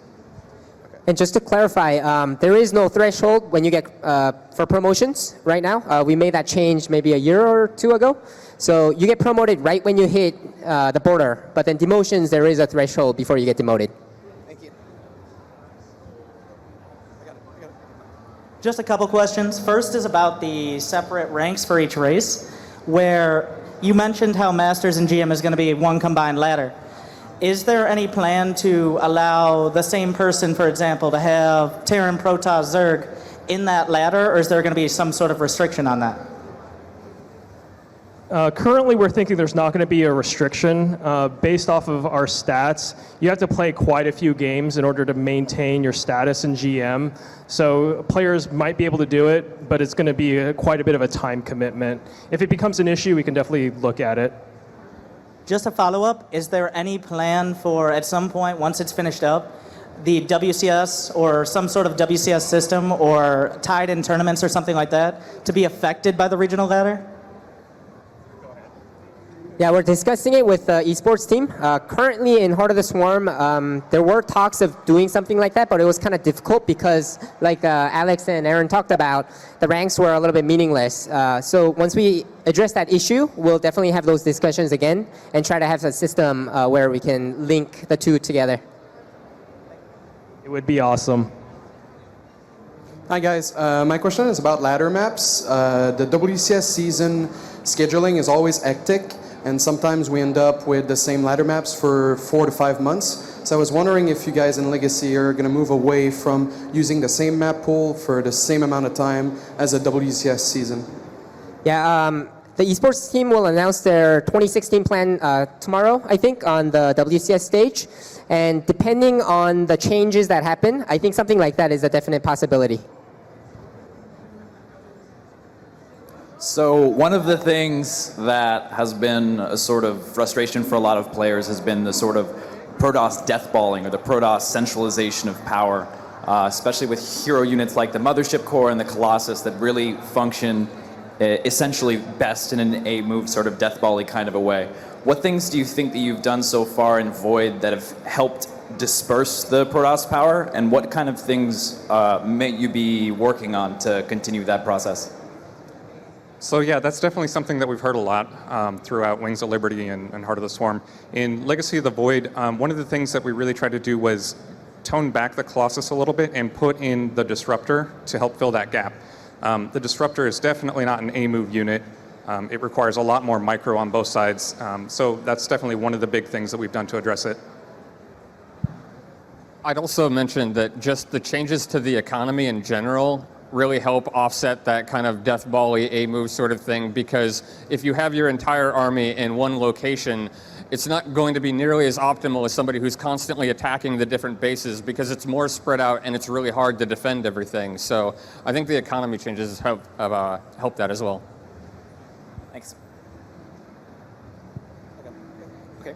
Hello. So my question is about the ladders. I'm curious, is there still a form of MMR at UK? Because I remember not too long ago, I took a pretty big break from StarCraft, and then played some matches again, got placed in Platinum, and then soon enough, I'm fighting Masters player, going even with them, but I'm still in Platinum.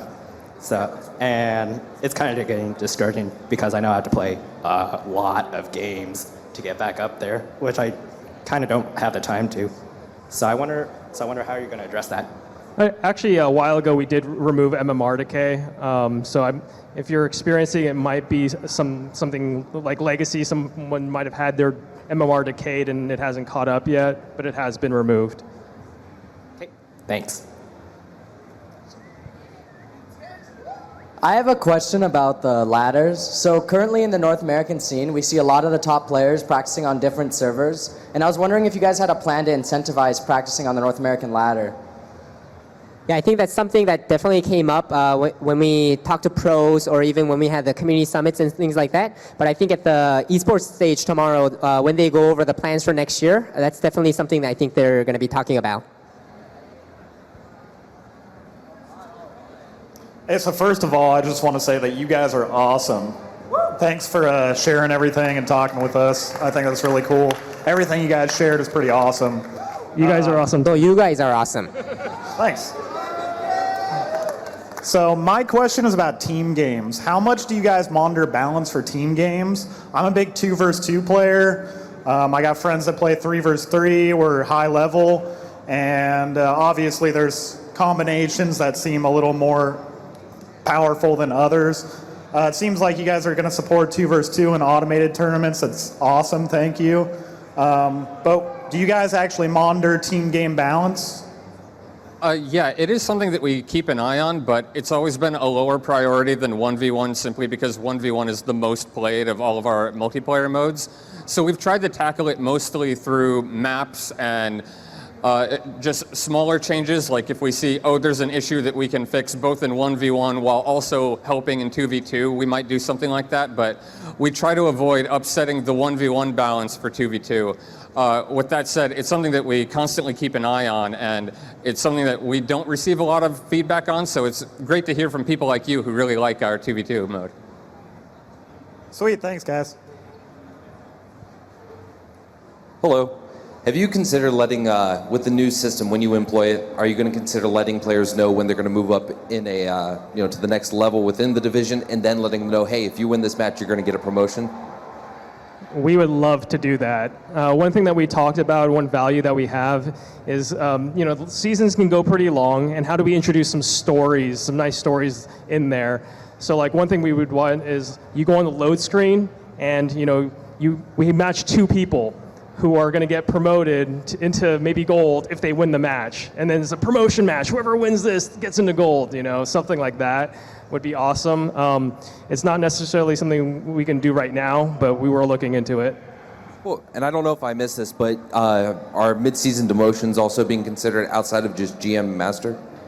Yes, we are considering it. We're going to try to find a good way to introduce it. It goes well with our goals of accuracy. We don't want people to get into like platinum. They lose a bunch, and then now they're going against like silver players. There are some nice things that we like about having no demotions. Like people who feel like a demotion's coming on, and then they stop playing for the rest of the season. But we're going to try to find good ways to deal with it. All right, thank you. And I think that one really depends, like Desro brought up. If we decide to reduce the season duration, then maybe we don't need to enable demotions again, right? So it really depends on the length of the seasons, I think. Thank you, guys. Hi guys. In World of Warcraft, in like late game raiding, combat logs are a really valuable tool for sort of doing a post-mortem deconstruction of like what could we do better, what did we do wrong, but also in sort of deconstructing how the spells work, especially after patches. Have you guys ever thought about bringing combat logs to StarCraft?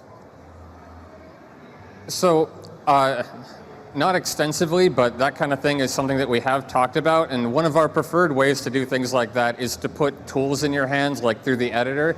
It's pretty difficult right now for us to do that with replays, although, for example, you can make a map that keeps track of all of the damage that's being done, minerals spent, etc., and you can get some stats that way. But in a 1v1 ladder game, which is where you'd probably want that the most, it's not something that we have right now, but it's definitely something we'll keep in mind in the future. Cool, thanks guys. All right, so there's actually a lot of Protoss players recently have been massing adepts and then making mass carriers because mass carriers is a very viable strategy, and the reason it wasn't very viable in Heart of the Swarm is because we couldn't get up to that mass carrier without harassment. So adepts are allowing us to get that mass carrier before the other player can do anything about it, and also I see that a lot because I think that other strategies aren't very viable in Legacy of the Void. They don't scale well with like Zerg or Terran, other strategies. What are you guys doing to improve that? And what are you guys going to do about the Adept so that we can't just mass it and get mass carriers? Yeah, so those are two units specifically that we're actually keeping a really close eye on. Towards the end of the beta, we made tweaks to the carrier and the Adept both. So we think we put it in a better spot. We may not be there completely yet, but we're definitely keeping an eye on it. All right, thank you. Hi guys, any plans on adding statistics such as win percentage as Zerg, as Terran, as random into Battle.net? I believe we have stats in there. If you go to your profile, the ladder section, there's a statistics tab. It has a lot of the win percentages within there. And then within our tournaments, we're displaying your opponent's win rate on their maps as well too. Okay, thank you. It is a little bit buried. Do you guys plan on adding a penalty for deranking, like losing games like in a row to bring your MMR down? You mean to bring it down a little bit faster? No, like when people like purposely leave games to bring their MMR down. Sorry, what is the question again? Like, do you guys plan on adding a penalty when people leave too much, like within the first 5 seconds? When we discuss penalties for that type of behavior, it's kind of difficult to figure out what the right penalty would be. If we chose not to change their MMR, we could run into a lot of aberrant behavior. But we have discussed it. Like maybe we don't change if they do this in Masters. You know, you do lose MMR, but like once you do this towards the bottom, we don't care as much, and then we won't move their MMR, and that way you can't lost bot and get down and stomp noobs. And currently, I do believe we have something in place right now where if you haven't played at least a minimum number of minutes, then you actually don't win or lose points, or maybe it was MMR. It was one of those two things. Yeah, you don't lose the MMR, so you can't really last spot like that, like you're saying. But that specific number, because of the worker changes and so on, we would definitely have to see where we land right now and re-evaluate. And then if there's any good ideas to prevent this type of aberrant behavior, we'll be grateful to hear it. Thank you. Hello. I haven't. Oh wow, that is weird. I haven't seen a lot of good positive comments on the forums. Like I've seen them from scrolling down a lot, but the negative comments seem to get +1 a lot more. So I was thinking if there's anything you guys could do to make it more present that there are those supportive, positive comments, because when I was going through and seeing those negative comments, like you guys didn't listen to us and stuff, I haven't. It makes it kind of, it feels kind of real in a sense, and I think with a more positive community, that's how we can get a better game. Yeah, so I do think that we actually do receive a lot of really constructive comments in addition to the negative ones, but what we've actually found is that by really communicating as much as we can, that people have gotten a lot more positive. We've had a lot better engagement, and we've seen less of those comments, and more often they get downvoted these days than they used to in the past. So currently we're thinking that just by being a lot more open and involving more people, this type of interaction is less likely to happen, that people are more likely to join in and be positive. And I'd like to just add, a lot of people who post sort of like negative, more on the negative side, like you say, like deep down, we believe that majority of those people really want to see StarCraft 2 to become as great as it could be, right? So, but like you said, when someone new comes into the forums and he sees like all the negativity, it's not a very good experience, and chances of him joining StarCraft 2, which we want, and which even the people who are being negative on the forums also want that, right? So we would like to just kind of ask for your help to be a little bit more thinking about along those lines. So like you don't have to be super negative for us to listen to your feedback. We try our best across both our teams and our community teams to listen to every feedback as much as possible. So if you guys can keep in mind and help us out in that area for the better of the game, I think that'd be great. Also, I think maybe adding a like rather than just a like button, add a constructive like button. So if it's constructive or positive, you can say, oh, hey, this one's good. And that would also give a factor of how high up it goes on the comment section. Yeah, that's a cool idea. We'll discuss it with the web team and the community team and see where we can improve that process. Thanks.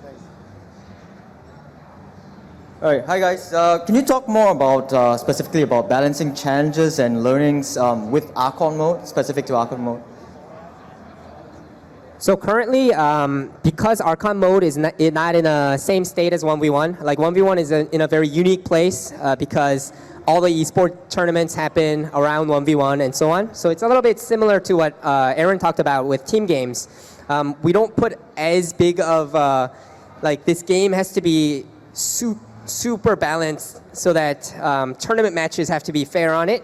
But if it's the case that Archon mode really takes off on that scene, then obviously we'll take the same sort of approach to Archon mode balance as we do for 1v1. I'll also mention that we used Archon mode a lot while testing in Legacy of the Void, and we did find that it plays out a little bit differently. Like multitasking is a lot, like actions that require multitasking are a lot easier to perform in Archon mode than they are in 1v1. And so the games do play out a little bit differently. And so I think it's actually kind of an interesting thing of looking at how much, sorry, I lost my train of thought. Basically, I think that it is different, but it's also kind of cool in a way, and the games are actually pretty action-packed, so I kind of like to see some professional-level Archon. Hey guys, thanks for all your work on StarCraft. And my question is basically, I'm not affected by it too much because I'm like a gold-ish level player, but at the highest levels, when I'm watching streams, sometimes they'll play replays, and you can clearly see that hacking is still happening in the community, and it does affect ranked play, so it is relevant to kind of the discussion. And I know that with the new release of the new client and everything, it was really good for a little while, but I know that they're slowly integrating back into the system, and I was wondering if there's anything you guys are doing to further stem that, or like if you hired someone permanently for that or whatever. We actually did hire someone recently to work on hacks more, and it's something that we're very committed to. In fact, we're going to be continuing to do whatever we can through patches, through investigations, and it's something that you can help out with as well. Whenever you see somebody hacking, make sure to report them through the client for hacking. You can send replays to hacks@blizzard.com. Replays are really helpful for us to investigate. If we just hear, oh, this guy hacked, it's a little bit harder to track down, oh, this specific game, this was the issue. So yeah, I think things can go a lot better now with all of the stuff. Thanks. We're also trying to find ways to give you more feedback if you do report a hacker, that person was indeed a hacker and we did ban them. Cool. Thanks so much for coming to our panel, and let's continue working together so that Legacy of the Void can be as awesome as possible. Thank you. Thank you. Thank you for attending the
Ladies and gentlemen, I give you Jason, Legacy of the Void Hayes, and his amazing, talented Liberty Swarm of Terran Protones. We'd also would have accepted Jason and the Zergonauts. They will be back to play more for you, so please stick around. Everyone, my name is Russell Brower. I'm the Senior Director of Audio and one of the composers of Blizzard's Entertainment. And thank you. It is my extreme pleasure to introduce to you our panel this year, and I want to thank you because without all of you, we wouldn't have a sound panel almost every BlizzCon. It's because of your feedback that we get to keep coming back and sharing this with you. So thank you so much. For today's festivities, I'd like to introduce our panel. First off, Actually, I have to say, my life for ire! Okay, with that out of the way, first of all, the sound supervisor of the project, Mr. Evan Chen. Evan?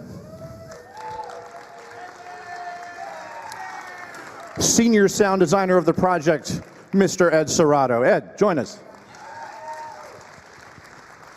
And the amazing senior sound designer, Lawrence Peacock. Take it away, you guys. Hope you enjoy. Thanks a lot, Ed. BlizzCon 2015! Saturday morning. I think that makes you the most loyal and dedicated StarCraft 2 fans. Thank you all for attending the sound panel. My name is Evan Chen. I'm the honored, it's an honor for me to be the sound supervisor of this awesome game, Legacy of the Void. Thank you so much for attending. Many, many people helped contribute to the sound of this game. We've got in addition to the fine gentlemen up here, we have the amazing Blizzard sound department, the awesome StarCraft 2 development team, QA, localization, external contractors and vendors, and plenty of others. They all deserve a big thanks. And thanks to all of you, our amazing, passionate StarCraft 2 community, for always keeping us on our toes. So thank you very much.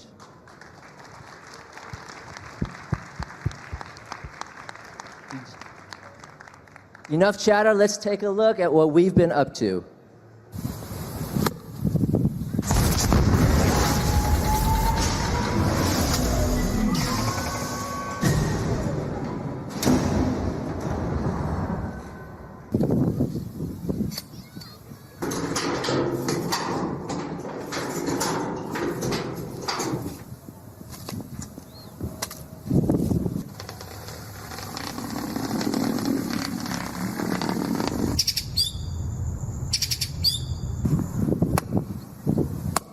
Meet Kayla's squeezed toy.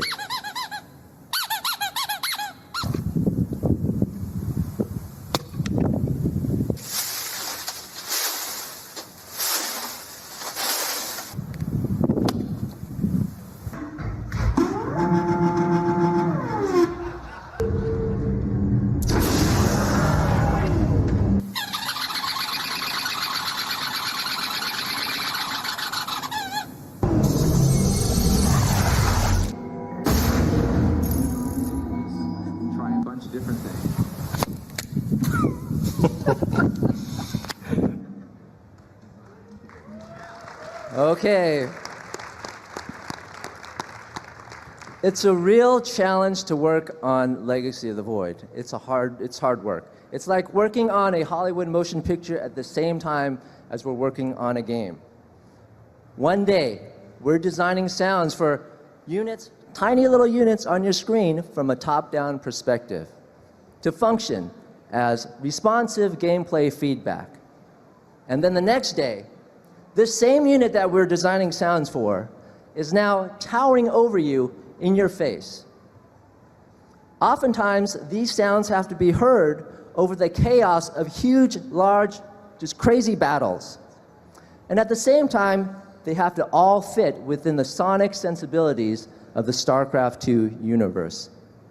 Yes, it's a challenge, but it's also one of the most rewarding and exciting and thrilling games to work on, and it's a real privilege to be a part of it. So, let's take a look at some sounds. First up, sounds for cutscenes. These are the in-game, real-time rendered cutscenes.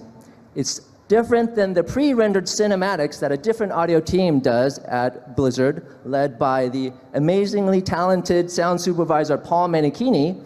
Luckily for us, he shares their sounds with us. Yay! And so in this upcoming video, you're going to see an elaborately choreographed melee fight sequence. And it's one of the most complex for audio, as you'll see by the sheer number of audio tracks in this video. Here we go.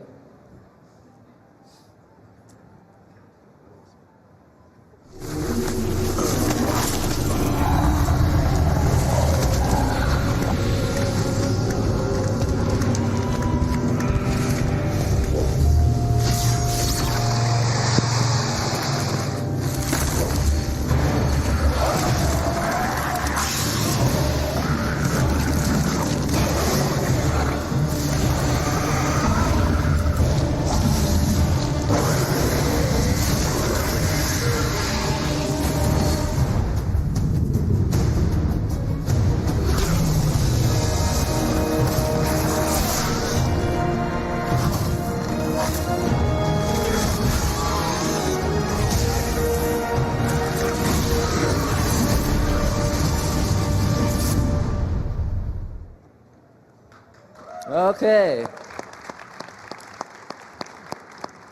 Let's break down some of the layers that went into that cutscene. First up, the Zerg creature vocalizations. We typically start with animal recordings. We'll edit, pick out the best parts, process them to make them sound the way we want. For this cutscene right here, this is excerpt right here.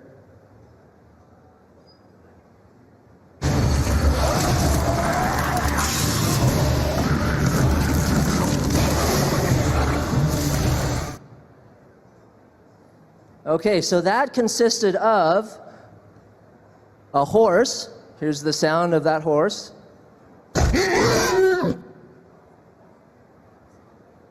A dog.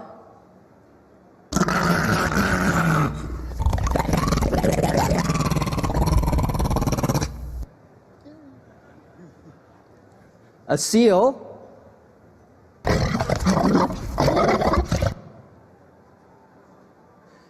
And we always like to try something a little less obvious. In this case, it was a cappuccino maker, the frothing, steaming one inside of a cup.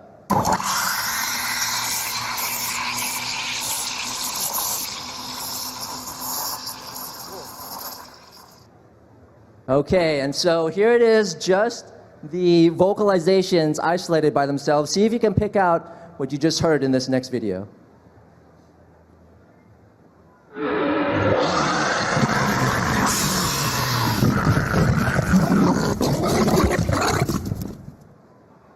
All right.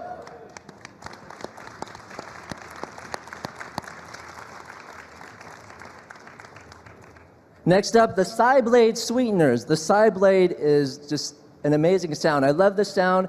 It was originally created by Paul Menachini. Hi, Paul, there you are. For Wings of Liberty. And for Legacy of the Void, the characters tend to move around and gesture with these Psyblades. So we had to create some more kind of nuanced sounds for these. I call them Psyblade sweeteners. So here's the excerpt I'll be talking about.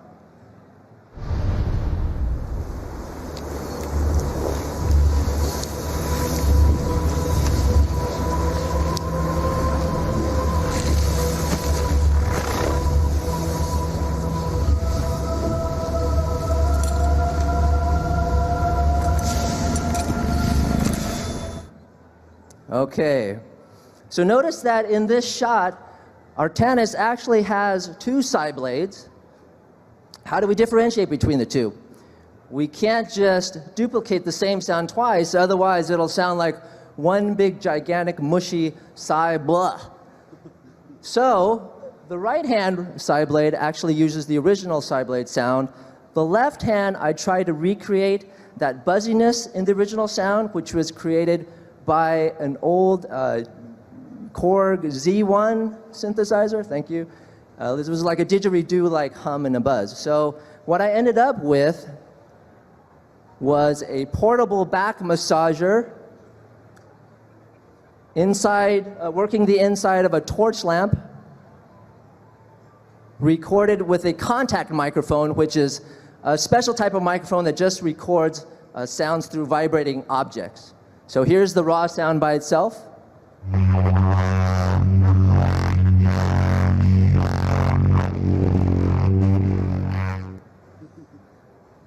And once we have that raw sound, we'll edit, mix, process the heck out of it. This video will show you what I did.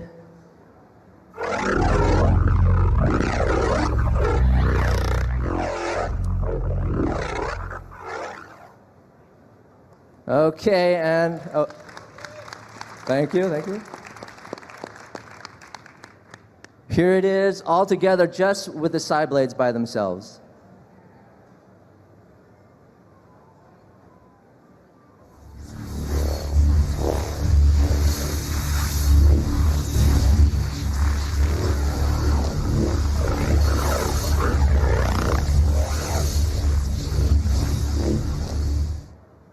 Okay, so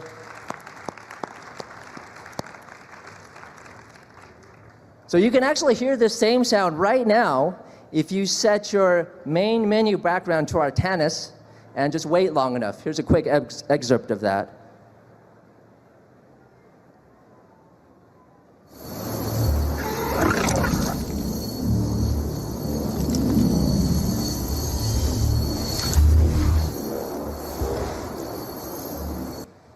Okay, now we don't always get it right the first time. Initially, I tried for the side blade a recording I did of a stunt airplane doing aerobatics. Here's the raw sound.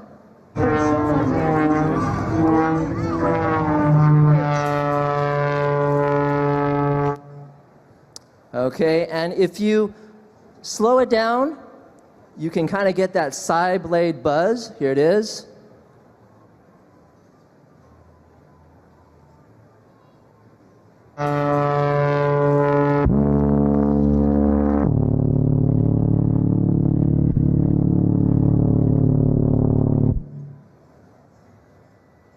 And to make it a continuous looping sound, you just scrub backwards and forwards over it forever.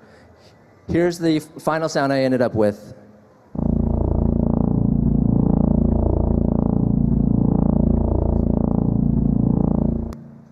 Okay, I actually ended up shelving that sound. I didn't end up using it for the kind of the idling sound because I thought it was a little too raw and just too growly and too threatening for his idling sound. But I did end up going back to it later, as we'll see in a second here. Meanwhile, in that very same cutscene, Artanis, he raises his blade. What sound do we use for that? Just the normal side blade sound? The point is, we don't know until we know why he's raising the blade. Why does he raise the blade? Is it because he's lighting up a dark, mysterious passageway? Or is it because he's about to cheer? No, he's actually raising the side blade to be intimidating, to be menacing. So the sound itself has to be menacing and intimidating. It should growl at you. Sounds can actually define emotional moments within the narrative. So here's an example of that scene with the normal side blade sound and then kind of the growling, menacing side blade sound.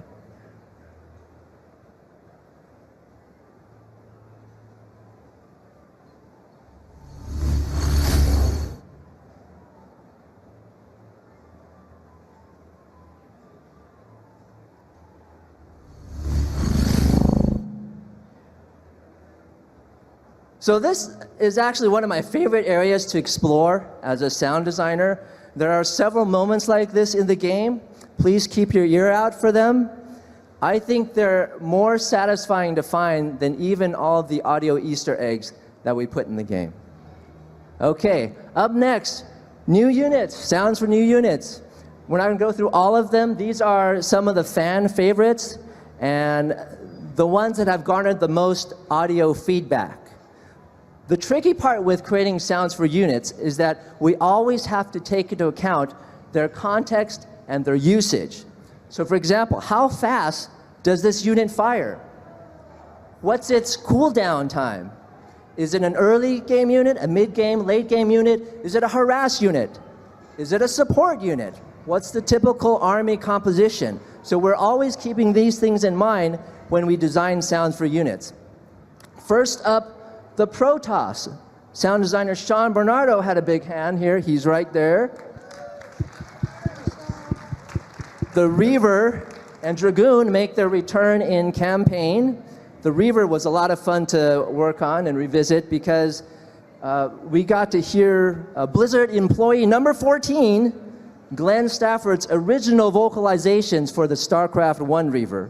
That was a lot of fun. The Adept, her attack sounds have been updated since the beta. She does kind of this throwing, tossing motion, and so I suggested to Sean maybe try a sporting type element to give her something different, but I'm not gonna tell you what it is because I think it'll spoil it. So here it is, take a look.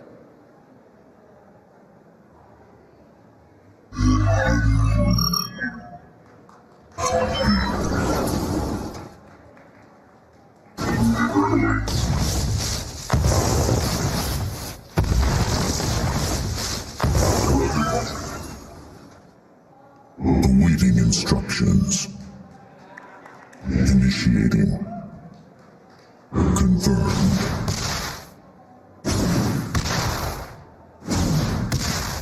Noktai. Najakar Mina. The Templar march. Faith before fear.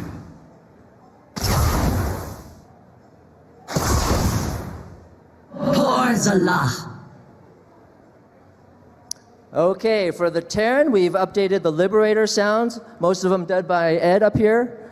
The Reaper sounds, the KDA charge, I updated, and its timer I updated. Here we go.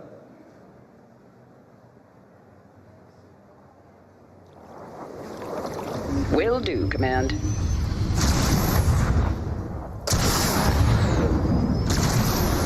Confirm. Attention!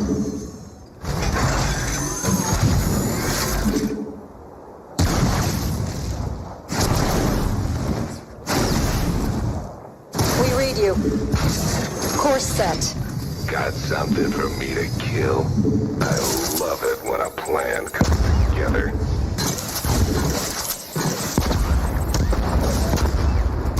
I'm listening. Okay, actually I should mention that's a debug map, and the units are invincible. The weapons aren't really that weak. So.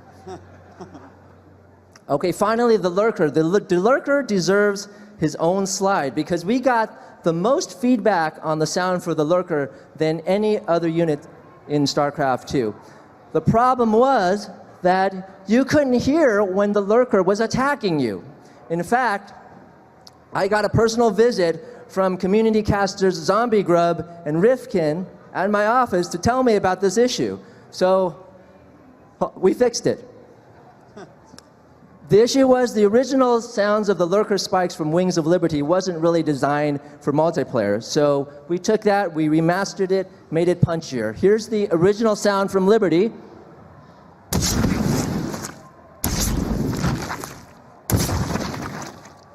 And here's the remastered sound for Legacy. And we also changed the range so that even if your unit is way in the top corner of the screen, as far as you can get it, and the Lurker is off screen, you can still hear it being attacked. Here we go.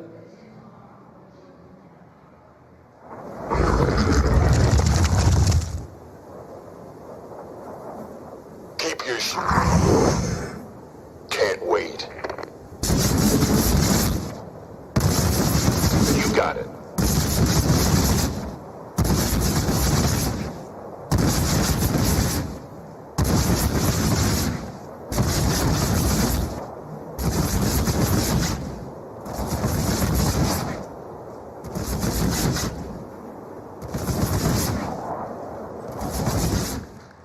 All right. Thank you very much. That's it for my portion. Up next is Lawrence Peacock and his very special guest.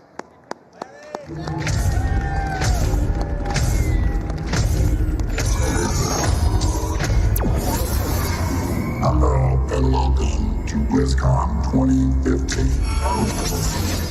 Please remain seated. Thank you.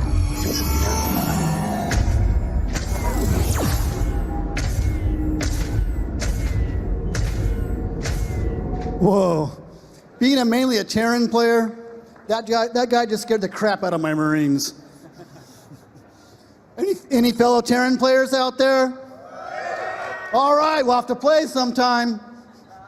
Are you guys having a good time? Come on, I can't hear you. That's better. Hi, I'm Lawrence Peacock. I'm a senior sound designer here at Blizzard. And I love my job. I get to work on games such as StarCraft for a company that cares so much about the quality of games. I get to help bring to life some of these amazing creatures and characters that the artists and designers work so hard on. And the best part is that I get to create sounds that all of you get to enjoy while playing the game. And that is a huge honor. Now today, I want to demonstrate how we take a basic sound and turn it into something completely different. Then we're going to break down the sounds to the video, and just to show you what we do. Now, I have a basic philosophy on sound design. I call it the 3 C's. There's context Does the sound fit the scale, the perspective, and scope of the game object? Then you've got continuity. Does the sound fit in the StarCraft universe? I mean, I've made a lot of sounds that were great sounding sounds that just didn't fit in the universe. And then there's character. Character is the fun part. It's the creative part. It's what brings the emotion to the object.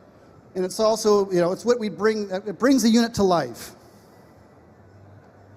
Now, when people learn what I do for a living, I'm often asked, like, where do we get our sounds from? I mean, it's not like we can go in our backyard and record a Colossus walking around. If only it were that easy. Well, as you saw from Evan's video earlier, we go out in the field and record a lot of cool sounds. We'll hit air shows and record helicopters, big jets, and little jets. We'll record stuff in our own garage, like a welder, for example, that became a sound in that cutscene you just saw. We also hit a lot of, we go out and record a lot of animals like tigers and lions and other exotics. And then we record a lot of stuff in our studio at work. And we bring whatever objects we can find.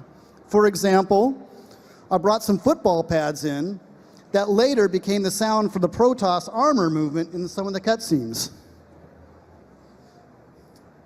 And then we use a lot of synthesizers and samplers such as Reactor and Kima to process and morph these sounds into something new and exciting. And here, as an example of that, remember that bird sound from Evan's video? This guy? Whoops, sorry, I need to solo this. Remember, this bird sound became the Protoss alarm sound on board the Spear of Adun. Pretty amazing.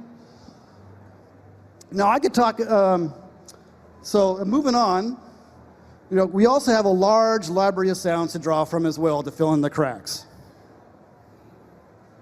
Now, I almost forgot. Being a sound designer, it is a requirement that we have to embarrass the hell out of our girlfriends, spouses, or whoever else is with us at any given time. What do I mean by that? When we go to a hardware store, we don't go to buy a shovel. No. We go to listen to the shovel. You'll find us in the hardware aisles, tapping on stuff. Tap, tap, tap, tap. Meanwhile, people are walking around looking at us going, this guy is crazy. I think he's right. We are a little crazy. Now, if you get us into a toy store, well, we're kind of like a 7-year-old on a sugar high running rampant through the store, because we'll run through and find fun little toys like this. I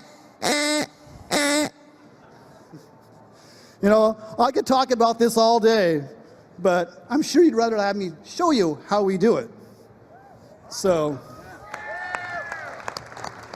give me a second to set this up real quick.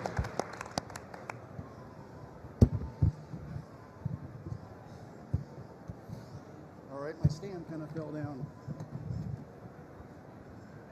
All right.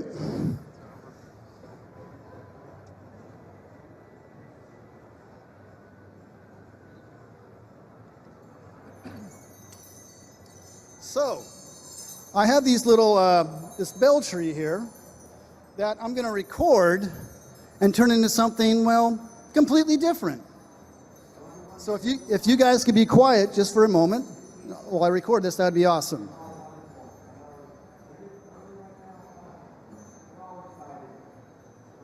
All right. Let's see what we get.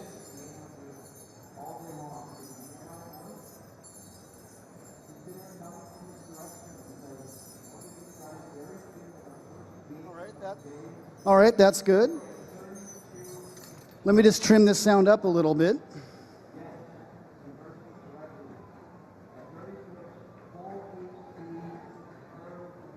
Bring up the volume a little bit.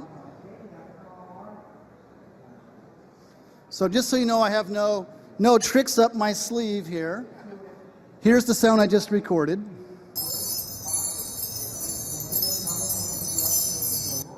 All right. So I'm going to take this sound and throw it into another program I like. And this program is going to take the sound and resynthesize it using a whole bunch of sine waves. In order for me to do this, I have to use a little program that I wrote called Drag and Dropper. So I'm going to take it over here and drag it in here. Like so. Okay.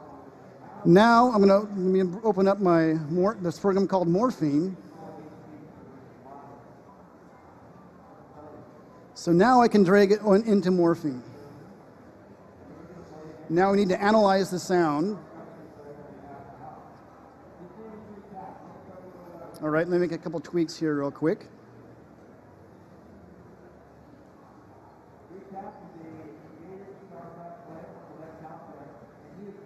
All right, so now I have this basic sound, hopefully.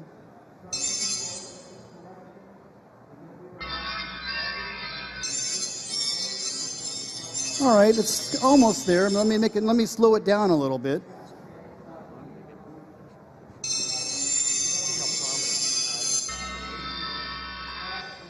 Right, that's a usable element, I think. I think I can make something with that. So let's go ahead and record it down.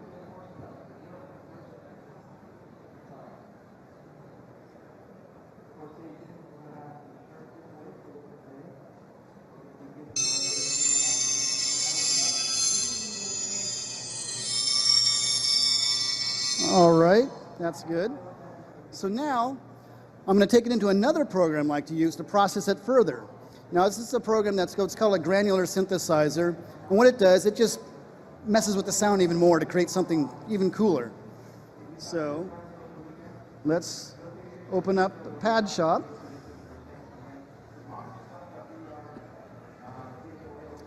And this one I can drag straight into.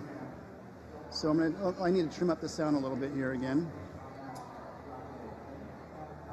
All right. And so now, if everything goes as planned, we should have something cool.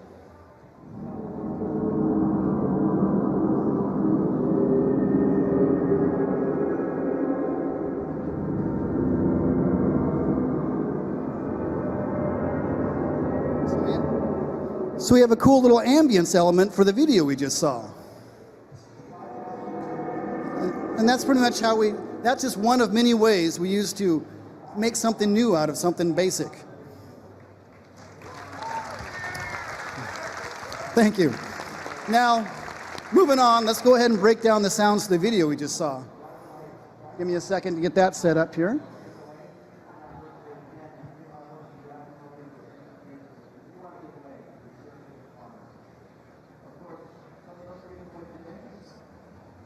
All right. So in order for, because of time constraints, I had to condense this session down a lot to make it simpler. This had a lot more tracks before. Now, let's go ahead and start with the footsteps.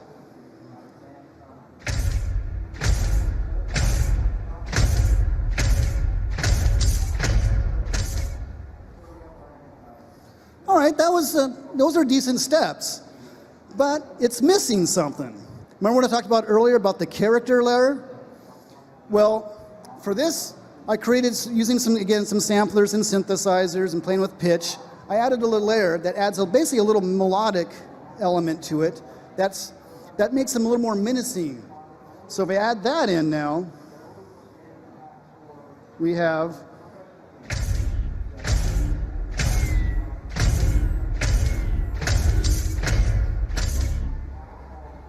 makes it a little more menacing. So I like those steps now. Now as far as, we have the beam where he comes and kind of scans across the screen. I gotta remember to talk in the microphone, I guess. Here, hold on. So for the beam, I'll talk a little bit about it, but mostly the technique that I just showed on how I did the ambience, I used the same techniques to create a lot of the elements in the beam. So I'm not gonna talk about it too much, but let's go ahead and play it and hear what it sounds like.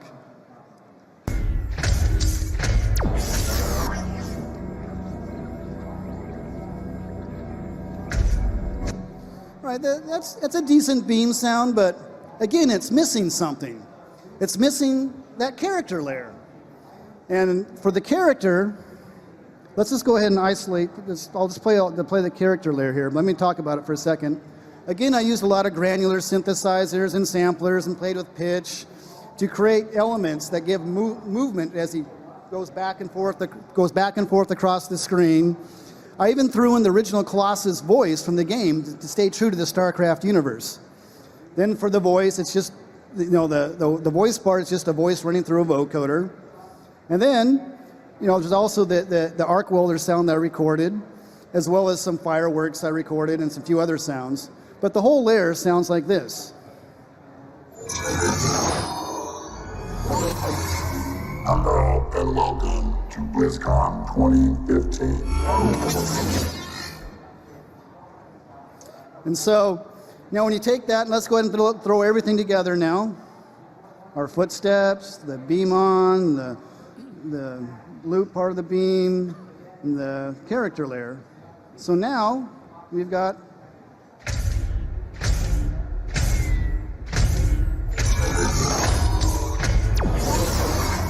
Hello and welcome to BlizzCon 2015. Please remain seated. Thank you. And that pretty much is how we take a scene and build up on it, or that's how we build a lot of the sounds. Now, the room you just saw is what's called the War Council Room. It's on the Spear of Adun. It's where you select your troops and units and your various upgrades for your missions. Now, to talk more about the Spear of Adun is Ed Serrato.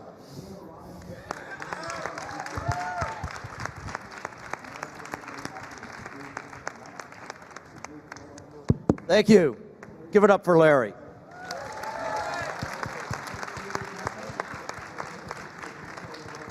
Hi, I'm Ed Serrato, Senior Sound Designer here at Blizzard. I started with Heart of the Swarm, and now here I am today, proud to present to you some sounds from Legacy of the Void. Let's get right to it. Spear of Adun, a marvel of Kalai engineering, or so they tell me.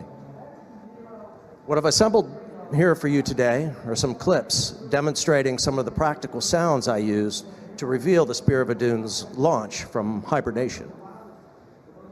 Now, as my colleagues have amply demonstrated today, we like to gather a lot of source. And once we have enough source, we go through editing, various forms of processing, pitch shifting, adding reverb, and other effects, until we hit just the right tone. There's a nuance of what we're trying to convey, the space we want to fill. And now, the making of the Spear of Adun's launch from Ire.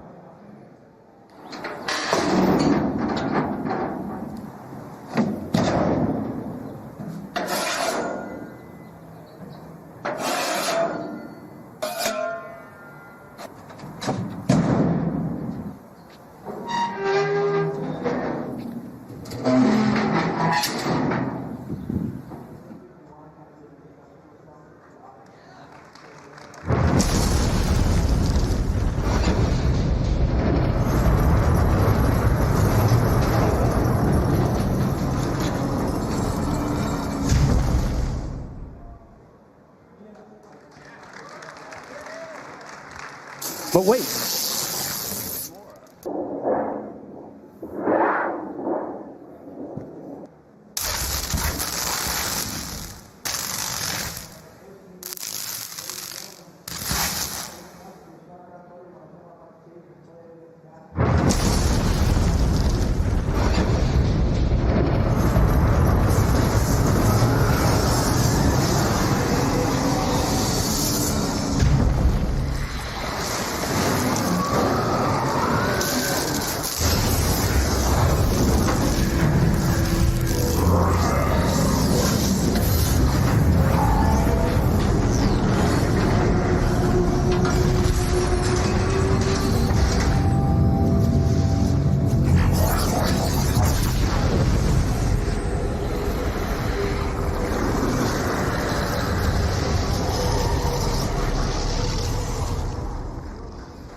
All right. So now we've got our ancient Ark ship out of the garage and into orbit. This is now your primary mode of transportation throughout the campaigns. So let's talk next a little bit about the upgrade panel. This is the interface you will use to customize the Spear of Adun's abilities for battle. Now, in coming up with sounds for the user interface, I used a number of synthesizers, samplers, and through keyboard performance and manipulation, I came up with a number of sounds for the button rollovers, the various ability selections, and these really cool moving backgrounds. Now, the key to a good user interface experience is first and foremost user feedback, deliberate choices, the sense of weight or power underneath your fingers when you make those choices. You want to feel something when you click those buttons, emotion, all of those things. So let's have a look.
All right.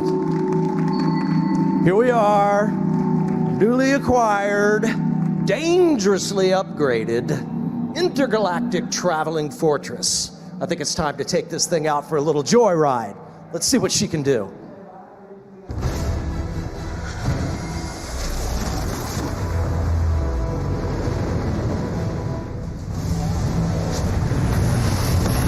Thank you.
The Spear of Adun.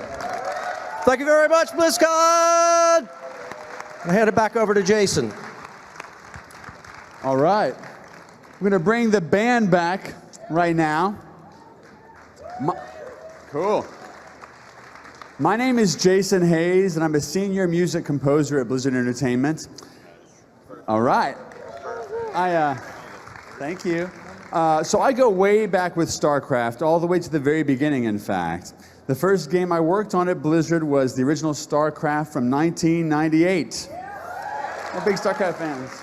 Very cool. So you know, on that game I worked mainly on the cinematics and also the story of the Protoss. So what a thrill it is to come back now, 17 years later, and rejoin to work on this music for the epic conclusion of the StarCraft II trilogy that features the Protoss at its very center, Legacy of the Void. So, all right. I've got some amazing musicians that have made their way onto the stage. I want to introduce them to you right now. Here at my left is the absolutely fantastic, dazzling, and very talented cello player Tina Guo. Tina has played on so many of our musical scores, and we're really lucky to have her here. On my right is the phenomenal and very passionate ethnic winds instrumentalist, Pedro Eustache. Pedro is a featured soloist on Legacy of the Void. And on the end, playing taikos and keyboard, is Michael Patty. So Michael is a co-composer with me on Legacy of the Void, and together we've had a great time capturing the sound of the Protoss and also helping to tell their epic story. So we want to play one more song for you guys. We're going to close with a theme that represents hope.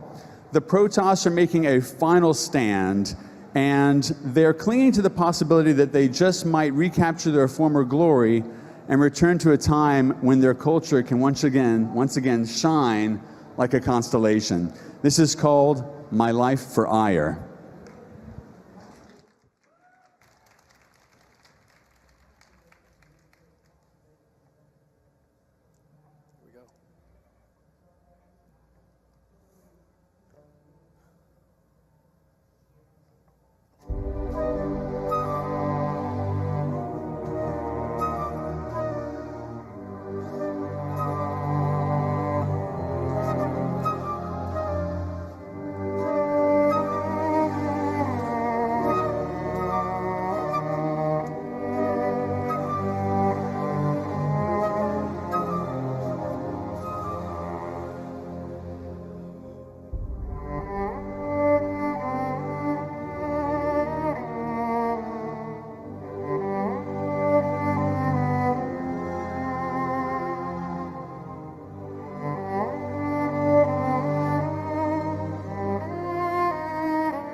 Thank you so much.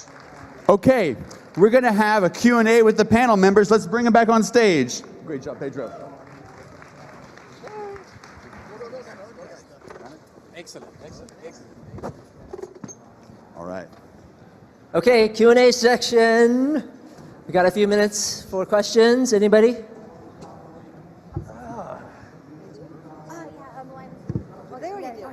Anybody? Right over there. Bueller. Hi, I'm a huge fan of all the original StarCraft sounds, specifically like unit acknowledgements. Everyone can picture in their minds the sound of a Zergling or a Hydralisk when you tell them what to do. And I was wondering how you develop unique sounds that people will always remember and identify with that character. Because I feel like with StarCraft 2 Zerg units, there's a lot of slimy, slithery things, and maybe it's because I haven't been playing it for 15 years yet, but they don't stick out as iconically in my mind as the originals did. You want to talk about the original sounds? So Jason actually worked on the original StarCraft. So. Yeah, I was lucky to work on the sounds on the original game along with Glenn Stafford. And, you know, what's really fun about working on sounds that try to be unusual and different is that you can find, they talked a lot about doing strange things like recording an airplane and pitching it down and scrubbing it. So for the Hydralisk specifically, there's a voice transformer box that was designed by Roland that you basically would change the pitch of your voice or the resonance of your voice. But if you use that box and you hiss in it, like go into the voice transformer, it doesn't know how to deal with the pitch. And so you'd end up with this crazy, sound, and it made the sound of the Hydralisk. So it made a really signature thing for that. So it was great to find an unusual way to get a sound out of that box that it was never meant to make. So anyway, Hydralisk story. Okay. Well, thanks.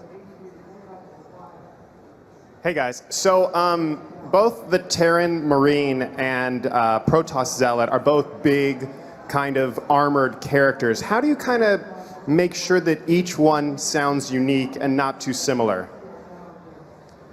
Well, Terran they have their own kind of precedence for a sonic sensibility. Same with the Protoss side, and same with the Zerg. They all have kind of these unique sonic signatures. There's no like magic ball or magic crystal that we can use or a special plugin. It's just a lot of listening. We kind of like we're like the crystal that everything gets channeled and filtered through, right? So, you know, a lot of times it's just a lot of listening. We play the game a lot, make sure things don't poke out too much. If they do, we'll go ahead and readjust. A lot of iteration on those sounds. There's no magic answer or magic filter that I could put on it, but it is just based on our own sensibilities and by playing the game a lot. Awesome, thanks. You're welcome. My question was about the Liberator and how it came in the beta. How difficult was it for you to create the sounds with a quick turnover versus time that you create for the other sounds? You have like almost a year or two in development for these other sounds, but the turnover that you had to do for this new unit that came out. You want to talk about the Liberator? The Liberator, okay, so these multiplayer units are constantly changing throughout the game. They're usually done at the very end because they change so rapidly. So if you played the beta, you probably know there are a lot of units in there that didn't make it to the final game. So we usually leave the multiplayer units to the end just for efficiency's sake and just juggling our own bandwidth and managing time. So it is just we rely on David Kim and the balance team to inform us this changed, this changed. This is how they behave now. So it's always within context that we need to create these sounds for units. All right, thank you. You're welcome. So my question is about the difference between multiplayer and single player. In multiplayer, you obviously have to make like communicating clearly the kind of top priority, I guess. But in single player, maybe you have a little more room to move around. I'm wondering if like the fact that it's not competitive lets you do more with single player that you can't do with multiplayer. Excellent question. Absolutely. Sky's the limit, as they say. But yes, we do. We have much more space and freedom to move around. Thanks. Yeah, actually, that, you know, in campaign, we can actually script some things to make room for sounds to poke through. So that's harder to do in multiplayer, but in campaign, because things are more scripted, we can actually carve out room and carve out sonic space for things to poke through better. My question is, what sound processing programs would you recommend for like a fledgling sound designer that is not super expensive, that could kind of get, you know, someone who wants to do Foley and that kind of a thing started off, not spending a lot of money? Sure. I recommend using a software program called Reaper. It's a good low-cost DAW that's actually very powerful. Then as far as processing plugins, the program I called is called Morphine, the first one I used. At that you can find, like, especially around Christmas time, they have it on sale for like 50, 60 bucks. Then the other one, Pad Shop from Steinberg, is about 70 bucks. And my next question is, what microphones would you recommend for sound effect recording? Oh, that's a hard question. How much money you want to spend? But if you can spend, it's not necessarily what microphone and what gear you have. It's just getting out there and getting the sound. Because a good saying by a friend of mine is that any sound is better than no sound. I recommend getting a little Sony like M10. Is that what it's called? Whatever. It's a little portable, little digital recorder. Sounds awesome, and it's like a couple $100. Thank you.